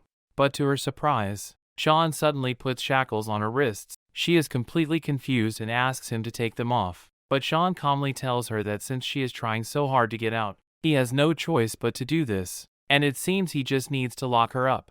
Then he leans toward her, confessing that when she was away, he was lost in depression to the point that he almost lost his sanity. To him, it feels like she didn't really miss him. She tells him that she missed him a lot too, especially when she was drunk with Balahar, but oops. She realizes she probably shouldn't have said that. She laughs it off, saying that in Haglatan, everything starts and ends with a drink. Shaun asks her if she knows what that bastard said to him. She asks what, but silently thinks to herself, just what the hell did that idiot say to Shaun this time? Shaun is visibly annoyed, thinking he should have cut off Balahar's head when he had the chance. Meanwhile, Harvin recalls she told Balahar that her husband is a scary man, yet he still dared. She starts to act like her hand is hurting badly, which makes Shaun worried. He checks where her hand is hurting, realizing once again she has ended up saving Balahar from death. Harvin tells Shaun that he is really cute, then she kisses him. Shaun smiles, noting that no one has ever said he's cute. Jokingly, she says they shouldn't be doing this while she's still injured, but then she teases him, asking if he really wants to do this, reminding him that she's his patient today and she wants him to take care of her. This makes Shaun's heart race, and he starts kissing her again, telling her not to leave him ever again. She laughs and says if he's really that worried even after tying her up like this he should relax. After all, she's bound to him, so he doesn't have to worry that much. Then again, the two of them share a kiss. Meanwhile, Duke Wade receives a letter from Hylia, telling him that she's doing great with Estian. Then he gets another letter from House Targel. Duke Wade sees that their next target is going to be House Gathun. He thinks that the next trial will definitely be Gathun's. That letter reveals that Harvin is the head of House Elizer. Duke Wade exclaims that Balahar really made a mistake by getting involved with Shaun. Then Sir Katinson arrives. He is the knight of the Imperial family. Wade says to him that he's supposed to be seeing that prodigy in the Imperial Knights and that they want to collaborate with House Targel, since it's obvious Shaun must have impressed him. But Katinson tells him he got it wrong, has sworn his loyalty to Harvin. Duke Wade is literally shocked. He's actually surprised that Shaun let that man live. Duke Wade says to him that he wants him to secure forces within the Imperial Knights for House Targel, because the Countess to whom he has sworn loyalty is going to take over the Valier Empire. Then, Raffine and Tarkin greet Harvin. Both of them ask her how she is feeling, as they had heard that she got her hand injured, and they were quite worried about her. She assures them that she is all fine and asks about Ivana. Tarkin tells her that Ivana is in her lab, caught up in her research. She then asks where the two of them are coming from, and they tell her that they are just coming back after sparring. Suddenly, Ivana rushes in and jumps to hug her jeans. Ivana is concerned, asking if she is alright and if her arm is fine. Her jeans assures her that she is really fine. After all, Ivana and the others were very worried, especially since Shaun wouldn't have let them in, and they were saddened that she got hurt because of them. Raphine and Tarkin bow to her, saying that they learned a lot from that accident, and they even apologized to her. But her jeans tells them that there is no need to apologize to her, as this sort of thing is pretty normal. However, Raphine insists that it seems like they have been pretty overconfident lately, and that incident made them realize how arrogant and weak they truly are.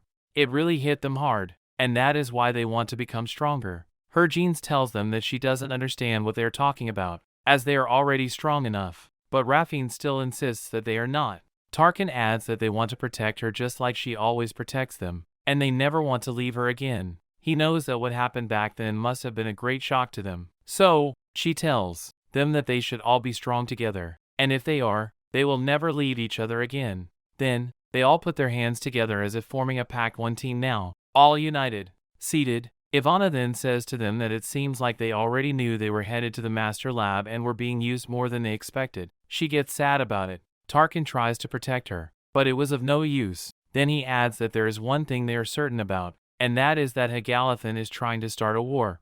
If they are honest with themselves, they are all ready to start a war as well, but they are holding back because if they fight over the throne, and if Balahar becomes king, there is a high chance that a war will break out within 5 years. Raphine then adds that while she was recovering, Balahar came to see Shaun. Her jeans says that he didn't tell her that. Raphine explains that it was a secret meeting, so he didn't know about it, but it seems that Shaun didn't mention it to her out of concern. She then asks them about Sihil, and they all flinch. Ivana, with a faint voice, says that he is still in bed, sick. Her jeans goes to Sirhil. She feels sorry that she has to come see him like this, when he is sick. She asks him, curiously, if there is any way she can help him, maybe call for a doctor from the capital, but he tells her that it is of no use. After all, he believes he is being punished by the gods. She says to him that he was all fine when he used his powers the last time. He reasons that back then, he used them to help the humans, but this time it was for selfish reason. But she is unable to wrap her mind around that. Was it really selfish? After all he did was send those creatures back to the Annex and save many lives from the explosion at Tess Manor. He also saved all of them. So, she wonders why is this happening. He says that all of this is to be judged by the Annex, and that back then, he also abandoned her and fled away, which was a grave sin. But her jeans shouts that this is not true. After all, evacuating the members of the Imperial family, rescuing Elizer and Kalia, and even carrying out the final plan, she was the one who asked him to do all of that.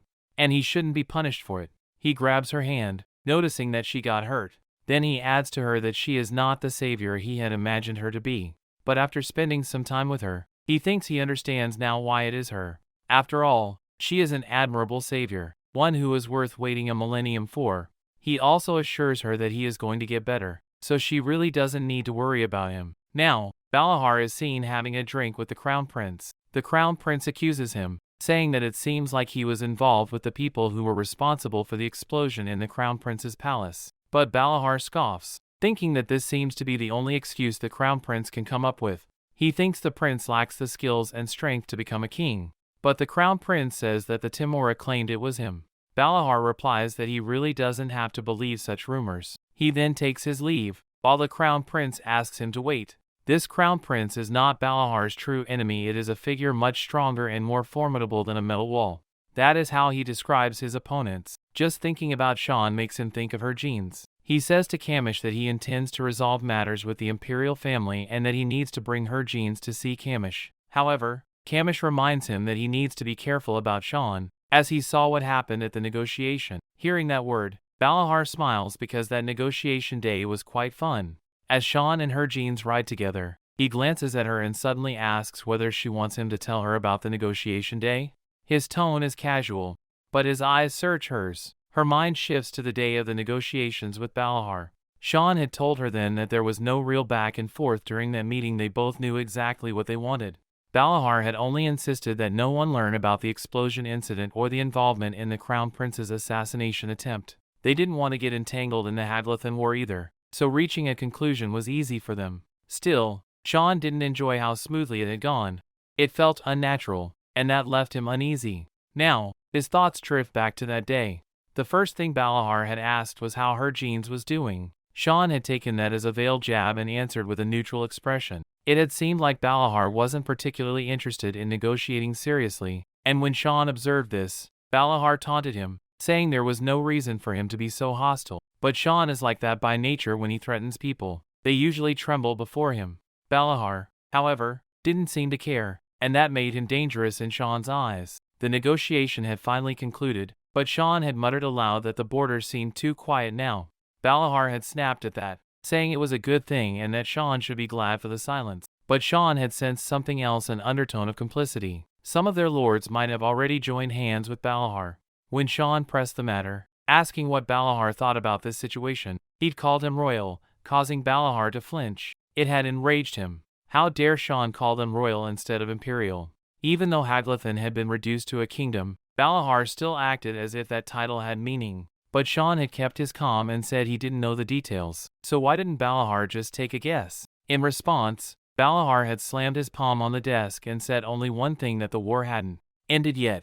Shaun had stared as he left, but Balahar had paused at the doorway. He had said, with a smile that didn't reach his eyes, that once he became emperor, he would return to claim her jeans. So Shaun had better take good care of her in the meantime. Now, in the present, remembering all this, Shaun grows furious. How dare Balahar say that and walk away smiling? They both know that Balahar will soon become emperor, and that once he does, he will immediately mobilize his troops for war. Shaun tightens his grip on the reins, but her jeans sees it differently. She believes this war might be an opportunity. Times of crisis require heroes, and Prince Raymond is no hero of that, she is certain. When war breaks out, Raymond will ask for help. Surely, he will appoint them as commanders. If that happens, they won't just have a force made up of House Targul's vassals, they will have a formidable army under their command. She murmurs to Shaun that if they cannot stop the war, they might as well use it to their advantage. But before any of that begins, one thing must be handled first. They must get rid of Duke Seraphi. He is almost certainly planning to work with Haglathan. Before that alliance can solidify, they need to spark the rebellion from within Haglathan and quickly seize control of the Valwar Empire. They are risking everything again. As they ride on, Jeans looks back at Shaun and calls to him. He responds slowly, saying that he thinks this war might last a long time. If that's the case, he wants to lock her away somewhere safe. He does not want to risk losing her again. But Jeans already knows she can't give him the answer he wants to hear. And he knows this, too. That same day, Jeans receives an invitation from Count Mapel. Shaun tells her that he already declined it, knowing she would have refused anyway. But then he tells her why the invitation matters. Count Mapel's new wife is Cecilia. Jeans had not expected to hear that name. After the incident with House Eperon, the house had been stripped of its title, and all its members' properties confiscated. Cecilia, unable to bear living in poverty, had married Count Mapel, a recently widowed and extremely wealthy nobleman, 20 years her senior. Shaun assures Jeans that if it makes her uncomfortable, they don't have to go. But Jeans thinks otherwise. She believes they can use this opportunity to make an impression on the nobles along the border. There's a new spark of energy in her, and she's already preparing to dress up. She intends to make sure Cecilia will glance her way with envy. The next day, Shaun and Jeans sit together in the carriage. Shaun remarks that Count Mapel is practically a sovereign around this part of the border. His wealth and influence stretch far enough to rule like a king in these lands. They fall into thoughtful silence before Jeans finally wonders aloud why Cecilia would marry an older man like him. Shaun answers her saying that Cecilia couldn't have married anyone of lesser rank within the empire, not after what happened with House Eperon. Besides, Count Mapel is immensely wealthy. Once he dies, she would gain ownership of his fortune. She nods slowly, absorbing this, then asks whether the Count has any children. Shaun confirms that he has a son from his former wife, but the son only holds the right to succession. If Cecilia has managed to seduce Count Mapel completely, then the future inheritance under her name could be significant. Jeans gaze drifting out the window. She realizes she has never seen the son. She doesn't know how old he is or what kind of person he might be. Yet, for some unknown reason, Her thoughts linger on him, a faint thread of concern threading through her mind. When the carriage finally arrives at Count Mapel's manor, Herjeans looks up at the estate.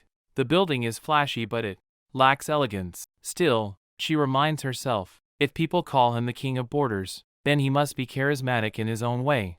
The count himself emerges to greet them, and Herjeans notes immediately that not everyone can be like Duke ways.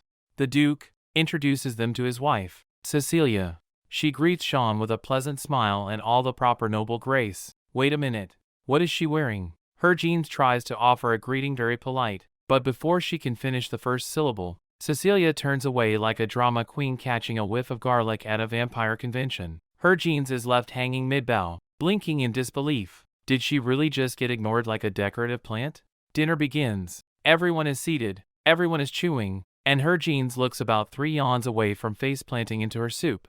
The Count, bless his ancient soul, has launched into the exact same story again. 3rd time tonight. Apparently, the Count's son won't be joining the party. Herjeans is unsurprised. Avoiding the family circus? Smart man. Meanwhile, the Count perks up, eyes gleaming with mischief, and claps his hands like a Disney villain about to reveal a cursed heirloom. A New Year's pie is brought in with all the ominous glory of a final boss. Cecilia leans in and whispers something sugary poisonous into the Count's ear. The man lights up as if she just offered to pay his taxes. He cheerfully announces that whoever finds the doll hidden inside the pie will be crowned the throne king.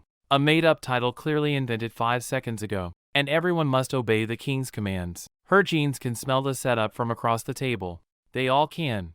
No one in this room wants another self-declared monarch in their life. Predictably, the winner of the Pie Lottery Royal Lottery is the Count himself. Shocker.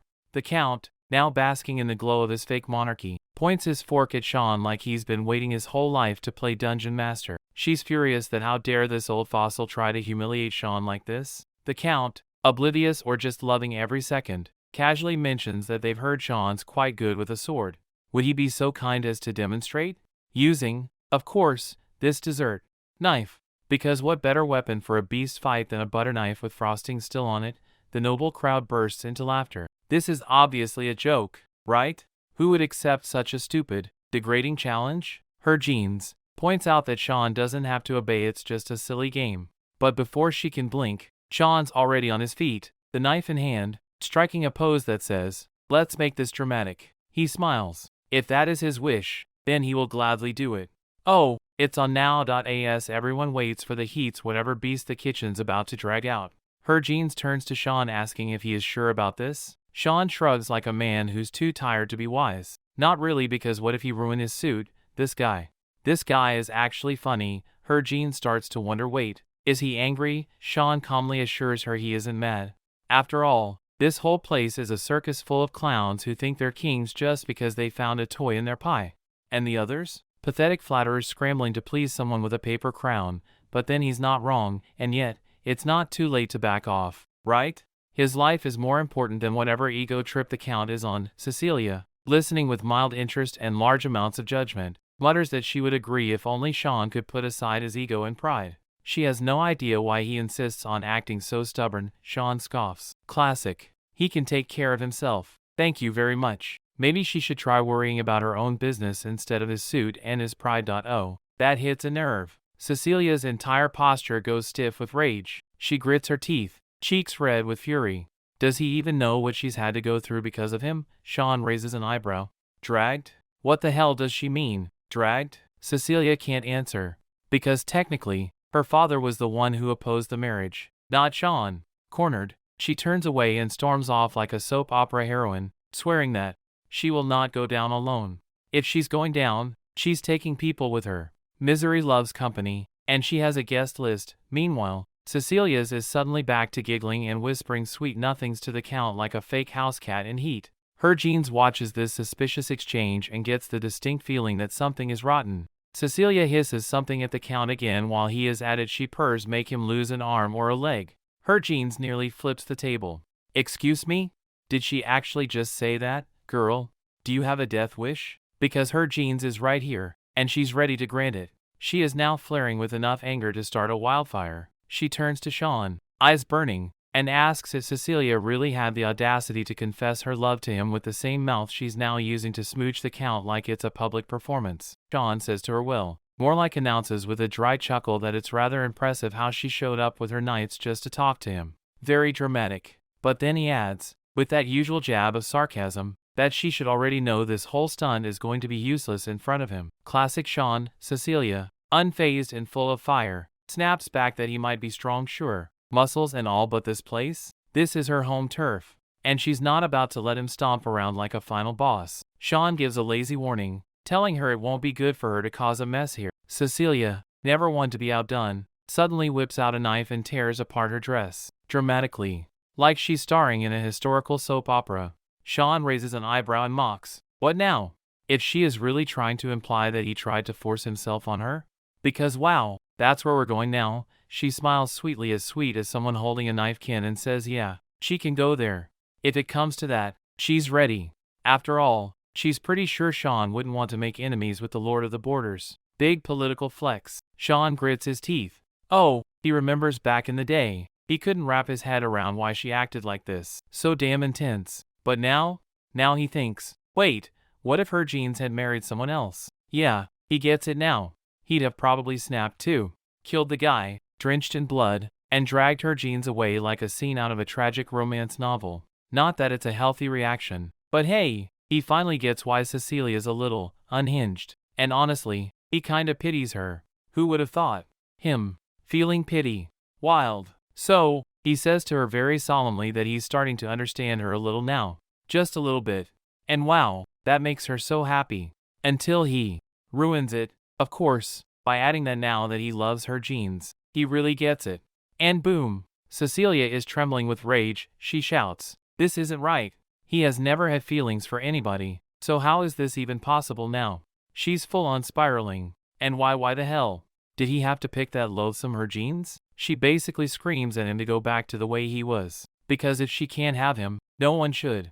Logic? Nowhere to be found. Shaun, being the human disaster he is, says, yeah, she can do that. Very chill. Too chill. This, of course, makes Cecilia even more furious. She raises her knife and she starts stabbing him. Wait, why didn't he dodge? He just looks at her and says he feels bad for his past action. That's it. No defense. No counterattack. He's just standing there like a walking apology letter. This makes her feel better? Apparently.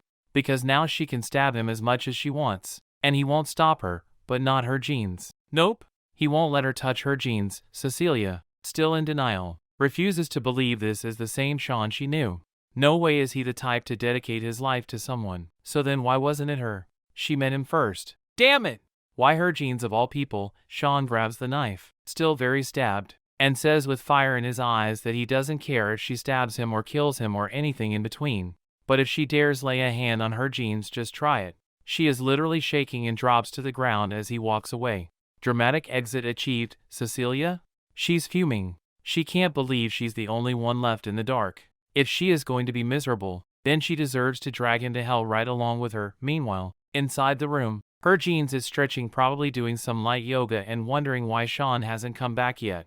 Then there's a knock. Shaun announces he's back. Very casual, like he didn't just get stabbed. She opens the door, ready to say something else. But then she sees the stab wound on his chest and basically short-circuits. She panics, blurting out that they need to stop the bleeding now.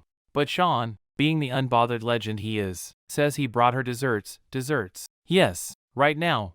He's bleeding out and talking about cakes. She shouts at him like any sane person would, because is he serious right now? First aid. Hospital. Not putting time, but he just hugs her and asks if they can stay like this for a minute. Just one. Because he's got something to say. That he tells her, very softly, that he's really glad she's by his side. That he's grateful. That he really, truly loves her. Her genes is now the one short-circuiting. She gets angry. What the hell is he even saying?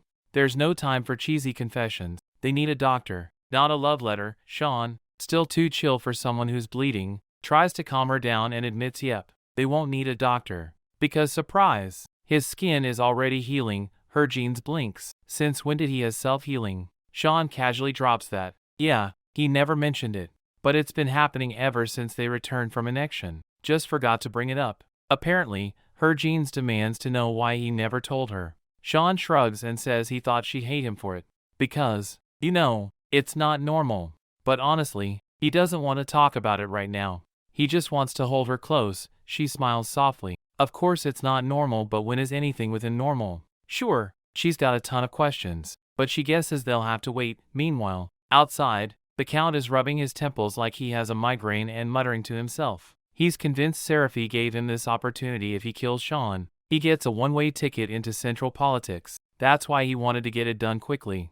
But why the hell is Shaun so damn strong? And to make matters worse, his uncle is in full crisis mode too, and now enters Cecilia.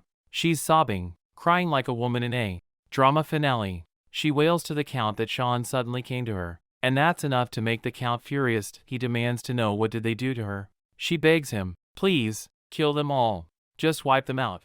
But the Count says Serpe has told him to capture her genes instead. She cries out that they can just tell everyone it was an accident. How can the Count hesitate now, after what Shaun has done to her? The Count sighs. Fine. He'll change the plan. Cecilia, ever the manipulator, starts kissing him and whispers that she really wants to kill her genes with her own hands. Count says fine. If that's the case, she can do what she wants, and just like that, Cecilia is on her way to come after her genes too.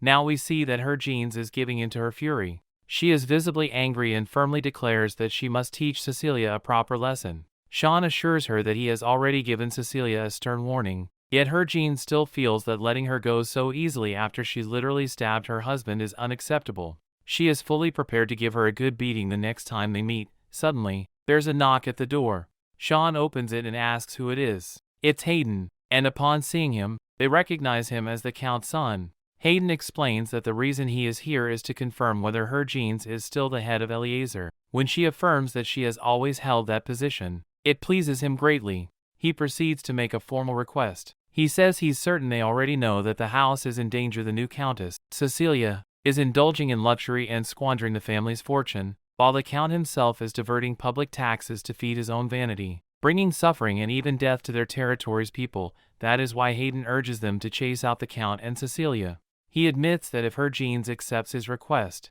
she might very well end up killing the Count. Hayden assures her that he no longer thinks of him as a father anyway.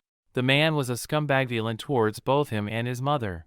Eventually, his mother died while trying to protect him, but the Count had disguised her death, claiming she fell ill and passed away. Hayden reveals that this is something he can never forgive, and he holds deep loathing toward the man. Her genes asks why he's bringing this request to her specifically, when usually all such matters are directed toward Shaun. He points out that perhaps she doesn't remember, but during the 100 Years' War, it was she who had saved him. Ever since the war, he had searched for her everywhere. He expresses his disbelief that she was not only a woman but also had been living right under his nose, always there in his home, looking after him whenever he was in need. While Shaun clearly doesn't appreciate the sentiment, Hayden finishes by stating that if they agree to help him, he will swear eternal loyalty to House Targel as their vassal. The next morning, her genes ask Shaun what they should do. Shaun considers that it's not a bad offer after all. Having House Mapella as an ally would be quite advantageous. Her genes thinks that this is perfect, since she has wanted to punch those two so badly anyway. Shaun responds that everything is settled, then kisses her neck. She protests that he's doing it on her neck, where everyone can see, but he simply says it's beautiful and assures her that he'll cover it well. She can hardly believe him. Still, she knows she has to assert her dominance during lunch, but now all she can think about is this mark on her neck. Meanwhile, Cecilia is clearly in a panic. Her Jean scoffs at her, wondering why she looks as if she's seen a ghost. If there is something weighing on her conscience, she's doing a poor job hiding it. The town ladies are locked in a glaring competition. The Count tries to praise Cecilia as obedient and beautiful, but Shaun calmly remarks that his wife is perfect as well. Cecilia laughs mockingly, suggesting that if that were true, they wouldn't have ended up banished to some remote corner just because it was revealed that her genes is the head of Elizer. Her genes, now visibly affectionate toward Shaun, says she did end up there, but got out of that mess thanks to Shaun. This, she declares, is what people call love. Cecilia, now burning with jealousy, plays her trump card.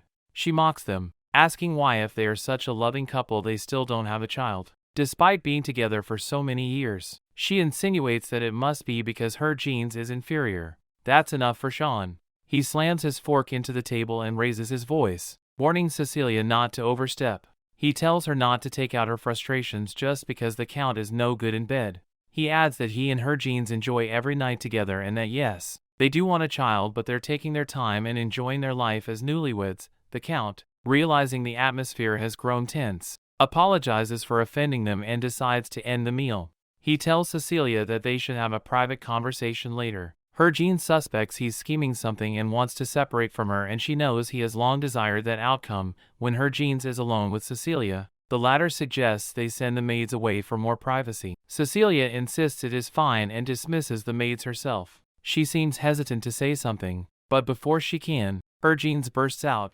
shouting that Cecilia has seriously crossed a line. Cecilia snaps back, demanding how she dares speak to her like that.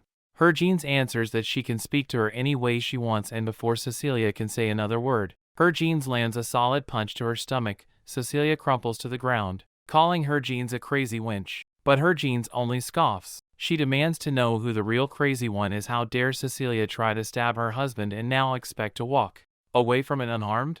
Harvin is more than ready to beat her down. Harvin is giving Cecilia a good beating while the maids outside are casually enjoying their chatter. Inside, Harvin asks Cecilia if it hurts, then grabs her harshly by the neck. Cecilia begs for mercy, pleading weakly, but Harvin only scoffs, asking if she truly expects mercy, especially after stabbing her husband so recently. Meanwhile, in another part of the estate, the Count casually offers Shaun a drink. He suggests that they relax and let off some steam, mentioning that he brought this particular bottle especially for him. Shaun smirks, still suspicious, and sets the glass down on the table without drinking. The Count begins to laugh, clearly pleased with himself. He reveals, almost proudly, that Shaun actually fell for the trick. He even boasts that the task was simpler than he thought. Shaun raises a brow, questioning whether the Count is referring to Seraphi. But the Count is visibly stunned to see Shaun still talking. He stammers in disbelief. After all, he had added a dose of poison strong enough to bring down an elephant in an instant. Shaun calmly rises to his feet, asking if this was really the best the Count could come up with. He adds that the plan was far too sloppy. The Count's laughter resumes as he smugly declares that Shaun might as well say goodbye to his knights. He has already sent a 500-man force to ambush them. It's the perfect trap. But Shaun only shakes his head, remarking that the Count seriously underestimated his knights. He adds that he almost feels sorry for the Count's soldiers, as they are marching straight into complete annihilation, and indeed, that's exactly what happens. All of the Count's knights lie dead. The remaining soldiers in his army stare in disbelief, wondering what sort of monster they are up against. The Targel soldiers stand firm, the air thick with victory before the real fight has even begun. Reeve speaks to the others, warning that this doesn't mean they can relax. They must keep moving. The enemy cannot be allowed to escape. What follows is a full-blown battle, one where the Count's forces clearly hold the disadvantage. Ivana is ruthlessly taking down opponents, one after the other. Yet, her expression shows signs of growing tension. Her potions are highly effective, killing many enemies with ease, but it's clear something is weighing on her mind. She and the others soon realize what it is. The Count's desperation. The soldiers notice him lighting a bomb. His expression is wild, and his intent is clear. He plans to kill everyone, himself included, in one final explosion. Ivana's fury erupts. She screams at Tarkin, demanding that he stop the madman. Tarkin rushes in to intervene, but before he can extinguish the fuse, the bomb detonates. A thunderous explosion tears through the area, reducing everything around it to ruin. Harvin and Shaun return on horseback to the scene of devastation. They are met with ruins. Harvin shouts in alarm. Shaun, seeing the aftermath, clenches his fists and flares with rage, a storm of emotion rising within him. Elsewhere, Sirhill stirs. He awakens, struggling to his feet, wobbling with pain but alive. Inside the palace, the knights inform him that they are under ambush. Sirhill orders them to carry him to the highest point in the castle. Once there, he begins to pray, calling upon Annex. He says that if he is wrong, then Annex is free to punish him with all his might, but if he is right, he begs for a sign. And then, everything changes. A wave of energy flows outward. The sky shifts. The broken bodies stir. The people begin to rise again, alive. All around, gasps of disbelief and wonder echo through the air. They are all alive. A miracle. Above them, Sirhill floats midair, his body glowing faintly with divine power. The townspeople kneel in awe. They declare that the glory belongs to Annex, and that Sirhill has saved them once again. Ivana falls to her knees, overwhelmed. Around her, joy fills the air. The people are crying, laughing, and holding one another, finally able to celebrate a miraculous revival. Harvin and Shaun arrive on their horses, the scene before them utterly devastated. The ground is blasted and broken. Ivana rushes to meet them. Herjeans narrows his eyes and asks coldly if she is the one responsible for all of this destruction. Ivana quickly denies it, insisting it wasn't her. Raffine steps forward to explain. She tells them that they were ambushed amidst the chaos, attacked by the Count's knights. But then, a suicide bombing occurred. The entire manor exploded. Many knights perished, but miraculously, Serhil managed to save them all. Confusion flickers in Herjeans' gaze as he demands to know how the enemies even got their hands on such a bomb. Ivana confirms that it was indeed his creation. He was the one who made the bomb. Still, it makes little sense to her, as it should have been secured inside the lab in Haglathan. Shaun's expression darkens with realization. He mutters that this must be part of Seraphi's long-running plan. Herjeans looks at Ivana with suspicion and remarks that she is more dangerous than he initially thought. Ivana quickly assures him that she has long since stopped using or creating physical bombs. She explains that she received a warning, one that made her reconsider everything. Reeve lies beside her, silent but clearly believing that if Ivana is serious, then this invention must be extremely critical. Raffine nods and declares that this is her most premium and classified creation, something she made solely for Herjeans. At that moment, Serhil finally opens his eyes and turns toward them. He says to Herjeans that it appears he has grown quite powerful. Herjeans replies simply that everything he does is to protect her. Shaun, however, mutters under his breath that Herjeans has become more of a monster than a man. Still, both he and Raffine bow respectfully to Serhil, thanking him for saving them when they needed it most. They shift their focus now the Count is on the run. They agree that this is the right time to attack while he has no soldiers left to defend him. Meanwhile, the Count is seen stumbling away in desperation, running as if he never expected events to spiral this far out of control. Back at the ruined manor, Herjeans is found with his hand clenched around Cecilia's throat. He's choking her. Hayden enters, alarmed, saying he was told someone was screaming. Cecilia quickly denies being the one who screamed. Hayden then informs them that all the soldiers stationed at the manor have been disposed of, and it appears that the Count is plotting something deeper. Cecilia snarls that soon, Herjeans' knights will be wiped out. They all realize now is the perfect moment to strike. The Count is vulnerable. While Cecilia remains seated, Herjeans is informed that the Count has fled.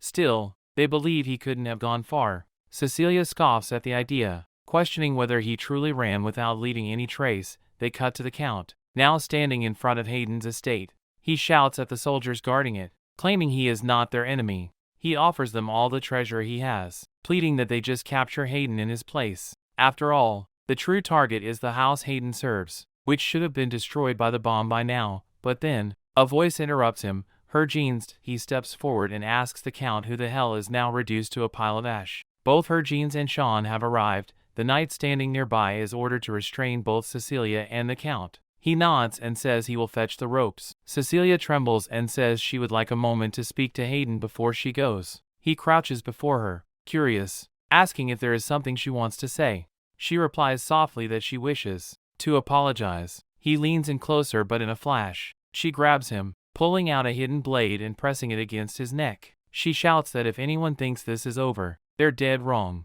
First, she will kill Hayden, and then she will kill everyone else. Herjeans remains unmoved. He challenges her coldly, asking if she truly believes she can pull it off. If so, she's welcome to try. But she never gets the chance. From behind, the knights leap into action and restrain her. Now, both she and the Count are thrown into the dungeon. Inside the cell, Cecilia fumes. She feels betrayed, claiming that she has done nothing wrong, that it was all the old man's fault. Still, there's a spark of satisfaction in her. She's glad they are fools who never thought to search her properly. She pulls out a hidden blade, slays the Count without hesitation, and manages to unlock the cell door.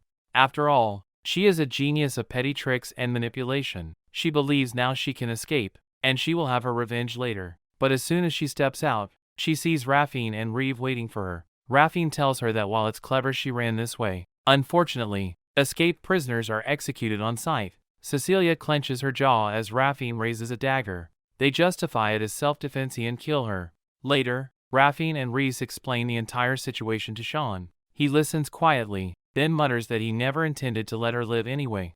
Raffine warns him to keep those words away from Herjeans' ears. But the conversation is cut short as new news arrives. The Emperor has passed away. A royal command is issued. Herjeans is to report to the capital immediately. Shaun stands up sharply. He knows now that this is exactly how Seraphi wants the game to be played. He points out that there are clearly disadvantages in their current position. They will never be able to make the full journey with their entire force of knights by the time of the funeral. This means they have no choice but to proceed with a smaller group. It becomes apparent that this was always part of the enemy's plan: lure them away during the moment of vulnerability and then strike. Shaun clenches his jaw and declares that, in that case, they will carry out their own plan on the day of the funeral. Hayden looks surprised and asks if they are certain that the Josie faction is planning a rebellion against them. It seems like he has stumbled upon a crucial piece of information. He apologizes sincerely, saying that he should have told them earlier, but Shaun reassures him. He says that from this point on, he will follow them to the very end, no matter what. They begin discussing the involvement of other nations. Rhys comments that Annex, for instance, has no real stake in the politics of the region, so they won't pose a threat. The smaller nations won't be an issue either. However, they still can't determine the intentions of the Rayo Kingdom. Sirhill then shares that the Rayo Kingdom has already declared their support for their side. Shaun responds calmly, saying that he expected this much. He also knew from the start that Haglathan would attempt to obstruct them. Since they are short on time, he suggests that their first step should be to speak with Balahar. Reeve, however, is doubtful. He doesn't believe Balahar will agree to anything, but Shaun replies confidently that he will, especially now that Herjeans is with them. Soon, the scene shifts to Balahar.